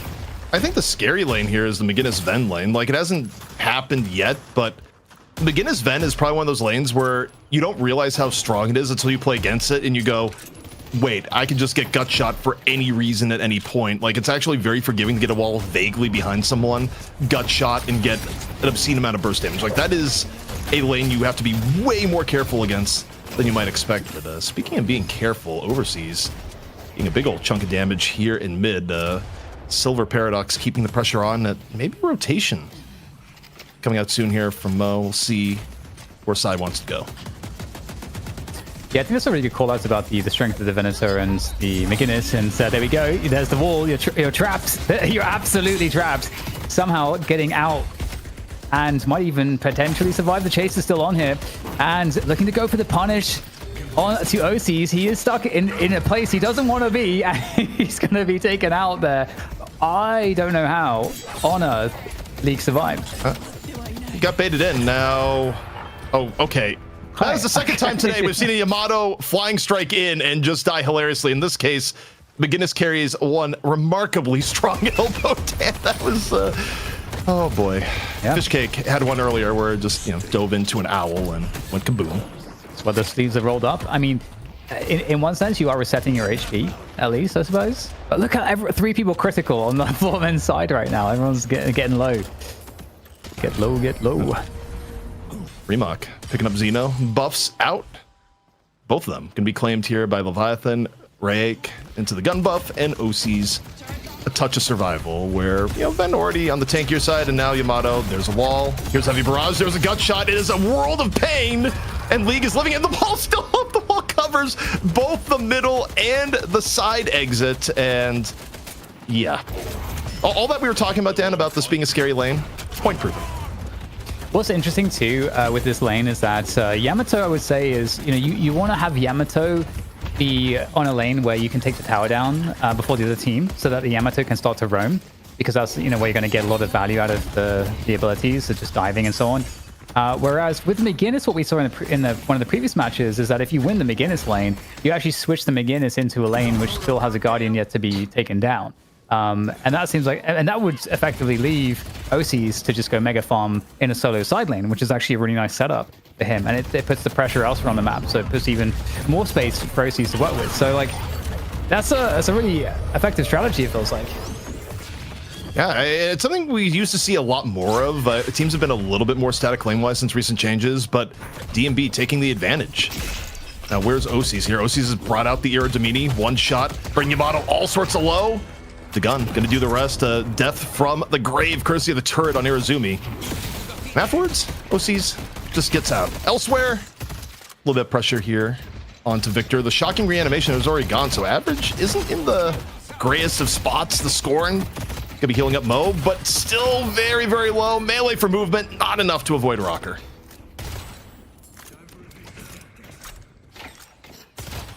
Okay, so I mean, overall at the 7-minute mark, we still have every single tower up ZP. So in reality, it's actually fairly slow going. Yeah, I mean, there's been a little bit of intrigue here at the beginning, but in the end, still a relatively close game. I think the point to keep in mind here is that definitely a small bit more pressure on Leviathan to make things happen, especially with the Moan Krill. Wall comes on out. OC is a little bit far away here at the beginning, so no gut shot immediately thereafter, but this is really, really close to this Guardian going down. The weapon damage between the Ven and the McGinnis likely means it's going to be the case here in a moment, regardless of what we see from the others in the lane. Especially, there's no shout transformation, there's no concussive combustion. You're just looking at both sides attack creeps, and there's a huge advantage of that for Leviathan. Yeah, and they really want to... Yeah, they're going to get the tower on this particular push. Is there going to be a dive on the defense, though? No, they're going to lose the Guardian, and... I mean, the Guardian on this right side is very weak for Leviathan as well, so there's certainly opportunity to capitalize on that for Floorman, which, again, they kind of need to equalize this as quickly as they can. So again, it's going to unlock players to start roaming. And there we go. Power Slash comes on through. That should help to defeat the Guardian. It's so low, and it will finally get taken out. Very important, this right side lane in this game so far. His ZP is you get OCs under fire, but Shadow Transformation comes on through. Is OC's going to be able to survive? There's a nice parry coming on in, and so much damage as well. But out is the Shadow Transformation is now out, and there's no kill that's been had just yet. Oh, this is getting very tricky, especially getting whittled down by these towers. And look at the trap as well. It's so precarious. Oh, the shot. Oh my god, trying to get a sneaky shot off, but OCs gets a solid heal out off of that situation. Dan, we all love a little bit of obstacle course gaming, which is what League just had the experience there, where we didn't even talk about it. Earlier in the day, it was Rokane subbing in, but they're back to League here. It's like, what is it? It's like, what happened to Rokane? Well, he's gone. Whatever thing League had going on earlier in the day, it's over. That's why he's back here to play some Deadlock. I'm glad you resolved that, because in my mind I knew something was off, but I couldn't put my finger on it, but that was what it was. Okay, right click to the face of Fremok, taking bombs right there. He's gonna have to go back and heal. There's like really nothing else for him to do. Okay, so still 4 Guardians up. This is a relatively slow game, slow going in terms of these initial objectives, which is quite interesting. And of course, normally at 10 minutes, it'd be set up for Earn and get everyone to one side of the map. But the laning phase feels like it's a bit extended with the changes here, where Earn isn't until 12. Like, yes, you prioritize buffs, and in this case, Foreman, they're going to get both sets of buffs. But as we were talking about earlier, the McGinnis has rotated in lane after getting Guardian, gets mid Guardian as Average is able to get Guardian on the other side. Both teams focusing on Guardians. Both buffs, though, go the way of Floormen, as we see Abrams come in off the Seismic Slam. Puts League in a bit of a world of hurt. It doesn't really seem like the fall through is gonna... No, the fall through is gonna be there. I take it back in time. I thought he was out. He was definitely not. Point blank owl takes it down from the grave. It just barely got out. Oh, boy. I'd love to see a replay of that again. That actually looked pretty cool. That was hilarious. That was so funny to me. I mean, just like desperately trying to get out. And if you play Talon, it's like that. But it takes time to deploy. Oh my god, he's gone. Rocker, he's actually is he gonna make his way out? Yeah. I don't think that wall got. No, he's still in the area, waiting to see if there's opportunity. He has Death Slave. Like, he could just rotate back in and make Sai's life pretty painful. Sai spend a lot of time underground right now. Flying Strike in from Yamato. Scorn is back up, but it's not gonna be enough healing. That much is for sure. Yamato, though, once again, just hearing the turrets. There's a turret up top. It's like, what do you mean it's not an escape path? Oh, man. Interesting scenario again, diving deep for that kill onto Rocker, and it kind of gets evened out, I suppose, in the end. But speaking of Rocker, back on his perspective, as they do find a catch onto a Fremok. Fremok will fall back, but 20 seconds until the urn is going to be spawning, and OCs is going to get taken out. So OCs won't really be able to play party to some of this battle for positioning with the urn coming up. Here we go. Fortitude getting buffed by OCs, and wait, here we go. Watch for it, watch for it. The avenging of the owl afterwards. Victor's like, die, please go away. Oh god, it's actually out. That's so crazy, honestly, the timing of that. Oh boy. Also, I think Victor was dead either way. Look at the replay, but the fact that the owl just lived for a split second makes all the more better. But it is the first urn of the game, Dan, and it is going to be in control of Leviathan. Now for Floormen, we get to see what the response is going to be. Do you contest? Do you trade? That decision's going to have to be made soon.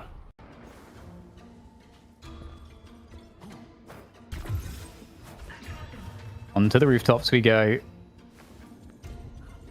Now, it's kind of interesting here because there are more numbers in a pack from Floormen making their way across.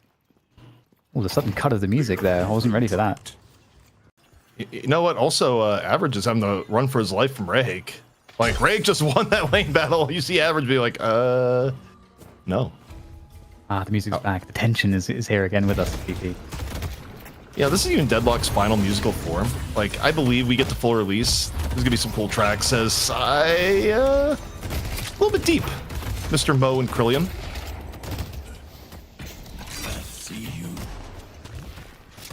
Very even game on the souls. Oh, hello. Intercontinental ballistic owl. Bird. It was bird. This was your catchphrase at one point. Oh yeah. I was trying to get that. It's too many words. Well, it was too much for League 2 here on Mid-Walker as Leviathan trying to keep the pressure on. Fremok, you got plenty of movement, but that's a little bit too much damage underneath the Walker. Earn once more motion. Osi's, though, is pulling out the crossbow. Takes down DMB in cold blood as the right lane continues to get pushed here by Leviathan. Earn going back to its starting point. Neither team able to make a strong play for it yet. It's so interesting that because of the lag or the latency that Ices has, when he's shooting the Iridomini, it like doesn't like the particle effects look like they're behind the actual person. I was gonna say, surely he doesn't get out here. OC's like, OC's let him think he could live. That was actually some slasher movie like stuff where the person like the villain went away, and then next scene you get stabbed. Yeah, man, Rocker's the hunted in this game so far. A good find by Average, and 70 to 70k is like again still just unable to separate these two teams at the current moments. But the buffs are coming up in 20 seconds as the urn makes its way back to the deposit spot, or rather the pickup spot, the pickup point. We'll get there. One of these phrases will work as I desperately try and figure out how to plug my mouse back in. If I was a player, I would have called for a pause at the moment, but Beginnis hops on in, drops the wall. Not the immediate flame dash path away. Still gonna get hit by the concussive combustion. Cover not quite doing it. Swapped back into the hot foot. The bird coming at the last moment, not enough to free up Irizumi. Rocker finishes it off. Skirmish intensifying a bit now in middle. Kind of feel for Beginnis there, just like, yeah, you're not allowed to leave the flame dash. Yeah, and still struggling to be turned in here. And again, it just kind of speaks to how even this game is and how both of these teams are looking to play the macro. Once again, gets collected by League on Yamato. And the control of the right side lane deposit point is with currently Leviathan. So we'll see if they maintain control of that. And the Guardian's still up. This mid-walker very, very low, actually. So this is a world where Leviathan decides to just go in for the walker. They're also pushing down the left side walker, so they might be trying to get two walkers for the urn here. This is a potential. And with that pick-off, CP, it might just actually happen. Yep, they're not really that worried about the urn. I mean, OCs and Fremok may be in the lane, but the real action is happening in left and in middle. Where, yeah, there's the urn, but look at the walkers. Leviathan keeping their eyes on arguably the bigger macro prizes, but okay. Chase down here on the Rake. Dimov firing up the carbine. A little bit of speed off the rope. Up, looking, and not quite going to find his target this time around. Very deep into enemy territory here after, you know, looking to, or rather taking down that walker. And, just having that wall come in the nick of time. And that is honestly one of the best things about the wall is the saves that you can get with it. McGinnis has looked good. McGinnis has been picked over the last few days. And it's not been a meme. There was a period of time, of course, where you could go months, if almost a year, without seeing McGinnis in play. But in this meta, the way the urn has changed and just what people have gotten used to, there's real cases for putting McGinnis on your team. Remok. Oh, that's just getting cooldowns out here, Dan. Where it got Shao Transformation out, and then you used Dispel Magic to cancel the Flying Strike. Played League like a fiddle, and League actually nearly died. They had Bird on speed dial. Oh no, like how League just took that one to the face. He's like, wait, was that a turret? I'm like 90% sure that was a turret that just hyperlined Dimov. Well, the urn's coming up again here, ZP. It took a long time to turn in the last one, and it kind of came at a cost for Leviathan. We'll see what the story is here. So far on the left side lane, there's problems right now for Leviathan, as Floormen have presence there. The wall comes on through, though, to lend an assist to Sai. Keep your eyes on Lash. Playing in the damage over the top into the power shot. DMB is hurting up close and personal. One more shot. Just as I planned. Enough to put DMB down. Not entirely, though, clean for Leviathan, losing Sai elsewhere. See Xeno enter the fray. Oh, nice connection there using the slide. As you can't move otherwise when you're in the power shot. And picked up once again by League, and looking to jump. League is Fremont, but I guess he missed it. He missed the timing on that one. But they have found Average, who, like, what's he doing over here? He's in the corner of the map. And he's getting parried and just getting the old double team. But okay, watch your step. Shocking reanimation into another shot of Iradomini. Fremont looking to finish it off. There will be no extra life this time around. Or so you think, Average? Still alive? The rest of the team's come to the rescue. Yeah, I was gonna say everyone just showed up. It was like, nope, I don't want to dive on that, but maybe it should have. At least it would have been a trade. D-Mob stops Fremont from getting away as the urn is going down left lane, and so is half of the Leviathan at the moment. It's so interesting to be able to get those picks. They have to kind of give up this opportunity to turn in the urn because they just didn't have the numbers to secure position on the left side of the map. So urn will make its way back. We'll have to see if the trade works out because it's a 2v1 on the right side Walker in favor of Floormen as they try to make that a Walker theirs. But this mid Walker looks to be going down as well. Floormen losing that one to Leviathan. So it's crazy, ZP. 20 minutes, it's still an extremely close game within 1k souls. Both teams have kind of been rejecting the idea of we must full commit team fight for urn. OC's was stuck on blocker defense and the aftermath as expected. You know, got pretty high up there within the right side, but do you now think urn. You go back for that bag because they don't know it's there, but OC knows it's there. If you're OC's 100%. OC's one of the greediest players around. He's saying there being like, guys, they didn't grab my bag. They ignored the great value in that bag, Dan, which it's kind of, it's a ridiculous area. You don't have to do that. Did the bags actually ever time out? I don't think so.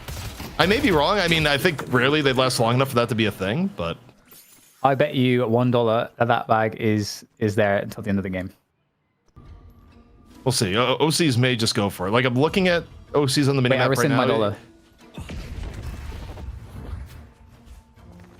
No, I mean, OCs. I'm staring at OCs and not everything else going around the map now that you've brought attention to this bag, the all-important bag. Instead, though, Overseas run afoul of Victor, goes for wait, what? You charge to get away, just run in the league through the tunnel, blind? That is absurd. Urn turned in by Leviathan. Urn captured by Leviathan. Overseas with the most fortunate charge of all time, and now Fremont getting the work. The knives are out and Average back in spawn. Okay, this is looking really, really difficult now. A potential big swing in value, the first that we've seen in the game, over 20 minutes in, and Leviathan taking full advantage of routing floormen in that scenario. Headed to green. That bag is still there, by the way, ZP. Just, Yeah, I know. Actually, like you're starting to convert me a little bit. Like the bag isn't. You know how big the bag was? Like 324, I believe. Okay, you've memorized the value. This is good. We won't have to tell production to do the zoom in on the bag, though. We've mentioned Now that you said it, they will do it to prove that they can. This guy thinks we can't zoom in on the bag. Free cam observer. Get in there. Goodbye. Wait, Even so still, go though. back for it. I think he's yep. doing it. But they can, like, so you as a player can see it on the map. Wait, was it 324? It was. Wow. Okay. You don't forget a great value. Wait. Oh, nor he's does there! OCs. Dan, you made that bet to the entire chat. You actually owe. It's over $10,000 brought across the entire Twitch chat. Time to pay up. I did say I rescind my $1. Yeah, like, you know, I was like 5 minutes ago. I rescinded. So I don't know the rules of how this works. I can't believe we just got the camera right as it. Okay. Yeah, it's kind of perfect. Still a very close game here, though, Dan, despite Leviathan's last victory. Headed to green. Also fitting because you would never leave a Walmart discount like laying around like that. That would just be irresponsible. So No, it's not. It's not good for your budget. You know. you always go back for the discount for the bag. Okay. All right. I think I've really squeezed the lemon on this one. Yeah, honestly, we're hitting close to the end. Just like OC's maybe after the swap, Victor. There, the follow-up. OC's crying out for help. Okay, the trap is good, and the call for help is answered. Here comes Freemock. Slice and dice, tiny corridor, knives thrown in. Freemock, the best support you can hope for here. He's still got knives to spare. That last one gonna miss, but here comes the owl. We'll slow down Silver a little bit longer, and Freemock still on the hunt. How much deeper does Freemock go right now? Shiv movement still in. Silver getting absolutely no reprieve. Killing blow seals the deal.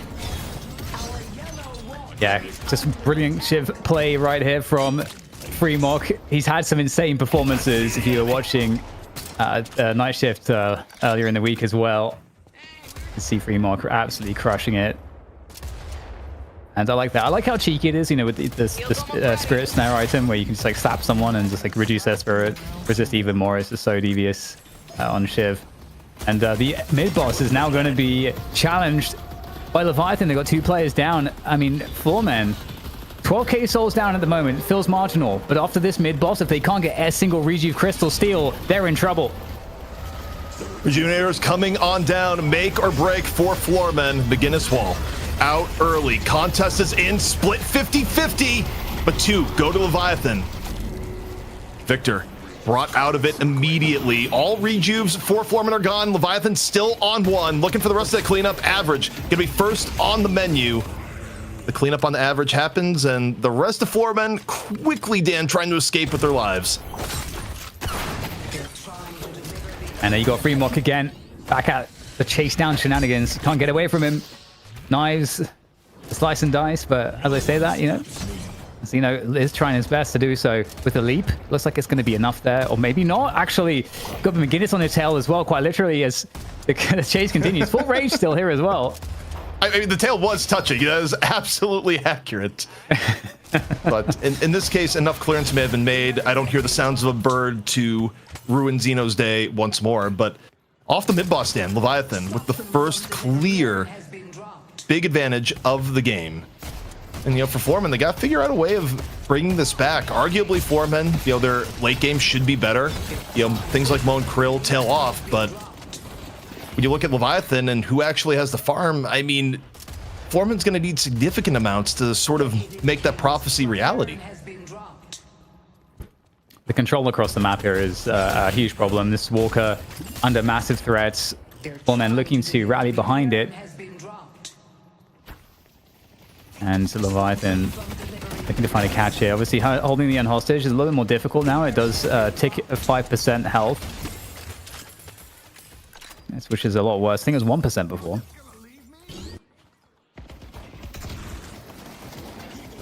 Leviathan using the rejuve for the push on to the right. Floormen, though, out with the full defense, only missing Infernus. You got DMB on janitor duty. The rest looking for a kill. And oh, Mo and Krill, this is not. Sai is in all sorts of danger. Just enemies all around, and yet Sai is still alive. Got a big Scornhoff in the middle of the church. Did a little bit of praying. Here comes McGinnis. The cavalry has arrived. This time for Leviathan. Sai finally burns the rejuve, but what's the fall through going to be? Lash up over the top. Good ground strike on the OCs. Brings him low. OCs, though, takes down League. The Owl connects a little bit later on the DMB. Foreman, though, still making something of this fight. A lot of Leviathan are low, including Freemok, nearly about to fall. Could just happen for bloodletting. Irizumi is down, and yeah, I mean, Operation Save Mo, not really a success. I mean, it is in that he lived, but the losses were too deep, Dan. Yeah, and they had to like abandon the urn run as well. So Foreman really coming back into this one and reasserting themselves on the map, and Freemok did barely manage to survive. But it felt like a great idea. You know, sending Mo in, he was focused down. It's very hard to kill the Mo. Gets the Rejuvenator off, but still very solid fight from the Floormen, all things considered. And they find themselves 13k behind now with the map control somewhat resetting, and they are the ones now to collect the urn for the run. And oh my god, okay, this is problematic though, because the chase is truly on here, and I don't know, with the kinetic carbine, you are going to be able to find your way out, but this is, you know, there's a hot pursuit happening. Freemok is on you. He lived a little bit longer because of the resistance on the urn. Okay, you dodged the first pass of the Owl. The Owl had to get a better angle. Does not find D-Mob. And yeah, the full aggression to prevent the comeback urn from going where it needs to go. Freemok, though, is pretty deep. Low on HP, just getting whittled away. League able to finish it off. Overseas also in a world of hurt, getting caught by Floormen. So D-Mov ends up baiting a whole bunch of Leviathan to their doom, where, remember on the urn, it doesn't give an R anymore, Dan, but you still get the resistance yourself while carrying, and that actually, I think, was the difference between D-Mov living and dying there. It felt like Freemok got, and also, of course, Overseas, they were very confident, and they went a little bit too deep. They get punished. And they have really truly allowed Floormen back into the game. There's no way they're challenging this urn with the amount of players left on the server. This is not happening. And so with this urn collected, look at that. The Soul's differential now is 5k. So it's a series of 2 plays that you could say where Leviathan gave up their advantage. You know, I'm not going to say, you know, if these were like truly misplays or not, but it's the last 2 sequences, one with the rejuve on the right side of the map in that church initially, and then the chase down there from Freemok and Overseas. Giving up the and as a result, you got Floormen back in the game. And, you know, think of what we were talking about scaling-wise. I still favor Floormen scaling into the late game here. You know, as much as we love Mo, the scaling on Mo isn't really as good. You start feeling a little bit weaker as the game goes on. It's not the end of the world, but I do think for Floormen, this being equal, you have to start to think Floormen are working at more of an advantage here, especially as big buys like Boundless come online. League, you know, the damage just from that one item alone has gone up dramatically. Yeah, this is really interesting. I mean, Leviathan with a slight advantage on the Souls, but like you say, it doesn't feel like, it might be a little bit fake in some respects. I mean, Dan, that was 3 6.4k buys that just came out from Floormen. You talk about power spikes and get ready for the next battle. You know, getting Infuser on Victor 2, items that start completing your build. This Echo Shard on D-Mov too just now as well. I mean, Echo Shard also, truthfully, one of the biggest items on Paradox now, when Double Bomb is such a cornerstone. I don't like the looks of the next fight for Leviathan at all, depending if Floormen can get a good engage. I mean, Leviathan, you're kind of hoping, okay, can we get a Mo and Krill pick? Can we do something to not fight evenly? Because an even fight might not be in their favor. Let's go blue. Unstoppable for Freemok picked up, speaking of big items, just in time for this fight. Now, do they try to intercept, find a pick, or do they just straight up fight the urn as it's being deposited and go for the full burger box mode? Well, it's not comeback anymore, or comeback urn anymore, so I think you can just intercept. But truthfully, I look at how Leviathan's playing, I think they just want the final walker. Get the last flex slot online. They don't really seem very interested in the urn. They seem interested in base guardians. They seem interested in the last walker. Maybe not even base guardians. Like surely... Ooh, okay, now they're starting to rotate over with 4. But they're going to be outnumbered. I actually just don't think you go in. This is This is risky. I mean, if it pays off, it's massive, but they're going to be late to the fight as a 6v6. The urn has already turned in, but they go for kills and they take down Xeno. So even down in numbers at the beginning, they're finding kills on the back end. OC's hasn't even pulled out the crossbow yet, and 2 are gone. OC's laying it in from the back. Hero Domini ready to go. Misses the first shot. How about shot number 2? Here it comes. Well, that's an easy one to connect with the wall there as well. And where does HP bar go, Dan? Where'd it go? Well, mid boss is rating for Leviathan as well. Really interesting choice there, ZP. That was so smart. You know, just understanding that the opponents will be like just shoring up the position on the end directly. The backline was exposed, and they managed to get an incredible initiation. It started out as a 4v6. Is the wild part there? Like, there was a good, I would say, at least like 8 to 10 seconds that Leviathan was still rotating, and the people that were there for Leviathan were just able to deep dive and isolate a target. And from there, it turned into a good fight. So it was a risk when the rest of Florman were otherwise there, but it's one that paid off. And, you know, Florman wasn't able to punish Leviathan for coming in a little bit short-handed. Yeah, just when it seemed like perhaps a couple sequences that go against Leviathan lose their entire advantage, and the momentum shifts. Just when it felt like it was going wrong, they managed to recover with a mid-boss, and with 3 clean rejuve crystals. This is the first time we're seeing this in this game. I think the previous mid-boss, it was highly contested. Most rejuves expended immediately, and the map is completely pushed, and so they can get any farm on the map that they want. Boundless there. Those knives with escalating and boundless, that's going to hurt a lot. You know the wild thing about the last fight? Because we were hyping up a bit. Florman got a lot of power spikes in that last fight, and still got kind of throttled in what was like a semi 4v6 until the rest of Leviathan showed up. Yeah, that's very true. That's kind of one of those team fights I think that'd be really good to look at in retrospect, because I feel like there's probably too much of an attention on the urn and not enough on just defending the dive on the people from Florman. And now, just, you know, this is a terrible scenario. It's interesting because it's only a 20k difference, so they're going to lose control of the entire map. But how deep does Leviathan want to go in? Because Flormen still have a lot of strength in a team fight. Also, Area control going in here. Going through double bomb paradox is frustrating. Can we get a damage check? Like, Demov hasn't had double bomb for a huge amount of time, but I have to feel like, okay, it's not top, but it's still pretty competitive. The person that's been, or the people that have been pumping damage, look at Freemok and look at Reg. As far as Leviathan goes. Also, fairness to Average. Average has been having a good game too. Yeah. Objective damage. There's McGinnis. I had a 30k objective damage McGinnis game today. You were shooting a lot of towers. I basically killed all of them myself. Yeah. All right.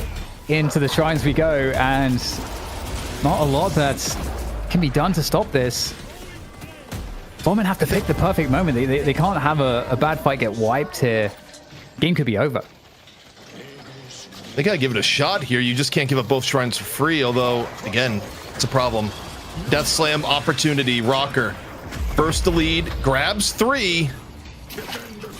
Or at least the UI said 3. I think people got out of it. But Wall coming on down into the combo. Average. Shocking reanimation is popped. Florman still trying to find a way through this. Owl coming in from afar. Gonna be putting Xeno in a little bit of pain. Charge in from Abrams. Shot transformation in from League, but not in the best shape at all. Still immediately falls, and not a single rejuve crystal has been popped yet, Dan. Yeah, with both shrines now gone, that is truly a terrifying prospect. And for Leviathan, what it means is that they might just be able to end the game right here, as Flormen try to do what they can here, but they're getting pushed all the way back. And Big Lash, Death Slam does come in to try to slow down progress, but 2 rejuves have been eliminated, but still with 1 rejuve left, that might leave all the confidence in the world here for Leviathan to continue the onslaught. Still 1 rejuve in the bank. 30k lead for Leviathan. Florman down 2. But Leviathan decide we've had enough. We're gonna do this the good old-fashioned way. Remember, at stake in this series, it's not just moving in to the finals day tomorrow. You get $1,500 just for showing up on Sunday. which is what you get if you win this series for either of these two teams. Yeah, big stakes here on this weekend for the Open, Night Shift Open. Or, you know, there's other metrics we can use here, Dan. Like, $1,500 is roughly 1 Caleris memorabilia. So the winner of the tournament is actually getting 4 pieces of Caleris memorabilia if we do the conversion. That's a big prize. You're welcome.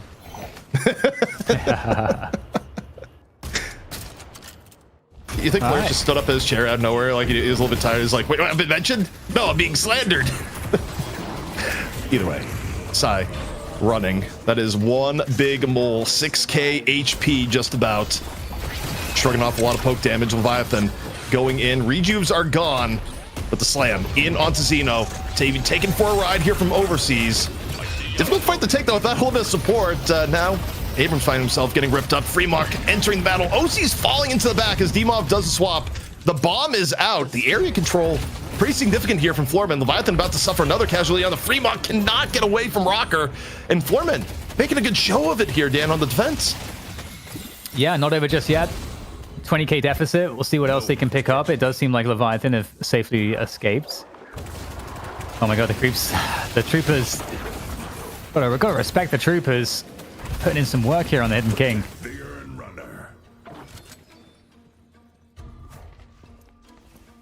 Earn in control from Floorman. 20k difference between both teams, but as we saw from the last fight, still something competitive for the Floormen. What's been one of our longer games on the day here, Dan. About to hit 40 minutes. No end in sight. The slam fire. Unleashing the beast now for Xeno. Once more, going in for Overseas. Overseas putting up the Scourge, walking away. It's going to be more of a focus on the Earn control for Xeno. It is a comeback Earn also. Mid-boss is up as well right now, so this is the best moment to come back. If you can find a good fight, Floormen, but they do lose Rocker, so that does reduce their chances. And, I mean, for Leviathan, they got to be careful as well. 2 players down. Is this a spot where you try to force mid-boss as Floormen? You know, like, how far behind? How big of a risk do we take? No. Not with the respawn timers the way they are. I think it would go rather poorly. I think you need a little bit more off the board before you go for it. Still, Dimov into the swap, setting the stage with the bombs. Slam! Well, never mind. Dimov's dead. I didn't see his HP there. It's like, all right, you're the swap, the bombs, and it's just crushed by Overseas. Well, mid-boss should be the prize. Going to be depositing the urn as well, so they're getting everything they wanted. Not going to be much contest on this urn. In fact, where Floormen are right now, it's not possible. Most importantly, Overseas gets to jam out. Very ominous. I feel like this is music you would play to like raise people's cortisol levels if you're hearing it. Huh. They claim the urn. Sounds like a faceless YouTube channel idea. My new YouTube channel. Themes that make you feel unwell, that raise your stress level. This channel will raise your heart. I mean, they already exist. Oh, the combo in. That's also one way to raise your cortisol right there as Sai sets it up for OCs to slam on down. OCs still good HP. 5k HP on the Venator. Abrams walking forward with the Scourge. Note your demeaning, no problem. Average. Getting a boatload of damage. Comes back up off a shocking reanimation, but his second life may be lesser lived than the first. Average getting hit from all angles. 4 dead now for the Floormen. And for Leviathan, do you just go forward and end the game? You had first stage patron down. Well, they're going to have to race the troopers for his EP because the troopers are already there. OC's on their chase down onto Infernus. Dimov trying to play around his bombs, but is sorely outnumbered. Not going to win that. And Dan, it's no big loss. No problem. Leviathan, they walk forward with an army. Take down Floormen here on map 1, but this was a close game. 40 minutes before it's all said and done. But Leviathan, they're one step away from the money tomorrow.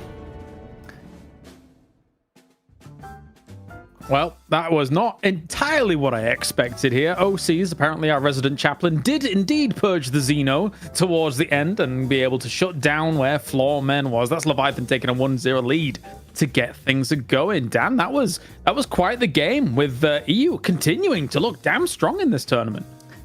Yeah, it was a really, really interesting game because it was very close for quite some time until Leviathan. And also, by the way, it's close with this wrinkle where neither side was really super hardcore trying to go for the earn play.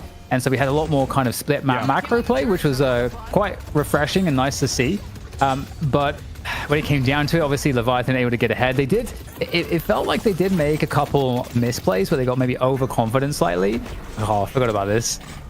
Boom. Yeah. It was a long time ago now. Are you a falconer? No, you're not. You can't handle the bird.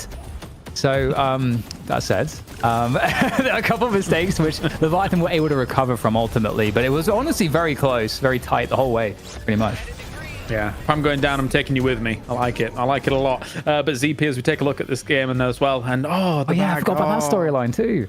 God, there were so many. You're right. There was so many wrinkles. We really got a bunch of looks. Of course, in this case, this is Fremont just not giving up the chase whenever needed. Finds a killing blow, and I mean, look, this was really back and forth. The fact is that neither team was super into the first earn fight.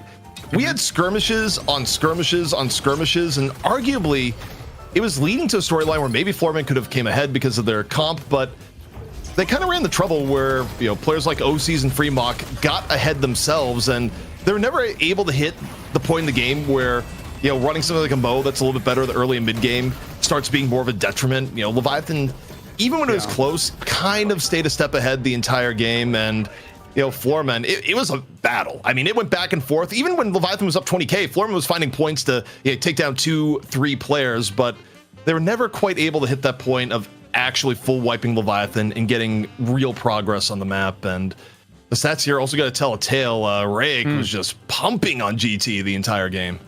Yes, he was. As they were also able to lock down some decent mid bosses here as well, with that Irizumi wall to be able to deny any entry whatsoever. For me, the game, aside from the wrinkles, really was a tale of two halves. Initially, the first half, I was thinking to myself, this looks like the last game of a scrim block that you're just like, what is going on? It's a bit scrappy, it's a bit all over the place. But then towards the end, Dan, everyone kind of really locked in and really made a bloody good effort of it.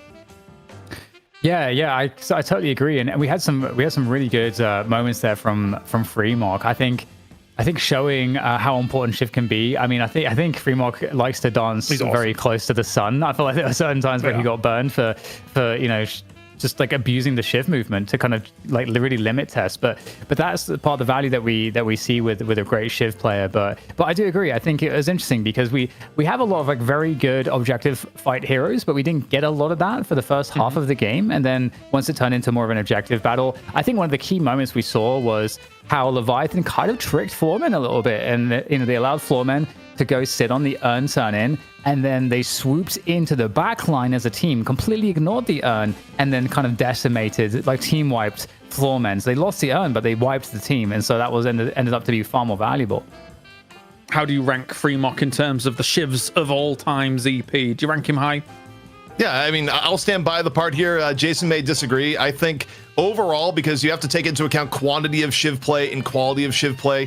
I think when you're talking about Shiv players in the EU, begins and ends with Fremont. No, it's not that Dimov when he's in the EU doesn't have a good Shiv. No, it's not some of the other players don't have a good Shiv. But for Leviathan, Shiv is one of their core favored picks. They pick it more than just about any other team, and they do it for the reason that Fremont just about always delivers on the hero, and this game was no exception. Yeah, it's one of the most contentious heroes when we have to like rank which players are the best. Shiv always comes up as that one that's like, no, I think this guy's the best. No, I think this guy's the best. There's a lot of stylized play when you're playing a Shiv that comes through very clearly there. But now, I mean, that gives me actual hope for the series here, Dan, in the case that Floormen really made a good run of it. I think this could quite easily go to a 1-1 when we get into our next draft. Yeah, this is very interesting because this is such a different flavor of Deadlock in a way for me. Where if we look at the last series that we had, we talked about how much the draft impacted that last series. The draft was like very important in terms of how things played out. Whereas in this game, I didn't see anything that really suggested to me like, oh, there's this draft change that should clearly be made, or that this was or was not working. for both teams, they were both in it for quite a long period of time, and I don't think there's any clear and obvious changes that we could expect in the next draft. Yeah, and well, we will see after this break, of course. Settle in. We've got a good old cup of tea. We're ready to go. If you're with us still from the EU, congratulations. You're surviving on through. From the Americas, of course, you need to be praying for floor men here to be able to make that 1-1 recovery. We'll see you on the back of this.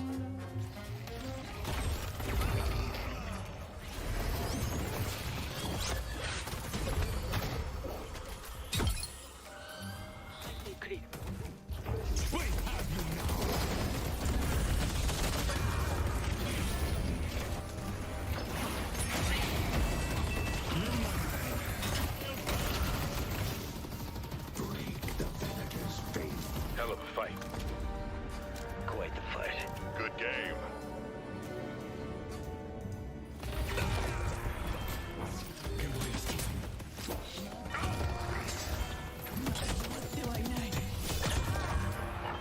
Turrets online.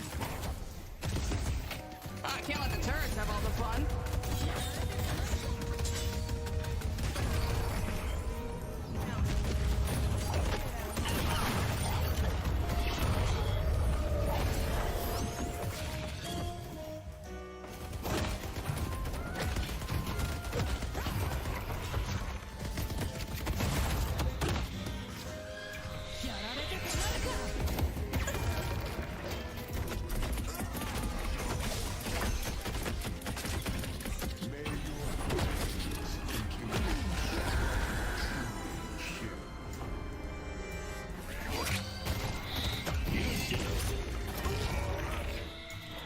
Headed to Greenwich.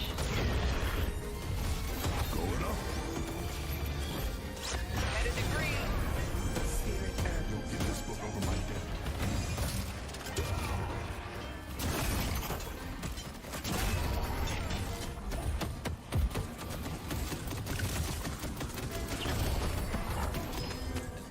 I see the enemy. They picked a side, and now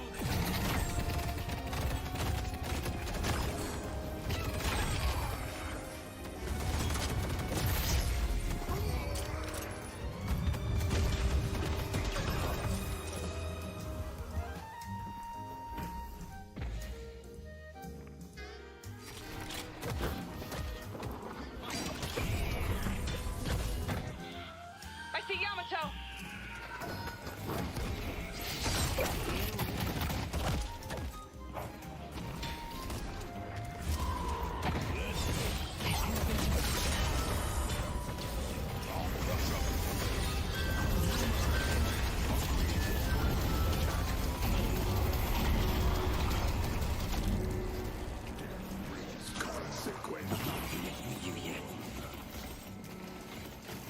The spirit urn is Headed to yellow. I see paradox.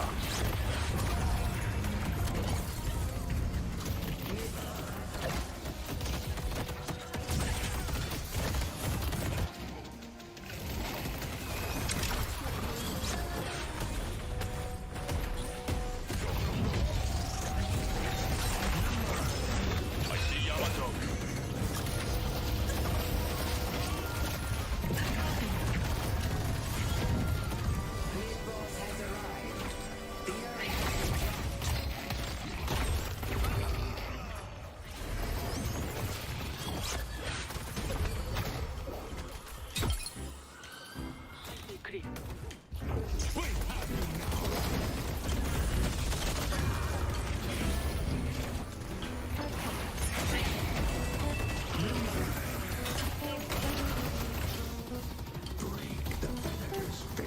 Hell of a fight. Quite the fight. Good game.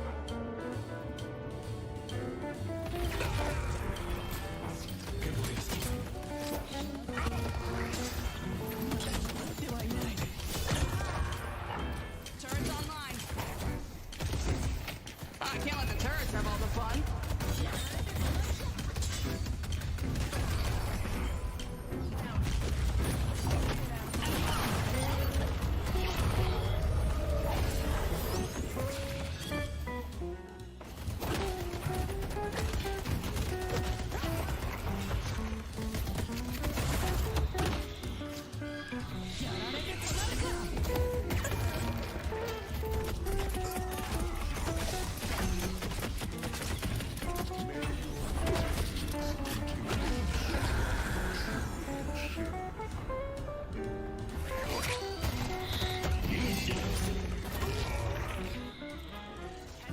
All right, currently Leviathan 1 up here for the Night Shift Open, brought to you by Intel as well as Walmart. A fantastic addition here to the family. Thank you very much for joining us as we now potentially, there is a world where we only have one map left. However, I'm of the belief here that Floorman might be able to put it back on the board here for a 1-1. I've got DDK, I've got ZP here joining us late into the night for EU. For Americas, you're looking fine, feeling fine here, ZP. Are you feeling it for the Floormen?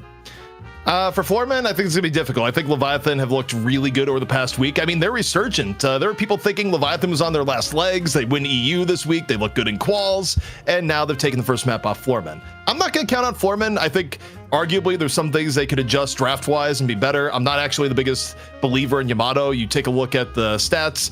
Yes, Yamato did fall victim to some horrific incidents, like Abrams just charging right place, right time, but also at the end of the stat screen, it was like 2-13 Yamato. I think more can be done pick-wise for Floormen, so I'm curious to see what they do and what could be their final draft here in the Night Shift Open. Could be. Of course, if you do not make this and you do not get into that semi-final, you are totally eliminated here. So no $1,500 for you. No 1 unit of Colaris memorabilia for you as you move through into the semi-finals. One thing that was interesting about it, Dan, is actually the draft and kind of like some of the picks and some of the bans not as common to see as we now get into this second draft, because Mo and Krill coming out here for Leviathan, I think that could have been interchangeable with some other heroes in size kit and it could have still looked totally fine.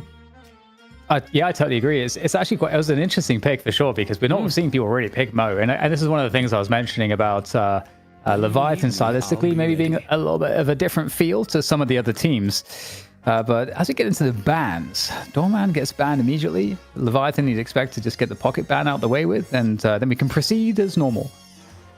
Yep, I think if you're Leviathan, you're up a map. You don't need to do anything wild. You can ban pocket and just try and give yourself 2 solid chances to finish this out. If you let Pocket through, then maybe you only get 1 chance. You're just like, why in the world did we let through Pocket?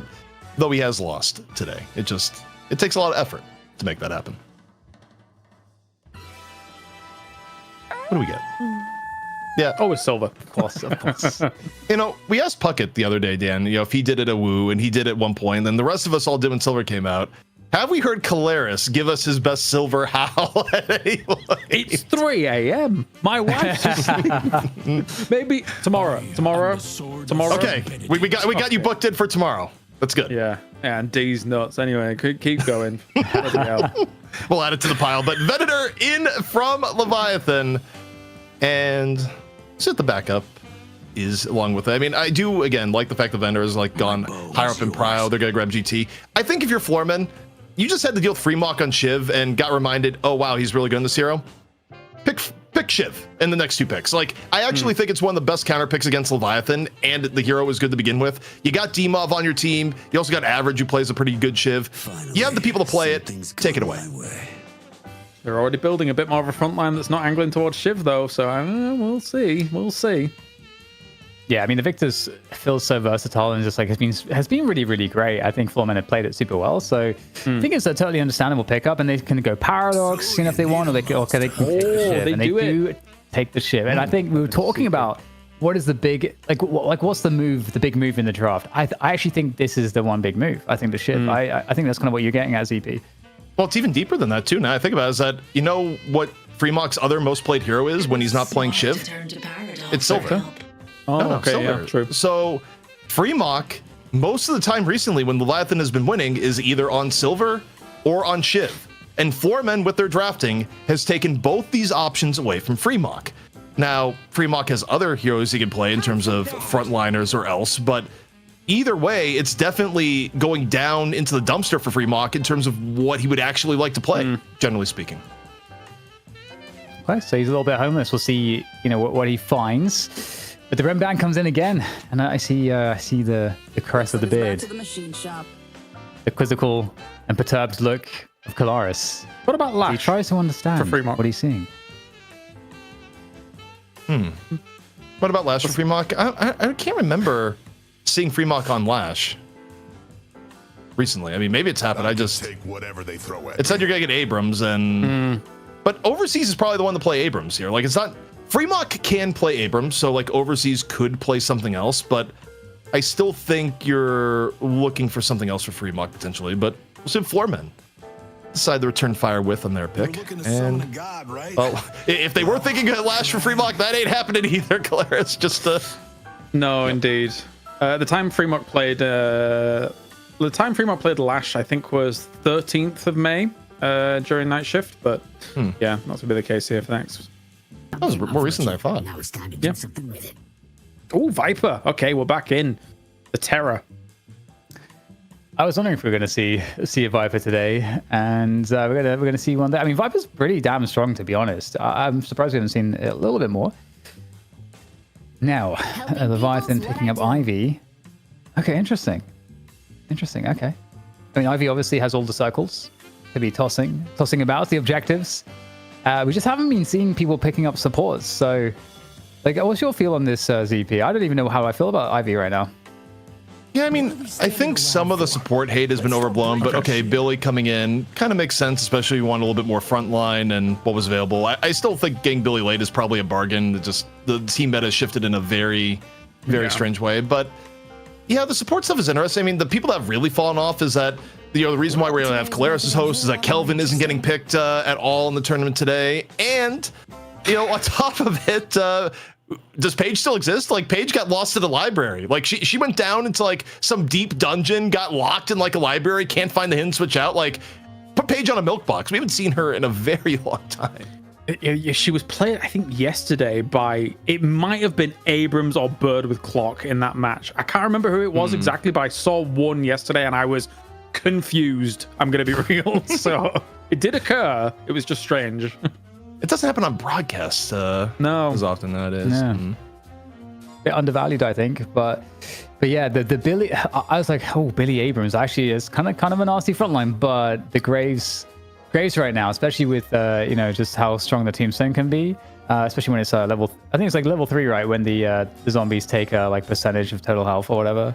That's like very, very like good against like high health opponents. So yeah, interesting, very interesting. You know, Shiv Victor against Billy Abrams. I mean, I like Shiv Victor more for sure. I'm still all about the Echo Shard into Grasping Hands. I think it's awesome. I think it causes so many problems, especially if you've got Abrams and Billy wanting to have some freedom about movement around in these kinds of objective fights here, ZP. So I personally love it. I'm just thinking about how this game is going to play out here. Super interesting. The one thing I think you always have to be afraid of here if you're Floorman, like, again, to set the stakes, you are fighting for your tournament life. One more map loss, you are not only out of the tournament, you're out of money. Also, it's Leviathan and OCs gets Ven. Like, I remember recently, like, Leviathan had a terrible draft. Like, on paper, it's like, they are certainly doomed. And OCs just got massively ahead of the game and practically solo carried. So, no matter what you see on the overall draft, gotta have a plan for OCs. All right. Well, seems like Sire in chat is saying his child's college fund is riding on Floormen. Oh, Sire, you're dicing with death here, mate. Well, let's see how it all goes. Floormen versus Leviathan. Leviathan currently one game up. DDK and ZP. ZP, it's your turn to take it. Dan, I so appreciate the hand-holding we're getting from Claris here. Like, the last two intros, far better than the two that preceded. We needed this. Claris. The K is for consummate professional. Yes, if you were a character in Mortal Kombat, that is what that would stand for. Okay, well, let's have a look at this game then. I mean, with Viper's certainly an interesting pickup for sure. But I mean, we have some interesting changes on the Leviathan side as well. I'm just very curious if this game will once again like feel like if I will feel the draft, or if I will just actually instead, like in the last game, feel just like the macro decisions of the team. Do you feel like Graves dying nearly sub 1 minute or exactly 1 minute? I'm feeling that. Yeah, I think Floorman's feeling that too, and that happening to Dimov. You ever wonder if Dimov has an existential crisis? Like, oh my goodness, the parry. And that is a Shiv getting beaten within an inch of his life. Average. He's still getting chased down. Sai finishes it off, and this is not the start Floormen wanted when you're trying to make your grand comeback, your stand to stay in the tournament.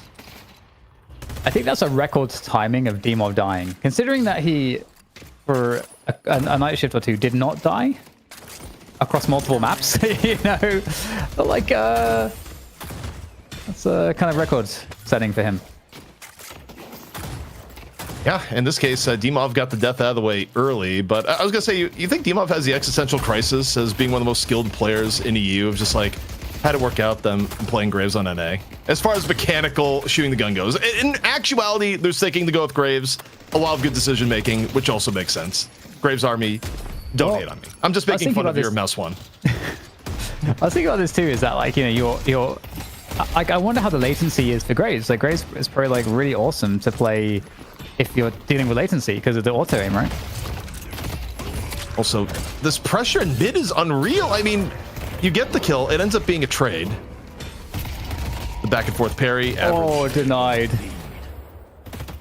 Average with the health lead though is considerable in this moment. At least able to force Paradox back.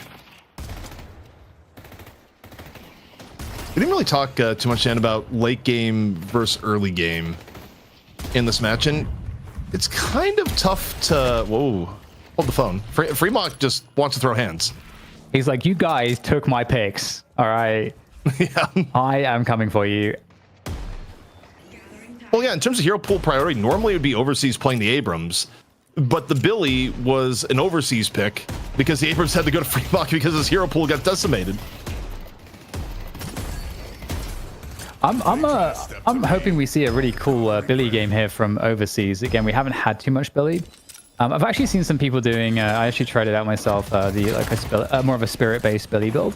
It's actually very fun because it makes this bit like the Sam do like insane damage, and you get them a lot, and they're just really good for objective play. But it's like overseas is going to go down, so gets cursed, of course. Yeah, as soon as Dan's going here, I love the potential of Billy builds that you do in the game as Billy is just getting mauled in lane. Like the venom is exploding on him. It's all terrible. You've brought this into existence. It's my fault. It's okay. That's okay. Okay, well, so far it's been a much more aggressive early game. If we think back to the previous map, we had I think it was around 9 minutes, 10 minutes until we saw more than like 3 towers go down. So already off to a much faster start. Also, that was a massive amount of damage from Fremont just from the siphon life there. You look at Average's life bar, just a quick hit and run. Maybe he's about to turn into more Guardian damage too, as the issue is being pressed a bit here in mid.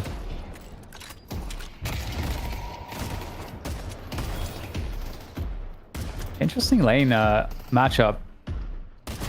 Seems like Leviathan are having generally getting the better trades. But very close game still. We have the buffs coming up now, so the Average making his way across the one. Oof, so Silver laned up with Viper, very, very tricky, but looking to turn the tables here on top of them, finding a nice pin onto Xeno for the parry going huge. You know, it wouldn't be the final game of NA without a little bit of burger, is what we're seeing here. The parries keep on coming in, regardless of team. Irizumi gonna fall. The Wolf, though, is out. Xeno not looking to necessarily pursue Fremont in this instance, but that was parry for parry for parry.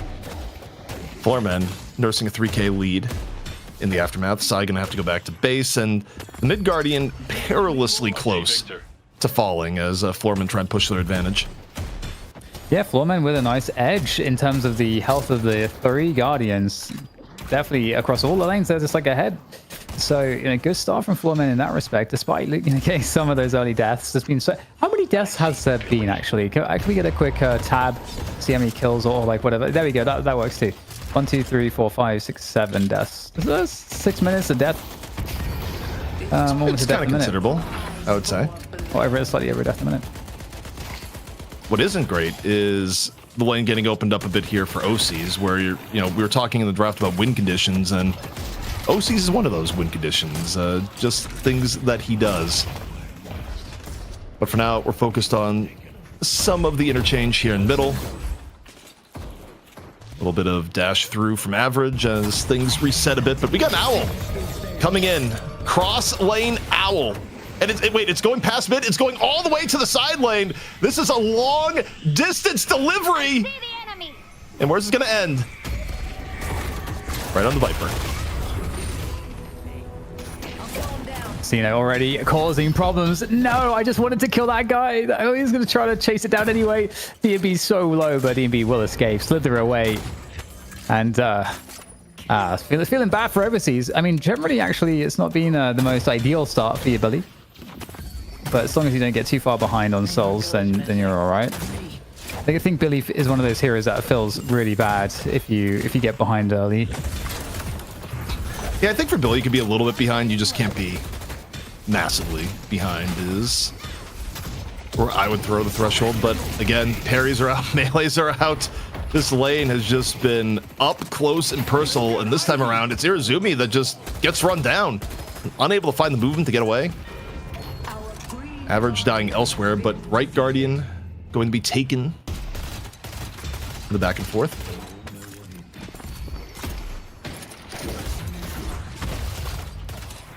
I wonder how what limitations there might be perceived by Leviathan here as the EU team with the pings that they have. I'll return to that point in a moment because again, the action here in mid, pressuring like deep into Floorman's side, that's gonna result in Floorman able to capitalize on those kills. The Guardian goes down as well, so that's a really nice play. I mean, they have 4 players that's all descended upon that position to start tempoing out the game. And I'll return to that latency point in a moment because we're getting some roam here now. Yeah, the roam continues, and you know when people say it's like, oh, it's felt like it's been a really long time, but it's been short. That's kind of what it feels like here, where I look at the time, it's like, what do you mean Sinners just spawned and we don't have earned for nearly 4 minutes? This game has been action-packed. There's been more action in the first part of this game than maybe the early part of the last 3 games combined. Yeah, it's been really interesting. Might be another... Irizumi might be under fire here. Yep, there's a chase down coming in from DMB, just being an absolute nuisance, just zoning Irizumi away and maintaining this deep position. And they can potentially steal some real fun here away from their opponents and get some advantages. This is a nice little move from Floormen to pick up some additional souls, take it away from the opponents. So holding on to the mid Guardian as well, and also the right lane Guardian. Despite this a 3k difference in souls, Floormen are kind of winning on the macro game. Floormen are in a good spot here so far. I mean, I think the X factor for me is how earn fights are going to go down, and also can they put a lid on OCs. I think you look at how the game is progressing. The fact that OCs had a pretty good lane at the beginning is a little bit worrisome. Like, OCs is the most farm person in the game, and we have a recent game in memory of where OCs just became enormously farmed and things went really bad. So if I'm Floorman, you got to call out a hit on the Priest sooner rather than later, and especially not feed him like this. This is the path that leads. Let's go, yellow. So this is the question, right? OCs has a reputation in EU to be maybe with the best M1 in the business. Like, he is like what you look at John for in NA. I feel like the equivalent is OCs, and I wonder for him, like if Venator is a priority also because of the latency. Are there other picks that are a lot worse that he maybe would have wanted to play? I think like a Wraith, it's just as simple as Venator is that good right now as your M1 option. I think the character is super strong in this iteration of the game, and you know, is more likely than many others to give you a one-on-one kill in a side lane, which is of course a big shift. Also, we got Average chasing down Psy. It's going back and forth now. Psy's gotten help, and it's turned on the Average in middle, where once again middle is turning into everyone walking forward. The stone form not quite gonna hit, but Average is just surrounded by enemies on all sides. Like, Average versus the world. In this instance, Dan, the world won. Yeah, so, we were talking about how Floormen were kind of ahead on the macro. They've since lost all the towers. They've lost a lot of map control, and they have allowed Leviathan to kind of come back into parity on the overall souls. And the Onion is coming up in a minute here. So we're getting into the first like truly large inflection point objective-wise. And I'm really curious how it's going to go down, how Leviathan chooses to play it. Floormen, obviously, they're going to have the Tombstone available, so they'll have a lot of options to just win a straight-out brawl. I think if you're Leviathan, it's been shown that you don't have to fight first earn fight in a full team fight sort of way. I really think you definitely look to angle this to get a walker if you can. You don't have to play in and around first earn. It is not mandatory if you get other things on the map, but right now, Dan, they're setting up to shut down OC's League. Has a death slam, and nope, it's not pulled. They had the 2-on-1 there, but I think the way they looked at it, they figured help would be coming, and you look at the mini-map, it is the case. I see Victor. Boom. Point blank, Fireworks. straight in the face. We'll see if Rocker can survive this one. He does have the shocking reanimation. Owen is up in the meantime. Will be picked up by Floormen. Good control of the space on the side lane. And Rocker just cannot escape. He's just way too deep there. And this becomes a problem because you're without Victor on the urn fight. I mean, what do you do in this position? Because they don't have Prio anywhere on the map, CP. They don't have an alternative than to fight for the urn. Yeah, I mean, I think Victor may be up in a moment, but they're just trying to speed dunk this urn. It gives Leviathan a chance to interact if they want, but Leviathan, nope, they're going to go for the full contest. Return fire popped on Abrams, and just being a big old blue body here on the point. But you look at the damage being thrown in around the urn. All teams participating. Death Slam attempt came out, and Overseas ends up falling. Urn capped by Floormen, and the aftermath may not be all the much more better for Leviathan. Yeah, so much pressure here as well. This is looking really nice right now for Floormen. If they can just keep this going, looking to try to stay up here. OC's back against the wall with the Iradomini. Gets the protection from his teammates that he needs, but look at that. The unrelenting push from Xeno. No HP, absolutely no fear. Surely going to go die. I mean, so very weak. I don't know how Xeno has survived that dive. Is anybody going for him? No, there's no pursuit. Headed to green. Xeno getting way on a whisker. Once more, Dan. It's back to Owlcam. Who's going to be the recipient this time? We have minimap information that the Owl doesn't have. Wait, into the secret shop and finds Viper. A beautiful dive directly in. You got good piloting skills there. Yeah, man. You need a lot of experience. But we know that's what Ray has on this Talon. It's all fun and games till we see a Rem get chased down through the mini tunnels. Oh my god! By like a 15-year-old GT prodigy. Just a few years from now, it's like, oh. How do you get the bird in there? Because isn't it going to be like a blocked passage? I remember seeing a video of someone doing it once. I think the hitbox may allow it, or did at one point. I have no idea about its current configuration, but you can do some unexpected things, is what I'll say. All right. Well, Well, no, I was going to do, speaking of unexpected things, I didn't actually have a good segue for that. That's like a caster trick, by the way, kind of breaking the fourth wall a little bit on that one, but we will see an unrelenting. I mean, at least you can shop, right? Average, he got his shopping done. So even if he dies here, I feel like it was worth it, but looks like he's going to be able to survive, able to get his reposition off and disengagement, so it's looking pretty safe and cozy right now. Well, last patch, we'd be talking about another urn fight. Now, Dan, those 2 minutes, it adds up, where it's like, oh, just 2 minutes till the first turn. Yeah, but now it's an even longer period of time, an extra 3 minutes until the next turn. All right, and in a moment, I am just going to keep on here solo, as something's happened to Dan, but he'll be back in a moment. Instead, though, we're going to take a little bit slower, look at the game state and where we are at.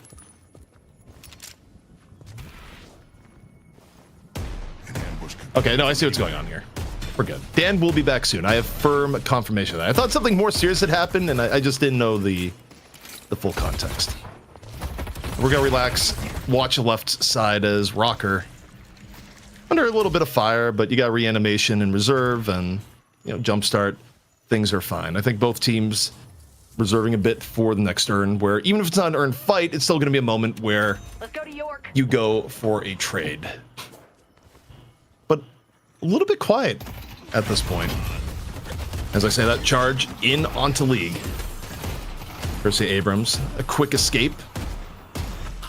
Grapple, ready to... Well, okay, so quick escape, what in the world? He must have just gotten bopped by OCs on the other side. Did OCs pop Iradomini?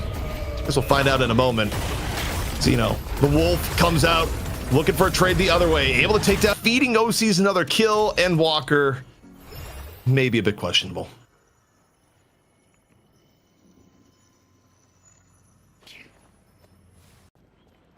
And this is normally where you'd hear a calming British voice, but Dan isn't back yet. What he had to do is that we're planning a gigantic prank against Claris, and he's getting the props. Surely, that's what's gonna go on. As long as they're expensive props, I'm okay with it. As long as they're expensive, Claris will not be trolled with less than premium props. Only the best. Also, averages. This is a real chase down the Shiv. One of the harder targets to go after with movement, but the swap is there through the wall, and average. It's a long chase down through a teleporter and then some, but Overseas is able to finish it off. The heavy lifting coming from Psy on Paradox. 10 seconds before next turn, OC's coming into the fight. Gut shot in onto Silver. See the chain gang. Out from Billy. Overseas pulling him in. Lining up for Overseas. See Fremont. Up and over. OC's ready to go. Takes down Zeno. No Iradomini, no problem. Fremont ultra low towards the end. Suffers within Victor's aura. Up top, though, comes OC's. Still at good HP. Urn picked up from Psy as the skirmish is going on. And how you just look, that is one fast Paradox. People was like, how fast are you going to go with the Urn as Paradox with Carbine? The answer, very. I love the Velwalker that we see on Paradoxes commonly right now as well from the EU ones. I think it's like so fun to see that item come back. So the playmaking potential. Oh my god, no, not again! Once more, GT again, the body slam treatment from Lash. And just nowhere to go. Rayek completely dispatched in the moment as the Urn was dropped during this. Iradomini ready for OCs, lands the bank shot grenade on the DMB. Love to see it. Okay, that Urn.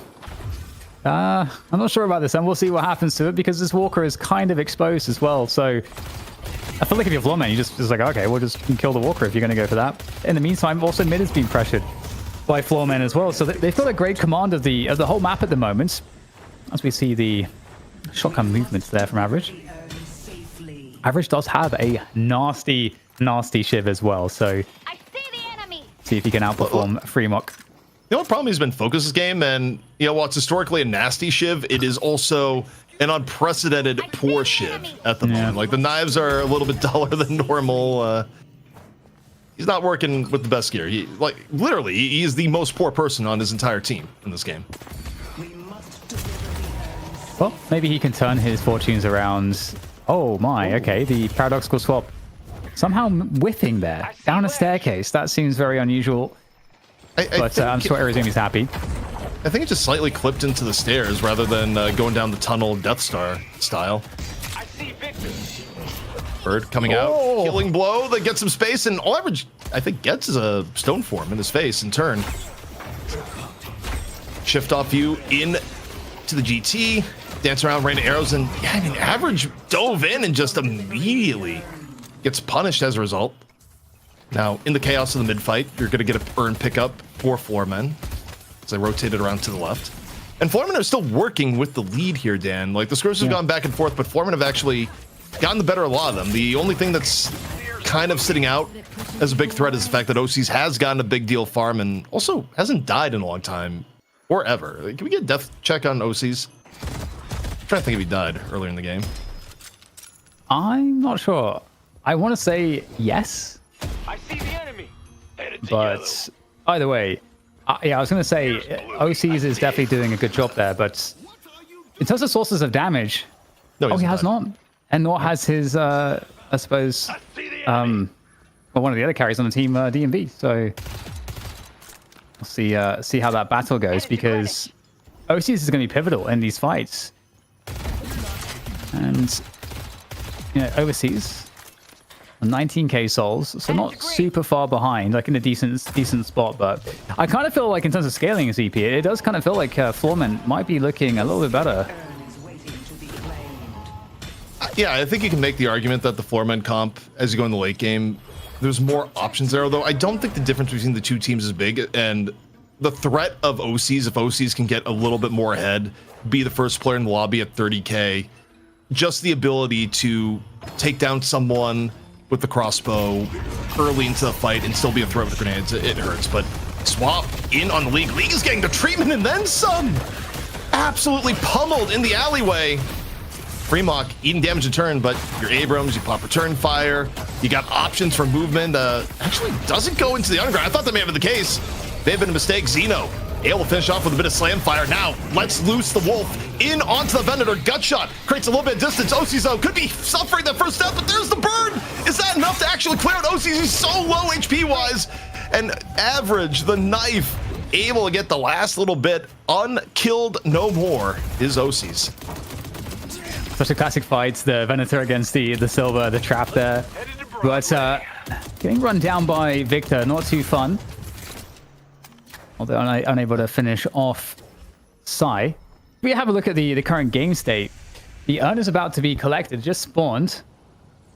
And it's been very difficult, I feel like, for Leviathan to like really take these urn battles. It's gonna be Foreman that pick it up. We'll see if they are able to do something about this. I want to stay alive. We'll see. Also, as Calaris reminds us here too, DMB also died, so everyone has suffered a little bit of death in this game at the very least. No one leaving here and trying to start their new DMOV streak. Least of all DMOV, who's died 3 times.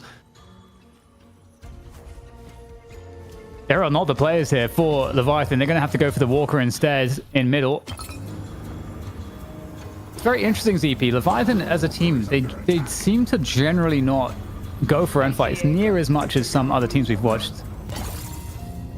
I mean, I just don't think you need to go for every urn fight if you're getting things in turn. I don't think they really got things in turn here, but they're just going for kills instead. In this case, League and Average, the people are going after. It's a 3-man bird. The damage spreads out rather readily. League, low HP, looking for a way out. Actually gets a slam on the free muck. And that may have been enough to clear League out of the danger. Floorman playing this pretty well so far. Late Chain Gang coming on in, answered by Petrifying Bola, courtesy of DMB. Average dies in the crossfire. Billy, return fire popped. Off into the tunnels we go. The fight continues. Xeno on the prowl here on the Silver. Finishes off with one more shot from the shotgun. And mid-boss may be on the menu for Floormen as Dan. They would love to force a map 3. They don't want to be out of this yet. I gotta say, Xeno's been playing extremely well on Silver. I don't know about you, ZP, but I just feel like Xeno's constantly just looking incredible in these fights, delivering amazing amounts of damage. All of the dives are looking extremely powerful across every part of the game. We're just seeing excellent Silver play. And, you know, you can see the scoreboard respects it. You know, 27k, most wealthy player other than OCs on the server. And with that said, the urn will get collected here on the back of the Rejuve crystals. And it looks like this is a massive turning point for Leviathan. It just doesn't seem like they have the answers in these straight-up team fights. They're also running out of things to trade for here. And on top of it, the lead that OCs was building up on the game, the last 2 deaths have been absolutely miserable to OCs. It's a longer death because of how much he was farmed. And all right, League, Rejuve Crystal Broad, and the reception afterwards may not be kind either. Into the stone form, Leviathan still trying to make this a trade for a Walker as a urn gets dunked. We'll see if Foreman's able to defend. They still have 2 Rejuves, but even if they're not able to defend, it's just a trade here, Dan. But I guess if you don't have Rejuve, you're okay with the trade. Remok, though, dies underneath the left Walker. Floormen do not want it to be a trade whatsoever, and Irizumi is just going to airdrop the heck out of there. Honestly, I feel like, you know, Leviathan handling this situation fairly well, all things considered. Still a Walker to protect. Looking to see where this bomb can be dropped.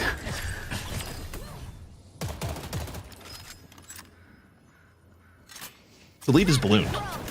We went from a game where it was a small advantage of Floormen to now it's their game to lose.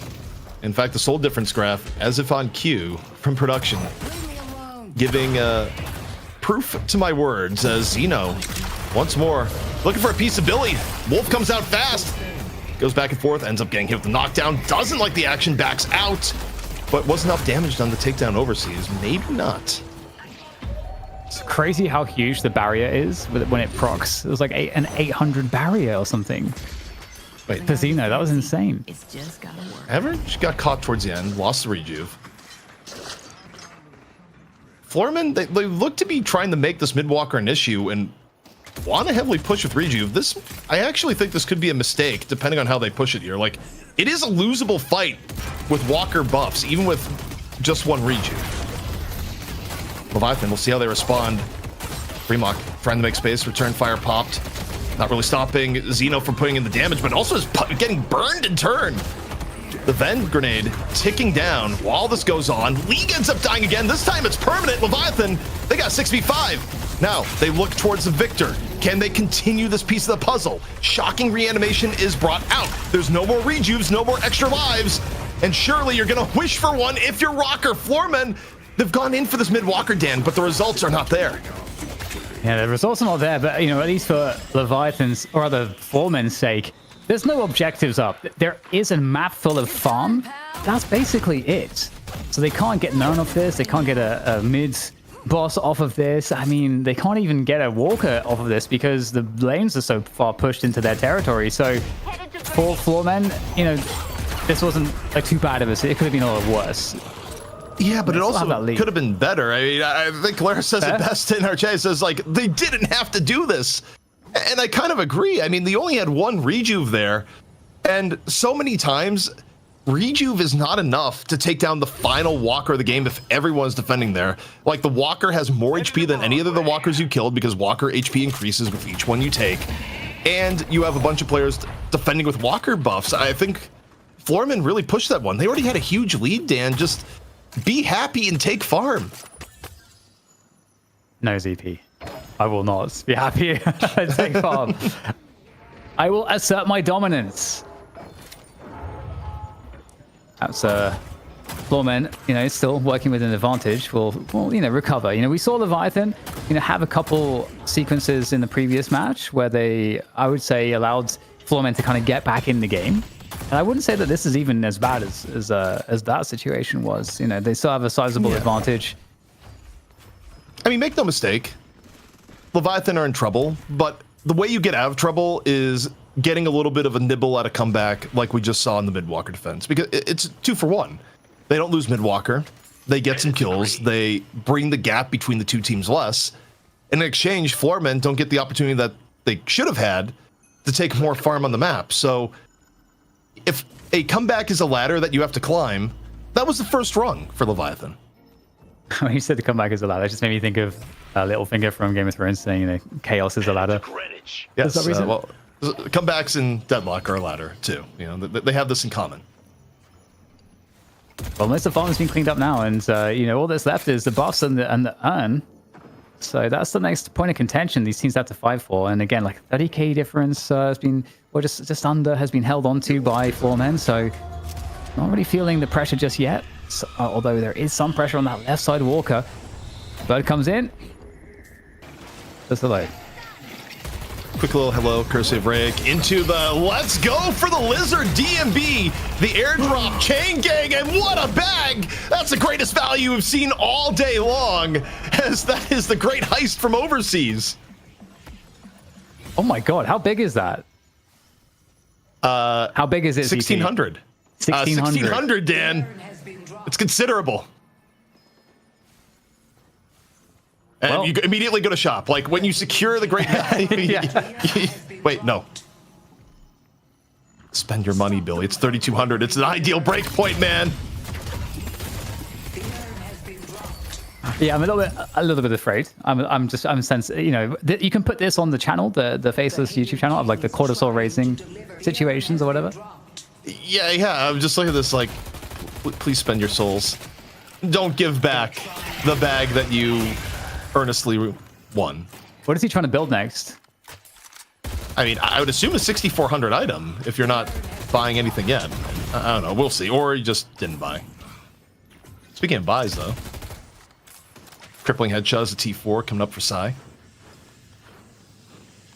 This is tense, though, Dan. Off that one gank alone, the lead is down to 10k. I mean, Floormen, they were working with an enormous advantage, and it's not quite the case. So the souls are just getting absorbed, by the way. Like, no buy. Just let the souls flow into you. Yeah, absorbed by his body. Now the urn has been picked up, so this forces the opponents to respect the fact that you're looking, or seemingly looking to deposit it. So they have to rotate players, and so you can turn this into a mid boss potentially. You could try to just jump the mid boss. That could be a play that you try to make. You could try to like kind of fake this, catch a pick of you know, against players walking across. But in reality, Foreman, they're going to go for the mid boss. They're slow to do it though. Like you just gave up Burn. They're going to be able to walk in. Like, where is the urgency coming out of Foreman here? Like, this is fully contestable now for Leviathan. Overseas was saving for bigger buy. Just bought Scourge, and this decision making from Floormen is wild. There was no, it felt like there was no urgency in this. You've given up Burn. You haven't traded for mid boss, and you're like prisoners in the underground to an extent right now. And here comes Overseas, fresh off the buy. The Scourge from the Great Value into the Chain Gang. D-Mob's already gone. And where is this going to go? Shocking reanimation pulled out of Rocker early into the fight. While Leviathan, though, is low HP. Fighting here may have been a mistake. 2 are gone. Rocker finally goes down. Rag off the power shot. Leviathan, though, taking some licks in turn. It's 2 for 2 here so far. GT finding average here in a tight corridor. Backed up, though, by Overseas. Nothing to fear. OC's on the finish up top. And Floormen, they only have DMB remaining. Leviathan still have 3 to bring the mid-boss. Oh my god. That was very, very bad for Floormen. I don't know if it was hesitation, but that was definitely a chaotic moment, and Leviathan taking full advantage. Mid-boss on the way. Is DMB going for a steal? He's nearby, ZP. I mean, look, if you're going to steal, you do it on Viper. You got the Bola, petrifying Bola, but guess what? There's the freight train. Its name is Abrams. It's been a long day, forgive me. Freemock finishes it off. Wow. And honestly, the timing for Freemock coming in was kind of crazy too. Wow, that was insane. I mean, there was a real chance with the Bola there. That was a good attempt from DMB, but the turns have been tabled. The tables have been turned. The sole difference is the graphic has been pulled onto the screen at the right moment. Dan, we got to set the stage. Floormen were the #1 team in NA prior to this last major patch.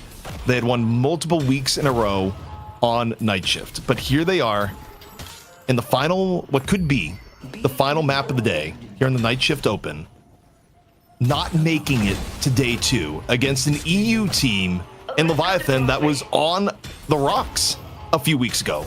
The fortune change for both of these teams, one good, one bad, is absolutely wild. Because if Floormen lose even one more big team fight, Dan, I don't think there's any coming back.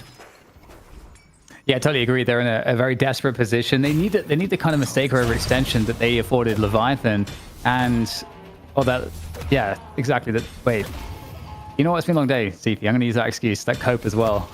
No, I was gonna criticize you for it earlier, but I was like, wait, what if I need this? Yeah, I was gonna say, oh yeah, you're gonna do that. It's like, no, you've been in the game long enough. He was like, no, I'm taking my mulligan card. Like, it's been freely granted. I must preserve the cope, lest I be a hypocrite, as I will certainly need it. Yeah, it's a very difficult situation for sure. And Leviathan, I mean, they're a team in EU that have always been extremely dangerous. I mean, they can always win a finals, like get to the finals and win every week. Like, it always feels like that to me. Like, the skill is there. Yeah. So, you know, it's not surprising for me to see this performance from such a credentialed lineup, especially, you know, it's a team with OCs on it. Like, he is the GOAT M1 in EU, I think it's fair to say, despite not being on one of those like top 2 teams that you call like, you know, Abrahams or Loki W.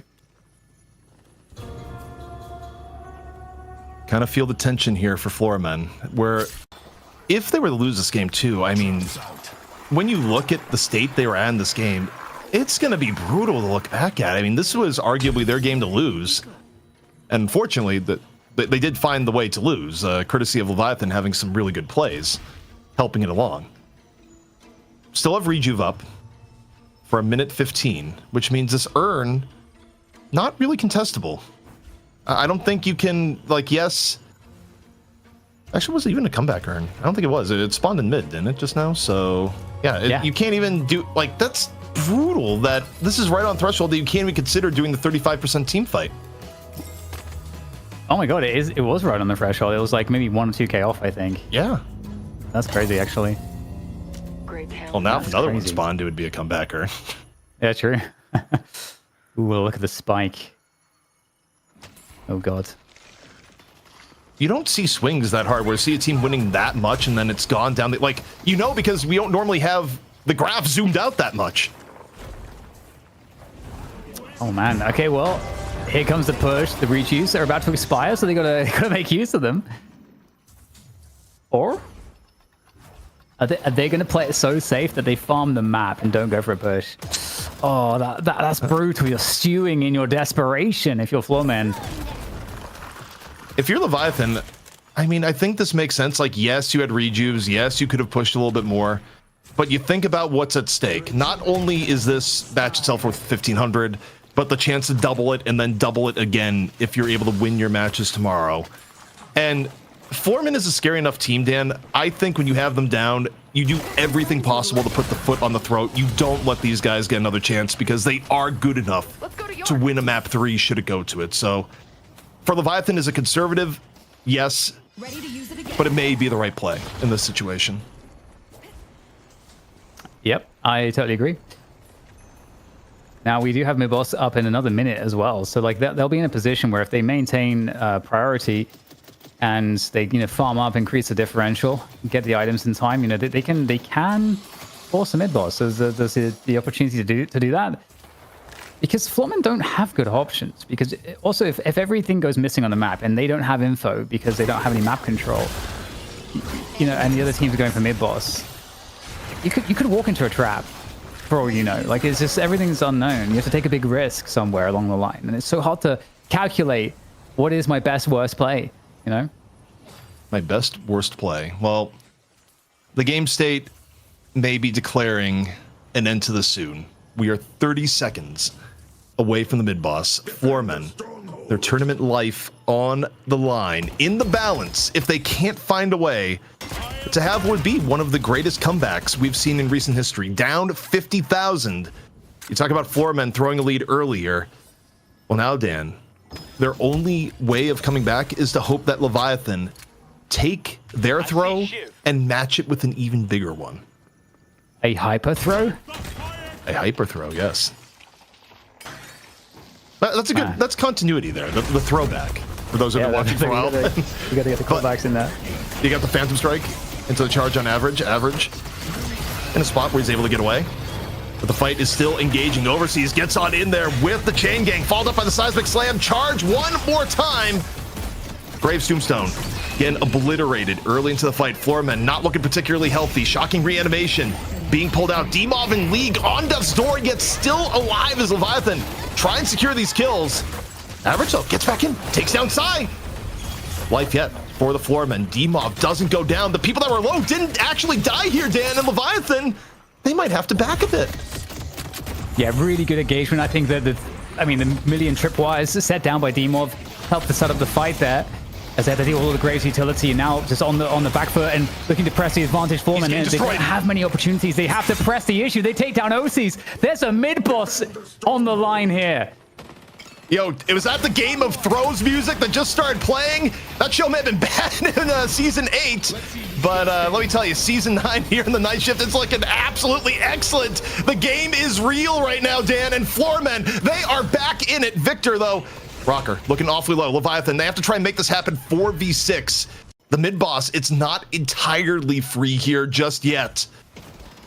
But this is wild that this is even a question. Floormen, we're down 50K. This is wild. Too low to really go for it. Really amazing chain gang came out there from overseas. He hit like 4 or 5 players with the chain gang in the mid-boss, pulled them all out of the pit, and a lot of them are pretty squishy, pretty low, and so they have to go for the full heal. If they can get the full heal like they are currently trying to get and bring themselves back into the mid-boss, they can still capitalize on that initial pick timing, that initial 6v4 timing. And they're going to be going for it. Can they pull this one off here? This would be absolutely ridiculous. You gotta do it while OC's is down. You will get no better chance, but it's still gonna be tough. League is devoured instantly. Overseas has the angle. The chains are back up. Gonna pull in just Xeno here so far. The Rejuvenator, though, falls. 2 from Floormen. They grab it. Only 1 for Leviathan. Still winnable fight. Average gonna lose 1 Rejuve. Both teams down to 1. The charge from Freemock. Off on the other side. Into the tunnel we go. Both teams still on 1 Rejuve. Leviathan looking for a kill here. The Rejuve is down, and Rocker Reanimation is out of it. Rejuve is gone, and Rocker has no easy escape here. Another death for Rocker, and DMB gets caught on the outside, and it may not be a thing here, Dan. Despite the comeback, the stat differential, even down OCs, perhaps too much. Yeah, one thing about this is that, you know, the swing in that fight happened so quickly and the action didn't stop that if there was any souls recovered to upgrade items or itemization, you don't have any time to do anything like that. So you're still operating from a massive stat differential. And now it looks like Leviathan want to put an end to the shenanigans. The Phantom Strike there onto OCs. Show him what's what, but OCs is 61k on his Venator. He does not care. OCs, are they going to be able to find a way to take him out again? Last time it took Graves with a perfect setup with Jar of Dead. However, comeback potential gets even worse. Strands being down. Still, Xeno going to make the attempt. Boot kick into looking for Freemock. The Wolf is out. The skin is metal. Into the dive, now looking for Billy. While this goes on, though, D-Mob gets caught on the other side. Death Slam picks up 2. Fall through, though, may not be significant. This is an over 5k HP Venator, and he's brought some artillery the bear. OCs takes down Xeno at the final shot, and things are getting worse and worse here for the Floormen. Trying to defend on NA soil. The once champions of NA about to be taken down by Leviathan. And what could be the final map here. Second stage patron, all that remains between Leviathan and a birth tomorrow.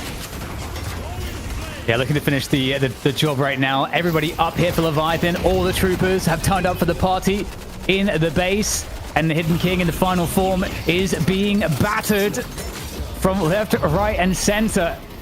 And I mean, just trying to hold on with what they can for, men. Rocker is going to try to delay it, but that is an end to that victory there for Leviathan over Floormen.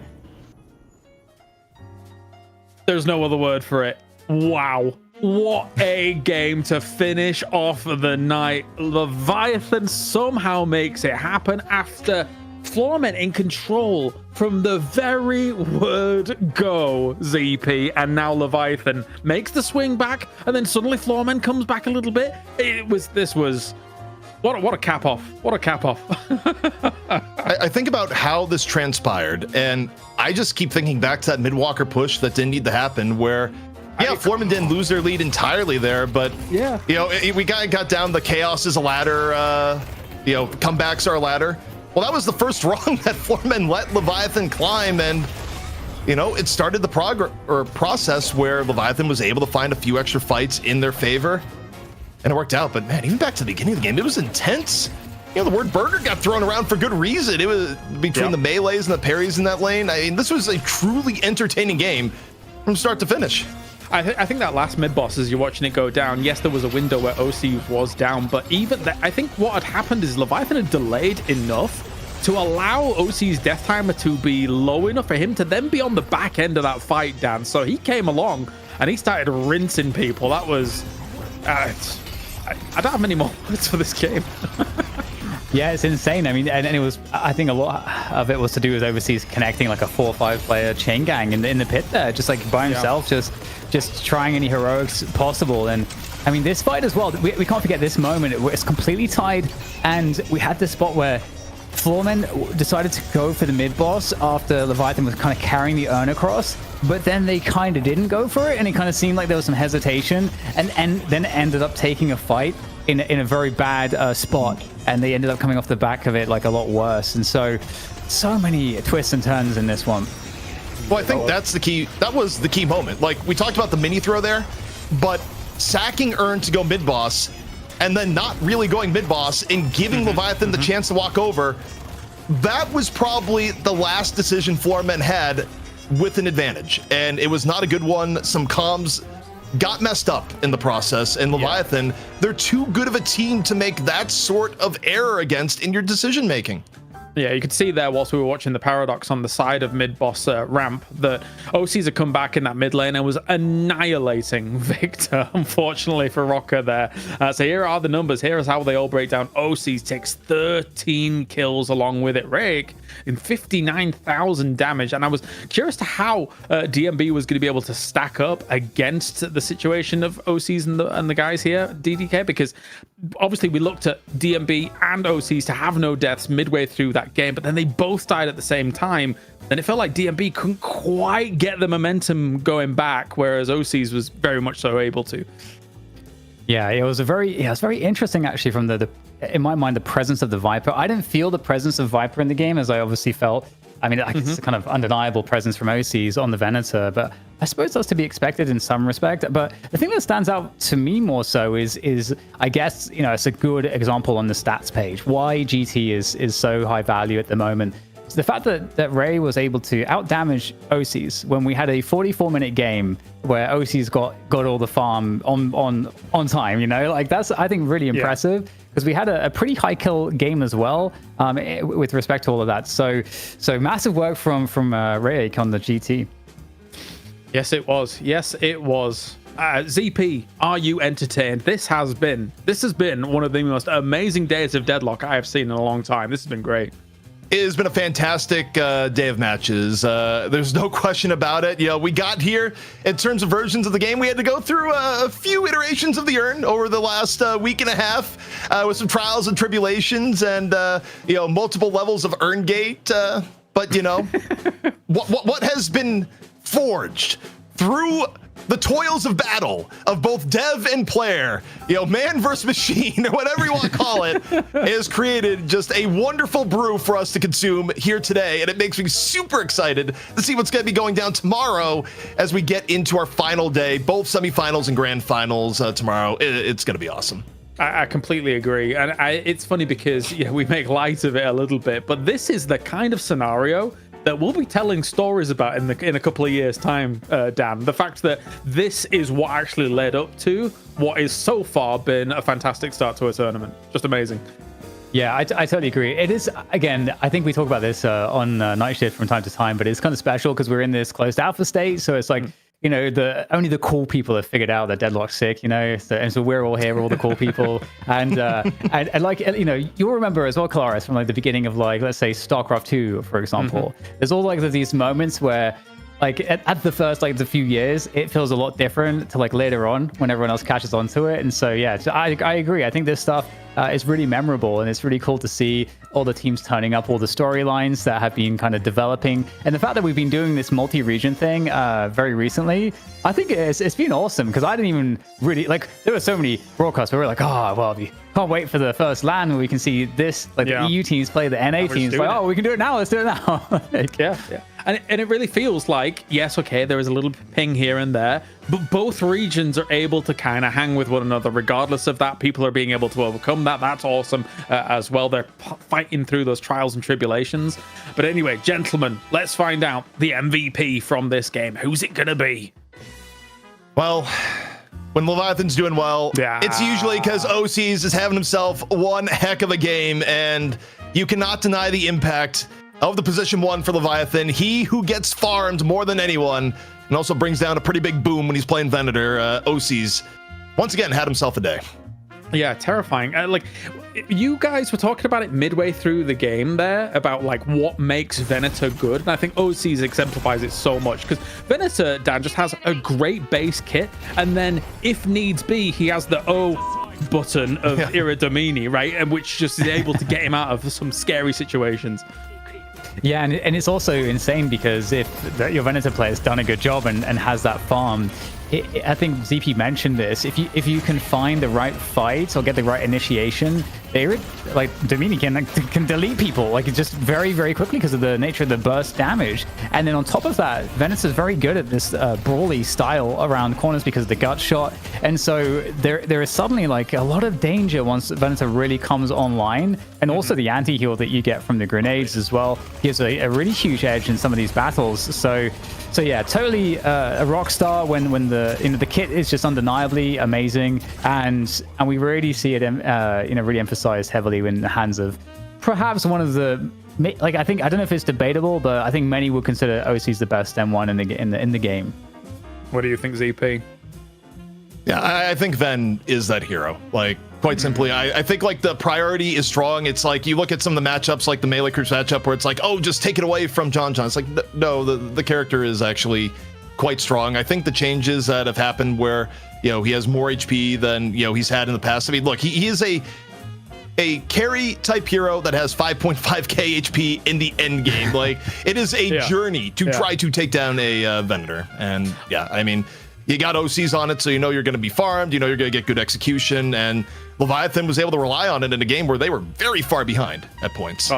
Oh, he's carrying all right. He's packing. He's got the sawn-off shotgun. He's got the little submachine gun. He's got the crossbow. He's packing heat, is Venator. All right, let's take a look at that finals bracket as well, as we confirm our 4 teams that have firstly gathered themselves $1,500 each, and now will challenge to move on to that grand final for the minimum of $3,000. The Lions share, which would be $6,000 if they're able to win it. We get 3 of our teams coming through from EMEA here, Dan.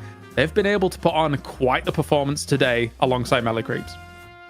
Yeah, and I mean, that was a really close affair from Floormen as well. So, I mean, it could have really been, you know, 2 from each region. And I think that, you know, you can't read into it too heavily, but because I do think that people already have this understanding that EU is slightly ahead of NA. That's generally been like how people think about it. And I think the DSI tournament carries a caveat that you just had that urn change that was that really changed gameplay pretty significantly. So I think this is kind of a more I think this is more what you would expect to see in the top 4. Gentlemen, can I just draw attention to the obvious here? We started the day with a 5 NA, 3 EU team spread. We have ended the day on a 3 EU team, 1 NA spread. Melee Creeps is now the last one to hold the pride of an entire region. And while they did take down Loki W last week in the DSI, they also did that when Loki W was running with Hapex as a sub rather than Vrake. And to the best of my knowledge, Loki W will be at full strength tomorrow. So 2 Sundays in a row, Loki W versus Melee Creeps. We will see if there's a different result tomorrow, but if there is, then NA may be struck down before the grand finals. And oh boy, gotta give it up to the EU players playing on ping, playing on NA times. This is an NA tournament through and through as far as the rule book, as far as the timing. But EU players, they came through some adversity here, and you know they're pretty likely to win tomorrow if you go by the 3 teams to 1 odds. The next time around, we just got to throw the Americans to be playing on weird times or whatever. That'll power them up, seemingly, and that'll be exciting as well. But yes, I think that amazing stuff. I think regardless of what actually goes down tomorrow here, I think that Melee Creeps Loki W match, for me, it has to be a 2-1. Like, I think that they've been very well matched in the past, so I'm really hoping for that to come along. And also, I really do like Melee Creeps' kind of new logo. For me, it's just Mewtwo in a suit, but I know, I understand there is a baseball bat there. So, I guess let's round out the day, and a huge thank you, of course, as always, to our lovely sponsor. I need to see a wall of exclamation mark wall marks in the chat. Walmart in the chat, as Walmart has joined us alongside Intel as well, Dan. They've been fantastic sponsoring this tournament here for the Night Shift Open, and they've got one hell of a day number 1 out of us. Oh yeah, I mean, going from strength to strength with all of these tournaments is so cool to get the renewed support of Intel as always, and you know, the additional support from Walmart is obviously amazing. Amazing that we get to do this. Again, the game is closed alpha. Like I you know, I mean, right? Like it's closed alpha. I don't know. I mean. Yep. Right? Yeah, well, like, how are you doing this? In theory, I don't think if apparently in like when people look at like Steam updates, like for the Steam itself, apparently it identifies itself as like closed beta now, but technically it was originally as closed alpha, and I don't know if like I don't think the actual Steam page, like the store page, has said beta. So do you believe the internal labeling of it? Do you believe the external labeling? I mean, the point is you still have to get an invite to play the game. You can't even just go in and you know, to the Steam page and raw download it. So you still, it's a little bit exclusive, and yet the fan base is second to none. Absolutely. You guys, especially here, you guys have built a great community. Obviously, you've been able to knock it out of the park with this. And you know what? Actually, you know, whilst I'm here and whilst we're how many hours in, 10 hours into this at least, I want to say thank you once again for having me, guys. It's been a pleasure here for day number 1. It's also been awesome to be able to work with people that I've like we've always conversed with each other throughout like many years and never actually got to work with each other until we've met each other here in Deadlock. So that's been awesome. Thank you very much, DDK. Thank you very much, ZP. Final thoughts, DDK. Well, I mean, this is just day one. This is a sick day one, and if you like this, you got to tune in for tomorrow for day 2, where we can find out who is going to win all of the bags, the Walmart bags. But also, bring your friends, bring your family members. Make sure that you tell everybody that you are an evangelist for Deadlock. Like it, CP. Look, fantastic day of games. Tomorrow's going to be more awesome. Also, Caleris, I'm working together. One of these Halloweens, Kelvin and Abrams going to be showing up. That's all I got. That sounds like a good idea. Hey, I wouldn't mind coming over to America for a Halloween because you guys take it seriously. And Halloween's awesome. That's for sure. That's for sure. All right, gentlemen, thank you very much for your time. Thank you very much for all of the excellent commentary. That has been a mammoth day of Deadlock here, brought to you by Intel and Walmart here for the Night Shift Open. What a day, number one, but we're only just getting started. Tomorrow we are back with some banger best of 3s here to close out the Night Shift Open. See you then.